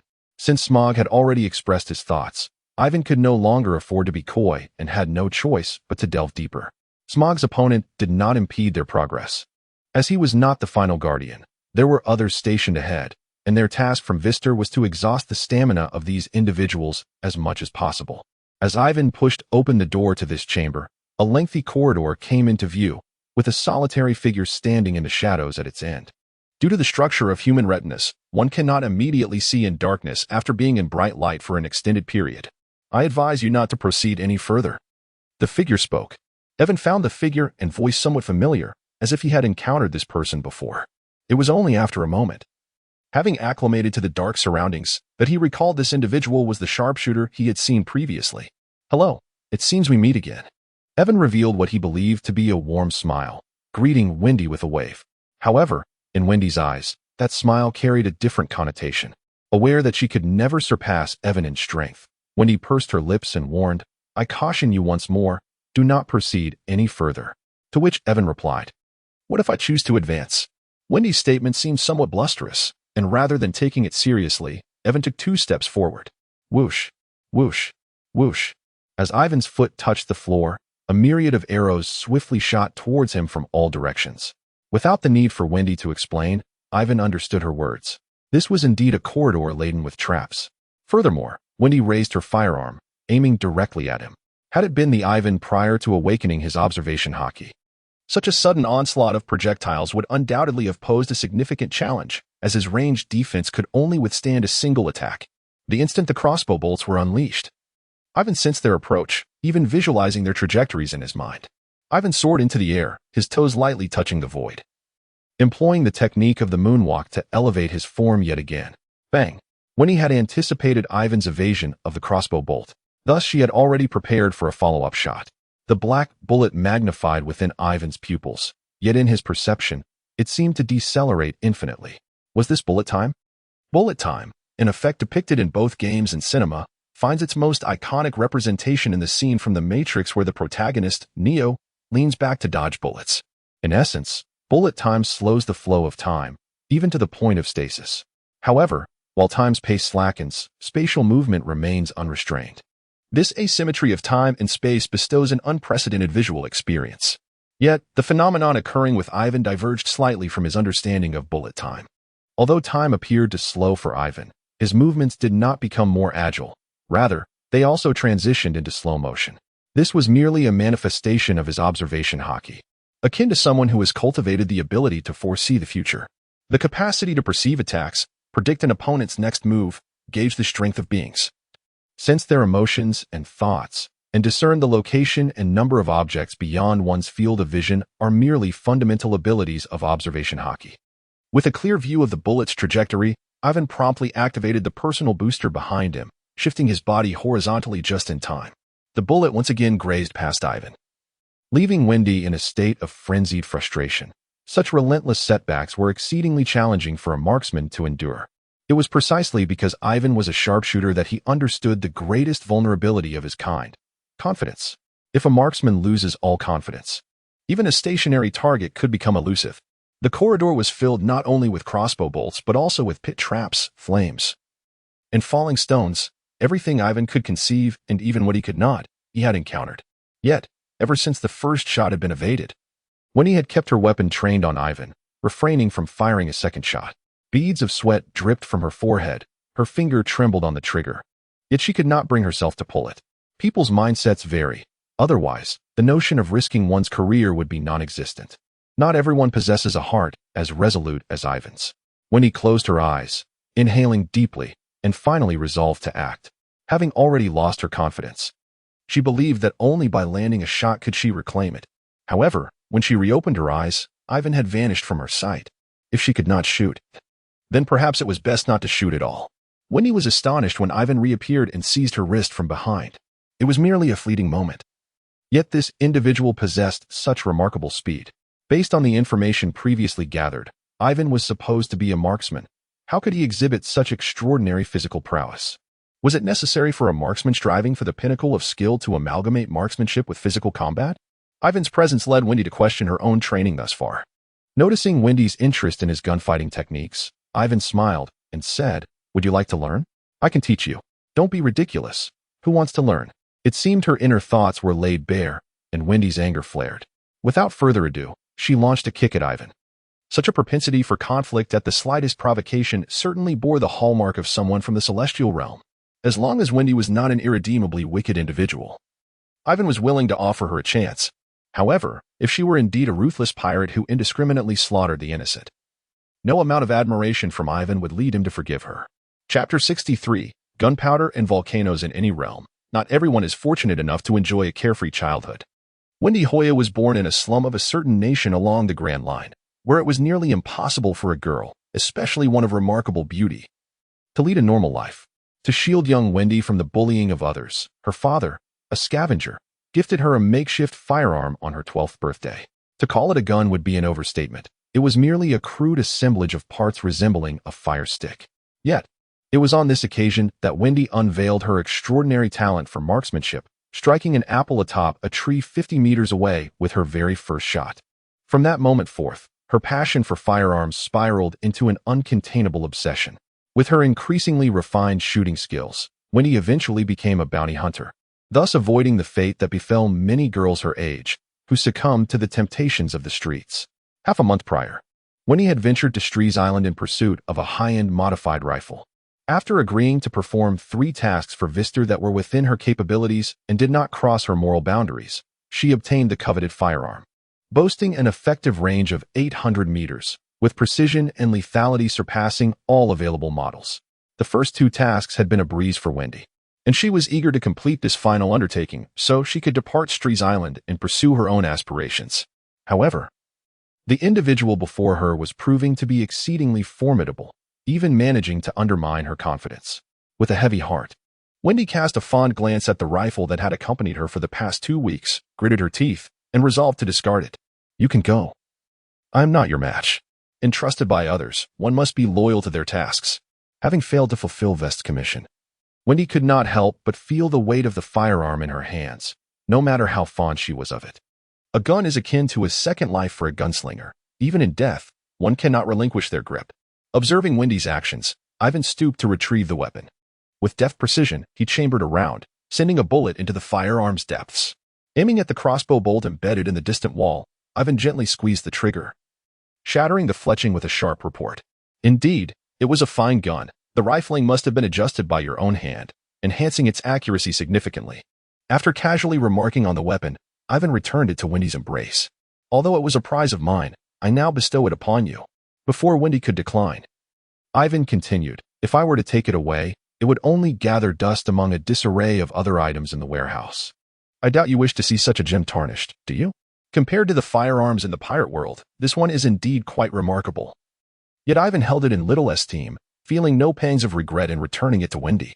It is a simple favor to use another's possession. Vest is already a cornered beast. If you wish to avoid entanglement, the farther you go, the better. Best to leave the Grand Line and venture to the West Blue. Though Vest's castle is vast, it is not without boundaries. This is the final chamber.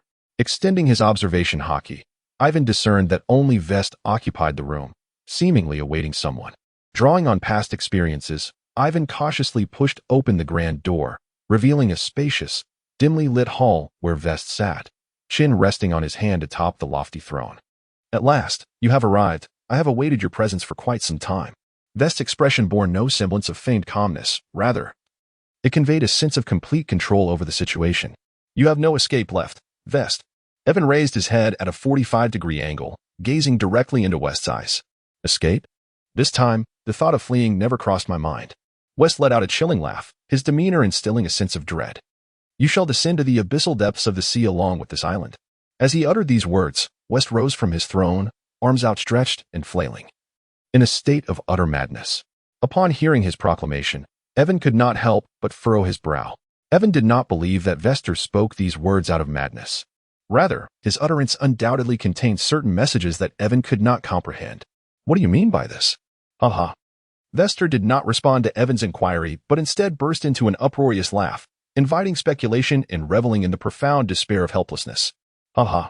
After pondering for a moment with a furrowed brow, Yiven, seemingly infected by some unseen force, erupted into a hearty laugh directed towards the heavens. Did you truly believe we were unaware of the underwater volcanic cluster beneath this island? Upon hearing Yiven's words, West's laughter abruptly ceased. Akin to a duck suffocated by a constricted throat, his face turning a deep shade of crimson. Were you inquiring why I possess such knowledge? In truth, Yiven had long assumed that the sin of gunpowder emanated from the explosives buried by West beneath Pirate Street. However, when he began to detect that odor in other locations, clarity struck his mind. The aroma of gunpowder primarily arises from the sulfur dioxide produced by the combustion of sulfur, which is also released during a volcanic eruption. The faint whiff of gunpowder that Yiven perceived was due to a recent minor eruption from the underwater volcanoes in the vicinity. West's original plan involved hurling copious amounts of explosives into the volcano's mouth to trigger a chain reaction, resulting in a massive eruption of the underwater volcanic cluster that would affect the entirety of Strees Island, allowing him and his subordinates to escape along a predetermined route. The impact of the eruption on Strees Island's environment and culture was of no concern to West. However, he did not anticipate the swift response of the Navy, which promptly sealed off the entire maritime area. West was unable to wait for the volcanic eruption, and his dispatched subordinates failed to respond, causing him to miss the opportunity for escape. Surrender and submit. West believed that Yiven was sent by fate to thwart him, possessing neither the capability to aid him nor the ability to execute his plans without interference. Cursed adversary, our conflict is far from over. In a fit of rage, West drew a long sword and leaped down from the steps, aiming a strike towards Yiven's head. Yet, given West's lack of combat prowess, his attack appeared to Yiven as not merely feeble but utterly ineffectual. Clang! Evan raised his right hand to block West's assault with the blade of his gun, swiftly drawing his firearm with his left hand to deliver a lethal shot. The brass bullet, radiating a pale white glow, pierced through West's abdomen with precision and power, erupting a spray of blood from his back. A trio of shots. The revolver used for defense was swiftly brought back to Evan's front, where he forcefully swung it to strike West, pushing him back a short distance before quickly firing 2 shots at his chest. The final bullet, expertly aimed, found its mark in West's forehead. Chapter 64. End and beginning. You have slain a pirate with a bounty of 50 million. Merit points 5,000. As West's body collapsed with a thunderous sound, Evan finally exhaled a sigh of relief. Although this mission had only lasted less than a week, Evan felt a sense of fulfillment greater than the 2 months spent training in Marineford. Living under the constant pressure of enemy territory almost daily had left Evan's nerves taut, as if they were stretched to their breaking point. Like a spring, excessive compression could render it devoid of elasticity. After Yiven personally dealt the fatal blow to Vist, he effectively concluded the mission with a perfect denouement. When Tina and Smoker arrived, they were unable to catch even a final glimpse of the formidable boss. Although remnants of pirates still roamed the island and nearby waters, these matters no longer concerned Yiven. The Navy, both from the headquarters and the branches, would certainly manage them. Although the contingent brought by Vice Admiral Tsuru was modest in number, each individual was a seasoned elite warrior, more than capable of handling these demoralized pirates. Moreover, with Vist eliminated, the pirates could only fight as individuals, resulting in a further decline in their combat efficacy. Not to mention, with Vice Admiral Tsuru overseeing the situation, the casualty rate would remain manageable. Interestingly, the pirates were somewhat fortunate, as the Navy preferred to capture rather than kill, unlike Yiven, who left no survivors. Even those stubbornly resisting would find themselves transformed from ferocious wolves into docile sheep the moment Vice Admiral Tsuru intervened, willingly surrendering to await their judgment. Tina and Smoker, having made significant contributions during this operation, nearly lost themselves amidst the cacophony of cheers and applause. However, Yiven remained remarkably composed as he traversed the crowd, returning to the warship amidst the fervent gazes. To Yiven, the pursuit of food and rest held greater significance than basking in praise or accolades. A single compliment would not augment his merits, nor would a multitude of slanders diminish his sustenance. Yiven had always regarded such ephemeral fame with indifference. Nonetheless, no one could deny the contributions Yiven made during this mission. His audacious record of slaying hundreds of pirates, along with the elimination of several officers and ultimately Vist in the climactic battle, shone brightly, rendering him nearly blinding to behold. Smoker had long abandoned any desire to compete with Yiven. He merely hoped to maintain a manageable gap during his lifetime. Meanwhile, Tina, having gained clarity about her feelings during this operation, gazed at Yiven with unabashed admiration. Yet, this tumultuous wave of emotion resonated only within a select group. The ordinary Navy soldiers were merely aware that the mission had witnessed 3 formidable warriors without knowing their identities. This was closely tied to Yiven's character and Vice Admiral Tsuru's decisions. Yiven has always been averse to social interactions, which is why the number of individuals acquainted with him in the Navy is rather limited. Furthermore, due to previously mentioned reasons, Admiral Crane has kept all information regarding Yiven under strict confidentiality. Upon returning to the warship, Yiven sought sustenance in the kitchen after indulging in a hearty meal. He retired to his designated quarters and fell into a deep slumber, having largely acclimatized to life aboard the ship. Yiven was mindful not to repeat the blunders typical of a novice sailor, remaining unnoticed until he had sufficiently satisfied his hunger. Perhaps it was also due to the fact that Yiven's meal was not overly extravagant, consisting merely of a modest portion meant for 10 individuals. Over the past couple of days, Yiven had been in a state of extreme physical and mental exhaustion, had he not mastered the art of life restoration. He feared he would not have endured until this moment. Although Tina and Smoker were engaged in the same mission as Yiven, their respective contributions paled in comparison to his, and thus, their fatigue was understandably less pronounced. When Yiven finally awoke, it was already midday of the following day. After nearly a full day and night of restorative sleep, he felt rejuvenated, his spirits high. After a brief freshening up, Yiven pushed open the cabin door and stepped onto the deck. Surrounding him was an endless expanse of azure ocean, and the once familiar Strees Island had vanished from sight. Clearly, while he had been asleep, the naval forces had completed their necessary tasks and departed from Strees Island, embarking on their journey back to headquarters. Any remaining duties, whether it be the restoration of Strees Island or the eradication of roaming pirates, would be sufficiently handled by the division's personnel. A gentle breeze caressed the sea, playfully tousling Yiven's silvery hair, imparting an inexplicable sense of languor. Evan stretched lazily and let out a contented yawn. However, this grand gesture caused his hat to be whisked away by the wind. Fortunately, the breeze was blowing towards him, preventing the hat from sailing into the sea. As Evan turned to retrieve his hat, a fair arm reached out simultaneously, grasping the brim alongside him. Tina had come to enjoy the sea breeze, not to seek him out. Startled, she quickly released her hold on Evan's hat, her gaze flitting away to the distant floating clouds. Very well, you may continue. Evan placed his cowboy hat back atop his head and strode directly into the cabin. He was not the quintessential stoic man. He was acutely aware of Tina's intentions. Yet he found himself at a loss on how to confront them. Why should I feel embarrassed? Why should I deny it? Watching Evan's retreating figure, Tina felt a pang of heartache. They had promised to be brave, to boldly advance. Yet when the moment arrived, she faltered. Perhaps the fear of loss rendered her less courageous. If she did not voice her feelings, they could perpetuate their relationship, lingering in a state of friendship that flirted with romance. However, once those words were spoken, regardless of the outcome, they could never return to their current dynamic. Many of Tina's friends claimed that confessing one's feelings was merely an expression of sentiment, not a means to establish a relationship. Yet, for Tina, a confession should not serve as a clarion call for attack, but rather as the triumphant announcement of a preordained truth. The more one cares, the more one risks losing. Nonetheless, Tina was certainly not the type to shy away. Once she had confirmed her feelings, she would pursue them with unwavering resolve. Evan, wait for me. Although it was not yet the time for a confession, it did not deter her from following closely behind him. Hurry up, or you'll miss dinner. Ivan did not turn his head. He had already caught a whiff of the enticing aroma wafting from the direction of the dining hall. At this moment, indulging in the meal took precedence over all else. A lack of enthusiasm for dining signifies deeper issues at play. Chapter 65. Embrace the glorious evolution. For many, this marks the final hour, yet it may merely herald the onset of a nightmare. Once, they dared to attempt replacing my cognition with machines. Not even death could extinguish my will, and neither can currents or metal. Prepare to intervene.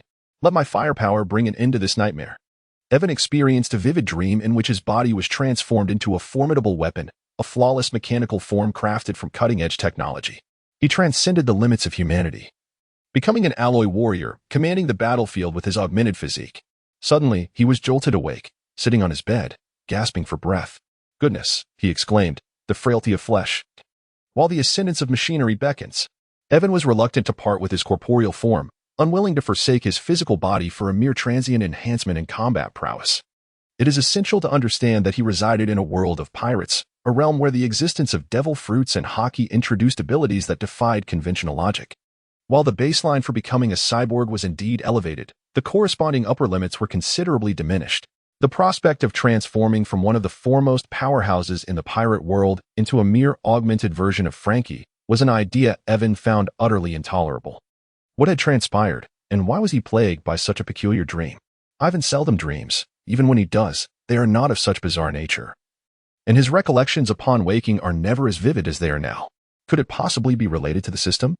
Although Ivan has the potential to become an exceptional powerhouse after departing from the system, the absence of such a pivotal advantage leaves him feeling somewhat unsteady. In his growing anxiety, Ivan secured his door and ventured directly into the system's realm.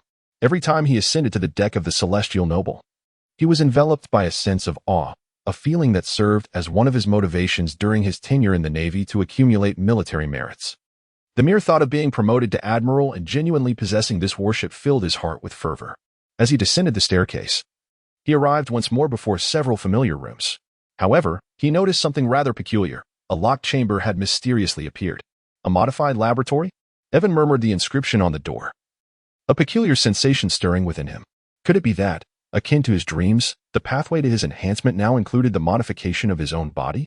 He reached out to press his finger against the biometric lock, only for the screen to present a conspicuous alert. System is undergoing an upgrade. The door cannot be opened at this time. It was noteworthy that the previous notifications he received when he attempted to unlock the door had been insufficient permissions. Unable to open. Could it be that this system is subject to continuous updates? Nora, what on earth is happening?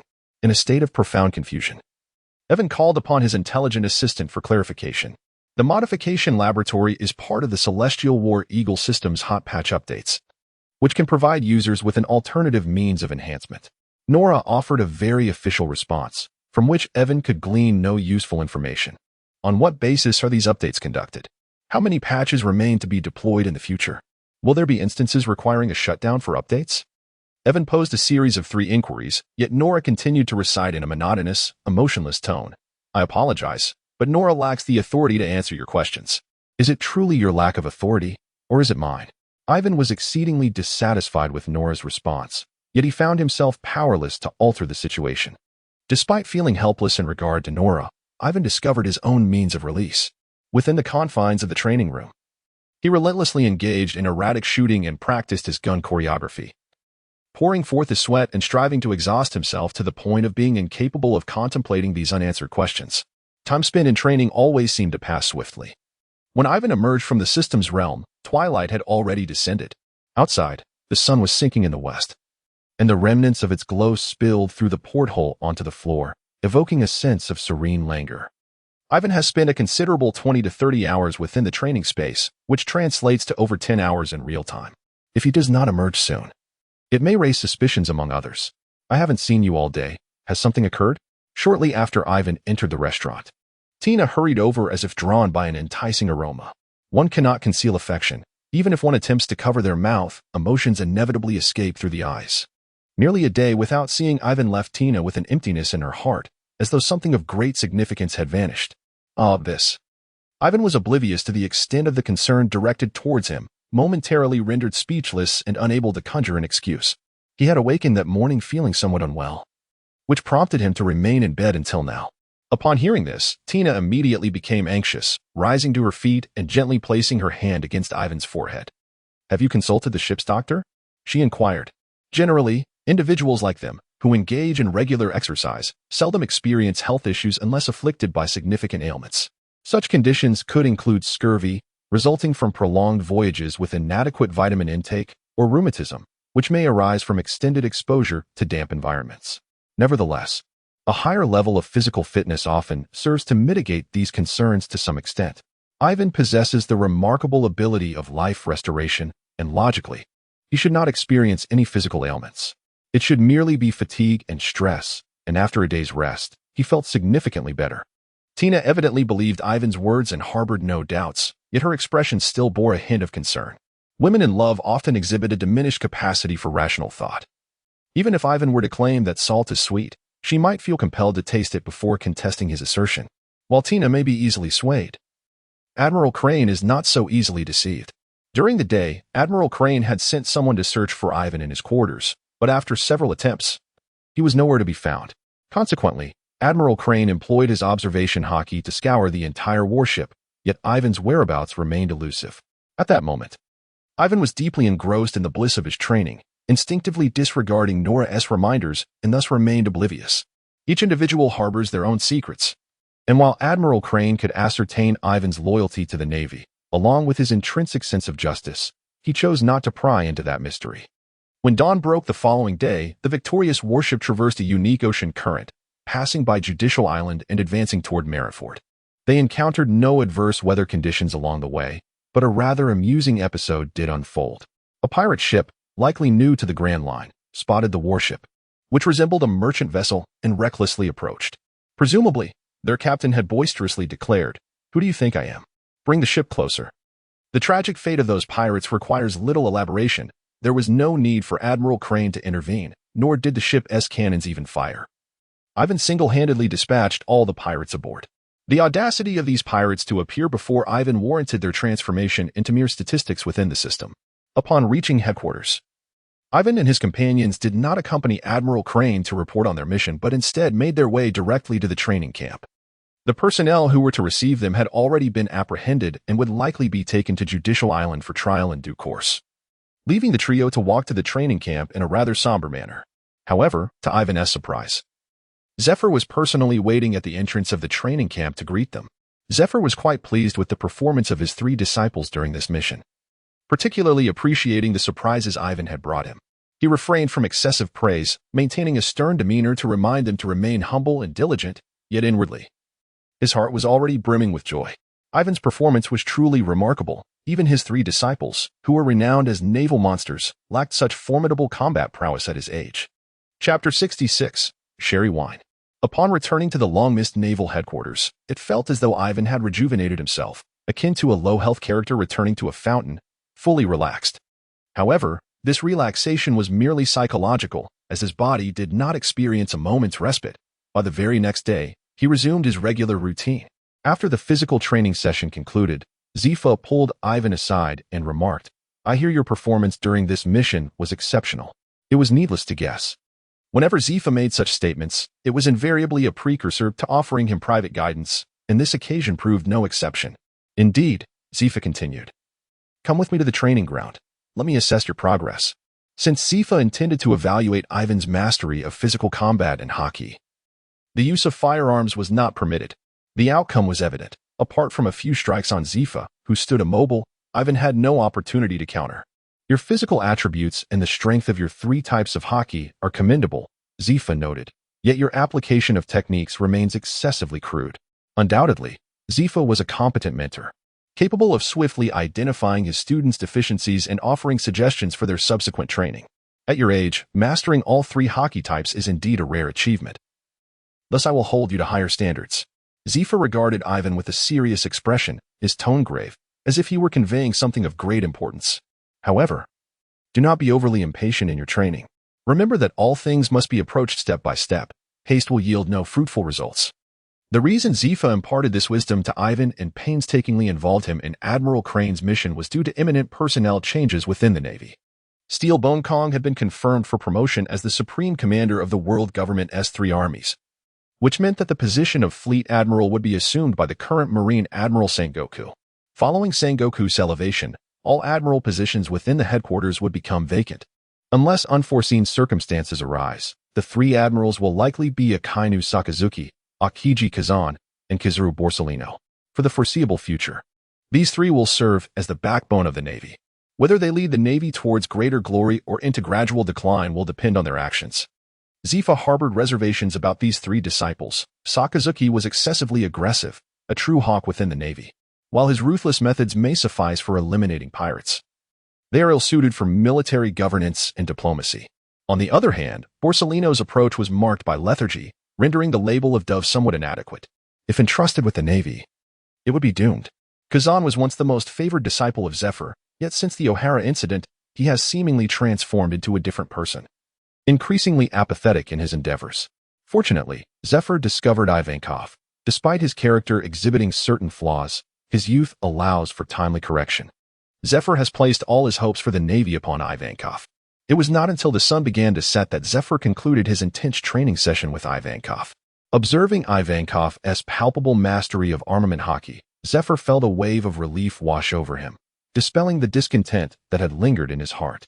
After tidying up, "Come with me to a certain place." Although Ivan was unaware of why Zephyr was in high spirits, he understood that he must comply with his teacher's wishes. After a brief wash and changing into a fresh outfit, Ivan followed Zephyr out of the training camp. "Teacher, where are we headed?" he inquired, unable to restrain himself as they left the camp and approached the residential area. "We shall arrive shortly," Zephyr replied without pausing, guiding Ivan through several streets until they reached a secluded alley. Dim lighting, narrow streets, dilapidated signs, and low wooden doors surrounded them. Had it not been for the bottles displayed behind the bar, Ivan would never have believed there was a bar hidden in such a place. "Boss, 2 glasses of sherry," Zephyr said as he entered the bar, effortlessly finding a corner seat and beckoning to the bartender. His demeanor suggested he was a regular patron. "Teacher, I don't drink," Ivan quickly responded, waving his hand. As a sharpshooter, he needed to remain alert at all times, and thus he seldom resorted to alcohol to dull his senses. The same applied to smoking. The nicotine and tobacco accelerated his heartbeat and elevated his blood pressure, both detrimental factors. Furthermore, the scent of burning tobacco was quite pungent, easily revealing one's location from afar. "I'm aware you do not consume alcohol. This drink is not intended for you," Zephyr clarified, caught off guard. Ivan felt a twinge of embarrassment. However, his discomfort was short-lived as someone else soon found themselves in an even more awkward position. "Senior, aren't you supposed to attend a military command class with the colonel tonight? Isn't it inappropriate to skip class and come here for drinks?" The faint scent of tobacco wafted through the air, and upon hearing the familiar voice, Ivan knew Smog had arrived. Sneaking out of the military camp for a drink and being caught by teacher Zephyr, what a predicament. Let me tell you, even if it's a military command class, I would dare to skip it. Moreover, this bar is quite discreet. No one will discover we are here drinking. As he stepped through the door, the raucous chatter abruptly ceased, as if a quack had been silenced by a firm grip on its neck. Ivan was genuinely taken aback to discover that he recognized the individual before him. Was this not Senior Varric, with whom he had previously exchanged insights? How Varric had found himself in the company of Smoker was a mystery to Ivan, yet it was clear that both of them were in for a rough time. "What's wrong? Why aren't you moving? Hurry inside," Smoker urged as he nudged Varric from behind, then maneuvered past him into the bar, making a beeline for the counter. Evidently, Smoker had not initially noticed Zephyr seated in the corner. Varric gently tugged at him, but Smoker paid no heed. "I'll have a vodka," he declared, pulling out a cigar to light it, before turning to Varric and inquiring, "Would you like to drink?" "It's on me." Varric persistently gestured towards Smoker, indicating he should take a glance behind him. "What is wrong with your eyes? Got sand in them?" Smoker, seemingly oblivious, took an eternity to look back. "Professor Zephyr is sitting right there." Varric, exasperated, leaned closer to Smoker, whispering through clenched teeth. To be fair, Smoker was rather astute. Maintaining his composure, he replied, "Is that so? Does someone dare to bully my brother? I'll deal with them." He then addressed the bar owner, saying, "Keep the drinks for now. I'll return another day." After uttering these words, Smoker seized Varric and stormed out in a fit of anger. This display reminded Ivan of a past incident where he had managed to feign ignorance when the disciplinary head had tapped him on the shoulder in an internet CAF, narrowly escaping trouble. Clearly, the additional drink Zephyr ordered was not intended for Smoker. One wondered for whom he truly awaited. Chapter 67. The 7 Warlords of the Sea. My apologies for my tardiness. The Blue Pheasant, still clad in his naval uniform, arrived in a disheveled state, evidently having just returned from a mission. "Ah, Ivan is here too?" Upon taking a seat, he noticed Ivan's presence, his expression becoming somewhat peculiar. "Professor, you wouldn't want me to take him on a mission, would you?" The Blue Pheasant gazed at Zephyr with a hint of alarm. He had just returned and heard of Ivan's commendable performance during the incident on Demon Island. It was indeed no surprise that Zephyr had chosen such a promising individual, as his rapid growth was extraordinary. However, whether it was due to an inherent clash of energies between them, whenever the Blue Pheasant and Ivan were together, inexplicable misfortunes seemed to befall him. Thus, if Zephyr sought to find a caretaker for Ivan, or in other words, a guiding presence, it would be wise to seek someone more suitable. "You've become increasingly lethargic. At this rate, You'll become Paulusolino, Zephyr remarked, somewhat exasperated. Rest assured. Even if you wish to take him on a mission, I would never agree to it. We are merely here to enjoy a drink. Achoo. As the yellow ape leisurely sipped tea at home, he suddenly sneezed, splattering tea across the table. In a flurry, he grabbed a cloth to wipe it up, puzzled by the thought that perhaps someone was disparaging him from behind. Little did he know that his name had become a pejorative in Zifa's circle. Is it merely drinking? Questioned Akiji, somewhat skeptically. Just drinking, came the response. That's a relief. As Akiji gulped down a glass of sherry, Ivankov felt a sense of disdain wash over him. After all, he was capable of single-handedly hunting down bounty pirates worth millions, under full effort. Even a standard brigadier general found him formidable. Why then was he so unlikable? Observing Akiji and Zifa reveling in their drinks, Ivankov, in a fit of gloom, downed a glass of milk by himself. The two indulged in their libations for half the night, their discourse largely revolving around the recently proposed warlords of the sea system by Sengoku, indicating their dissatisfaction with it. However, venting their frustrations here was futile. The true power within the Navy resided with Sengoku, while Zifa had merely retreated to a secondary role, and Akiji, yet to assume his position as admiral, had little to say. The warlords of the sea were granted special powers and privileges by the world government to 7 pirates, with Sengoku's intention to establish a formidable third force in the Grand Line, capable of countering both the Yonko and the Navy, allowing those pirates of strength and renown to suppress lesser pirates. Yet, you should have considered that these pirates had their own agendas for joining the warlords, not aligned with the Navy or the world government. Moreover, the warlord system essentially served as an official privateering license, which not only failed to curtail piracy but also emboldened certain pirates to act with even greater audacity. Sengoku, eager to prove himself in his new position, needed a palatable achievement to solidify his standing, making the warlord system an unavoidable reality, impervious to opposition. Furthermore, even if he recognized the folly of his actions, Sengoku would likely refrain from rectifying his mistakes, allowing them to perpetuate. This is the essence of politics, the dirtiest of arenas, an unbloody war. In the end, Zifa drank himself into a stupor, while Akiji swayed slightly. Fortunately, they were at the Navy headquarters. Had they been elsewhere, they might not have had the strength to defend themselves against an ambush in such a state. Senior, please take care as you walk, and be mindful of the teacher. Akiji, having imbibed too much, chattered more than usual, insisting that Ivankov address him as senior or brother rather than officer. The initial plan was to escort him home before returning ZFA to the training camp. However, Qingji interjected, stating, "If the teacher is in such a state, what will happen if that group of rascals sees him? My home is nearby. Let us take him there to rest for the night." Qingji's reasoning was sound, and Yiwen reluctantly acquiesced. After safely delivering Qingji and ZFA to their residence, it was time for Yiwen to depart. As he walked along the path back to the training camp, he suddenly altered his course. Why return when such a splendid opportunity presented itself? Instead, he decided to head to his studio, where there were still some items that required crafting. As he pushed open the graffiti-covered door, the lights within the studio illuminated automatically. Ivan has quite a few tasks ahead of him, including the transformation of the motorcycle purchased from Strees Island, enhancing the broadsword mine based on prior usage, and crafting a rifle for distant combat. However, the most crucial undertaking remains the creation of an intelligent assistance robot. Each of these endeavors is rather intricate and cannot be accomplished in less than 10 days to several months. For tonight, he aims to at least disassemble the motorcycle. Ivan's research capabilities remain a subject of debate. However, his hands-on skills are unparalleled. After all, he faced numerous reprimands in his youth for dismantling various objects. In less than an hour, Ivan had disassembled the 2 amphibious motorcycles into a scattered array of components. This is the engine, and this is the transmission system. The construction of motorcycles in the world of pirates is rather distinct from what Yiven is accustomed to. It would be challenging not only to modify them but even to reassemble them. The frustration.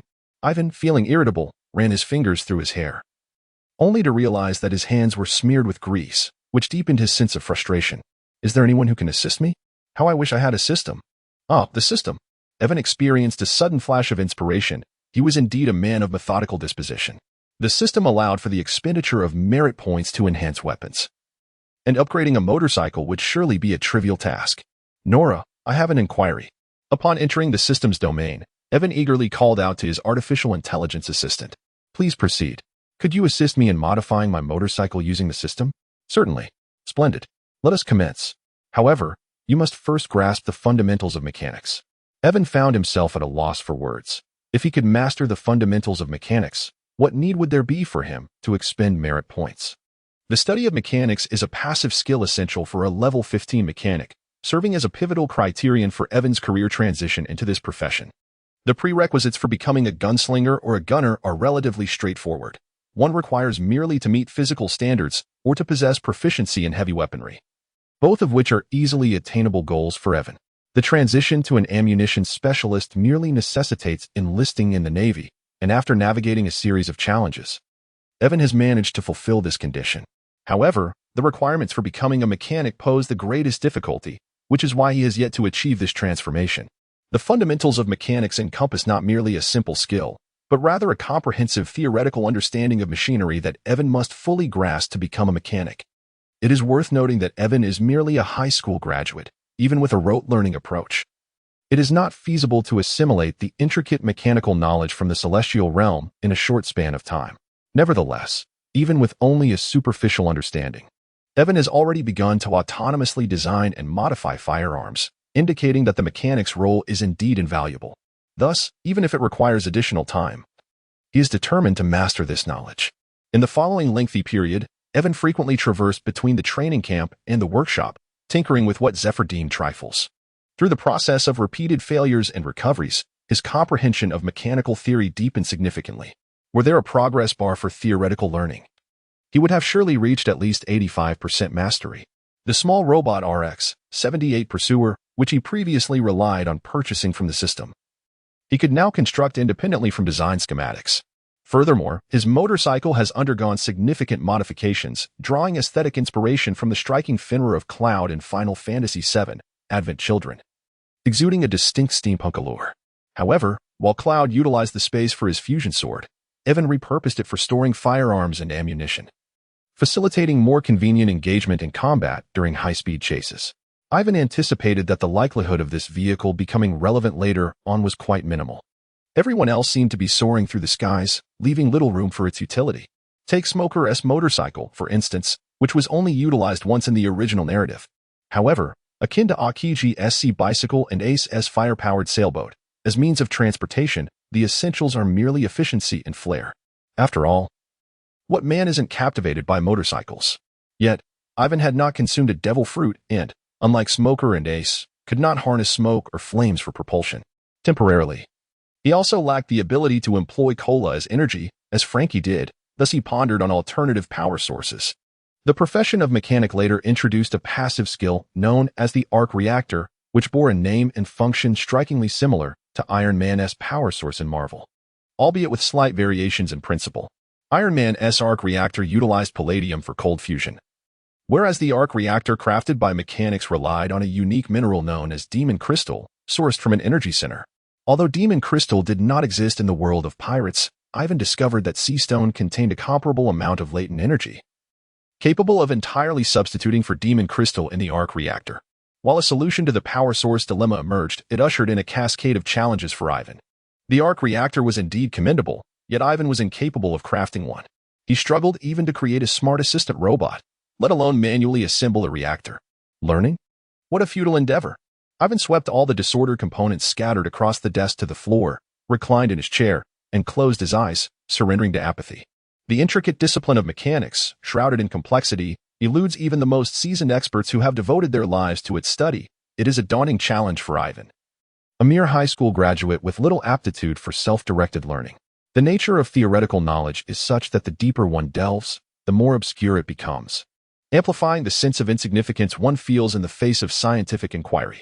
The more superficial one's understanding of science, the greater the blind confidence that resides within. Evan initially considered himself quite adept, capable of assembling firearms, ammunition, and machinery independently.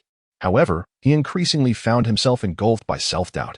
He mused on how splendid it would be if, akin to the rigorous training in martial arts, there existed a guiding figure like Zephyr to illuminate the path of research. Upon this thought flashing through his mind, Evan abruptly rose from his seat, suddenly reminded of an individual. If there were to be anyone in the realm of pirates worthy of being his mentor in the field of mechanics, it could only be Dr. Vegapunk. Renowned as a scientist who surpasses human intellect by 5 centuries, Vegapunk has made remarkable contributions across various domains. He not only elucidated the conditions for the transmission of devil fruit abilities, enabling objects to possess such powers, but also devised a method utilizing sea stone to allow naval ships to traverse windless zones. Even Zephyr's later mechanical arm, crafted from sea stone, was the result of Vegapunk's groundbreaking research.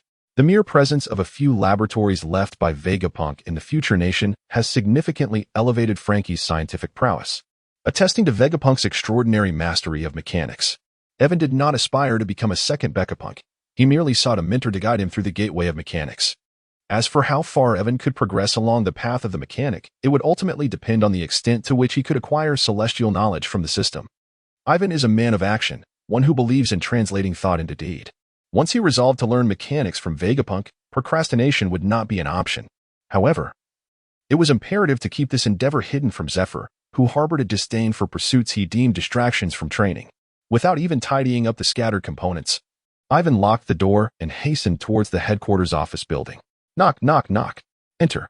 Upon seeing Ivan, disheveled and bearing dark circles beneath his eyes that rendered him nearly panda-like, Kazara halted mid-sip of his miso ramen. How many sleepless nights had it taken for Ivan to arrive at such a state? Kazaru, who often indulged in idleness at work, found it difficult to comprehend what could possibly drive Ivan to exert himself so fervently. Was the current Navy's training regimen truly so rigorous that the students felt compelled to push themselves to such extremes? How could he possibly justify his own languor in the face of such dedication? "Oh, it's you." After noticing Ivan, Kazara set aside his bowl of ramen and picked up a nearby teacup, leisurely taking a sip. When faced with challenges, there's no need to rush. Sit down and converse. First, let us enjoy a cup of tea and take a moment to rest. Ivan sat down opposite Kazaro, raised his teacup, and downed its contents in one swift motion. After a sigh of relief, he declared, "I wish to join the Navy Science Unit." This statement nearly caused Kazara to spew his tea into the bowl of ramen. What was this lad thinking? No way would Zephyr agree to that. Kazara certainly understood how much Zephyr cherished this disciple, treating him far better than the three of them had been during their time in the training camp, almost bestowing upon him the entirety of his knowledge. A disciple so esteemed by Zephyr, even if he were not to remain at his side, would surely be assigned to a position within the Navy headquarters. How could he possibly relinquish him to the science unit? "I am not seeking to join the science unit. I merely wish to learn a bit." Ivan was aware that he had spoken too hastily, without much thought, so he moderated his tone and said, "As long as Zifa-sensei doesn't find out, it will be fine. Why should I help you?" Kizaru crossed his arms, adopting a nonchalant demeanor. This was the condition previously agreed upon by Sengoku. "Then you should go find Sengoku." "All right. Wait a moment. Isn't it permissible for me to assist you?" Just as Ivan turned to leave, Kazara hurriedly called out to him. Kazara had merely intended to tease Ivan, a small act of retribution for the grievances he harbored regarding his salary. But he never anticipated that this naive youth would dare to approach Sengoku directly. Recently, Sengoku had been exceedingly busy with the upcoming transition, and if Ivan were to disrupt him now, it would certainly not bode well for Kizaru. While he would face severe punishment, the prospect of leisurely hiding in his office while indulging in ramen would soon become an impossibility. Chapter 69. Tantamaru, I still have some matters to attend to, so you should return and await my news. Initially, Ivan thought this was merely Kizaru's way of brushing him off. He had even considered going to Sengoku's office to linger if there was no news in a few days. To his surprise, Kizaru informed him the very next day that he could report to the Navy Science Unit at any time. With such efficiency, anyone who dares to label Kizaru as a salary thief would find Ivan the first to object. "This is Tantamaru, my student," Kizaru remarked, gesturing toward a large, robust man. "I had intended to send him to the science unit as well, so you can go together." Goodness, with that appearance. Isn't he the spitting image of a lively Neza, that golden-haired Barbie? Tantamaru's features were relatively handsome, and aside from his square jaw and a scar, he bore a striking resemblance to a woman, especially with his somewhat feminine hairstyle and a red belly band adorned with 3 comma-like symbols, making him appear even more peculiar. "I want to tell you my name is Tantamaru, the most tight-lipped and defensively formidable person in the world." Tantamaru's self-introduction nearly made Ivan burst into laughter. This fellow was undoubtedly the biggest gossip in the pirate world, incapable of keeping any secret. As for being the strongest in defense, could he possibly withstand the onslaught of Diamond Josu's Hawkeye slash? Ivan even doubted whether he himself could endure a single shot from his own armor-piercing bullet. Though such thoughts crossed his mind, Ivan did not harbor any contempt for Tantamaru. On the contrary, he found him rather intriguing. "Hello, I am Ivan." Ivan and Jean Tamaru exchanged a handshake, yet from the other, he sensed a formidable strength akin to that of a mighty claw. Was this a test? It is worth noting that although Jean Tamaru and Ivan are of a similar age, their recognition within the upper echelons of the Navy diverges significantly. Even the Yellow Ape has previously lauded this ostensibly junior disciple on numerous occasions in his presence. Now that he finally encountered this legendary paragon of excellence, Jean Tamaru surely felt compelled to demonstrate his worth before the Yellow Ape. Ivan remained oblivious to the thoughts swirling within Jean Tamaru's mind.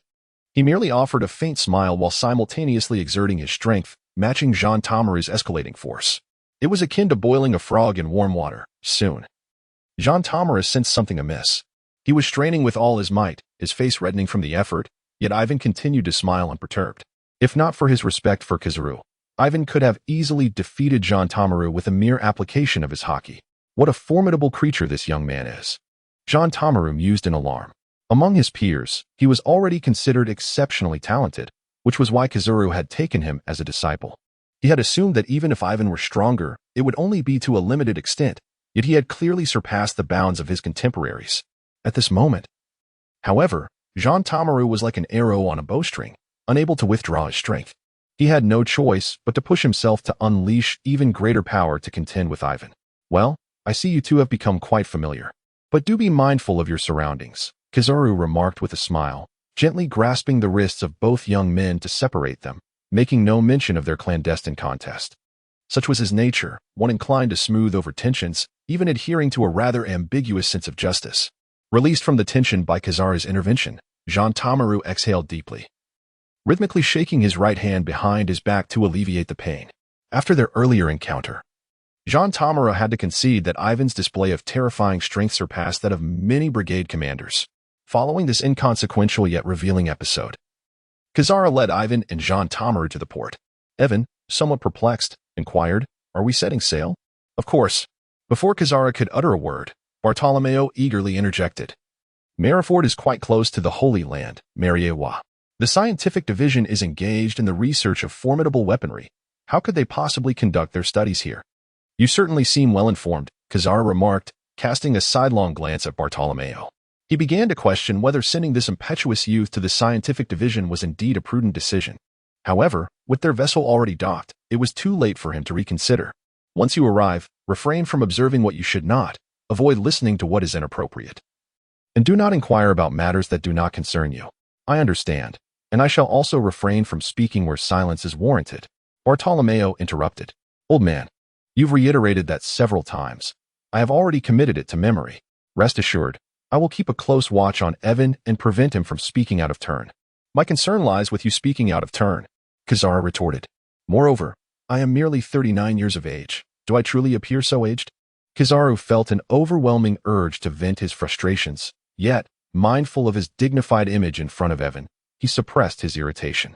He continually reminded himself, a master must endure, even when his apprentice drives him to exasperation. "Let us depart." Bartolomeo, oblivious to Kuzan's vexation, seized Evan and hopped aboard the ship. "Farewell, Vice Admiral." Evan politely waved goodbye to Kuzan. The island housing the Naval Scientific Division was not far from Marineford. The warship, having departed at full speed, reached its destination after several hours. Upon disembarking, Evan quickly discerned that this place differed markedly from others. The most apparent indication was the heightened level of defense. Even before the warship approached, several imposing cannons were already trained upon them. Upon disembarking, Yiven and Jean Tamaru were subjected to a thorough search by a group of individuals, who ensured that not even a scrap of metal could be brought inside. Fortunately, Yiven had already concealed the majority of his weaponry within a spatial system prior to their arrival. Thus, the search only resulted in the confiscation of 2 of his firearms. Moreover, both he and Jean Tamaru were devoid of any devil fruit abilities. Had they possessed such powers, the nearby sea stone handcuffs would have been imposed upon them. Subsequently, the individual in charge of the search issued Yiven and Jean Tamaru a pass-like document, cautioning them that their activities were strictly limited to the periphery. Any transgression could result in dire consequences, for which they would have no one to blame but themselves. The searcher then escorted them into a room, gesturing for them to wait there. He informed them that someone would soon arrive to attend to them and instructed them to remain there without venturing elsewhere. After delivering his message, he turned and departed. Yiven could comprehend the stringent security measures in place, as this was a research facility, one of the most crucial core areas of the organization. Not every location boasts defenses as lax as those in the Land of Light, where even the latest monstrosity devised by Hikaru could be pilfered. The state of chaos in the Land of Light is dictated by Hikaru. Here, one might suggest that if the Land of Light cannot bolster its defenses, it would be prudent to eliminate Hikaru altogether. Chapter 70. Navy Scientific Corps. The Navy Scientific Corps comprises two divisions. Jean Tamaru is to join the combat sector, akin to those individuals they had previously encountered, whose duty is to ensure the safety of the island and its researchers. In contrast, Yiven is to become part of the research division, where the peculiar and diverse array of weaponry employed by the Navy is conceived. Are you Yiven? My name is Bard Ames. You will be accompanying me in the mechanical group from now on. The individual tasked with receiving Yiven, Ames, was also a mechanic, and his unexpected assignment to mentor Yiven filled him with discontent, causing his words to carry an undertone of frustration. Few scientists working in such a place are devoid of temperament, particularly those of exceptional genius, who often exhibit eccentricities. In comparison, Ames might be considered a rather compliant individual. Even Yiven felt no anger, for he was the one in need of assistance, and he promptly nodded in agreement. After all, it is said that one should not take offense when politeness is offered. Even if he inwardly cursed him like a grandchild, he had to maintain a facade of amiability. Following Ames into a laboratory, he noted the disarray. Evidently, it had been quite some time since anyone had tidied up, as the floor was strewn with a haphazard assortment of parts. Ames gestured toward a broom behind the door and informed Yiven, from now on, your duty will be to clean the laboratory. Once you have completed your tasks, you may do as you wish, but your activities must be confined to this laboratory. With that, he disappeared behind a cluttered workbench, engrossed in his own pursuits. So, I must begin my journey as a mere janitor? Yiven gazed at the nearly worn-out broom, unable to suppress a quizzical raise of his eyebrows. At this rate, how many lifetimes would it take to encounter the legendary Vegapunk? It was unclear just how unappreciated this laboratory was within the research department, as not a single researcher could be found apart from Ames. Although a wave of dissatisfaction washed over him, Yiven refrained from acting impulsively. Instead, he knelt to examine the discarded components strewn about the floor. The mechanic, Ames, demonstrated a commendable level of skill. His current focus appeared to be on an exoskeletal power arm. The fundamental principle was rooted in leveraging mechanical advantage, requiring minimal external power, purely amplifying the user's strength to achieve a five-fold effect from a single unit of force. However, Ames seemed overly idealistic, intending to rely solely on mechanical power without any external assistance. Yet, there remained an unresolved issue. The mechanical arm itself bore considerable weight, necessitating more force to operate than the minimal savings it provided. With little else to occupy his time, Yiven tidied up the laboratory and then settled on the floor, tinkering with the abandoned exoskeletal power arm. It must be said that conducting research in isolation is seldom fruitful. Within the structure of Ames's mechanical arm lay some ingenious designs that sparked a realization in Yiven, alleviating some of his uncertainties regarding the principles of mechanics. In a spirit of reciprocal benefit, Yiven employed his knowledge of celestial mechanics to implement minor modifications to the arm, such as incorporating a compact drive mechanism. Yiven's minor modification yielded remarkable results, fully activating the robotic arm and allowing it to perform its intended functions to perfection. With the mechanical arm fitted onto his hand, Yiven clenched his fist with determination, compressing a nail in the palm of his hand into the shape of a fishhook. His grip strength was essentially up to standard. Yiven grasped the nearby iron box brimming with an array of tools, effortlessly lifting it with a mere exertion of strength. The force he exhibited was indeed commendable. With a resounding crash, he turned and struck the wall behind him, the formidable impact indenting the surface significantly. This test affirmed that the exoskeletal power arm amplified his arm's strength to an acceptable level. Furthermore, as Yiven extended the mechanical arm's coverage to incorporate his shoulder blades for support, the weight he could bear remained within tolerable limits. What on earth? Hearing the commotion generated by Yiven, Ames, who was already in a state of vexation, lifted his head, just as he was about to unleash a tirade of curses. He was taken aback upon seeing Yiven standing there adorned with the exoskeletal power arm, rendering him momentarily speechless. Was this truly the external mechanical arm he had conceived? It was capable of inflicting such extensive damage? Although it was Ames who had envisioned this device, it was his first encounter with its complete manifestation. Did you create this? Indeed. Yiven nodded, feeling no embarrassment in admitting it. However, the reason he was able to effortlessly manipulate the mechanical arm was primarily due to Ames having completed the preliminary work. Had he been tasked with constructing the arm from scratch, he would likely have found himself ensnared in a similar impasse as Ames. "How did you accomplish this?" Ames inquired, incredulously circling around Evan. The mechanical arm appeared strikingly similar to his design, yet the performance was astoundingly different. It was merely a matter of making a few minor adjustments. Adding and removing certain elements, Evan replied with an air of nonchalance. "Please elaborate on the specifics." Ivan had little to conceal, for the knowledge belonged to Ames. All he needed to share were merely his thoughts. It was utterly astonishing. "You are nothing short of a genius." After a brief exchange of insights, Ames's gaze towards Ivan transformed. No longer did he regard him with an air of superiority, but instead acknowledged him as an equal, a fellow mechanic. Come.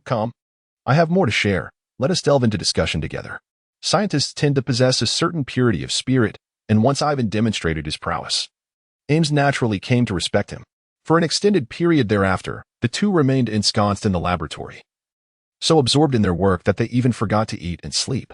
Evan, possessing knowledge of celestial mechanics and whimsical ideas from the heavenly realm, resolved numerous challenges for Ames, leaving him with a profound sense of enlightenment. In turn, Ames addressed many of Evan's queries regarding celestial mechanics, imparting a wealth of knowledge about the mechanics of the pirate world. In just one brief evening of dialogue, both individuals gleaned invaluable insights, fostering a closer bond between them. "I must return now. Let us explore the remaining questions in our next discussion." Ivan had been away from the naval headquarters for a day and a night.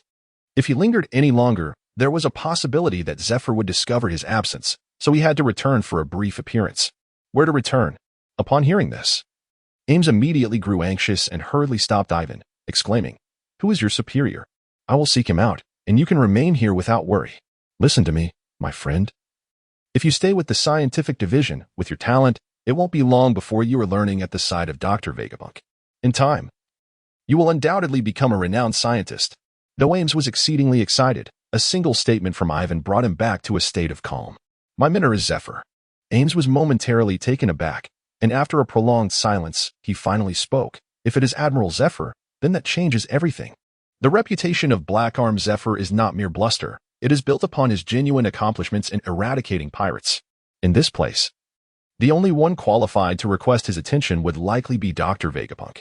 However, how could Vegapunk possibly know who Ivan is? Why would he concern himself with such trivial matters? Then the next time you come, just seek me out." Ames was resolute.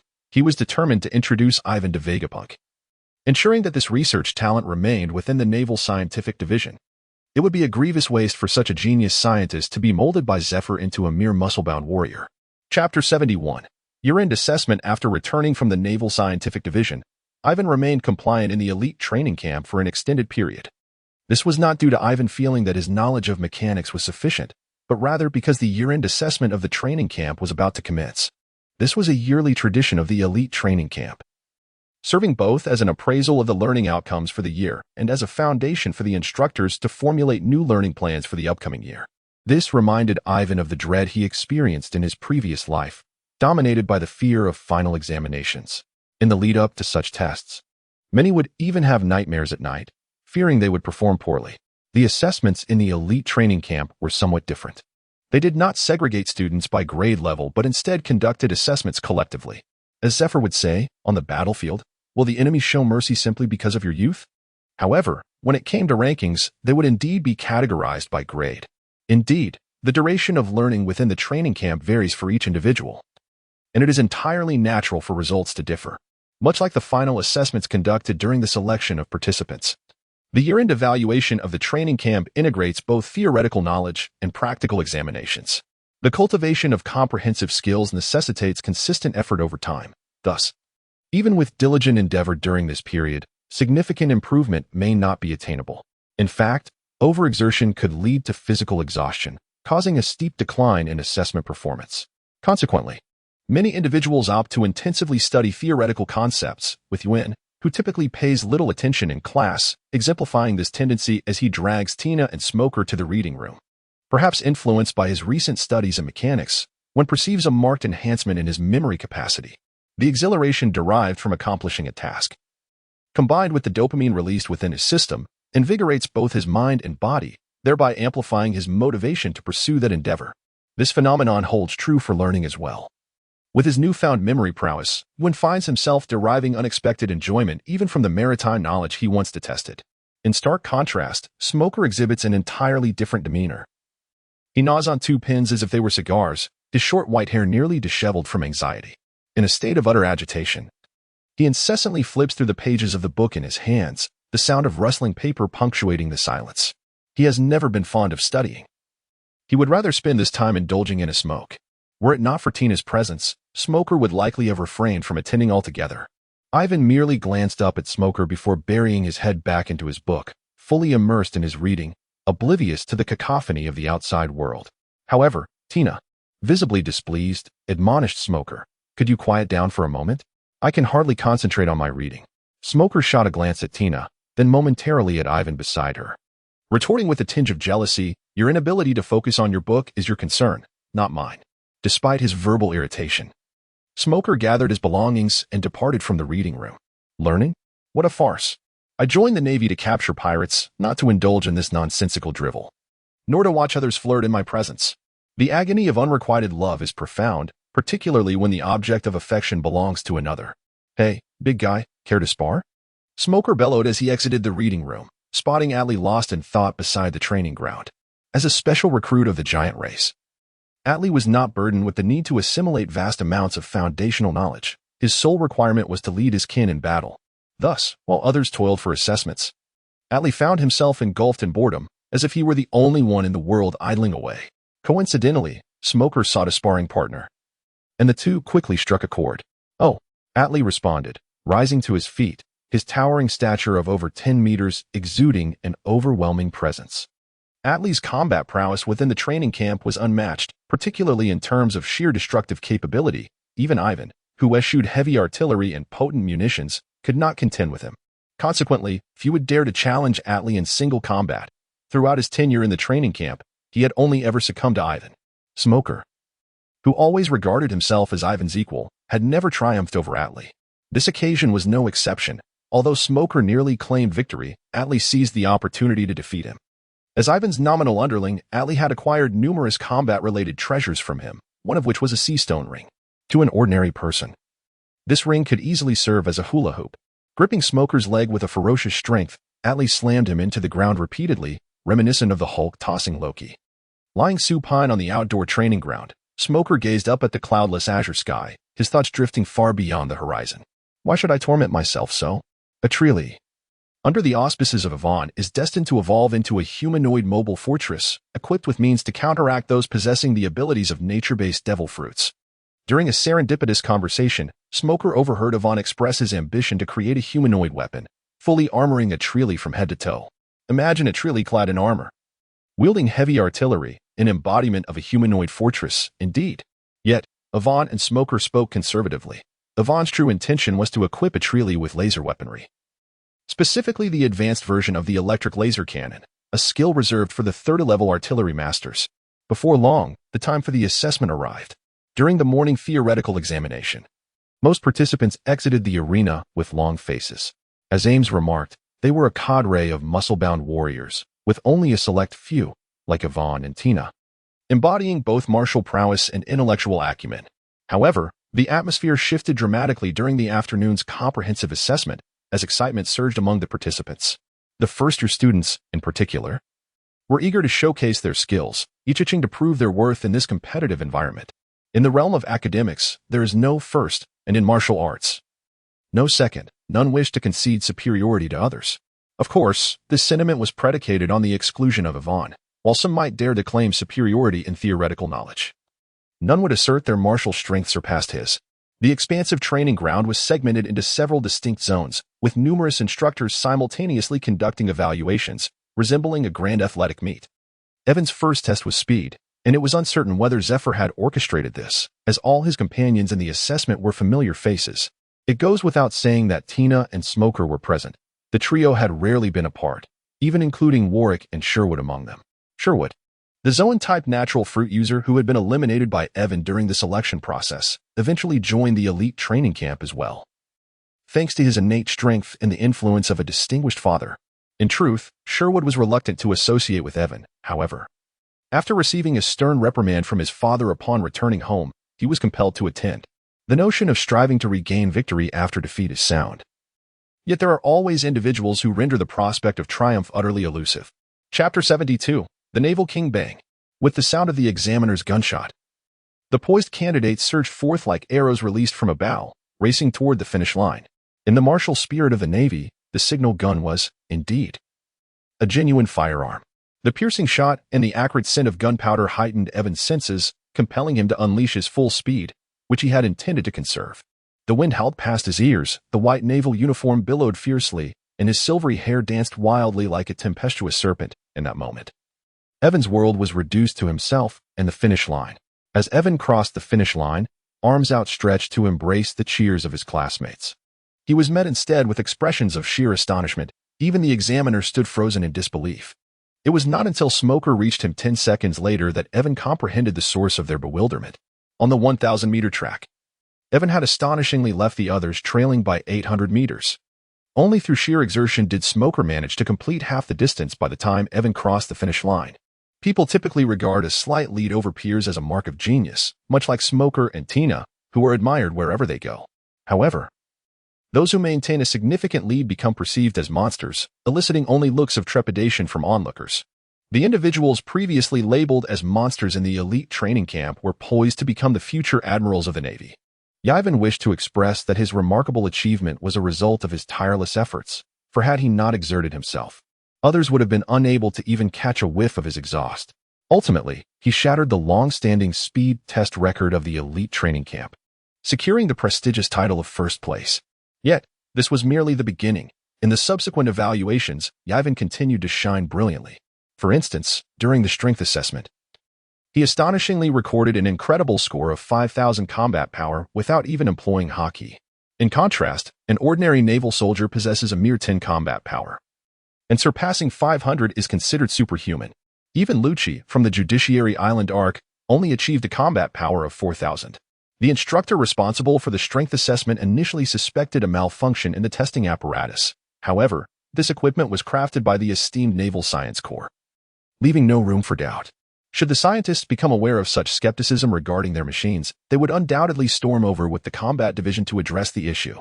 Such incidents had occurred previously. There was an instance when a naval department, the specifics of which remain unclear, reported a malfunction in the equipment produced by the scientific division. Upon the arrival of the researchers, it was discovered that the issue stemmed from improper handling, prompting them to dismantle the machine in frustration. Remarkably, the researcher involved faced no repercussions and was instead rewarded for the incident. Sengoku was infuriated upon learning of this, yet he found himself powerless, as he still depended on these individuals for the development of new equipment. Treating them like lords daily was untenable, let alone confronting them. In the following evaluations, Yiven maintained his flawless performance, securing first place in every category, with most of his scores breaking records. The shooting discipline, unsurprisingly, was his forte. Even in the areas where he was least proficient, such as the galefoot, finger pistol, iron block, and paper drawing techniques, he achieved commendable first-place results. Initially, the onlookers were astonished by Yiven's performance, but as time passed, they became desensitized to his prowess, finding it peculiar when he did not claim first place. By around 5 o'clock in the evening, all subjects had been evaluated, and Yiven emerged victorious with an undeniable advantage, achieving the best results in the camp's history since Zephyr established it. With the emergence of such an exceptional disciple, Zephyr could hardly contain his elation. His spirits lifted and his recent melancholy dissipated. As the saying goes, fortune seldom comes in pairs, and misfortune does not arrive alone. Morgan, the president of the World Economic News Agency, learned of this news through some channel and deemed it a sensational story worthy of attention. Thus, he ventured to the elite training camp to seek an interview with Yiven. Although Zephyr was reluctant to expose his disciple at such an early stage, fearing that premature fame might hinder his development and lead to an untimely demise, the world government was keen to avoid offending the uncrowned king of the underworld. The Naval High Command viewed this as a splendid opportunity to promote the Navy's image and subsequently consented to Morgan's interview. Morgan was known as the king of big news, his insatiable appetite for sensational stories often leading him to take great risks. Recently, the Navy had been making significant moves, initiating a large-scale overhaul of its leadership, followed by the introduction of a system to combat piracy. This was evidently a response to the increasing number of pirates in the wake of the Great Pirate Era. Coincidentally, Morgan was interviewing the soon-to-be Admiral Sengoku at the naval headquarters when he stumbled upon this prodigious talent. Not only was Morgan adept at gathering intelligence, but he also possessed a keen eye for opportunity. Like a shark sensing blood in the water, he quickly unraveled the connections to the Devil Island incident, realizing that Yiven was the Navy's next hopeful star. Given Morgan's nature, the notion of concealing such a significant story was utterly preposterous. When Yiven laid eyes upon Morgan, adorned in a black top hat with a red and white feather, clad in a light blue shirt, red and white checkered trousers, and draped in a black cloak, he was momentarily taken aback. What manner of figure was this? Such an attire would surely warrant a place on a street lamp in their world. Morgan, a user of the bird fruit, albatross form, typically concealed his true identity by presenting himself in a human-animal hybrid form. I am Morgan, the president of the World Economic News Agency, and it is a pleasure to have you accept my interview. Just how pleased was he? Evan, known for his sharp tongue, inadvertently let slip a rather audacious remark. Morgan's, momentarily at a loss for words, quickly regained his composure as a seasoned journalist, the king of news reporting. However, with Evan setting such a tone, it was clear that this interview would not adhere to the usual decorum. Morgan's later penned in his report, according to reliable sources, the fledgling Black Hawk Evan has already surpassed the majority of the vice admirals at headquarters, having single-handedly vanquished a colossal pirate crew of several thousand. Moreover, he possesses an extraordinary reputation and leadership qualities, earning the high command of the Navy's utmost expectations. Naturally, the report was peppered with hyperbolic statements, elevating Evan to an almost mythical status. In conclusion, he summarized, a naval officer whose standing among pirates rivals that of Roger, a rising star of hope for the future. In any case, Morgan's relished the spectacle, eagerly promoting the story, while the future developments were no longer his concern. Chapter 73. Robin and the intelligent assistant robot. It is said that this Black Hawk Evan hails from our West Sea. Surely, he will not return to cause us trouble? Rest assured, those powerful individuals venturing towards the Grand Line rarely have any inclination to return to our remote corner of the world. That is true. Besides, our West Sea has long been under the control of 5 prominent families. Not only him, but even if a fleet admiral were to return, it is unlikely they would stir up much of a tempest. In a certain underground casino in the West Sea, Robin, dressed as a waitress with a tray, overheard patrons discussing the name she had often pondered. Unable to resist, she leaned in to glimpse the newspaper in their hands. The front page was dominated by headlines regarding the Shichibukai system, followed by news of the Quadrennial World Conference and the upcoming reshuffle of the Navy's High Command. With Evan's report coming next, as she gazed at the image on the screen, Robin felt a wave of warmth wash over her, dispelling the shadows that had lingered in her heart, prompting a knowing smile to grace her lips. The silver-haired youth, grinning broadly at the camera, evoked memories of their initial encounter 3 years prior. The same charming smile, still vivid in Robin's mind. Who am I? The boy had turned, pointing to himself with a thumb, flashing a gap-toothed grin. I am but a passing sharpshooter. Little did she know that the boy who had fearlessly stood in front of her, undeterred by the specter of death, would, in such a short span of time, evolve into a renowned figure in the Navy. Life should always hold a glimmer of hope. Otherwise, one may easily succumb to confusion.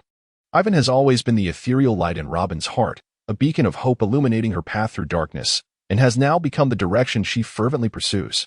I shall live on resolutely, striving to grow stronger until I can be your support.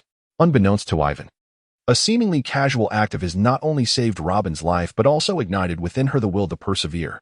When one teeters on the brink of despair, a helping hand can evoke boundless gratitude. Hey, you little brat, what are you laughing at? Just as Robin was lost in reminiscence, a boisterous voice unceremoniously yanked her back to reality. My apologies, esteemed guest, I was merely recalling a joyous memory. As she beheld the scowling visage of the burly man before her, Robin quickly bowed in contrition. In her desperate bid to evade the relentless pursuit of the Navy, Robin found herself ensnared in the underworld, dancing amidst shadows and malevolence. Thus, she had honed her wit and cunning, adept at conversing with both men and phantoms, surviving through the betrayal of others. For if she did not resort to such measures, she would inevitably meet the same fate, betrayed and cast aside. Having lingered in this place for far too long, Robin knew that her continued presence would soon expose her. Yet, before her departure, there remained tasks she must complete. She anonymously dispatched all the intelligence she had meticulously gathered about the casino to the proprietor of a rival establishment, who had long sought to usurp it. Subsequently, she executed the lecherous casino owner in the sanctuary of his own bedroom. With these deeds accomplished, Robin stood upon the neon-lit street, gazing up at the vast expanse of twinkling stars. In a world so grand, where might I find my refuge? How long must I flee before I can finally find solace? Evan was blissfully unaware that his report had already spread across the globe. Following the year-end evaluations, he returned to the monotony of his routine life. Although he had a brief holiday, he chose not to leave the naval headquarters. Week after week, he traversed between training camps, studios, scientific divisions, and the training rooms of the system space, steadily enhancing both his knowledge of mechanics and his own capabilities. After all, both he and Tina resided in the West Sea, and unless extraordinary circumstances arose, a visit home was improbable during these 3 years. Notably, Evan finally encountered the legendary Dr. Vegapunk within the scientific division. Contrary to the image of a mad scientist that he had envisioned, the real Vegapunk was a tall, slender figure adorned with gold-rimmed spectacles, resembling a highly cultured scholar. Even clad in a white lab coat, he appeared more like a physician than a scientist. Vegapunk appreciated Evan's proficiency in mechanics and thus granted him unrestricted access to the Naval Scientific Division. Should he encounter any challenges in his research, he was welcome to seek Vegapunk's counsel. The notion of forcibly retaining Evan within the scientific division was beneath Vegapunk's dignity. He possessed a pride of his own, offering assistance only when others sought his help. Finally, it was accomplished. In his studio, after a night of tireless effort, Evan stretched luxuriously, though physically and mentally drained. The sight of the rotund robot with a tiny propeller atop its head filled him with exhilaration. This seemingly simple intelligent assistant robot had been christened Zero and would soon serve as the brain of his mechanical army. Moreover, with the intelligent assistant at his disposal, Evan could communicate directly with Nora without entering the system's space. Yet, this was merely the first step in his journey to becoming a mechanic. He had numerous components to integrate into Zero. For instance, he planned to incorporate the G-Series Corona, the Cyclone, the Predator, and his modified motorcycle, aptly named the Night Falcon. After leaving the studio, Evan sought a secluded spot, crouching down to assemble an EZ-8 self-destructing robot. The EZ-8 was a stationary self-destructing robot that, like a timed bomb, required a set duration before detonation.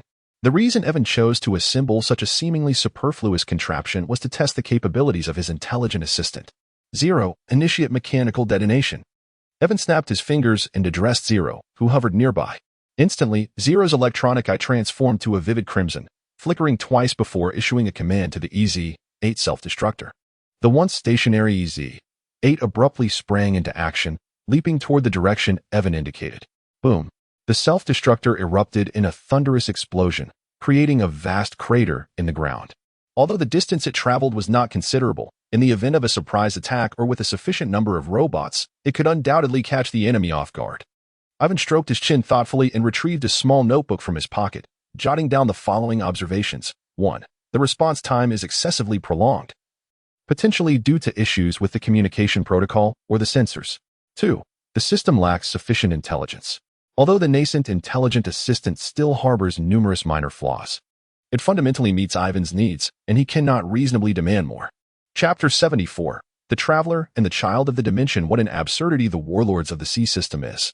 It is hard to fathom how Sengoku, now a fleet admiral rather than a mere general, could have lost his senses.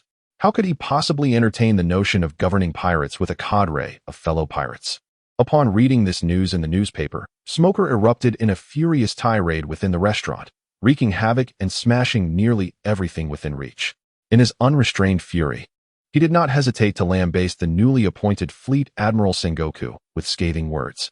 Due to being a traveler and having knowledge of this matter earlier than Smoker, Ivan had long since come to terms with his situation, quietly consuming his own meal. He genuinely wished to counsel Smoker. Since one cannot change the environment, one must adapt oneself. Regardless of the external changes, as long as one remains true to oneself, that suffices. However, Smoker was currently in a state of heightened agitation, likely unable to absorb Ivan's words, leading him to refrain from expending the effort.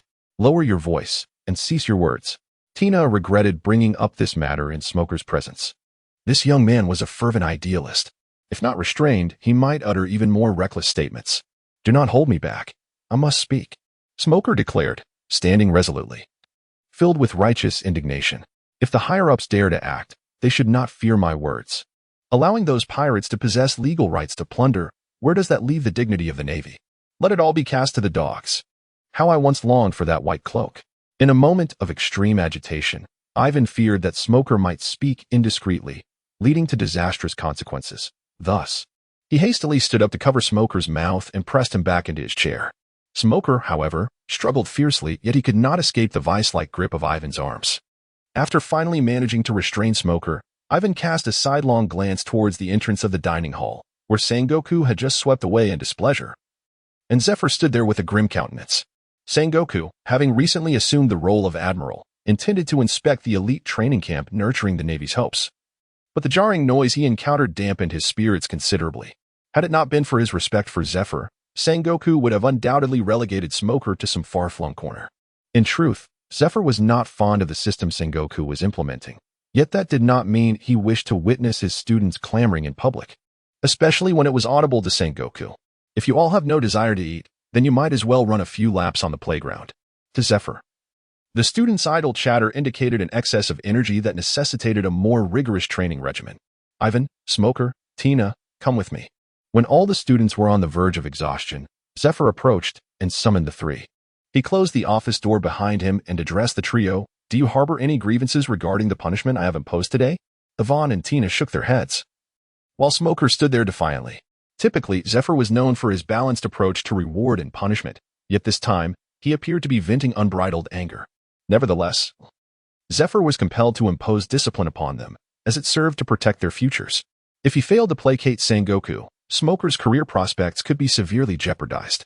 I shall refrain from elaborating on the specifics, as you will come to understand in due course. Zephyr glanced at the three most outstanding students of this cohort, sighed deeply, and spoke. I am aware that you hold reservations regarding the Navy's recent decision. I too am quite unsettled by it. Having fought pirates for a lifetime, Zephyr found it disheartening that those who had once been adversaries were now forgiven, rendering his past achievements almost laughable. Despite his personal discomfort, he could not allow his students to veer towards extremism, thus he resolved to guide them patiently. I hope you will not develop a disdain for the Navy, for there are matters even the Marshal cannot control. This was not Zephyr seeking to absolve Sengoku, but rather an acknowledgement of a reality that some were unwilling to accept. Although this system was proposed by Sengoku, the true authority resided with the world government. Having articulated this, even Smoker found himself at a loss for words. While the Navy currently engaged in combating piracy and upholding justice, it was established primarily to maintain the dominion of the world government, a fact that remains immutable throughout time. Hey, Yvonne, what is justice, truly?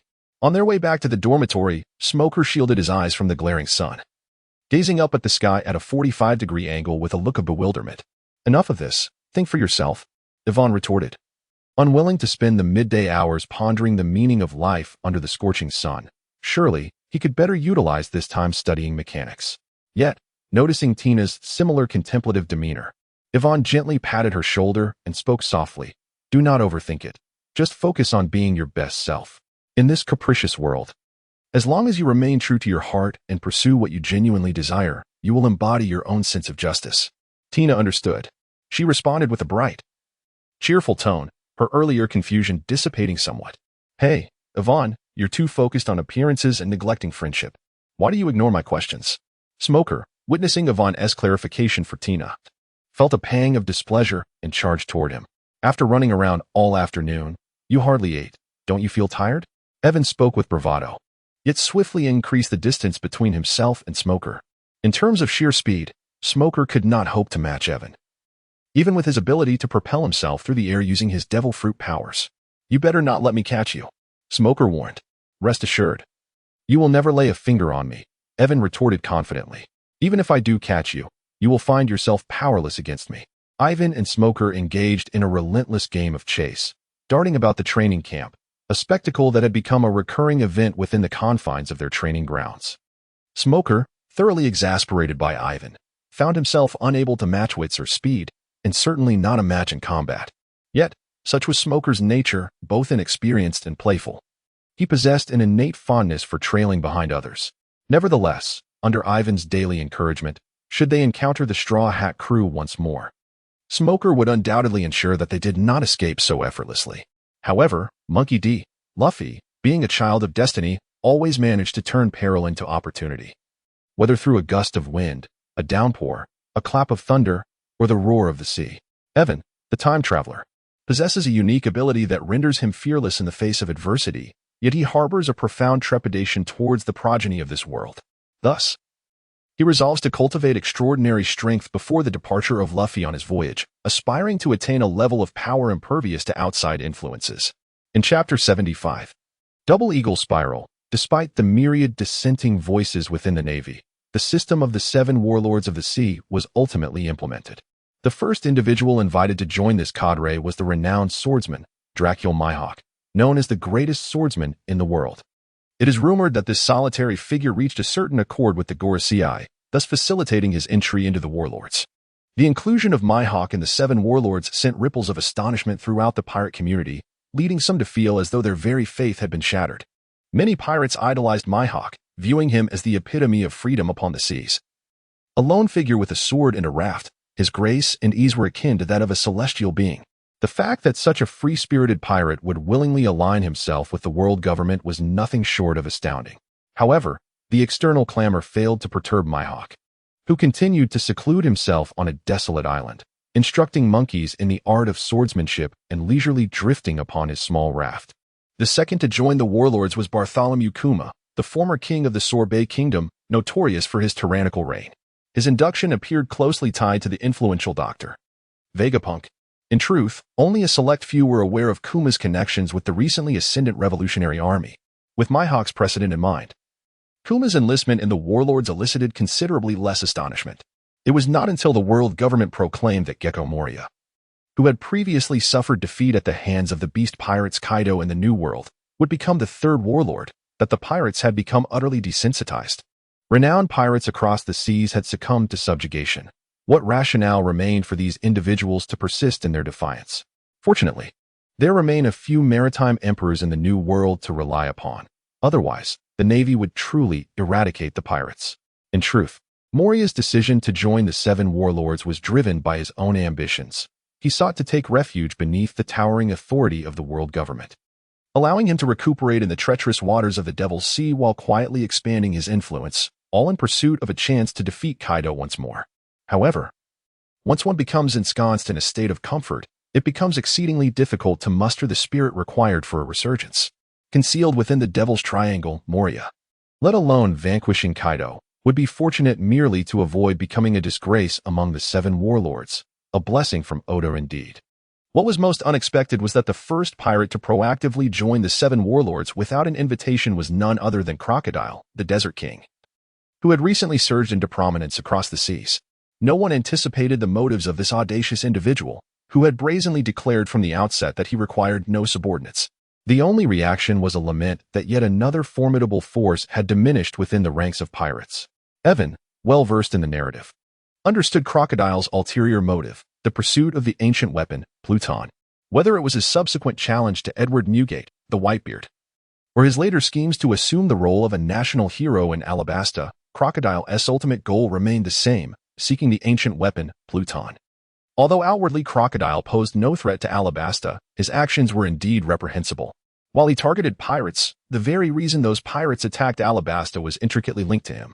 Furthermore, he established the criminal organization Baroque Works, employing dance powder to induce a 3-year drought in Alabasta, thereby transforming vast cities into deserts through his devil fruit powers. Aside from these individuals, Evan was unfamiliar with the other pirates who had joined the 7 warlords, yet they all conformed to the world government's expectations. Each possessed their own territories, which not only served to intimidate other pirates but also to regulate their actions to some extent. Compared to other skills, mastering the double eagle technique indeed presents a greater challenge.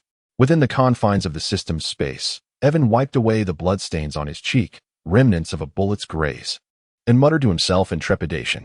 The practice of the double eagle spiral skill was not as daunting as Evan had suggested, while it was indeed challenging. Compared to his previous skills, the difference was akin to that between heaven and earth. After returning from Devil's Island, Ivan swiftly perfected his skill in rapid shooting, and consequently, he adeptly mastered the techniques of gun dancing. With the foundational experience gained from the skills of rapid fire and deadly ricochet.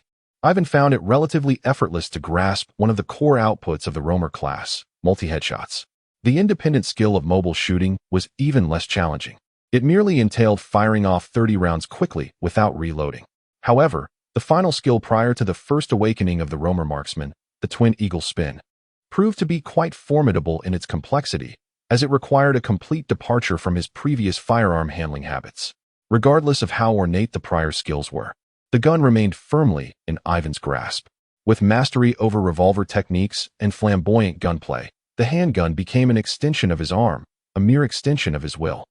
In stark contrast, the twin eagle spin necessitates relinquishing the pistol, allowing it to autonomously discharge bullets at foes in proximity and along its trajectory.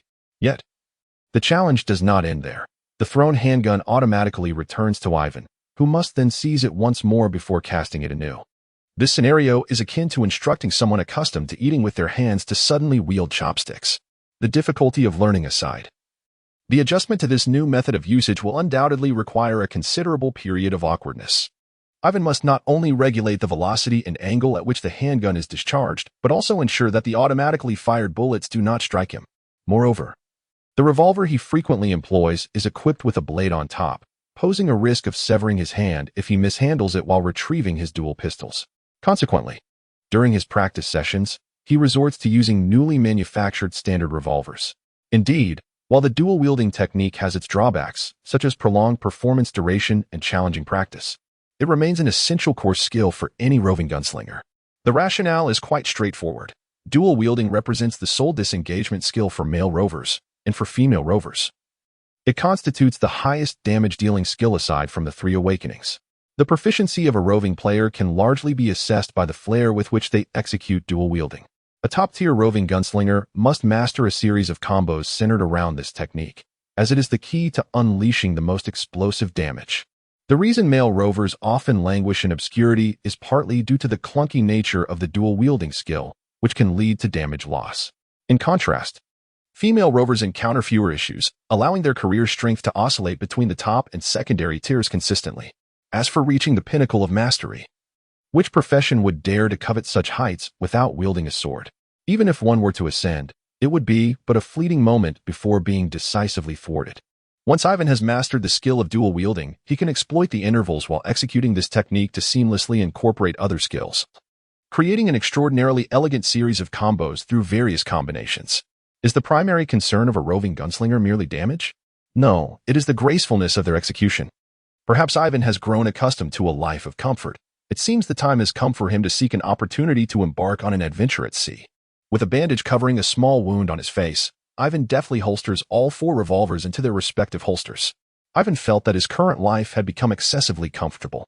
Even when the training camp occasionally organized practical activities, they were conducted under the protection of Zifa and the instructors, devoid of any semblance of life and death tension. Being inherently restless, he resolved to seek out tasks for himself. Chapter 76. Asthma and setting sail. I knew you could never remain at peace. Zifa seemed to have anticipated Ivan's visit, not even lifting his gaze as he extracted a sheet from beneath a stack of documents on the table and handed it to him. Another internship? After reviewing the document, Ivan couldn't help but curl his lips in disdain. He reclined on the sofa, displaying an expression of utter boredom. He had previously participated in similar internships, albeit merely taking a symbolic tour of various branches under the guidance of instructors. Even when deployed to the battlefield, he merely skimmed the periphery, barely catching a whiff of gunpowder and blood. Thus, he deemed such internships unnecessary. However, this upcoming experience was markedly different. Zephyr capped his pen with a serious demeanor, stating, "This time, it is the graduation assessment of the training camp. You will be assigned to the naval branch alongside the graduates, facing real pirates in a test of your mettle." Despite Zephyr's grave tone, he harbored no concerns regarding Ivan's performance. Given Ivan's prowess and experience, he was far more adept in combat against pirates than those graduates. Zephyr's intention in allowing Ivan to partake in this internship was to provide him with an opportunity to showcase his abilities and accumulate military achievements before graduation. This internship would serve as a practical drill for you, enhancing your experience for the final assessment. A practical assessment, indeed. Upon receiving Zephyr's response, Yiven finally broke into a grin, finding it somewhat amusing. Just as Zephyr was about to utter a word, he was suddenly seized by a violent fit of coughing. his chest heaving tumultuously and his breath becoming labored. "Teacher Zephyr, what has happened to you?" Ivan hastily rose to check on Zephyr's condition. "I'm fine." Zephyr weakly gestured with his hand, indicating a small bottle on the table. "Just bring that to me." The bottle contained a spray, which Zephyr took, and after applying a few sprays to his mouth, his wheezing symptoms significantly alleviated. "Are you sure you're all right? Do you need me to accompany you to the hospital?" "It's nothing serious. This is just a part of aging, and we all carry remnants of our youthful ailments." Although Zephyr appeared nonchalant, Ivan couldn't shake off a sense of worry. At that moment, he recalled that Zephyr had a history of asthma, and it seemed that he might have had an attack earlier. Bronchial asthma, even in Ivan's previous life, had no miraculous cure. Only through consistent and standardized treatment could the symptoms be effectively managed, minimizing the frequency and severity of attacks. This ailment generally didn't pose much of an issue. Even during sudden episodes like this, timely medication could provide relief. However, during intense activities, such as combat, asthma could easily be triggered. At that point, the enemy would not be so considerate as to allow him time to recover with medication. Kapu had often advised Zephyr to retire and enjoy his later years. Yet, Zephyr remained restless, eager to contribute his remaining strength to the Navy. Such was the resolve of his generation.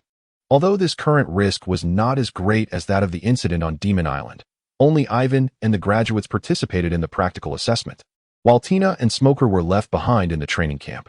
It wasn't favoritism. After reviewing the mission reports submitted by the trio upon their return, Zephyr recognized that while Ivan had his shortcomings, he was fundamentally capable of handling responsibilities on his own. In contrast, Tina and Smoker still exhibited various deficiencies and required further study and training. Despite Smoker's inner turmoil and Tina's evident reluctance, Ivan embarked on the naval vessel heading to the branch.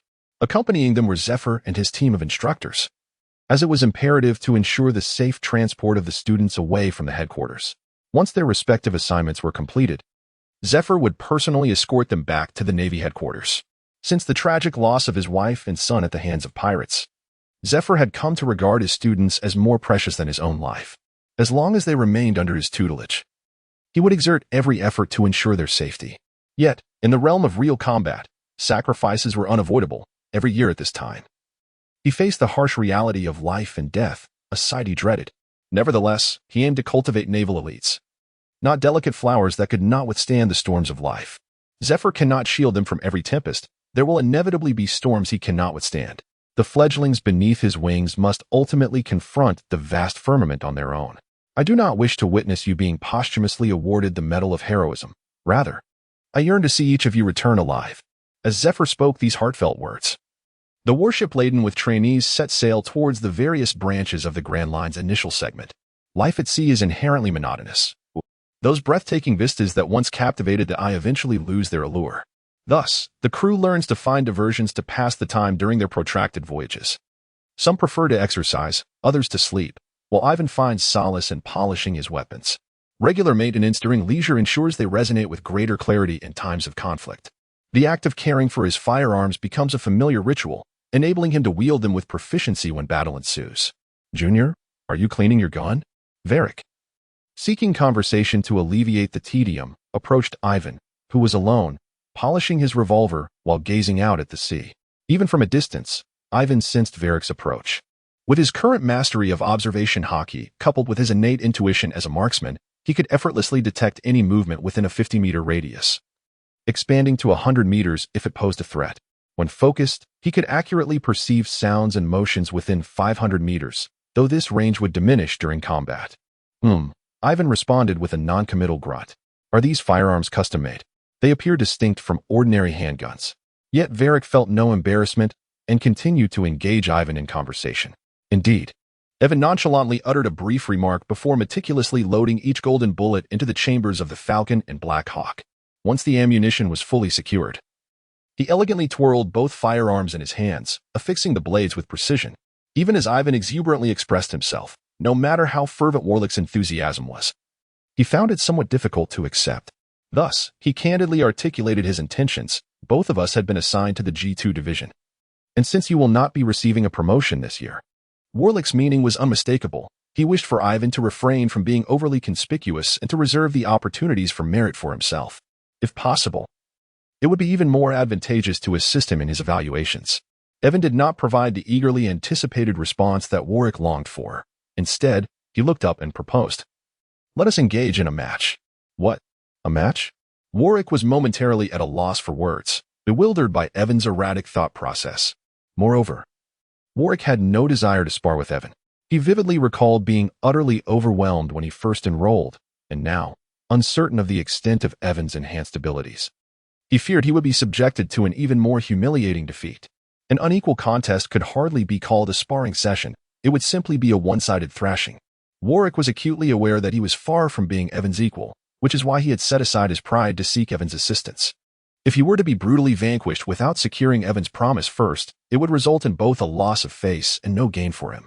Reluctance was thus understandable. Ivan curled his lips and turned back into the cabin.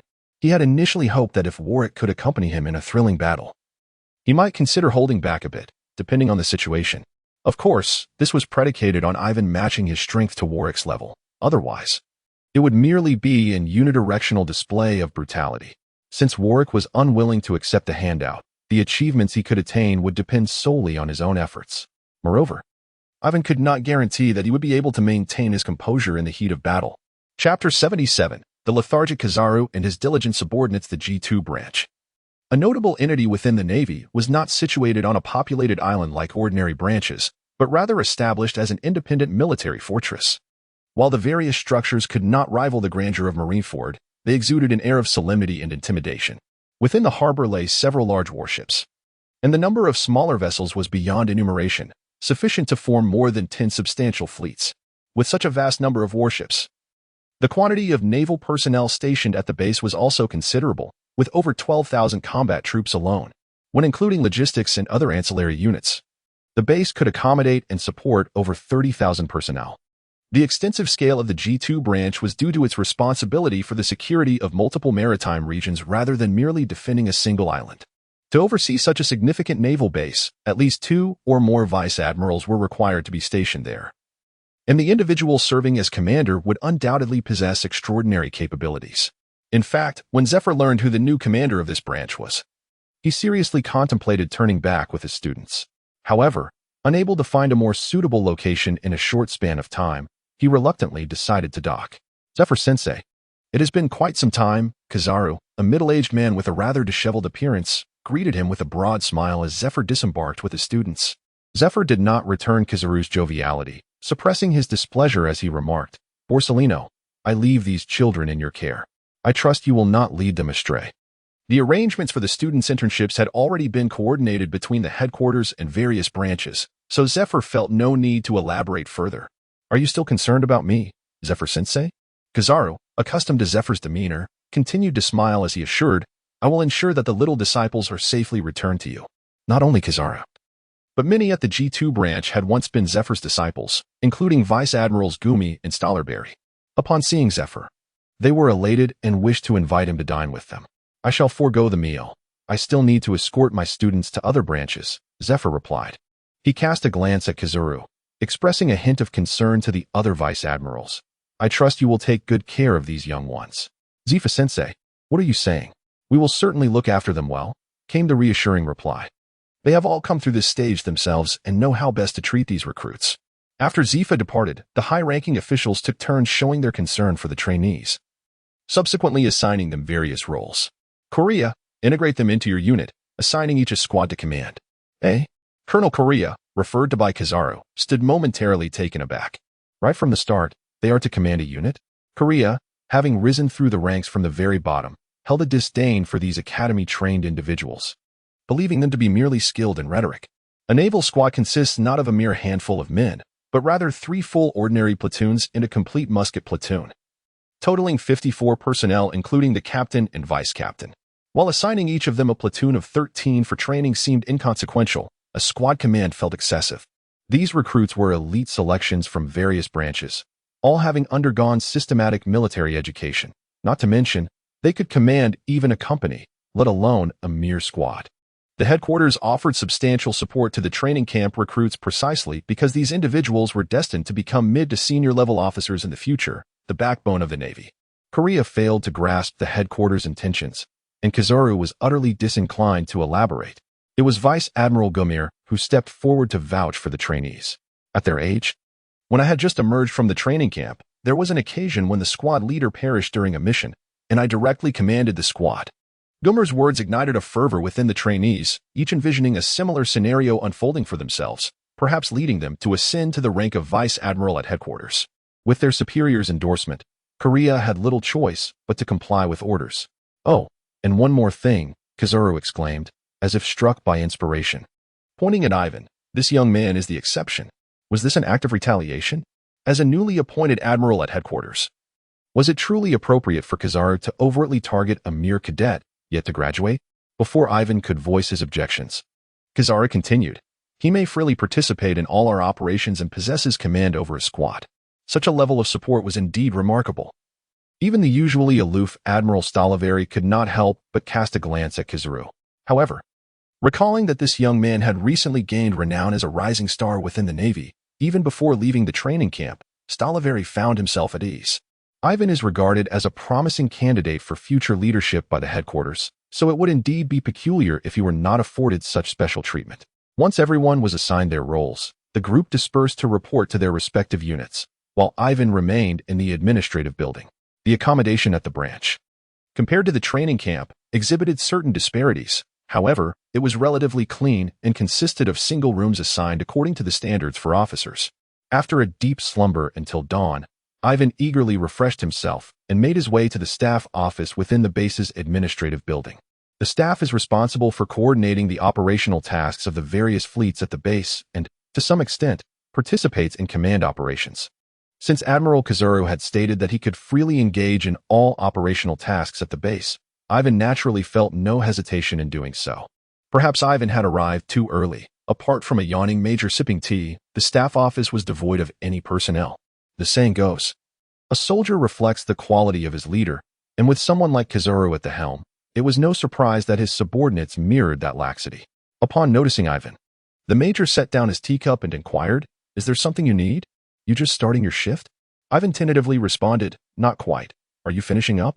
The major sighed, expressing his exasperation. "I'm actually preparing to clock out. There are tasks that need attention, and with a superior slacking off, it all falls on us subordinates." He continued, "You might want to wait for the others to arrive before discussing your matters. I need to hurry home for some much-needed rest." Given the major's weary appearance, akin to someone who hadn't slept in days, Yiven refrained from interrupting his return to rest, concerned that he might collapse after only a few steps. Observing the staff already yawning and alternating between coffee and tea, Yiven deduced that they had not enjoyed a restful night. With everyone else busily engaged, Yiven sought out a seemingly less occupied major to succinctly convey his intentions. "You wish to apply for a mission?" Major Piers lifted his gaze to Yiven, instinctively inclined to tease him, but recalling Admiral Kizaru's instructions, he stifled his condescension. Nevertheless, Piers distractedly replied, "As you can see, our branch has recently undergone a change in command, and there are numerous trivial matters demanding attention. We hardly have the time to concern ourselves with such minor nuisances." Upon hearing this, Yiven furrowed his brow and spoke with a tone tinged with indignation.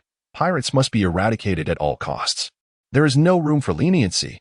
The officers in the office were drawn in by Ivan's impassioned words, casting him inquisitive glances. Evan paid no heed to the surroundings and turned to them, exclaiming with fervor, "Consider this. You take your beloved out to sea, relishing hot pot while singing merrily, only to be suddenly besieged by pirates. Indeed, it is a life devoid of marauders that is truly a life worth living." Witnessing Evan's passionate resolve, his stirring words resonated profoundly, causing Pystun to feel a pang of shame for his prior thoughts. He reminisced about the days when they first joined the Navy, brimming with youthful vigor and enthusiasm. How had they, after years of relentless trials, lost sight of the fervor that once propelled them to enlist? Inspired by Evan's impassioned demeanor, Pystun found renewed motivation. He extracted a document from the towering stack before him and placed it before Evan. "Recently, the Kingdom of Galali had sent us a plea for assistance, stating that a band of pirates had repeatedly invaded, inflicting severe losses upon their royal forces." Upon receiving the document, Ivan's anger surged. How audacious of these pirates to audaciously name themselves the Black Hawk Pirate Crew. Little do they know that this title of Grand Admiral has long been reserved for me. The captain of the Black Hawk Pirates, Colt, has crafted a unique style of swordsmanship that combines sword and gun, earning himself a bounty of 82 million. Under Colt's command are 3 formidable fleets, each led by a captain with a bounty exceeding 50 million, showcasing their remarkable collective strength. After assessing Yiven, Piers continued, however. I did not recommend you take on this task. Take it? I must accept it. Yiven gritted his teeth and exclaimed, I shall personally shatter this fellow's skull. This phrase appeared to be a catchphrase of Piers, often surfacing in his discourse. Allow me to check which fleet is currently available. After rummaging through the documents, Piers picked up the phone and dialed a number. Is this Brigadier General Korea? There is a mission that requires your involvement, General. Yiven met with Korea yesterday. Is his warship not solely commanded by a colonel? Piers discerned the perplexity in Yiven's eyes and naturally elucidated. The promotion order for Brigadier General Korea has indeed been issued. However, the formal ceremony has yet to take place. The recent affairs within the G2 division have been exceedingly numerous, and the promotions and personnel transfers have been rather frequent, rendering a certain degree of chaos quite natural. In any case, Yiven will not be returning to the G2 division after his graduation, thus. The personnel changes here bear little significance for him, merely a fleeting interaction during this period. Upon receiving his assignment, Yiven strolled towards the training grounds where Korea was stationed. Hands in pockets, whistling as he went. That lad over there. As Yiven stepped onto the training ground, an irate voice resonated, unmistakably belonging to the individual he sought, Korea. He glanced around, finding no one else in that direction besides himself. Is the commander calling for me? Yiven inquired, pointing to his own nose. Am I conversing with myself? Korea approached Yiven, glaring fiercely as he exclaimed, whistling and sporting long hair. Do you truly believe this resembles the demeanor of a naval officer? Is this how Admiral Zephyr instructed you? The tall brigadier scrutinized Yiven coldly, exerting a dual pressure upon him through both stature and presence. Had he been an ordinary sailor, he might have indeed quailed under such intimidation. Yiven acknowledged that he had been somewhat carried away in his earlier demeanor. While it was entirely reasonable for Korea to admonish him, he should not have included teacher Zifa in his reproach. To scold one's mentor is a sign of disrespect. And naturally, Yiven would not respond favorably to Korea's remarks. Yiven clenched his fists, resting them near his sidearm at his waist, and raised his head to fix a piercing gaze upon Korea's eyes. He had never cared for the opinions of a mere recruit, and if Korea continued to speak insolently, Yiven would not hesitate to confront his superior directly. The atmosphere on the training ground grew so frigid it seemed ice might form, and the distant naval soldiers dared not utter a sound. Brigadier General. At that moment, Pies' voice echoed from afar. He hastily approached Korea, saluted earnestly, and presented the documents he held. Here are the details on the Black Hawk pirates. Please take care of them. Korea emitted a sound from his nasal cavity, finally diverting his gaze from Yiven to accept the documents Pies offered. Farewell, Brigadier General. Before Pies departed, Yiven noticed him casting a discreet glance in his direction. It seemed Pies' timely appearance was no mere coincidence. He was undoubtedly a tactful individual, and anyone capable of serving as an aide to Kuzan could not be a fool. If all progressed smoothly, his future in the military would surely be illustrious. With Pies intervening, the tension between Yiven and Korea eased somewhat. Since you have taken on this mission, report to the port on time tomorrow morning and join us in executing it. However, all actions must adhere to my commands. And do not expect me to place my soldiers under your command. A seasoned warrior, Korea regarded his soldiers as brothers. And while he was unconcerned with how others might operate, he would never entrust the lives of his comrades to these inexperienced novices. Understood. It was, in fact, better that Yiven would not lead the troops. He had no desire to carry the burden of inept companions in battle. An officer's role is not solely to command from the rear. Some must lead from the front, bolstering the morale of the troops. As for following orders, Yiven could easily agree in words, but once the gunfire erupted, the battlefield would heed his command. In that moment, Korea would come to understand what it meant to single-handedly dominate the field, what it meant to be a ruler of the battlefield. Chapter 79.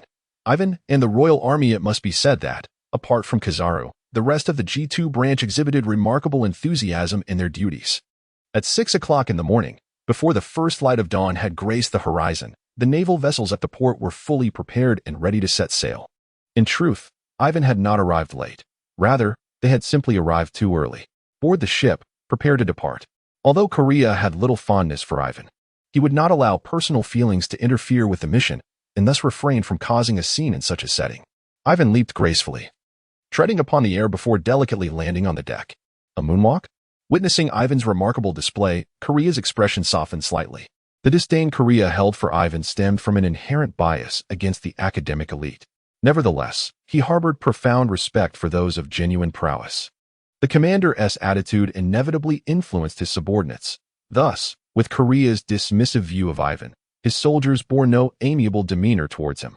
However, this mattered little to Ivan, who quietly seated himself on the deck, meditating in tranquility. After the warship traversed the sea for a considerable stretch, it finally arrived at the harbor of the capital of the Galali Kingdom, where the elderly King Galali Hubert personally led his ministers to greet them. Esteemed guests, I have prepared a banquet at the palace. Please join me for the feast. Due to his need for assistance, Hubert adopted a notably humble demeanor, which rendered the towering General Leafit, standing at least 3 meters tall, visibly displeased. Yet, there was little recourse, for his royal army was utterly incapable of fending off the merciless pirates. In truth, it was not only the Galali Kingdom that faced such predicaments. Most small kingdoms shared a similar plight, which explained why they paid exorbitant protection fees to the world government annually. With heads held high, Korea and his contingent disembarked from the warship, showing no regard for the old king's dignity. This haughty attitude was, after all, symptomatic of the Navy, who often elevated themselves to the status of celestial beings. Leafit's countenance darkened further, heavy with discontent. All officers of squad leader rank and above accompanied Korea to the banquet. Ivan, although qualified, resolutely declined the invitation. Ivan pointed at Leifit and expressed his personal aversion to such stiflingly awkward situations, suggesting instead that this gentleman escort him to the encampment of your king's army. Upon hearing these words, Korea regarded Ivan with newfound respect. He too found such circumstances distasteful. However, he felt compelled to maintain the dignity of the Navy. Leifit, do take this gentleman on a tour, he instructed. Both Hubert and Leifit held Ivan in slight disdain. Yet they acquiesced to this seemingly unreasonable request out of respect for Korea. Under Leifit's guidance, Ivan arrived at the encampment of the king's army. To his dismay, he discovered that the morale of the troops had plummeted to an all-time low due to a series of defeats. The soldiers he encountered along the way appeared dejected, and the sentries were nearly non-existent. No one acknowledged their presence as they passed by. Given the current state of the king's army, even if the Navy succeeded in driving away this band of pirates, they would be ill-equipped to withstand the next assault.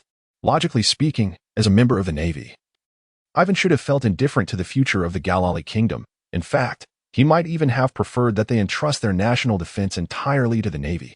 Ivan approached a soldier of the Royal Army, armed with a firearm, and inquired, "May I examine your equipment?" The soldier merely cast a glance at Lafayette behind Ivan before extending his hand to offer his weapon. It was an antiquated flintlock musket, the kind ignited by a match cord, with the rifling within the barrel nearly worn away, rendering it significantly inferior to the firearms previously issued to naval soldiers. Even this was not universally issued. Out of a squad of 13, it was considered fortunate if 2 were equipped with such flintlocks.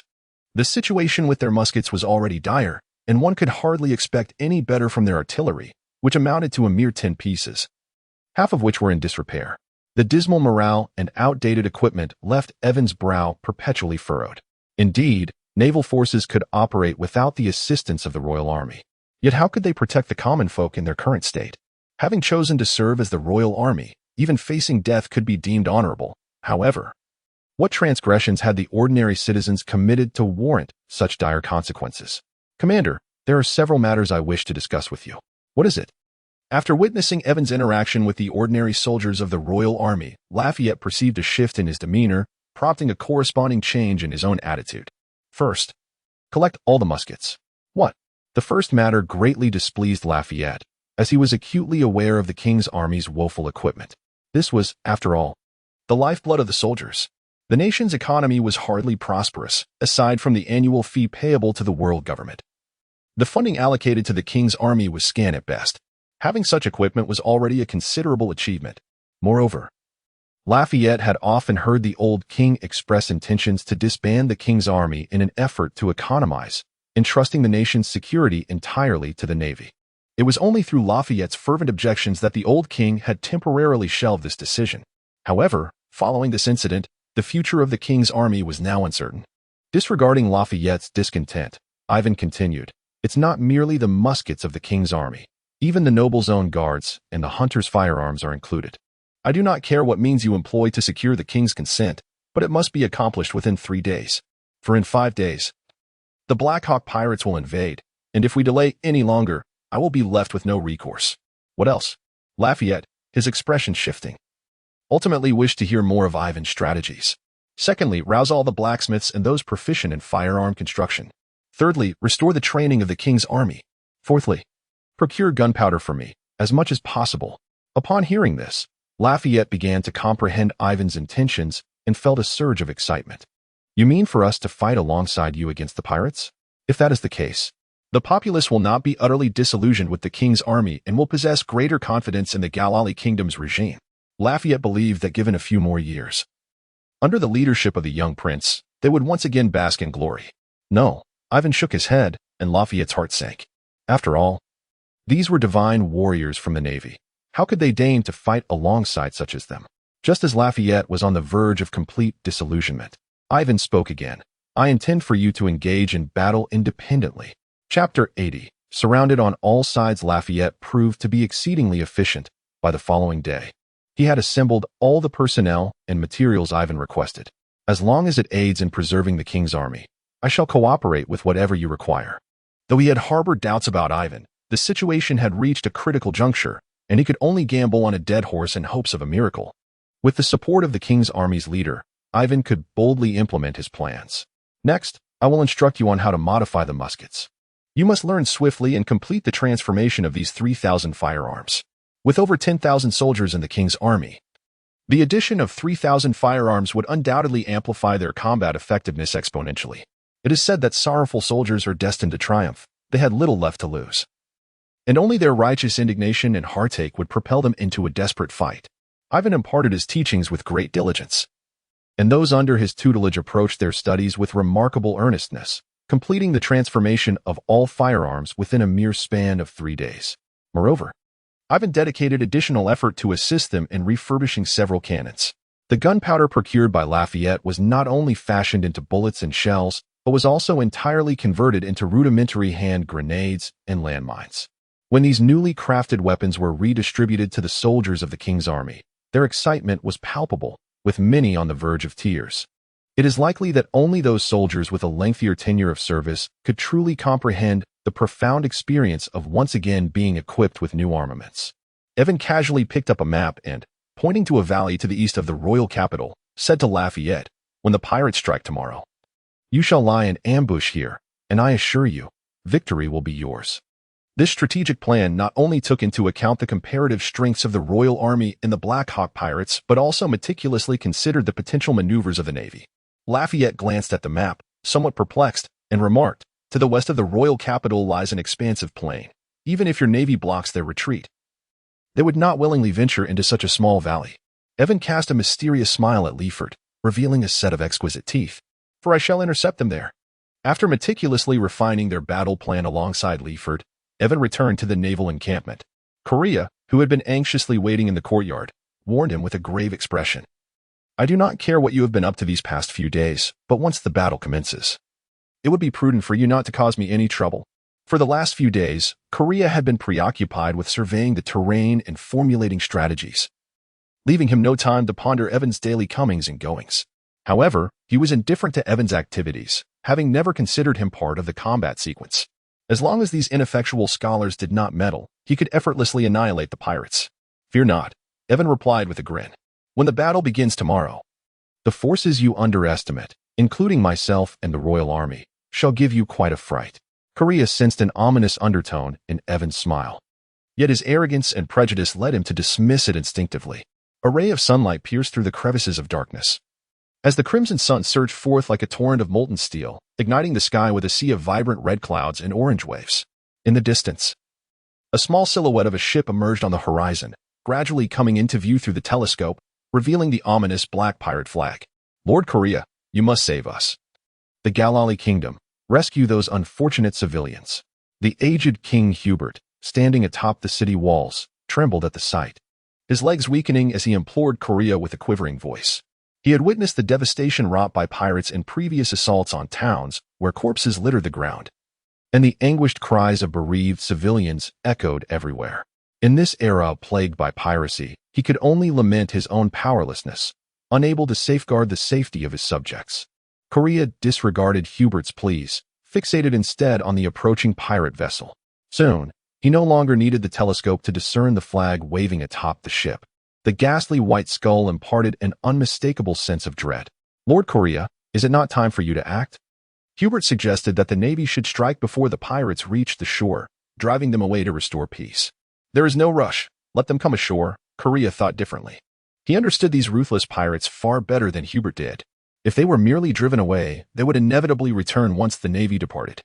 They must be made to experience profound suffering, even obliterated entirely, so that they would dare not return to invade again. All civilians were evacuated to the city.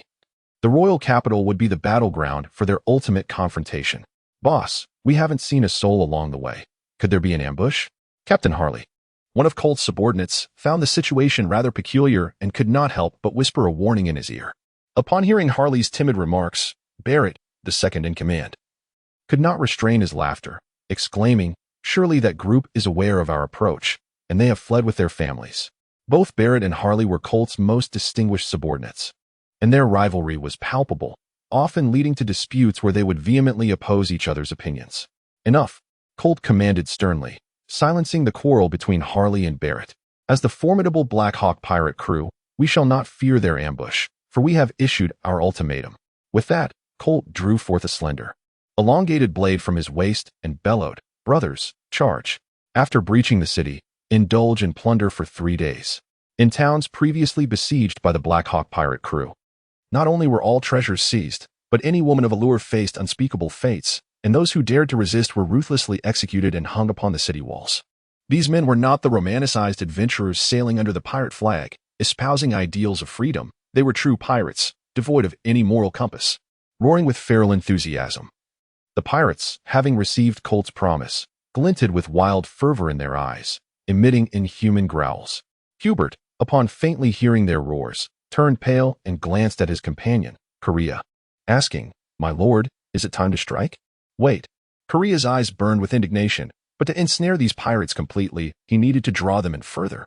Suddenly, a gunshot shattered the eerie atmosphere, reverberating through the air. "Who fired that shot?" Korea glared toward the source of the sound, spotting a silver-haired youth clad in a black trench coat standing boldly on the road west of the royal city. "Ivan." Korea felt a surge of frustration. If not for the ongoing battle, he would have relished the opportunity to execute Ivan on the spot. "Advance."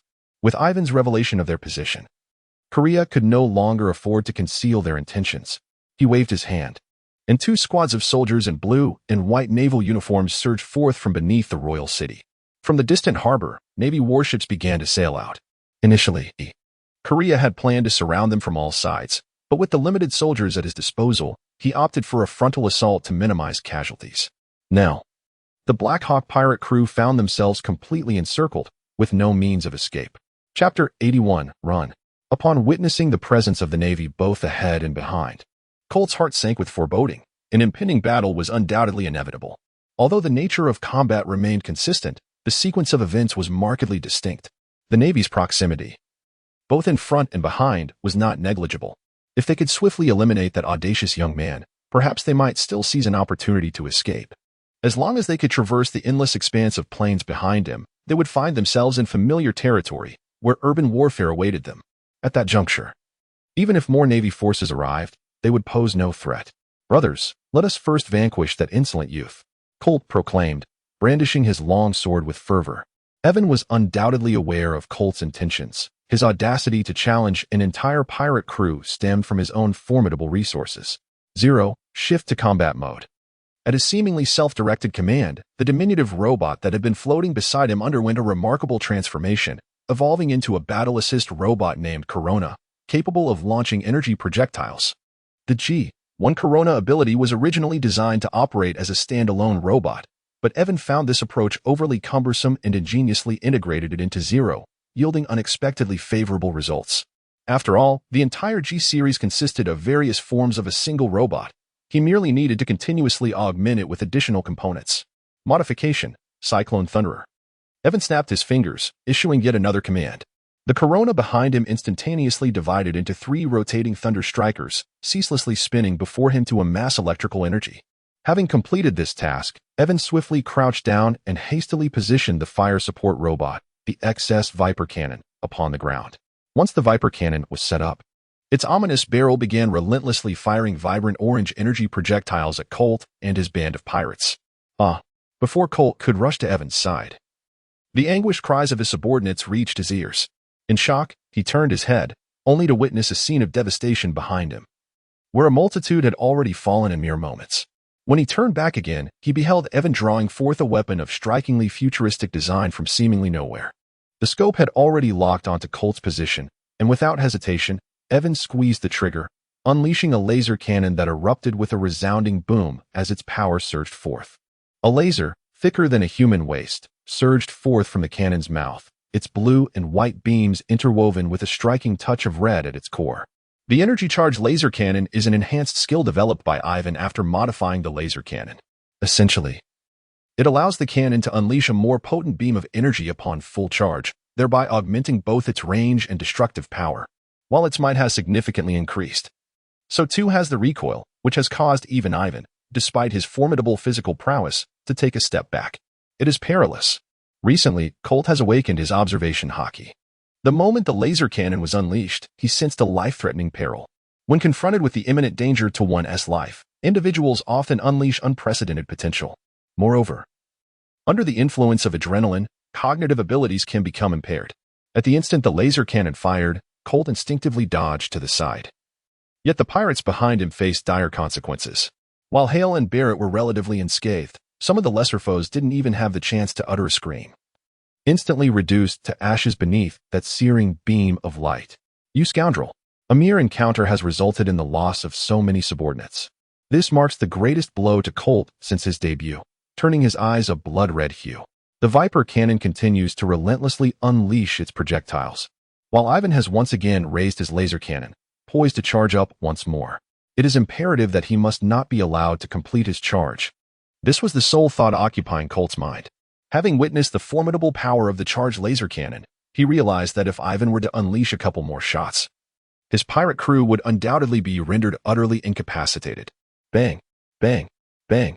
Colt swiftly drew his revolver from his waist, scarcely affording himself the luxury of aiming, and unleashed a rapid succession of bullets towards Yiven.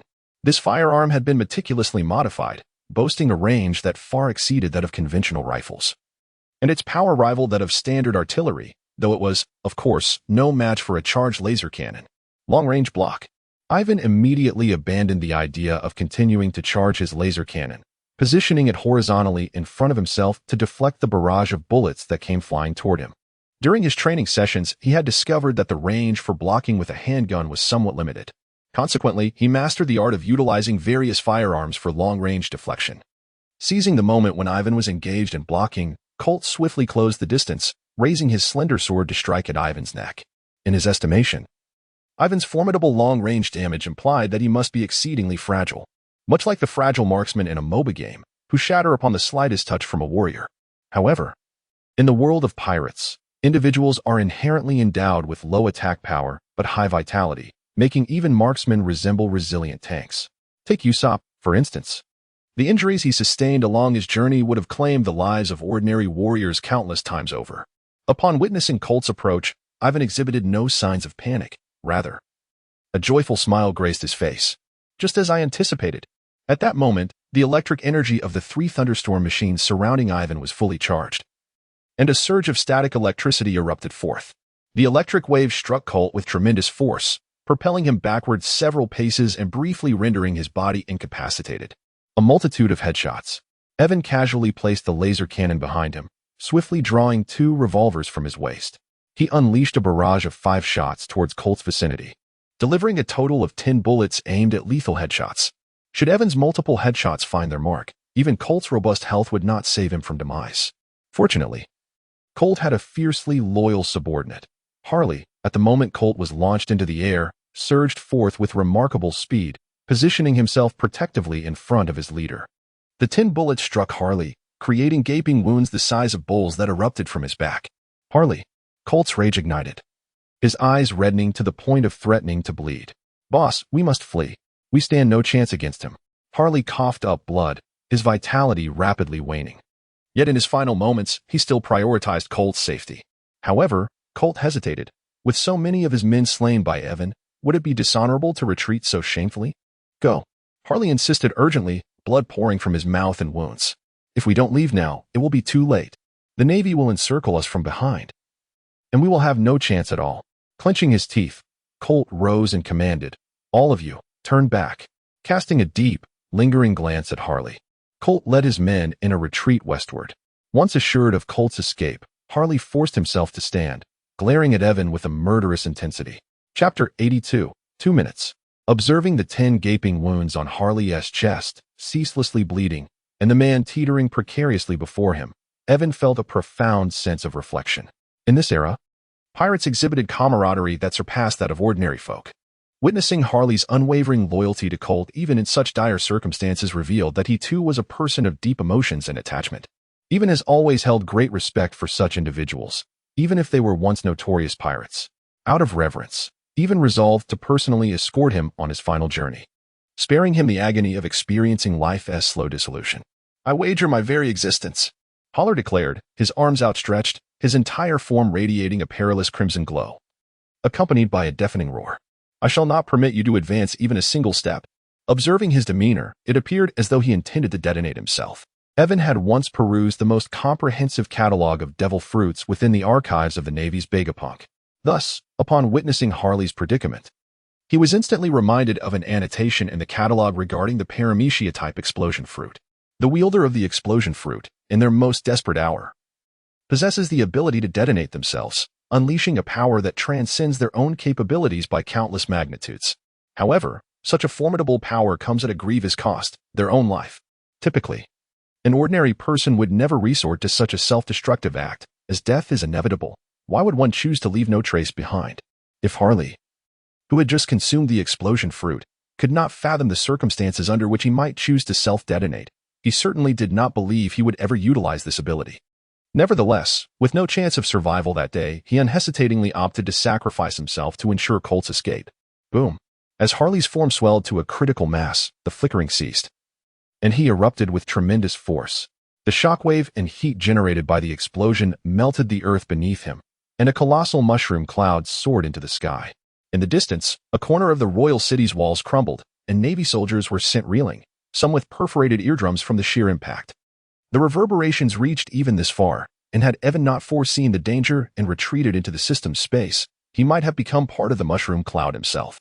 At this moment, Colt, having distanced himself, glanced back at the towering mushroom cloud, as if Harley's face were smiling at him.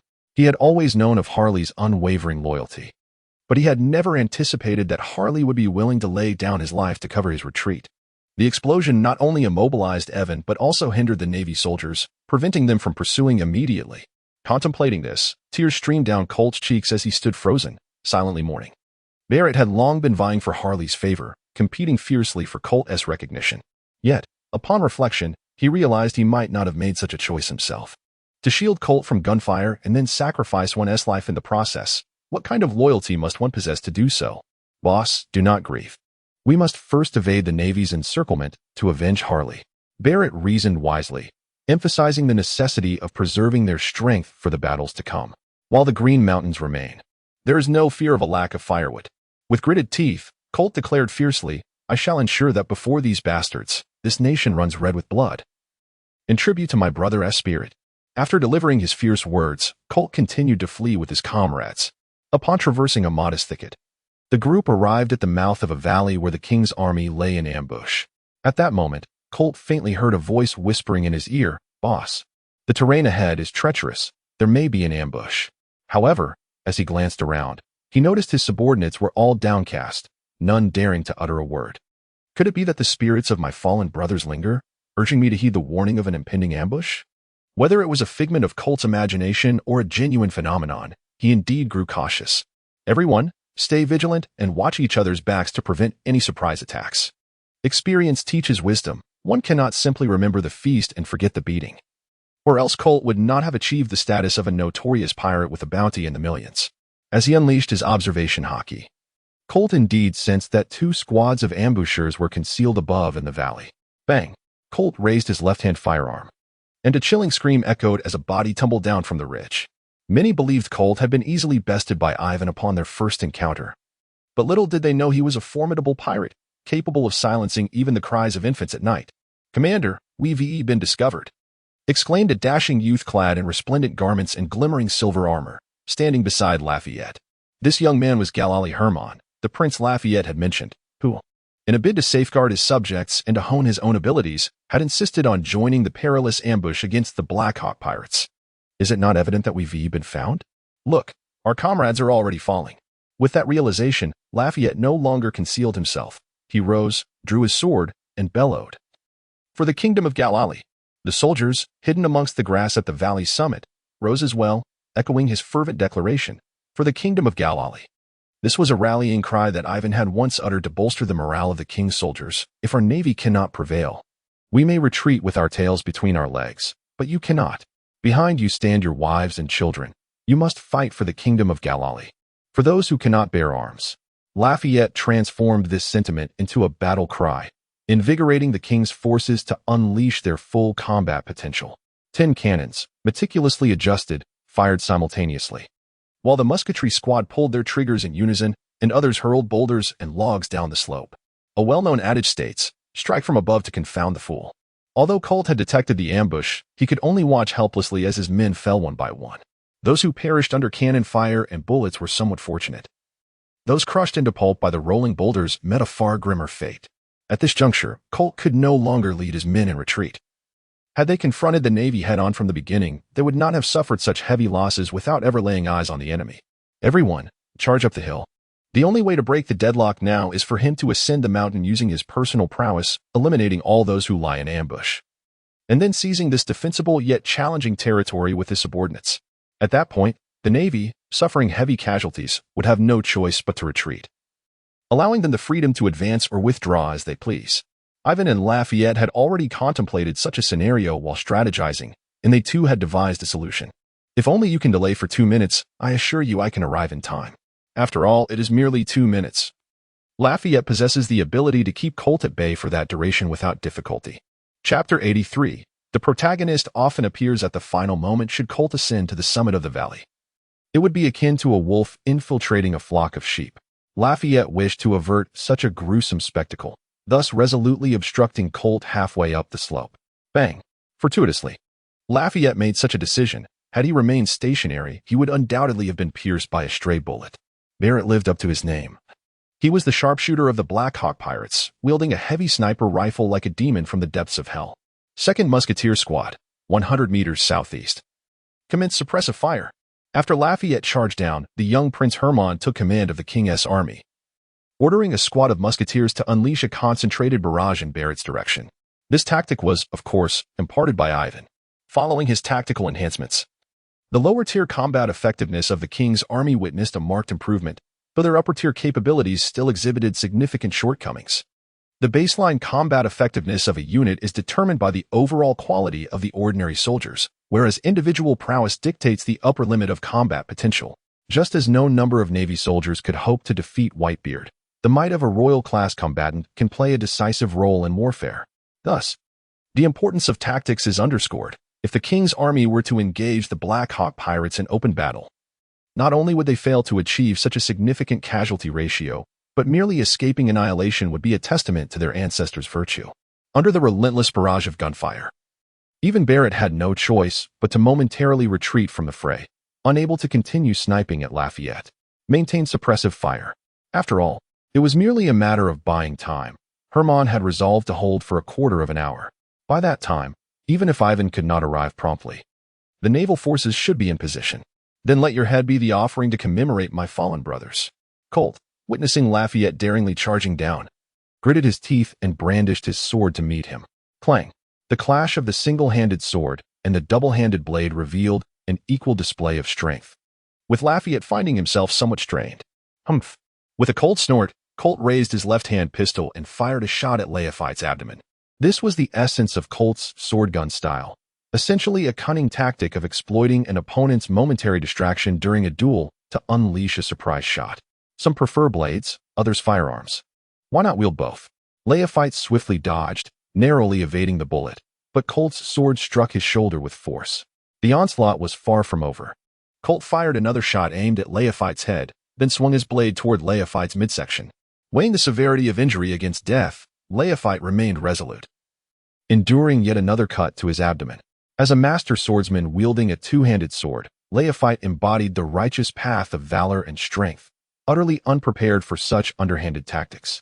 After a brief exchange of blows, his body bore numerous wounds, making it impossible to discern between cuts from blades and bullets. Yet, despite the relentless battle, the time had not yet reached the agreed-upon minute. Leophyte planted his great sword into the ground, grasping the hilt with both hands to steady himself. In his heart, he murmured, "Until now, I still believe in you. Please do not let me down. If my death can usher in the prosperity of the Galali kingdom, I willingly offer this frail body." The Grand Commander, my teacher, the young prince, witnessing this scene, was filled with profound sorrow. His bond with Leophyte transcended that of a ruler and his subject, for he was also Leophyte's disciple in the art of swordsmanship. Just as everyone braced for Leophyte's sacrifice for his country, the roar of engines echoed from the distance. The sound grew increasingly nearer until a silver-haired youth astride a colossal motorcycle appeared before their eyes. His silvery locks danced wildly, and his black cloak billowed dramatically behind him as the Night Falcon raced along the mountainside, carrying Yiven with fervor.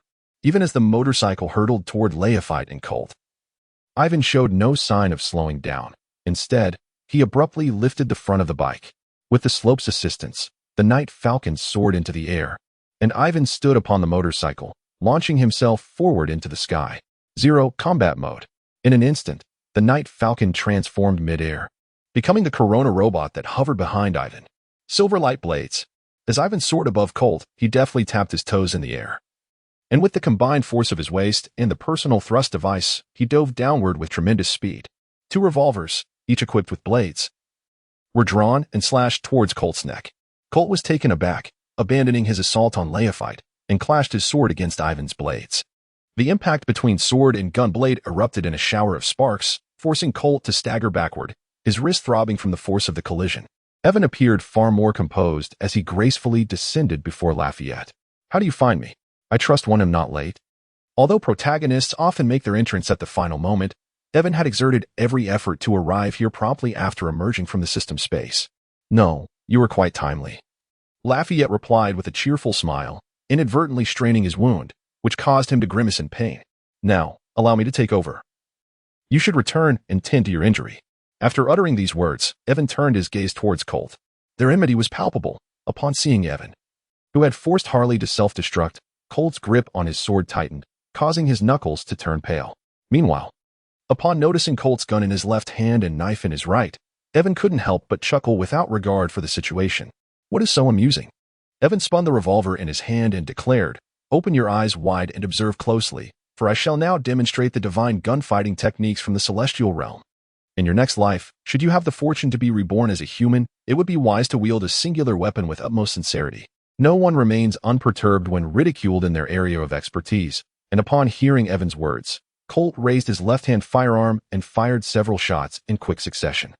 At that very moment, as Colt lifted his arm, Yiven unleashed an astonishing burst of speed, vanishing from his sight, causing all the bullets fired to strike nothing but emptiness.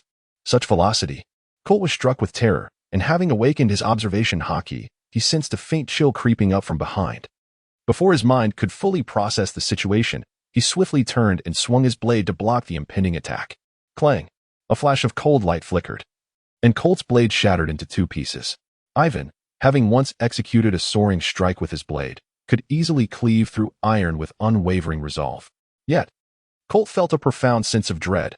Although his sword was not a renowned weapon, it was undoubtedly a finely crafted tool. How could it possibly shatter with a mere touch? Chapter 84. Neil's sniping in paradise. A bullet emanating a soft white glow struck Colt's body, and under the influence of a peculiar force, he was involuntarily propelled into the air. What was happening? Colt's heart raced momentarily, but he soon regained his composure. However, even with a calm mindset, it was futile, as Yiven would not grant him a moment of respite. Chain strike. The chain connected to the blade was deftly wielded by Yiven, suspending Colt in midair and inflicting several wounds upon him. Finally, as the chain strike came to an end, Colt steeled himself, vowing that if he were to land, he would ensure Yiven's demise without a trace. Yet, Yiven's flurry of attacks had already commenced, and unless interrupted, it would continue unrelentingly until the end. Yiven skillfully hurled his dual pistols with a unique technique, the firearms discharging bullets autonomously as they soared through the air. This marked the commencement of the twin eagle spiral. The blades of the guns incessantly sliced through Colt, while bullets relentlessly penetrated his body. He no longer harbored hopes of retaliating against Yiven. He merely wished to succumb to his fate upon hitting the ground, finding solace in death. Yet, Yiven's tempestuous assault showed no signs of abating. He swiftly drew 2 revolvers from his waist, unleashing a chaotic barrage of bullets in all directions with wild, unrestrained motions.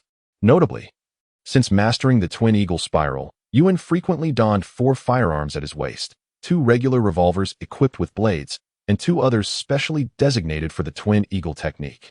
As the chaotic firing ceased, the 2 blade-equipped revolvers automatically returned to him, their chambers emptied of ammunition. However, Yiven did not reach out to retrieve the returning guns. Instead, he discarded the 2 in his hands using the twin eagle method, deftly evading the sharp blades while simultaneously extracting a 3rd pair of revolvers from his system's repository. The twin eagle spiral, fueled by continuous energy accumulation, escalated its potency with each successive strike, with the final blow capable of delivering a lethal effect. Yet, Yiven's grasp of this technique remained somewhat unrefined, prompting him to devise a rather unconventional strategy. Since he could not catch the returning guns, he resolved to forego the attempt altogether. After all, 3 initial strikes proved quite effective. During the brief interval between the second deployment of the twin eagles, Yiven unleashed a series of headshot attacks upon Colt with the 3rd pair of revolvers. Multiple headshots. This time, the assault was not area-based. Each strike was precisely aimed at Colt's head. In that moment, the long-suppressed intent to kill surged forth from Yiven, enveloping him in an overwhelming aura. Death Revolver. Bolstered by the Death Revolver, the relentless barrage of headshots extinguished the last vestige of life within Colt. With the dual pistols sheathed, the unarmed twin eagles returned to him, and Yiven decided to attempt catching them this time. Fortunately, he succeeded, sparing himself the embarrassment of faltering under the gaze of so many onlookers. Shaking off the blood from the gun's surface, Yiven returned it to the system repository and turned to retrieve the 2 pistols that had flown back to him. While he appeared quite dashing wielding the twin eagles, the sight of him stooping to collect his guns was undeniably awkward. Nevertheless, none dared to mock Yiven, for Colt lay bloodied and lifeless at his feet. After Colt's fall, the pirates at the valley's bottom could no longer maintain their composure, frantically fleeing in all directions, impervious to Barrett's desperate calls. Above the valley, even Lafayette and Herman found themselves inwardly murmuring, "What manner of monster is this? Can a mere gunslinger possess such formidable power?" Colt had not even been afforded a chance to retaliate before him. Though the king's army was astonished by Ivan's formidable strength, what prevailed was a fervent spirit of combat. Under the guidance of Lafayette, they brandished their long blades and charged down the mountainside. Confronting these disorganized pirates posed no challenge for the now high-spirited king's forces. The only notable threat lay in Barrett and the officers of the Black Hawk pirate crew. Fortuitously, Ivan had crafted a sniper rifle just prior to his arrival. Furthermore, among the limited skills of the ammunition expert, there existed the now planned for deletion Neil sniper. In truth, the Neil sniper did not entail the ammunition expert wielding the sniper rifle himself, but rather sending a signal to Neil for support. Subsequently, the marksman Neil would, from a distance, inflict physical damage on the enemy in accordance with the ammunition expert's directives, leaving the foes in a state of disorientation. Without a sniper to provide support, Ivan had no choice but to take matters into his own hands and wield the sniper rifle himself. Upon reaching the summit, he discovered a suitable vantage point. Activating the optical camouflage he carried, he entered a state of disguise and crouched down to stabilize his sniper rifle.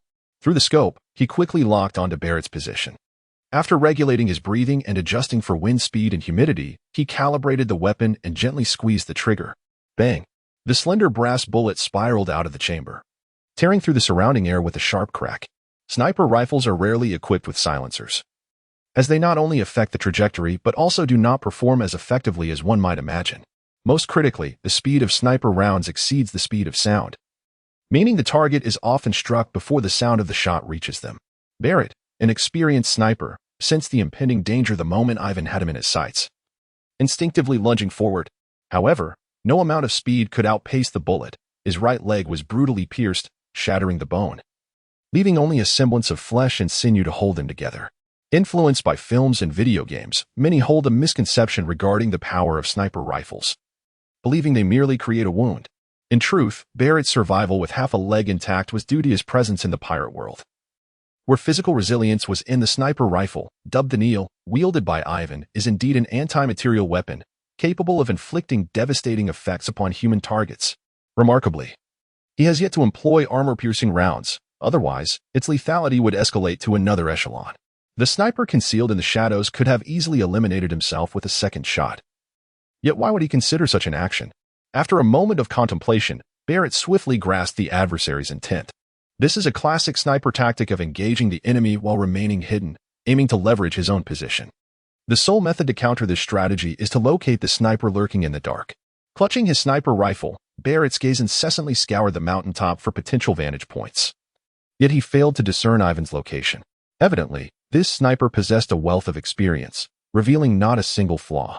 Amidst the cacophony of the battlefield, discerning the sniper's position by sound alone proved to be an insurmountable challenge. Keep your distance, to prevent Yiven from picking off his would-be rescuers one by one. Barrett issued a stern warning to all who sought to aid him. It was indeed a rather disheartening situation. Having recognized Barrett's awareness of his intentions, Yiven was deprived of the thrill of the hunt and promptly took Barrett's life with a single shot. Chapter 85, The Gun God and the Little Prince. When Korea arrived with the Navy, the battle was nearing its conclusion, leaving them with little more than mop-up duties. Notably, under Yiven's meticulous guidance, the soldiers of the Royal Army had adopted the commendable habit of frugality. They did not wait until the battle had fully ceased to gather the spoils. Instead, they seized opportunities as they arose, effectively employing the strategy of sustaining war through warfare. Seeing the once destitute Royal Army now adorned with firearms confiscated from pirates and wielding sharp swords in both hands ignited a surge of indignation within Korea. It was abundantly clear who was responsible for this transformation: Yiven. Korea gritted his teeth, his voice caught in his throat. How could this traitor have acted in a manner detrimental to the Navy's interests? Yet, he could not express his frustration, for from the broader perspective of the conflict, Yiven had committed no wrongdoing.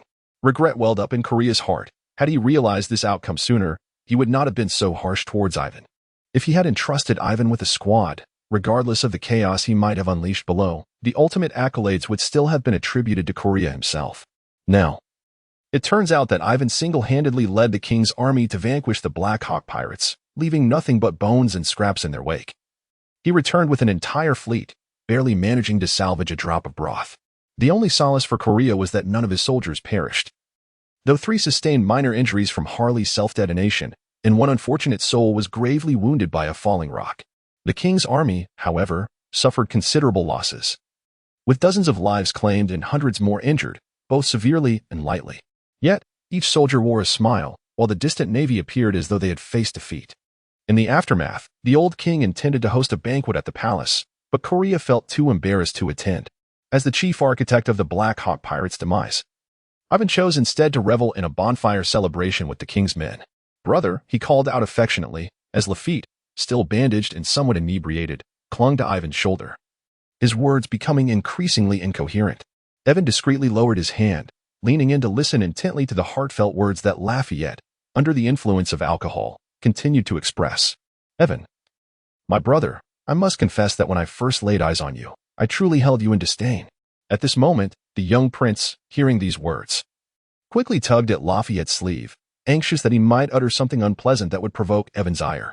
In their eyes, Yiven was akin to a deity of war.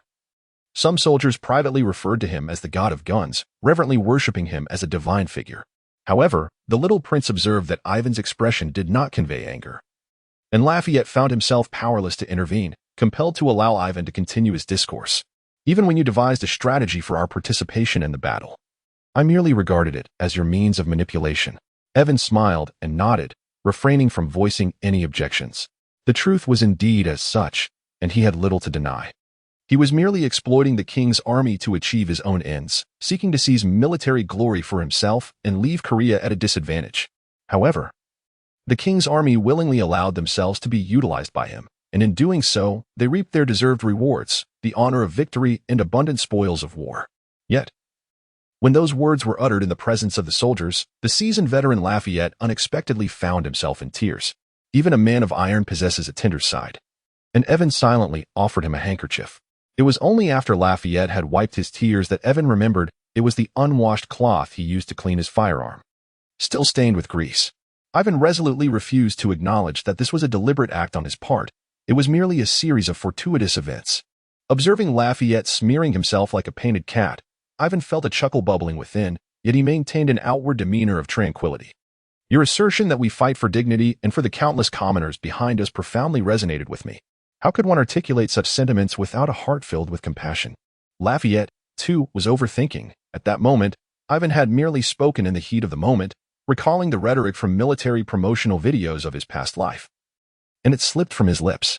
The atmosphere at the time was indeed charged enough to stir Lafayette's emotions, a fortunate happenstance. Furthermore, your willingness to confront our direct superiors for the sake of aiding our king's army is a debt of gratitude that I shall never forget. Lafayette misinterpreted this gesture. Ivan simply wished to prevent Korea from claiming undue credit, indifferent to who ultimately reaped the benefits. After all, Ivan had no shortage of resources. The illustrious Huang family would not covet such trivial gains, so it was better to bestow them upon the king's army. After a heartfelt outpouring of words, Lafayette concluded with a summative statement. In the future, should you require my assistance, feel free to express your needs.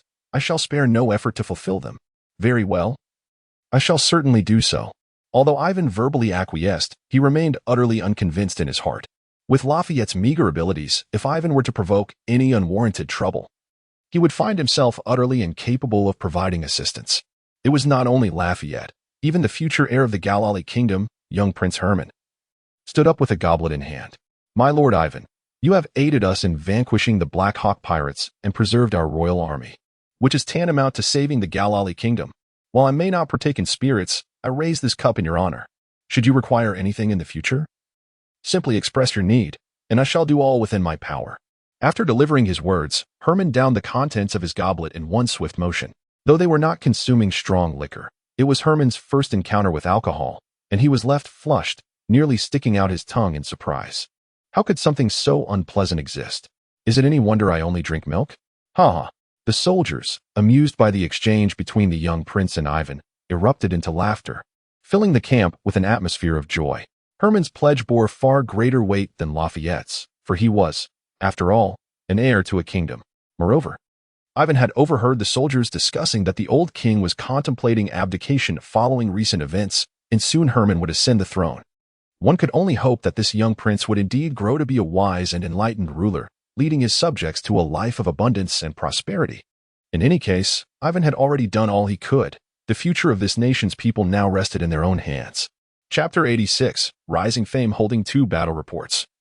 Huang Yuan glanced at the 2 individuals standing before him. Korea's face was a mask of suppressed fury, while Ivan leaned nonchalantly against the wall, seemingly grasping the situation's intricacies. Although the 2 reports differed in minor details, both confirmed Ivan's singular defeat of Colt and his leadership in guiding the previously feeble royal army to triumph over the Black Hawk pirates. The formidable achievements of Yiven have astonished Admiral Kuzan. It is worth noting that at Yiven's age, prior to consuming the devil fruit, he did not possess such remarkable combat prowess. Truly, as the most esteemed disciple of Zifa, he commands attention wherever he goes. Admiral Borisolino believes that a stern reprimand is warranted for a naval officer of his demeanor, one who disregards military discipline and exhibits a carefree attitude, lest he inadvertently provoke greater chaos in the future. Korea displayed an intense fervor, nearly showering Kuzan with spittle in his excitement. His ire was not directed at Yiven, nor was it a retaliatory response to personal humiliation. It stemmed purely from a disdain for such conduct. It is indeed a vexing situation. Kuzan finds himself at a loss as to how to address this matter, his head throbbing with uncertainty. Ivan and Korea are the types of subordinates that Kuzan cherishes the most. They eagerly rush to the front lines without needing his arrangement. Logically, the more such subordinates he has, the more pleased Kuzan should be. However, due to the ideological clash between Ivan and Korea, resolving their disputes proves to be far more exhausting than eradicating pirates. Yet, one cannot dismiss this fact entirely. Kuzan cast a glance at Ivan, who was leaning against the wall, arms crossed, exuding an air of nonchalance that suggested he was on the verge of dozing off. After all, Ivan had made significant contributions during this operation, successfully preventing any casualties among our soldiers. Balancing merits and demerits, perhaps he should be spared from punishment. Although Korea is a remarkably straightforward individual, he could also discern that Kuzan was merely playing favorites. Ivan is a member of the elite training camp, and his military achievements will only be tallied upon his return to the naval headquarters. These accomplishments are inescapable. I understand now. It is because he is your direct junior disciple that you extend such favor towards him, is it not? Korea, relying on his status as a veteran of G2 base, showed no deference to Yellow Ape and bluntly declared, "Then do not blame me for escalating this matter and bringing it to the headquarters." Yellow Ape could not help but furrow his brow, for he has always detested threats against himself. Initially, Korea was not included in the cleansing plan due to his remarkable efficiency. However, it now seems that he must be added to the list. Moreover, Yellow Ape is unperturbed by the possibility of Korea exposing this issue to the headquarters, as it would bear no negative repercussions for either Yiven or himself. In the eyes of the higher-ups, he has always been a thorn in their side, a mere nuisance that does not warrant concern. For them, the issue at hand is trivial. As for Huang Yuan, he may only be deemed guilty of lax discipline, for someone who spends his days idling. Can that truly be considered a transgression? Thus, it appears that Huang Yuan and Yiven are akin to two peas in a pod, sharing a mutual disdain. Once Korea departed, Huang Yuan turned to Yiven with a grave yet earnest tone, saying, "Listen carefully, young man.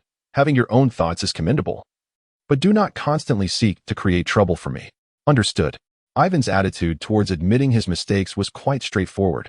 However, the Yellow Ape could easily discern that the lad was merely being perfunctory. After all, he exhibited a similar demeanor before the Warring States, boldly acknowledging his faults, yet resolutely refusing to amend them.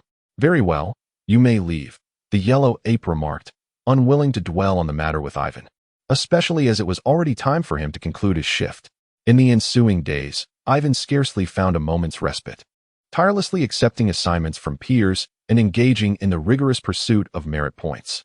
Unless he was collaborating with Korea, Yiven was invariably assigned to a small team, and he consistently ensured the safe return of all his comrades.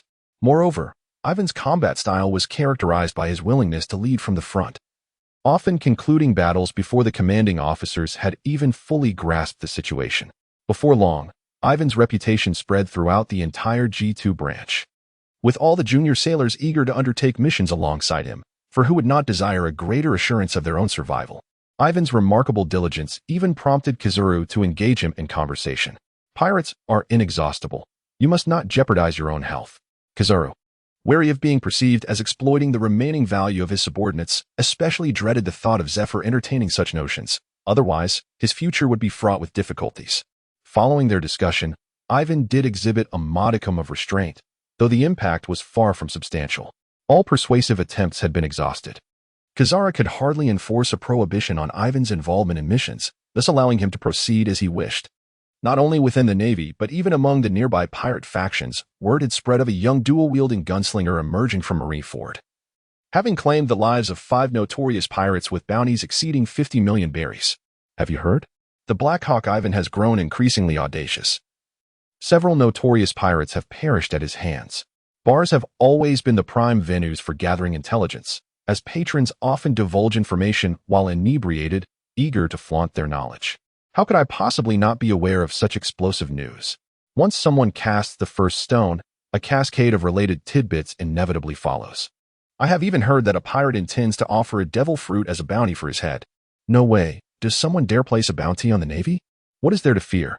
You have no idea how ruthless Black Hawk Yiven is. He spares no one, leaving no trace behind, if he is not dealt with promptly. Other pirates will inevitably become his victims. Were Yiven to overhear such conversations, he would surely erupt with laughter. These individuals had exaggerated his reputation, portraying him as a merciless fiend. Although Yiven did indeed act with unwavering resolve in pursuit of merit, he did not indiscriminately unleash violence. He merely targeted pirate captains and those who sought their own demise. Why, then, is there no bounty on Kuzan? Who would dare, even if someone could manage it? Who could afford the reward? A bounty on Black Hawk Yiven requires a devil fruit. Indeed, devil fruits are exceedingly rare. Acquiring one could easily elevate a person to a position of power. Speaking of devil fruits, I have heard they taste of feces. Do you know? Have you ever consumed a devil fruit or merely excrement? You are the one who has tasted excrement. Spouting nonsense, do you wish to fight? Come on. Who is afraid of whom? As the conversation meandered, the two, who had been engaged in a civil discourse, soon found themselves embroiled in a scuffle. In a corner unnoticed by anyone, a man clad in a wine-red floral shirt, adorned with a black hat trimmed with white fur, draped in a black trench coat, and possessing eyes as keen as an eagle's, raised his glass and downed its contents, before retrieving a sword taller than himself and sheathing it upon his back. Black Hawk Yiven, Chapter 87. Is there such a fortunate occurrence? Upon the tranquil surface of the sea, a warship glides swiftly through the waters. The sky, clear and transparent like a mirror, reflects the azure hues of the ocean, while clouds drift lazily like tufts of cotton. Everything is serene and peaceful, resembling a scene from a painting. Evan stood upon the deck, inhaling the invigorating scent of the sea, when his peripheral vision caught sight of a peculiar bird adorned with a wide-brimmed hat and a crimson backpack, soaring past at a low altitude. Such a bird, with its distinctive attire, could only be a messenger of the news, ubiquitous in its presence across the oceans, save for the windless zones teeming with marine kings, where its likeness was seldom seen. Evan had once been personally interviewed by their leader, thus he was somewhat acquainted with the newsbird. He placed his fingers in his mouth and whistled, waving his hand towards the sky, prompting the newsbird to make a swift return. The G2 branch provided officers with the latest newspapers daily, yet Evan rarely paid attention to world news, having never perused one even once. However, during this monotonous voyage, upon spotting a passing newsbird, he whimsically decided to catch up on recent global events. Tossing 100 berries into the newsbird's satchel, Evan received a newspaper in return. The bounty notices featured notorious pirates with rewards reaching tens of millions of berries, suggesting that 100 berries held little purchasing power. Yet, if one considered Chopper's 50-berry bounty as a unit of measurement, the value of 100 berries suddenly appeared substantial. A newspaper worth 2 choppers must contain an abundance of information. The front page bore a striking headline: Transforming Conflict into Harmony. The 179th World Conference concludes successfully. A tone typical of official media. Skipping this section, he also disregarded the subsequent page that recycled old news about the 7 warlords, moving on to more intriguing content. Was it a man or a woman? The king had been transformed into a ladyboy. This article detailed the exploits of the ladyboy queen, Emporio Ivankov, who had turned a certain king into a ladyboy on the island of Peach. The writing was witty and humorous, easily fitting into the realm of sensational news. The title of the next article caught Evan's eye, leading him to initially believe it was about himself. Such a rescue? 500 hostages mercilessly slaughtered by pirates, the Navy's cold-blooded killing machine. Upon reading it thoroughly, he discovered the entire piece was about the young Rob Lucci, depicting his brutal methods of executing hostages alongside pirates. Perhaps inspired by the Rising Star's actions, Evan felt an inexplicable sense of urgency. However, this feeling quickly dissipated. For even the Lucci of today was no match for Evan, not to mention the Lucci of a decade hence. Flipping through the newspaper, Evan noticed his own performance in the Gallery Kingdom had made the news. Perhaps due to Morgan's special attention, this article even graced the headline of the 3rd page: Pirate Nemesis. Black Hawk Evan, Navy's new star shines brightly. This was purely a sensationalist title, unjustly elevating Evan to a stature that did not belong to him. Had he not possessed sufficient strength, he would undoubtedly have faced the backlash of such notoriety. Beyond major headlines, Morgan's had a penchant for glorification, evidenced by his promotion of Luffy as the 5th Emperor of the Sea. As for his second favorite pastime, it was, of course, the pursuit of wealth. Who among the lantern-hanging figures does not covet riches?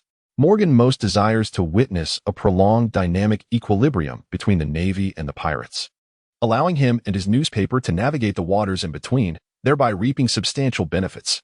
Should Ivan truly rise to become an emblematic figure of the Navy, even if the symbolism outweighs his actual prowess, it would afford the Navy a significant voice during the Great Pirate Era.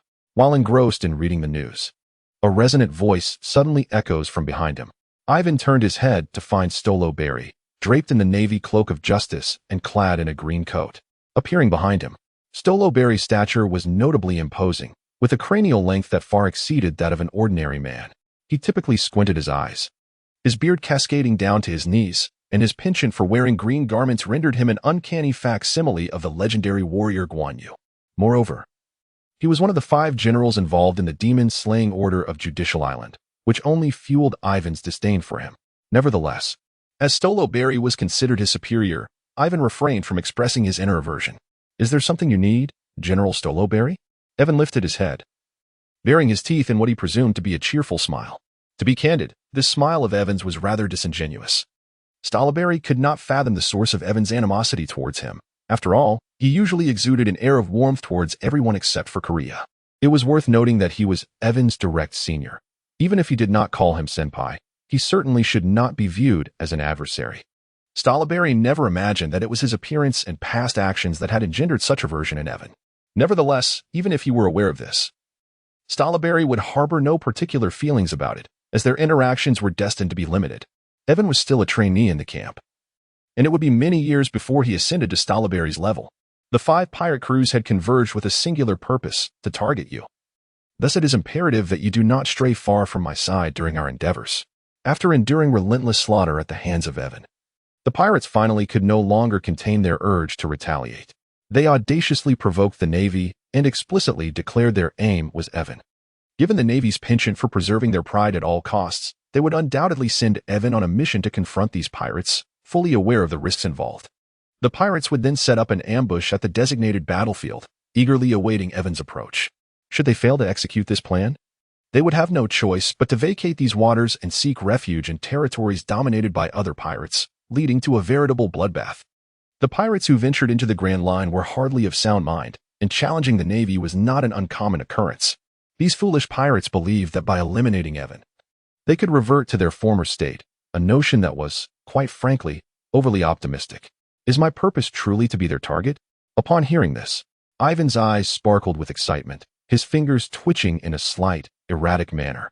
Could such fortuitous events truly exist? Despite the frequent missions of late, Yiven's merit points had accumulated sufficiently to treat the anti-tank cannon as mere fireworks. Yet who could ever complain about an abundance of resources?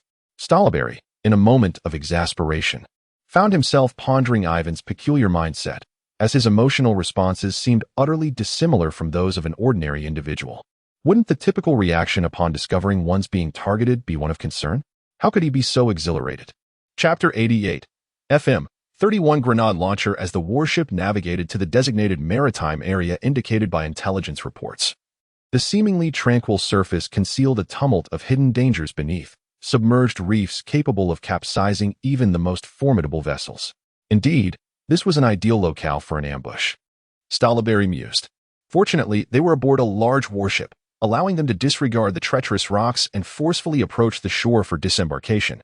However, it was evident that the pirates had established more than just this solitary ambush. Attempting a landing would be tantamount to courting death.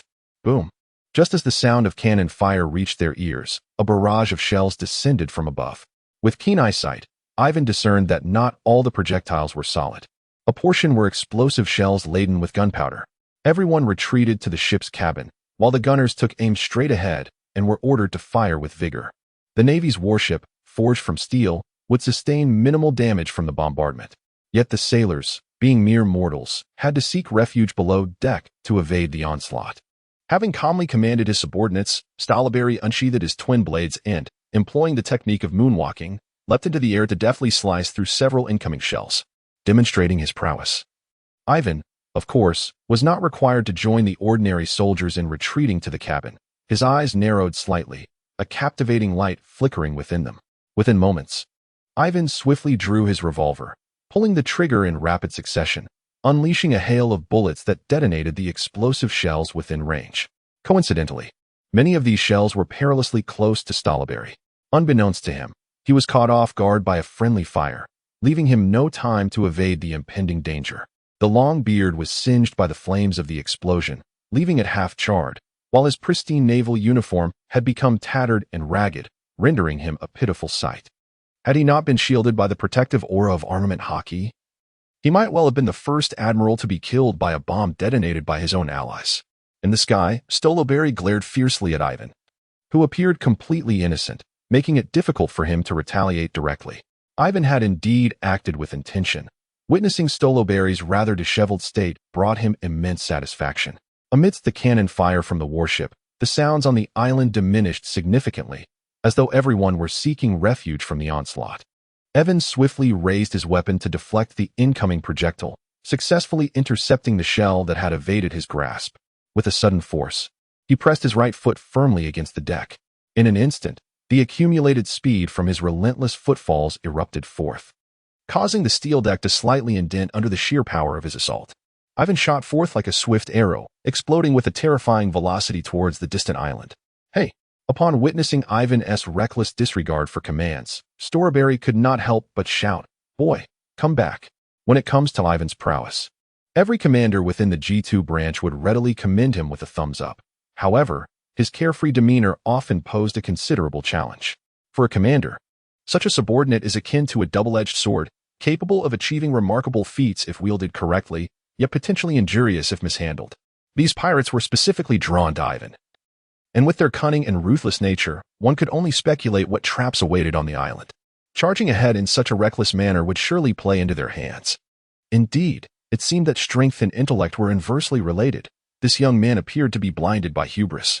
The 5 pirates gathered on the island exchanged incredulous glances as they beheld Yiven approaching with an almost ethereal grace. Was he out of his mind? Yet, upon reflection, one could hardly blame him. What sane person would undertake such a perilous endeavor? The Navy truly was audacious, presenting a madman on the battlefield. "Bring him down," commanded Max, the captain of the steam pirate crew, to his subordinates. Max had underestimated Yiven's speed. Before his sharpshooters and gunners could even take aim, Yiven had already soared above them. So fast.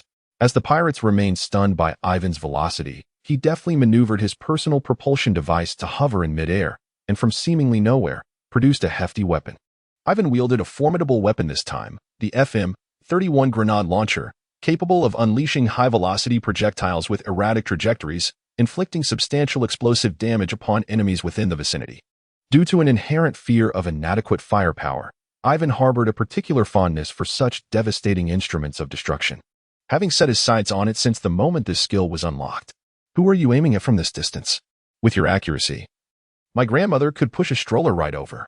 While he taunted, Yiven's hands moved with unerring swiftness as he pulled the trigger of the grenade launcher.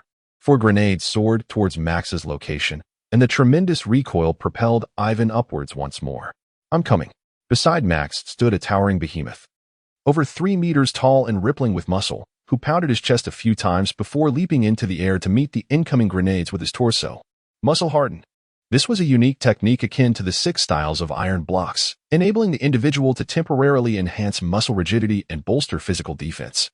Given the unpredictable flight of the grenades, the muscular giant could only intercept 2 of them. Boom.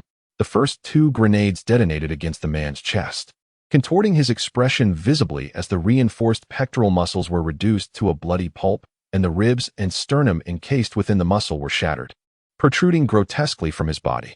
Evan was utterly speechless at the scene before him. Were these body cultivators truly lacking in intellect? Why must they endure attacks that they could easily evade?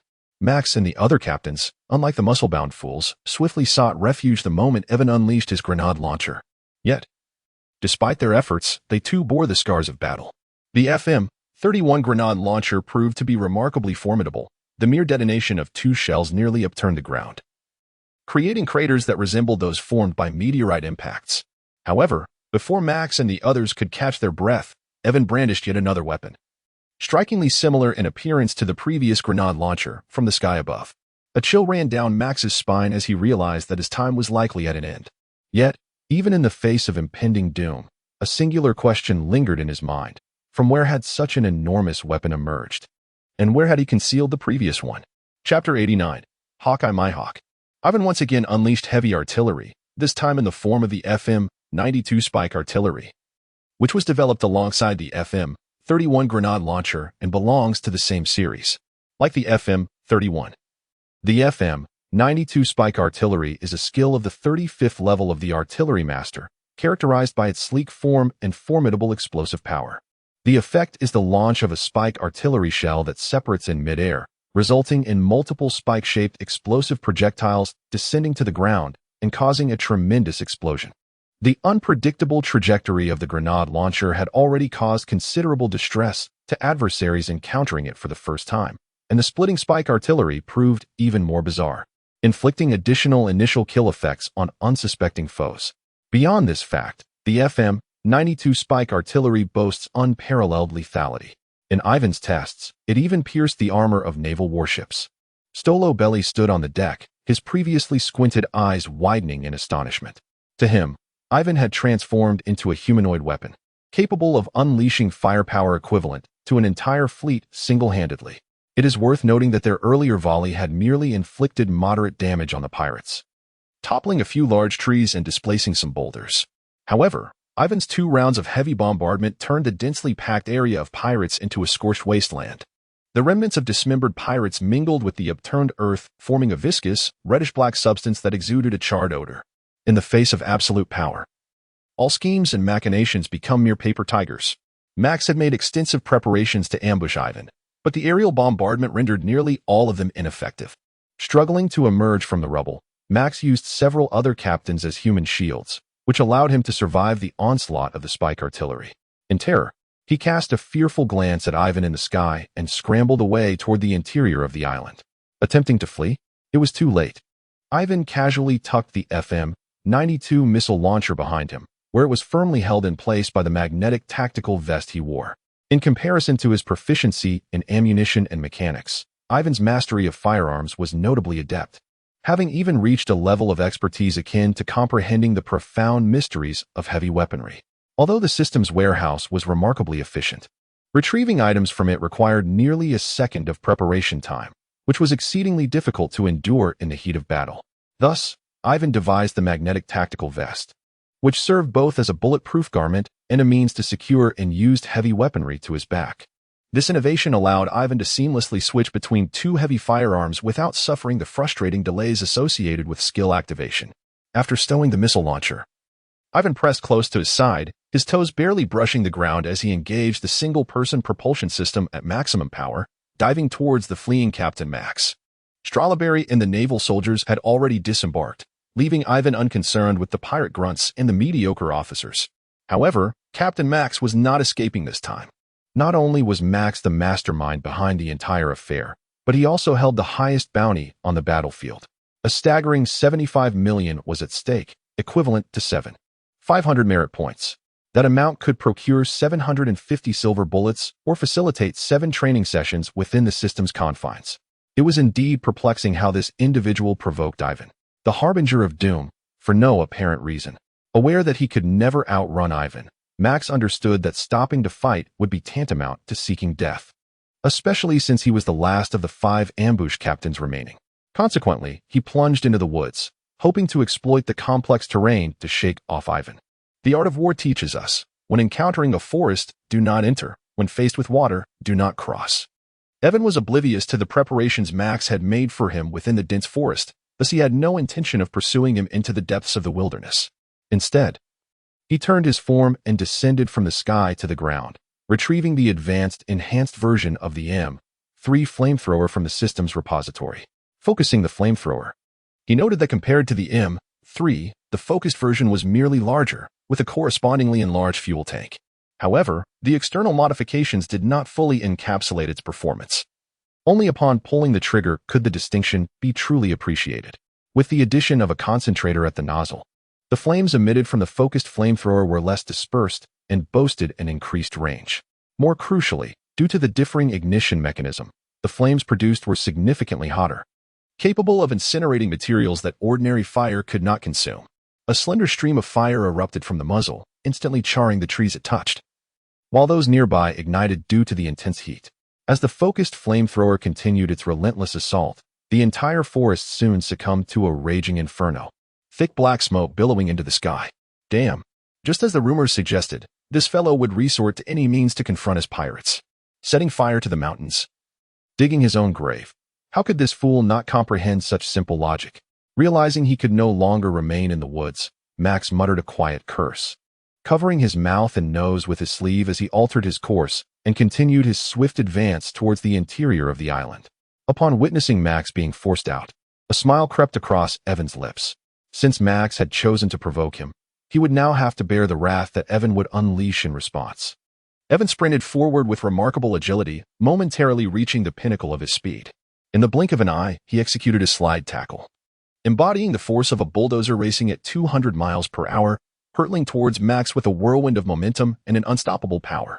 Max, pursued relentlessly by Evan, wished fervently that his parents had bestowed upon him 2 fewer legs, summoning every ounce of strength to flee ahead. Someone saved me. At that moment, Max adeptly employed the skill most familiar to one who frequently bears pressure, calling for help from a guardian. After a prolonged chase, despite the diminishing distance between him and Evan, Max arrived at the predetermined rendezvous with the adult. Originally, Max's ambush plan was far more flawless than it appeared now. Yet the arrival of that adult instilled a newfound confidence within him. He abandoned the elaborate scheme in favor of a straightforward tactic, using the remaining pirate captains as bait to lure Yiven into this location. No matter how formidable you are, Yiven, can you surpass that adult? Suddenly, a barely audible whoosh sliced through the air, and Yiven instinctively sensed a peril to his life, the hairs on the back of his neck standing on end. It was a chilling intent of the sword, accompanied by an overwhelming surge of sword energy. The clash of blades was imminent. Yiven's arm suddenly slammed against the ground, interrupting his sliding motion as he drew his revolver from his waist and swung it forward. Clang! The clash between the sword's aura and the gun's blade emitted a resonant sound akin to metal striking metal. Unperceived, Yiven shook his slightly numbed wrist and raised his gaze towards the source of the sword's energy, where he beheld a man with keen eyes standing protectively in front of Max. It was Haki. Just recently, he had seen the man's name and photograph in the newspaper, thus recognizing him at once. In his hand, he wielded a long knife with a cross-shaped hilt, its blade enveloped in a dark, ominous aura that exuded an intimidating power. Although this blade had yet to be fully nurtured by Haki into what would eventually be known as the world's strongest black blade, Yoru, it already emanated an extraordinary presence. It seemed that the blade itself was no ordinary weapon, likely of at least the greatsword caliber, perhaps even an unparalleled greatsword. "Are you the Black Hawk, Yiven?" Haki inquired, his gaze sharp as that of a falcon, his tone devoid of any fluctuation, as if emotions were entirely absent. "Indeed," Yiven replied. Yiven responded with an equally impassive expression, yet beneath the surface, he was far from composed. His hands trembled with excitement, moving erratically, while the knuckles of his fingers turned pale from gripping two revolvers too tightly. This was none other than Dracul Myhawk, renowned as the world's greatest swordsman. Countless swordsmen yearned to challenge him. Who would have thought that a mere gunslinger like Yiven would have the chance? A duel? Absolutely. Yiven discerned the fervent spirit of battle in Myhawk's eyes, and he naturally responded with equal fervor. When formidable warriors cross paths, there exists no room for superfluous words. Every sentiment is encapsulated within the clash of combat. At this very moment, Max's life has become inconsequential, and the reason for Myhawk's presence here is of little importance. What truly matters now is to engage in a thrilling duel. Chapter 90. Thoughts on publication at midnight tonight, precisely at 12 o'clock a.m. on January 1st, 2022. This book shall officially be launched. The last time I experienced such excitement was perhaps on the eve of my college entrance examinations, filled with a sense of apprehension. To speak candidly, in comparison to others, this book's performance is rather average. However, for a novice embarking on their first writing endeavor, the exhilaration is undeniable. I am one who enjoys sharing thoughts with readers at the conclusion of each chapter, so I shall refrain from excessive expressions of gratitude, as it may seem overly sentimental. Let me briefly outline my intentions post-publication.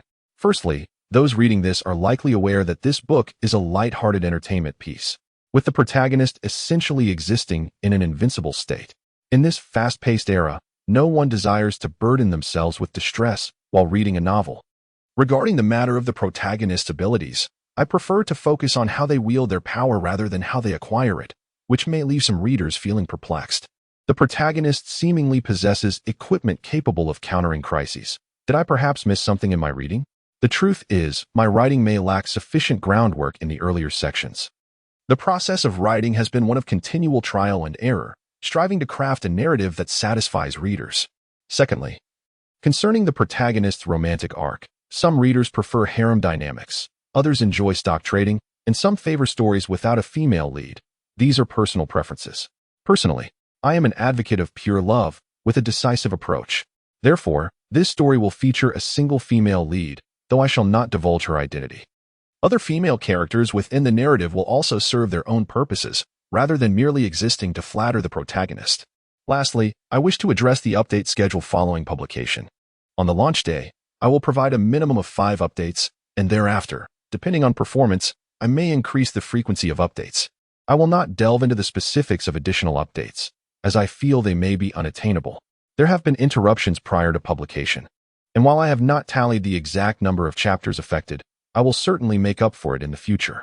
In closing, I humbly request those who have journeyed this far to consider subscribing. A meal for the struggling author would be greatly appreciated. I shall refrain from further sentimentalities. And I cherish you all. Lastly, I recall another matter. Is there anyone interested in joining a reader group? The author and a few companions are shivering in the cold. Would anyone like to come together for warmth? Group number 699189677. Or you may directly click the link in the profile to join. Chapter 91. Intense Battle, The Seven Warlords. 15. Seeking initial subscriptions. Myhawk could distinctly perceive the rising battle intent enveloping Yiven, an astonishing aura emanating from him. Was this the Conqueror's Haki? Sensing the overwhelming pressure emanating from 4N's soul, Myhawk involuntarily narrowed his eyes, a flicker of surprise crossing his gaze. The Conqueror's Haki is a rare ability possessed by only one in several million, yet in recent times, Myhawk had encountered two such individuals, leading him to question whether this power had become too commonplace. However, compared to Shanks, Yiven's Conqueror's Haki could only be deemed rudimentary, lacking the ability to be consciously controlled, thus manifesting only in moments of heightened emotion. Under the formidable pressure of Yiven's Conqueror's Haki, a murderous intent erupted from Hawkeye, resulting in a clash of wills in the unseen void. Hawkeye did not possess Conqueror's Haki, nor had he ever consumed a devil fruit. This formidable aura was cultivated through his battles with numerous strong adversaries. As a swordsman, he relied solely on his long sword to confront any challenge. A thick, tar-like black armament Haki flowed from his arm, coiling around the black blade, knight, and astonishingly, he managed to exert a pressure that subtly surpassed that of Yiven's Conqueror's Haki. However, standing behind Hawkeye, Max succumbed to the dual intimidation of Yiven's Conqueror's Haki and Hawkeye's palpable murderous intent, his legs losing strength as he collapsed onto the pool of yellow liquid. How formidable! Although Yiven had anticipated Hawkeye's strength, the moment the latter grasped the blade, even his breath momentarily stilled. This was the first time Yiven had felt such an overwhelming sense of pressure since arriving in this world, his heart racing wildly within his chest. Yet, true to Yiven's character, instead of retreating in the face of such a powerful foe, he felt an exhilarating thrill. Armament Haki manifested on Yiven's forearms, gradually extending along his slender fingers to envelop the Black Hawk and the Falcon. Hawkeye stood silently, holding the blade knight, as if awaiting Yiven's initiative to strike, blending seamlessly with the very air around him. Tavern was not one to be overly sentimental. Since Hawkeye had granted him the first move, he naturally seized the opportunity with unwavering resolve. With a rapid succession of 3 shots, his dual-wielded firearms discharged with such velocity that they left afterimages in their wake. 2 golden bullets and a silvery one emitting a faint white glow formed a perfect triangle, slicing through the air with a piercing sound as they hurtled towards Hawkeye's eyes and forehead. The tremendous speed and destructive force of these projectiles had only been witnessed by Hawkeye once before, in the hands of Shank's first mate, Ben Beckman. However, the bullets fired by Beckman were enveloped in the ominous power of Haki, enhancing their lethality against formidable foes. Clang, clang, clang. Hawkeye, with his impeccable composure, deftly swung his black blade, knight, and skillfully deflected all 3 bullets aimed at him. But soon, he was astonished to discover that the silvery bullet possessed a peculiar force, nearly causing him to lose his grip on his longsword. Fortunately, Hawkeye sensed the impending danger in time, his arm muscles tensing as he clutched knight tightly. Yet, what astonished him further was the revelation that a bullet equipped with a special device was concealed behind the floating silver bullet. It dawned upon him that Yiven had fired not 3, but 4 bullets simultaneously. The first 3, including the levitating silver one, were merely distractions for the 4th bullet. It was evident that such meticulous planning could not involve ordinary ammunition. The special device on the penetrative bullet's tip could significantly enhance its piercing power and range, capable of breaching even the protective layer of Haki. The Haki merely augmented the hardness of the object, it did not render it indestructible, especially against a penetrating attack that targeted a specific point. Even a warrior of Hawkeye's caliber dared not confront this penetrative bullet head-on, opting instead to tilt his head just enough to allow it to graze past him. A solitary white feather floated gently down from the sky, and upon seeing it, Hawkeye's pupils constricted in alarm. Was this not the very feather from his hat? At such a close range, had he not reacted promptly, that bullet could have easily pierced through his skull. Before he could further dwell on his shock, he sensed a lightning-fast strike aimed at his nape. Instinctively abandoning any thought of counterattack, he swung knight to block the incoming assault. At the moment he turned his body and raised his blade, Yiven, wielding a gun blade shrouded in Haki, clashed against Hawkeye's dark sword. The sharp clang of metal resonated as brilliant sparks erupted from their meeting point, the force of their combined energies pressing the ground beneath them into a slight depression. Strawberry, engaged in dealing with the pirates, suddenly sensed the powerful auras emanating from within the island. lifting his gaze in curiosity. He recognized one aura as Yvonne's, but the other, far more potent, belonged to someone else entirely. Such formidable beings are exceedingly rare, even in the New World. Could it be that this conspiracy against Yiven truly involves those few? Although Ivan's demeanor towards him has not been particularly favorable, having recently left him in quite a predicament, he is nonetheless the future star of the Navy. And Storberry would not wish for misfortune to befall him under his watch. Out of respect for Master Zephyr, he must hasten to offer assistance. When Storberry arrived at the scene with utmost urgency, he witnessed Yiven launching a surprise attack on Hawkeye from behind. Was that not Dracul Myhawk? Wasn't he recruited as one of the 7 warlords? Why then was he in conflict with Yiven, a Navy officer? As Storberry pondered this perplexity, Hawkeye had already begun his counterattack, well aware that even a lion must exert its full strength when hunting a rabbit. He initially felt a fleeting sense of disdain upon observing Yiven's youth. However, he quickly suppressed this sentiment, recognizing Yiven as an adversary of equal caliber. With the full extent of his observation Haki unleashed, every detail of his surroundings, the intricate patterns of flora, the sounds of insects and birds, was drawn into Hawkeye's consciousness. A formidable aura erupted from his being, forcing Yiven to retreat a step. Simultaneously, he gripped the hilt of his black blade, Yuru, and unleashed a sword strike that sent forth a wave of energy stretching dozens of meters. This sword energy rampaged through the air, tearing apart the atmosphere with a hissing explosion, seemingly intent on utterly devouring Yiven. Chapter 92, Death Mark and Concealed Slash. With a desperate bid for survival, Yiven poured all his armament Haki into his blades, attempting to parry Hawkeye's soaring slash. The flying slash, being a detached attack, was indeed classified as a ranged assault and could be countered in kind. However, a ranged block could not perfectly negate the damage inflicted. Unlike the technique employed by a demon swordsman, under the pressure of the sword energy, Yiven felt his armament Haki drain away like a flood, forcing him to slide backward, leaving 2 half-man-high trenches carved into the ground. Yiven could certainly evade the strike with his speed, yet he chose to absorb it through a ranged block. He was gauging the damage. Only by fully comprehending the seemingly casual strike of Hawkeye could Yiven devise the most suitable strategy to counter it. As Yiven ceased his retreat, Hawkeye had already vanished from his previous position, lunging forward with his sword aimed at Yiven. Was Hawkeye not also conducting a probing attack? Upon realizing that his aerial slash would not inflict harm on Yiven, he opted for close-quarters combat. With a swift motion, Stalaberry drew his twin blades, intending to shield Yiven from the impending strike. "Do not interfere in my battle." After Yiven bellowed at Stalaberry, he crossed his twin blades before him, deflecting the strike of the eagle eye while harnessing that very momentum to soar into the air. Having finally encountered an evenly matched opponent, Yiven yearned to savor the thrill of battle, wishing to remain undisturbed by any extraneous factors. Although Stalaberry harbored doubts about Yiven's ability to triumph over the eagle eye, he reluctantly complied with Yiven's fervent insistence to first lift the incapacitated Max from the ground. It was hard to believe that such a pitiful sight commanded a bounty exceeding 80 million. Stalaberry hoisted Max as one might a small chick, his expression rife with disdain. In truth, Max's prowess hardly warranted such a lofty reward. The bounty was inflated primarily due to the significant threat he posed. Unlike typical pirate crews that relied on wind-powered ships, Max's vessel was a steam-powered ship, propelled by a steam engine, enabling it to navigate through windless expanses. Furthermore, they had previously attacked naval ships, dismantling the sea stone technology that influenced sea kings and repurposing it for their steam vessel, thus granting them the same unrestricted access to the Grand Line and the 4 seas as the Navy enjoyed. Utilizing this unique advantage, Max amassed a wealth of rare resources and recruited formidable crew members. Rather than a traditional pirate, Max resembled a shrewd merchant. With the distractions of Stalaberry and Max removed, Yiven and the Eagle Eye could engage in their duel with undivided focus. Death Revolver.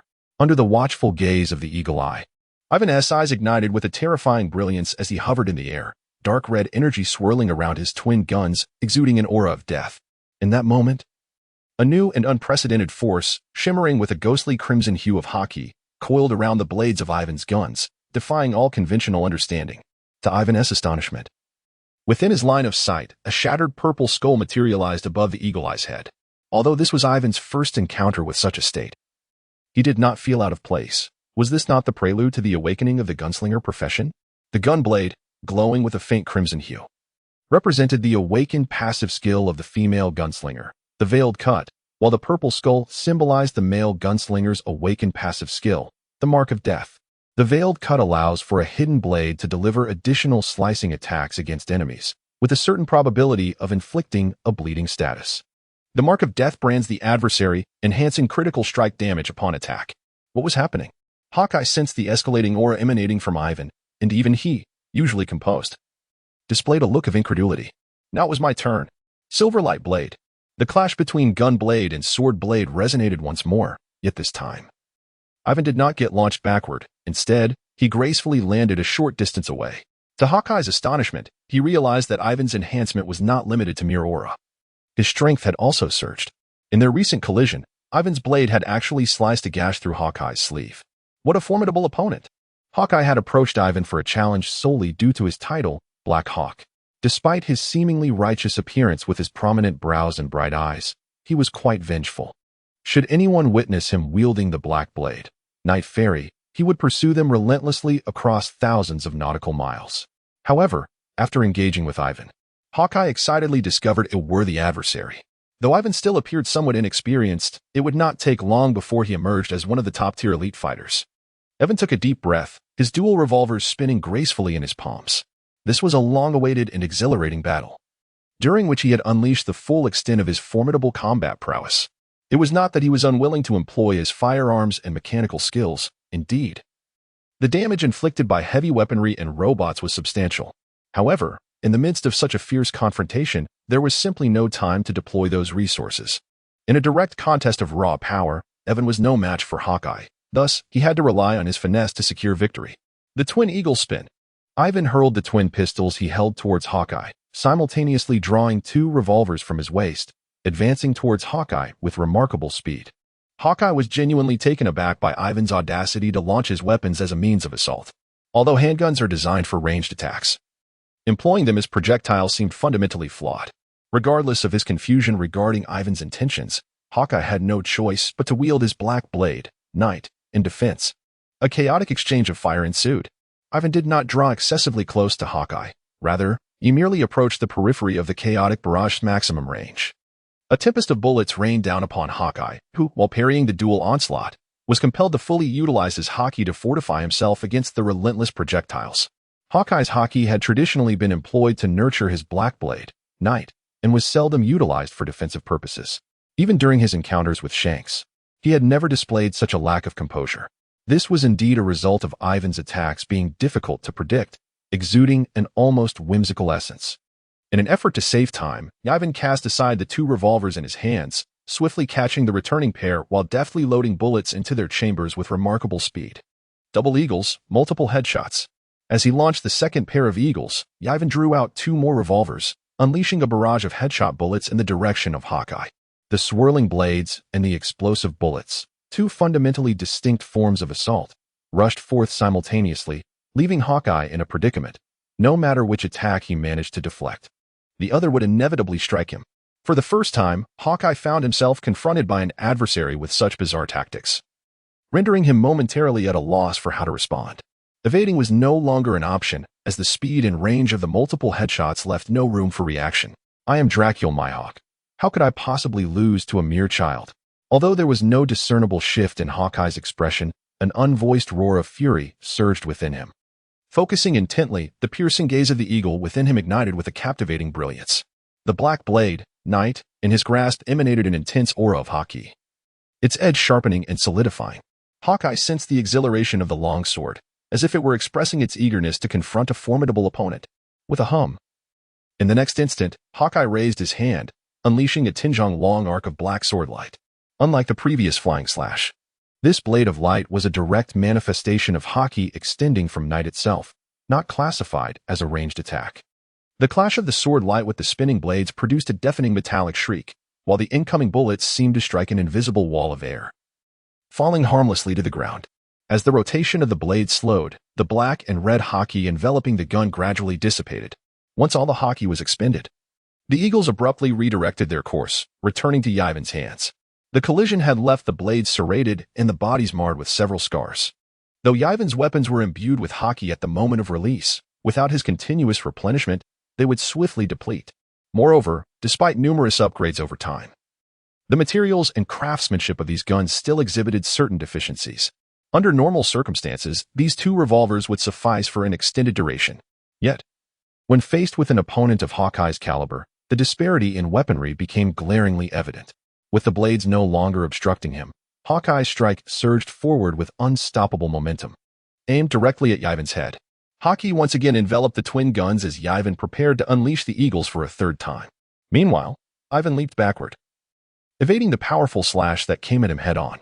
This marked the first time Yiven unleashed the trio of double eagles. After 3 successive accumulations of damage, the two guns, enveloped in armament Haki, resembled 2 black eagles in flight, their blades shimmering like ethereal wings soaring toward the glimmering edge of the blade.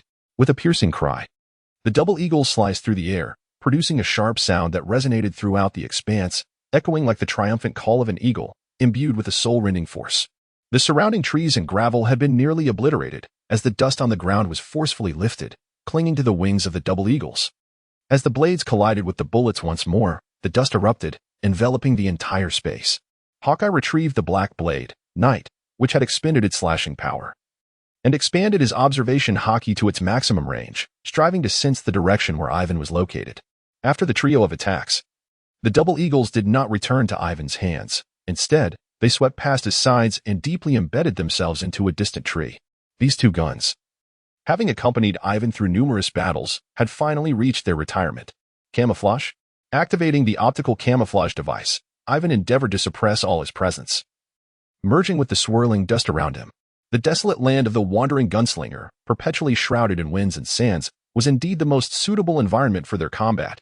The man, long regarded as the god of guns in this barren expanse, was even called the Shadow of Sand, capable of dispatching foes with a single shot amidst the obscuring storms.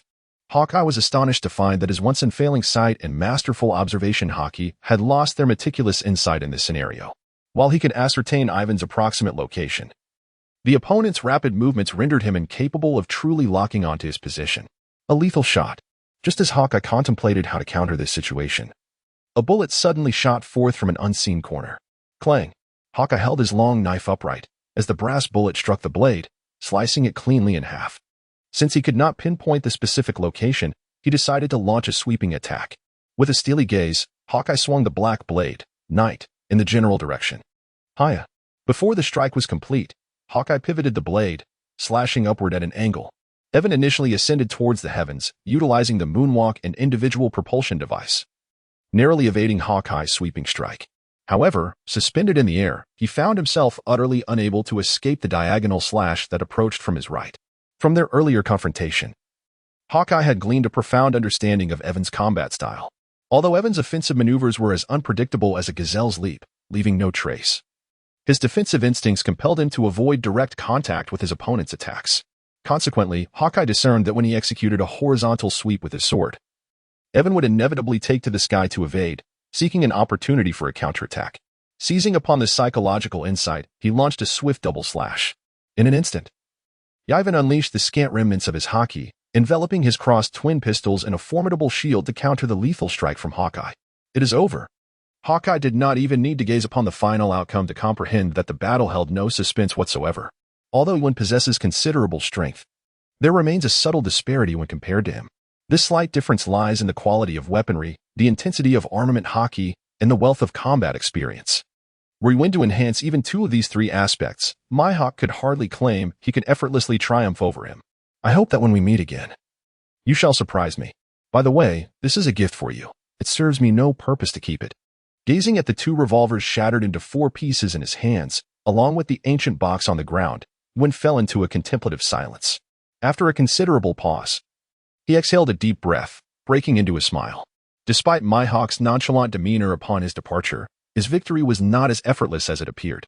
During his mental replay of the encounter, Yiven realized that Mihawk had sustained multiple bullet wounds due to his relentless assault. However, Mihawk's physical resilience is extraordinarily high, and he maintains an inscrutable expression in all situations, which led Yiven to mistakenly believe it was a complete victory. It is essential to note that while Yiven may have lost several weapons, his body bore no visible scars. At most, his internal organs experienced a slight impact, rendering it hardly a significant defeat. It was merely a narrow victory. What is there to boast about? Ivan's self-regulation ability is exceptionally robust. After comprehending everything, he bent down to retrieve the ancient box and turned to head towards Storyberry. "Let us return," he said. Chapter 94. The Devil Fruit. Did he engage in a fierce contest with Haki, or did the latter seek him out?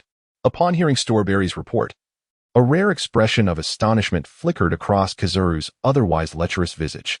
Kizaru had heard that since Haki joined the Seven Warlords, he seemed to be traversing the world in search of formidable opponents to hone his skills.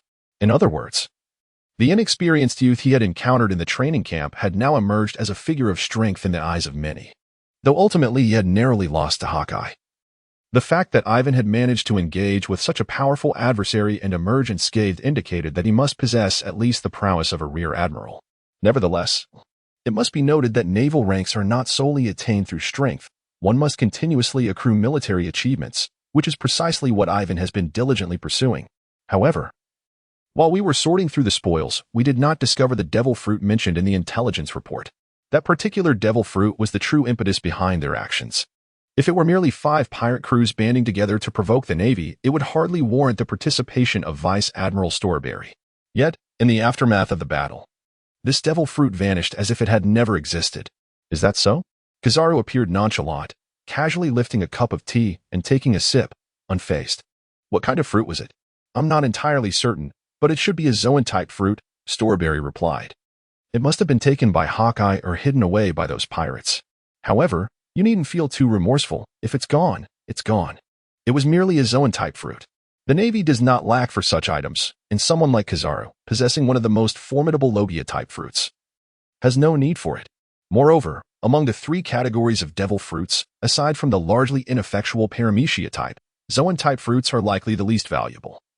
So their loss is not particularly lamentable. The only concern for Kizaru was that this fruit must not fall into Ivan's hands. With Ivan's exceptional talent, should he desire to consume a devil fruit, the headquarters would undoubtedly go to great lengths to procure a suitable and powerful one for him, just as they had done for the 3 of them in the past. If Ivan were to consume a devil fruit, it must undoubtedly be a unique Paramecia type, even if it is not a Logia. Should he recklessly devour a fruit that is ill-suited to him, it would not only fail to enhance his strength, but also adversely affect his potential for growth. The most concerning scenario for Kizaru has indeed come to pass. Ivan sits cross-legged atop the dormitory building, a devil fruit adorned with spiraling patterns resting before him.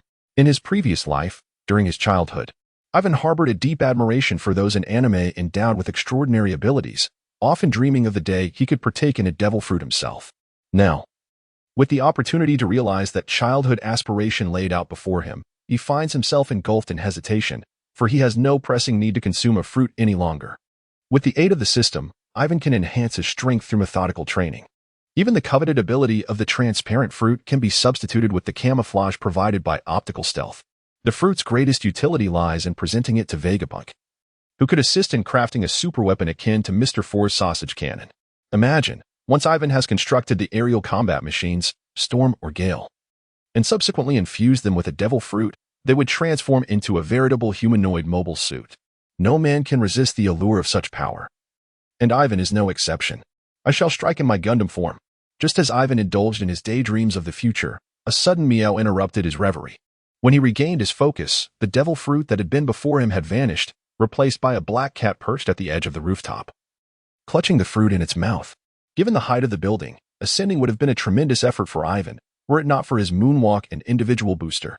How could a cat suddenly appear here? Despite his curiosity, Ivan cautiously rose to his feet, mindful not to startle the feline. If it were to leap in fright, the consequences would be dire for the cat. Evan gradually approached the black cat, speaking in a gentle tone. "Mimi, that thing has a foul odor. Consuming it will surely upset your stomach. Please return it to me, and I shall treat you to some delightful fish treats." The black cat cast a glance at Evan, its eyes revealing a remarkably human-like disdain. Cats, by nature, possess a certain pride. They harbor their own unique thoughts, making it quite challenging for even their owners to command them. Clearly, the black cat was skeptical of Evan's words, or perhaps it simply did not comprehend him at all. Then, to Evan's dismay, it took a bite. "Don't bite." Evan paid no heed to whether the black cat would be startled. He propelled himself forward with remarkable speed, his feet barely touching the ground. Ultimately, he managed to reclaim the devil fruit from the cat's mouth, though it bore the mark of a bite, with a portion of its flesh gnawed away. The devil fruit was indeed peculiar, while its size was not insignificant. The extraordinary powers it bestowed were only accessible upon consuming the first bite. The remaining portion, while somewhat unpalatable, bore no distinction from ordinary fruit. Turning to the black cat, its expression contorted in distress as it violently retched. Ugh, it seemed to protest. I told you not to eat it, yet you insisted. It tastes like excrement. In truth, the flavor of the devil fruit was not fixed. Rather, it manifested as an intuitive experience, embodying the taste deemed most repulsive by the consumer. This phenomenon serves as a unique form of protection employed by plants in nature, akin to how skunks emit an overwhelmingly foul odor in the presence of predators. With the black cat having consumed his devil fruit, Evan was resolute in his determination not to let it escape unscathed. Just as Yiven intended to reach out and grasp the nape of the black cat's neck, it was suddenly startled and leaped backward. Hey! Evan was taken aback, immediately leaping down to catch the black cat. With the devil fruit now gone, the cat could not afford to fall to its demise. He certainly could not bear the thought of losing both the cat and the fruit. Then, a scene unfolded that left Evan astounded. The black cat struggled in midair for a moment, its forelegs transforming into wings, its hind legs morphing into sharp talons, and its once glossy black fur becoming immaculate white feathers. The only aspect that remained unchanged was its round, plump physique. This resemblance to a chubby round-faced chicken struck Evan as oddly familiar. Ah, Hedwig, the owl from Harry Potter. The black cat had astonishingly transformed into a snowy owl, transitioning from feline to avian, from pitch black to pure white. Truly a juxtaposition of extremes. Yiven gazed intently at the round-faced, plump chicken flapping its wings incessantly in the air, lost in silence for a prolonged moment. Chapter 95, The Gray Egg. Though you possess no utility beyond your adorable demeanor, having consumed my devil fruit, you shall atone with your very being. Evan grasped the scruff of the black cat, gazing intently into its sapphire-like, crystalline eyes, heedless of its frantic struggles. As he affixed a collar adorned with a nameplate around its neck. This collar represented Evan's latest research achievement. Crafted from a cutting-resistant elastic material that no ordinary blade could sever, and it would automatically adjust its tightness in accordance with the cat's transformations. Furthermore, the collar boasted a tracking feature, a degree of communication capability, and a port for future upgrades. In essence, this seemingly insignificant collar encapsulated the quintessence of Evan's intellect. Your true form is black, while your owl shape is white. From this day forth, you shall be named Gray Egg. The nameplate boldly inscribed with 2 lines read, Name, Gray Egg, Owner, Evan, proclaiming Evan's dominion. The black cat's expression soured instantly, emitting a low whine in protest. Could Gray Egg truly be an appropriate name for a creature of its stature? Surely names like Little Black or Little White would be more fitting. Yet, Evan chuckled as he affectionately ruffled Gray Egg's fur, remarking, It seems you genuinely adore this name.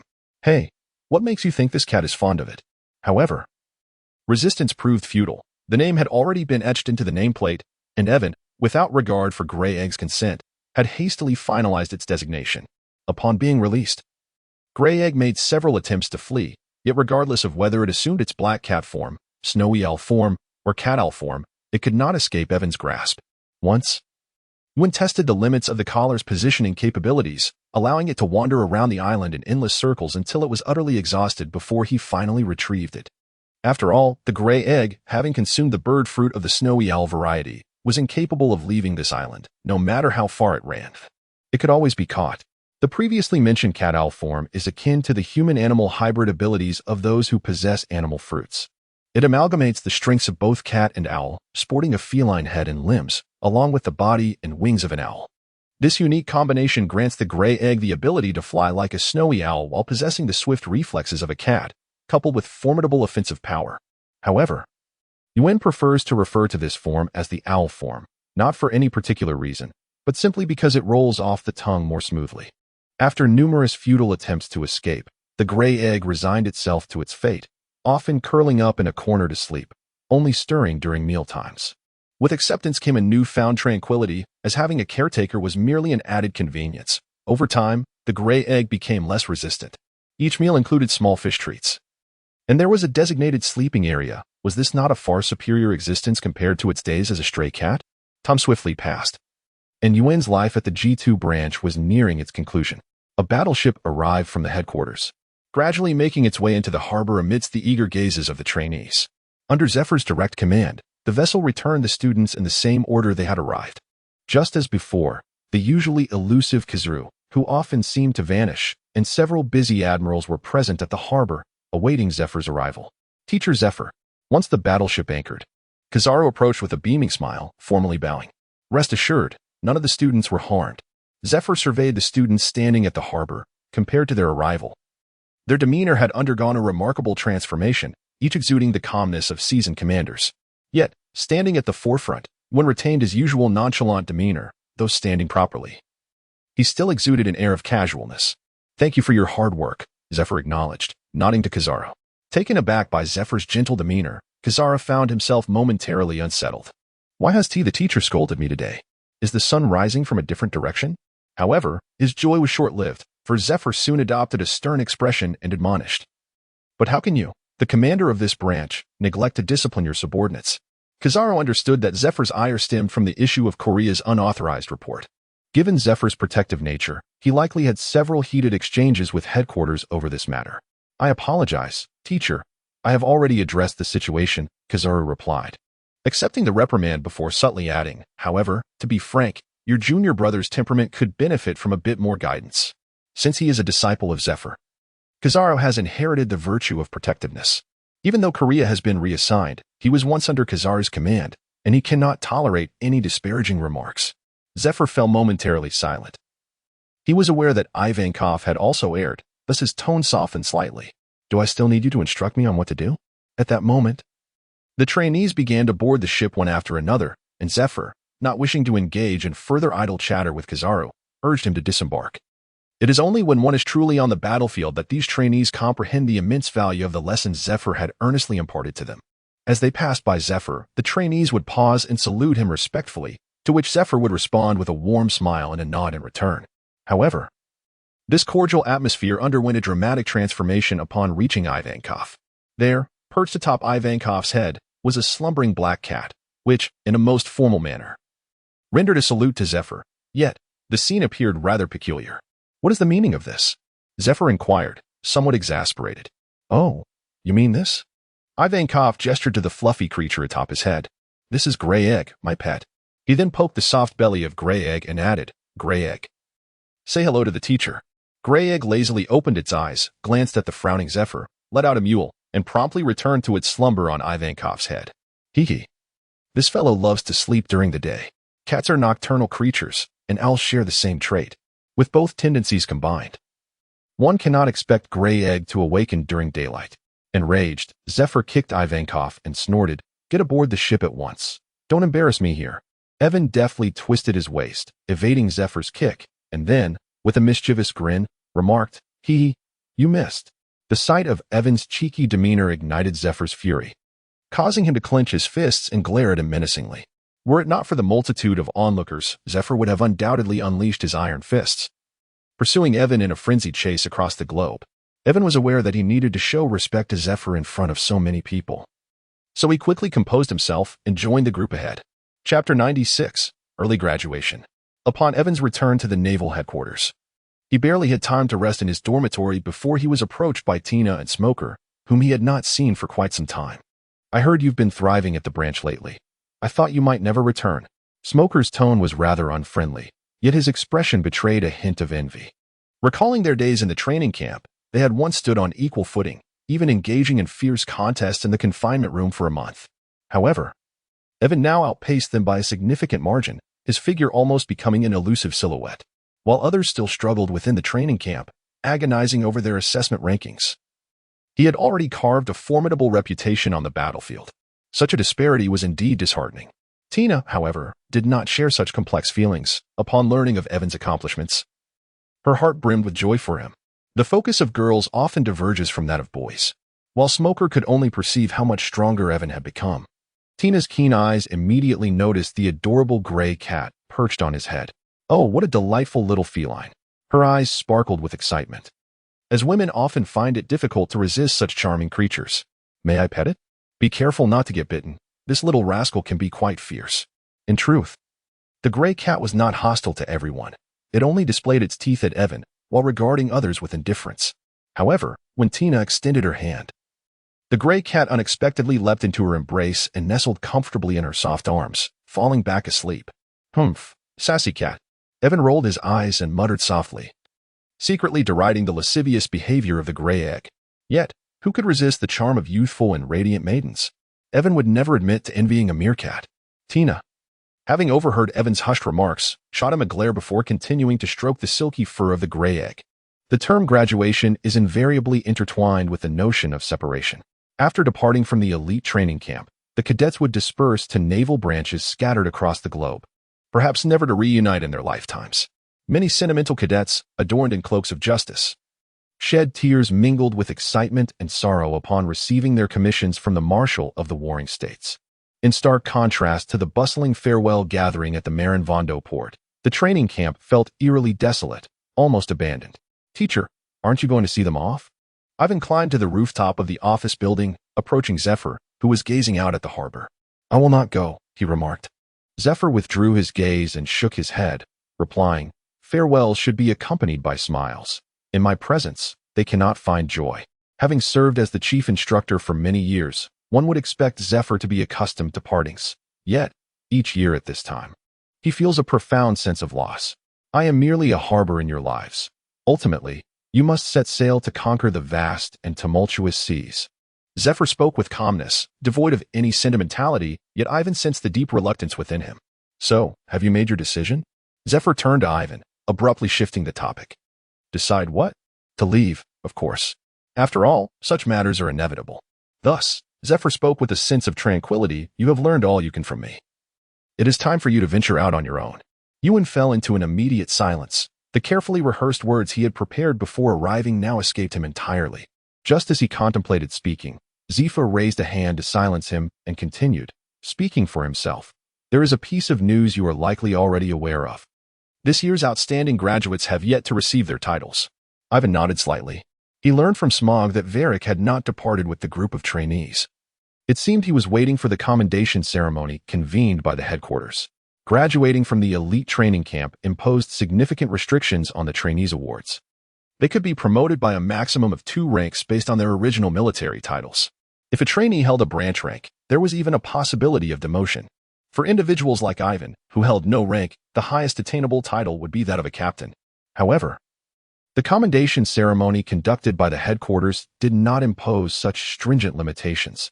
If one could command respect, it was entirely feasible to promote someone to the rank of general without hesitation. Varric had performed exceptionally well during his time in the training camp and while with the G2 branch, particularly during the missions he undertook alongside Ivan, accruing considerable military merit. If it were merely a graduation award, he would likely only receive the rank of a junior officer at the headquarters. Yet, at the headquarters commendation ceremony, he could at least be bestowed the rank of a lieutenant colonel. I agree to your graduation, but the rank conferred is beyond my jurisdiction. When Ivan's early graduation application landed in Sengoku's hands, he could not help but widen his eyes in astonishment. Zephyr, what do you mean by this? Sengoku slammed the report onto the table, gritting his teeth as he bellowed at Zephyr, who sat opposite him. It means nothing. Everything I wish to convey is contained within the report, Zephyr replied, reclining casually on the sofa. A newcomer who has only joined the Navy for a year. And so young at that. Even if you hold him in high regard, promoting him directly to the rank of vice admiral is rather excessive, wouldn't you agree? You might as well let him assume the position of marshal.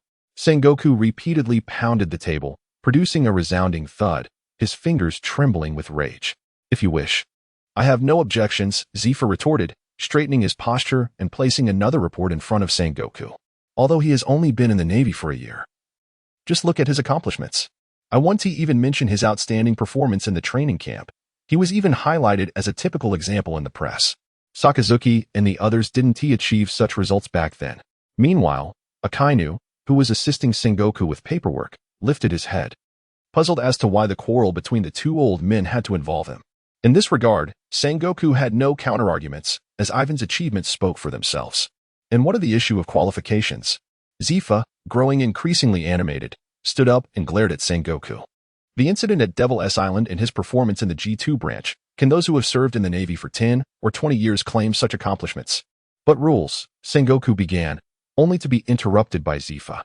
Rules are rules. But do you not understand what it means to break the mold in order to nurture talent?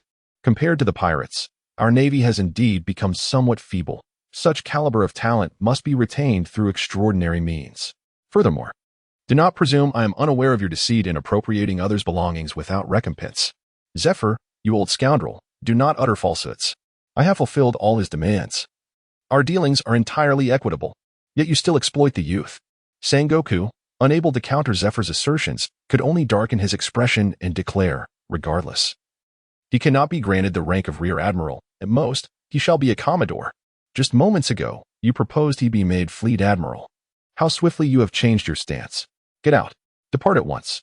Zephyr exited Sengoku's office with a cheerful demeanor, leaving Sengoku seething in impotent fury. His initial intention was to secure the rank of commodore for Ivankov. Had he stated this outright, he would have surely failed to achieve his objective. Now, apart from Sengoku, everyone else was undoubtedly pleased. Fleet Admiral, you too must leave. Akainu attempted to offer counsel to Sengoku, but unfortunately encountered the full brunt of Sengoku's ire, receiving a scathing reprimand in return. What is the meaning of this? Akainu, unjustly caught in the crossfire, departed the Fleet Admiral's office in frustration. The weight of his discontent evident. He was still too young. Had Kizuru and Akiji been present, upon hearing the discussion regarding Ivankov, they would have likely slipped away unnoticed. Chapter 97. The eve of departure within a laboratory of the Marine Science Unit, Ivankov tightened the last screw on the machine before him, wiping the beads of perspiration from his brow. For Ivankov, engaging in research was far more exhausting than combat, as intellectual endeavors were never his forte. Compared to constructing a machine, slaying a pirate seemed a trifle easier. A truly remarkable machine, came a deep voice from behind. Ivankov turned to find Dr. Vegapunk entering, clad in a white lab coat. To receive such praise from Vegapunk attests to the exceptional quality of the new machinery Ivankov had crafted, while termed a new machine. It was essentially a synthesis of the strengths of both male and female engineers, dubbed the aerial combat machine Hurricane. The male engineer's aerial combat machine, Storm, was compact, primarily equipped with machine guns with missiles as secondary armaments. Although its design was strikingly stylish, its intelligence was akin to that of a simpleton. Conversely, the female engineer's aerial combat machine, Gale, despite its lack of aesthetic appeal, outperformed the male engineer in every other aspect. The combat assistance system is not only remarkably intelligent, but the firepower it possesses is exceptionally fierce. Given that these two small Gundams share a considerable degree of overlap in their positioning, Yiven was reluctant to create both. Instead, he maintained the aerial combat machine, Storm's appearance and agility, while integrating the combat AI and firepower of the aerial combat machine, Gale, ultimately crafting the so-called aerial combat machine, Hurricane. Although this was significantly simpler than designing a machine from scratch, it was far from a mere patchwork. Yiven invested considerable mental effort into this endeavor. However, he did not integrate the aerial combat machine, Hurricane, into the Zero model, not due to size constraints, thanks to advancements in spatial technology. Even the largest machines could be incorporated into its compact form. The primary reason was that this small Gundam had the capability of self-destruction. Mechanics take great pride in their skills, and thus most combat machines, aside from the G-series, are equipped with the 2887 function, allowing them to detonate when severely damaged or when extreme output is required. This ensures that even in defeat, their technology does not fall into enemy hands. Nonetheless, Yiven is not a traditional mechanic. His conservatism towards mechanical technology is not as stringent, which is why he conducts his research within the Naval Scientific Division. Of course, he still completes some core elements in his own workshop. Despite his current proficiency, it remains uncertain whether Vegapunk would even acknowledge it. Once he had determined his next steps, Vegapunk casually inquired about Yiven's plans after he stored away the aerial combat machine, Hurricane. Yiven found this surprising, as it was the first time in their long acquaintance that Vegapunk had engaged him in a conversation beyond scientific matters. To others, Vegapunk is perceived as a devilish scientist complicit in nefarious deeds. However, in Yiven's eyes, he is merely an idealist driven by the pressures of life. Back in his homeland, Vegapunk sought to improve the lives of the islanders by constructing large heating furnaces, only to be halted by a lack of technology and funding.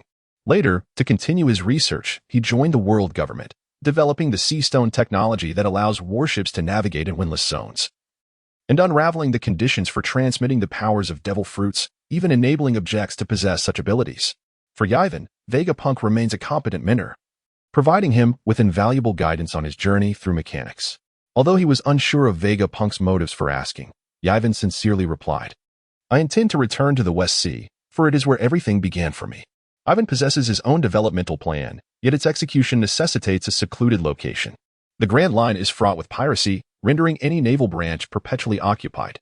Although the East Sea appears the weakest, it is hardly conducive to tranquility, as Garp frequently returns home for family visits.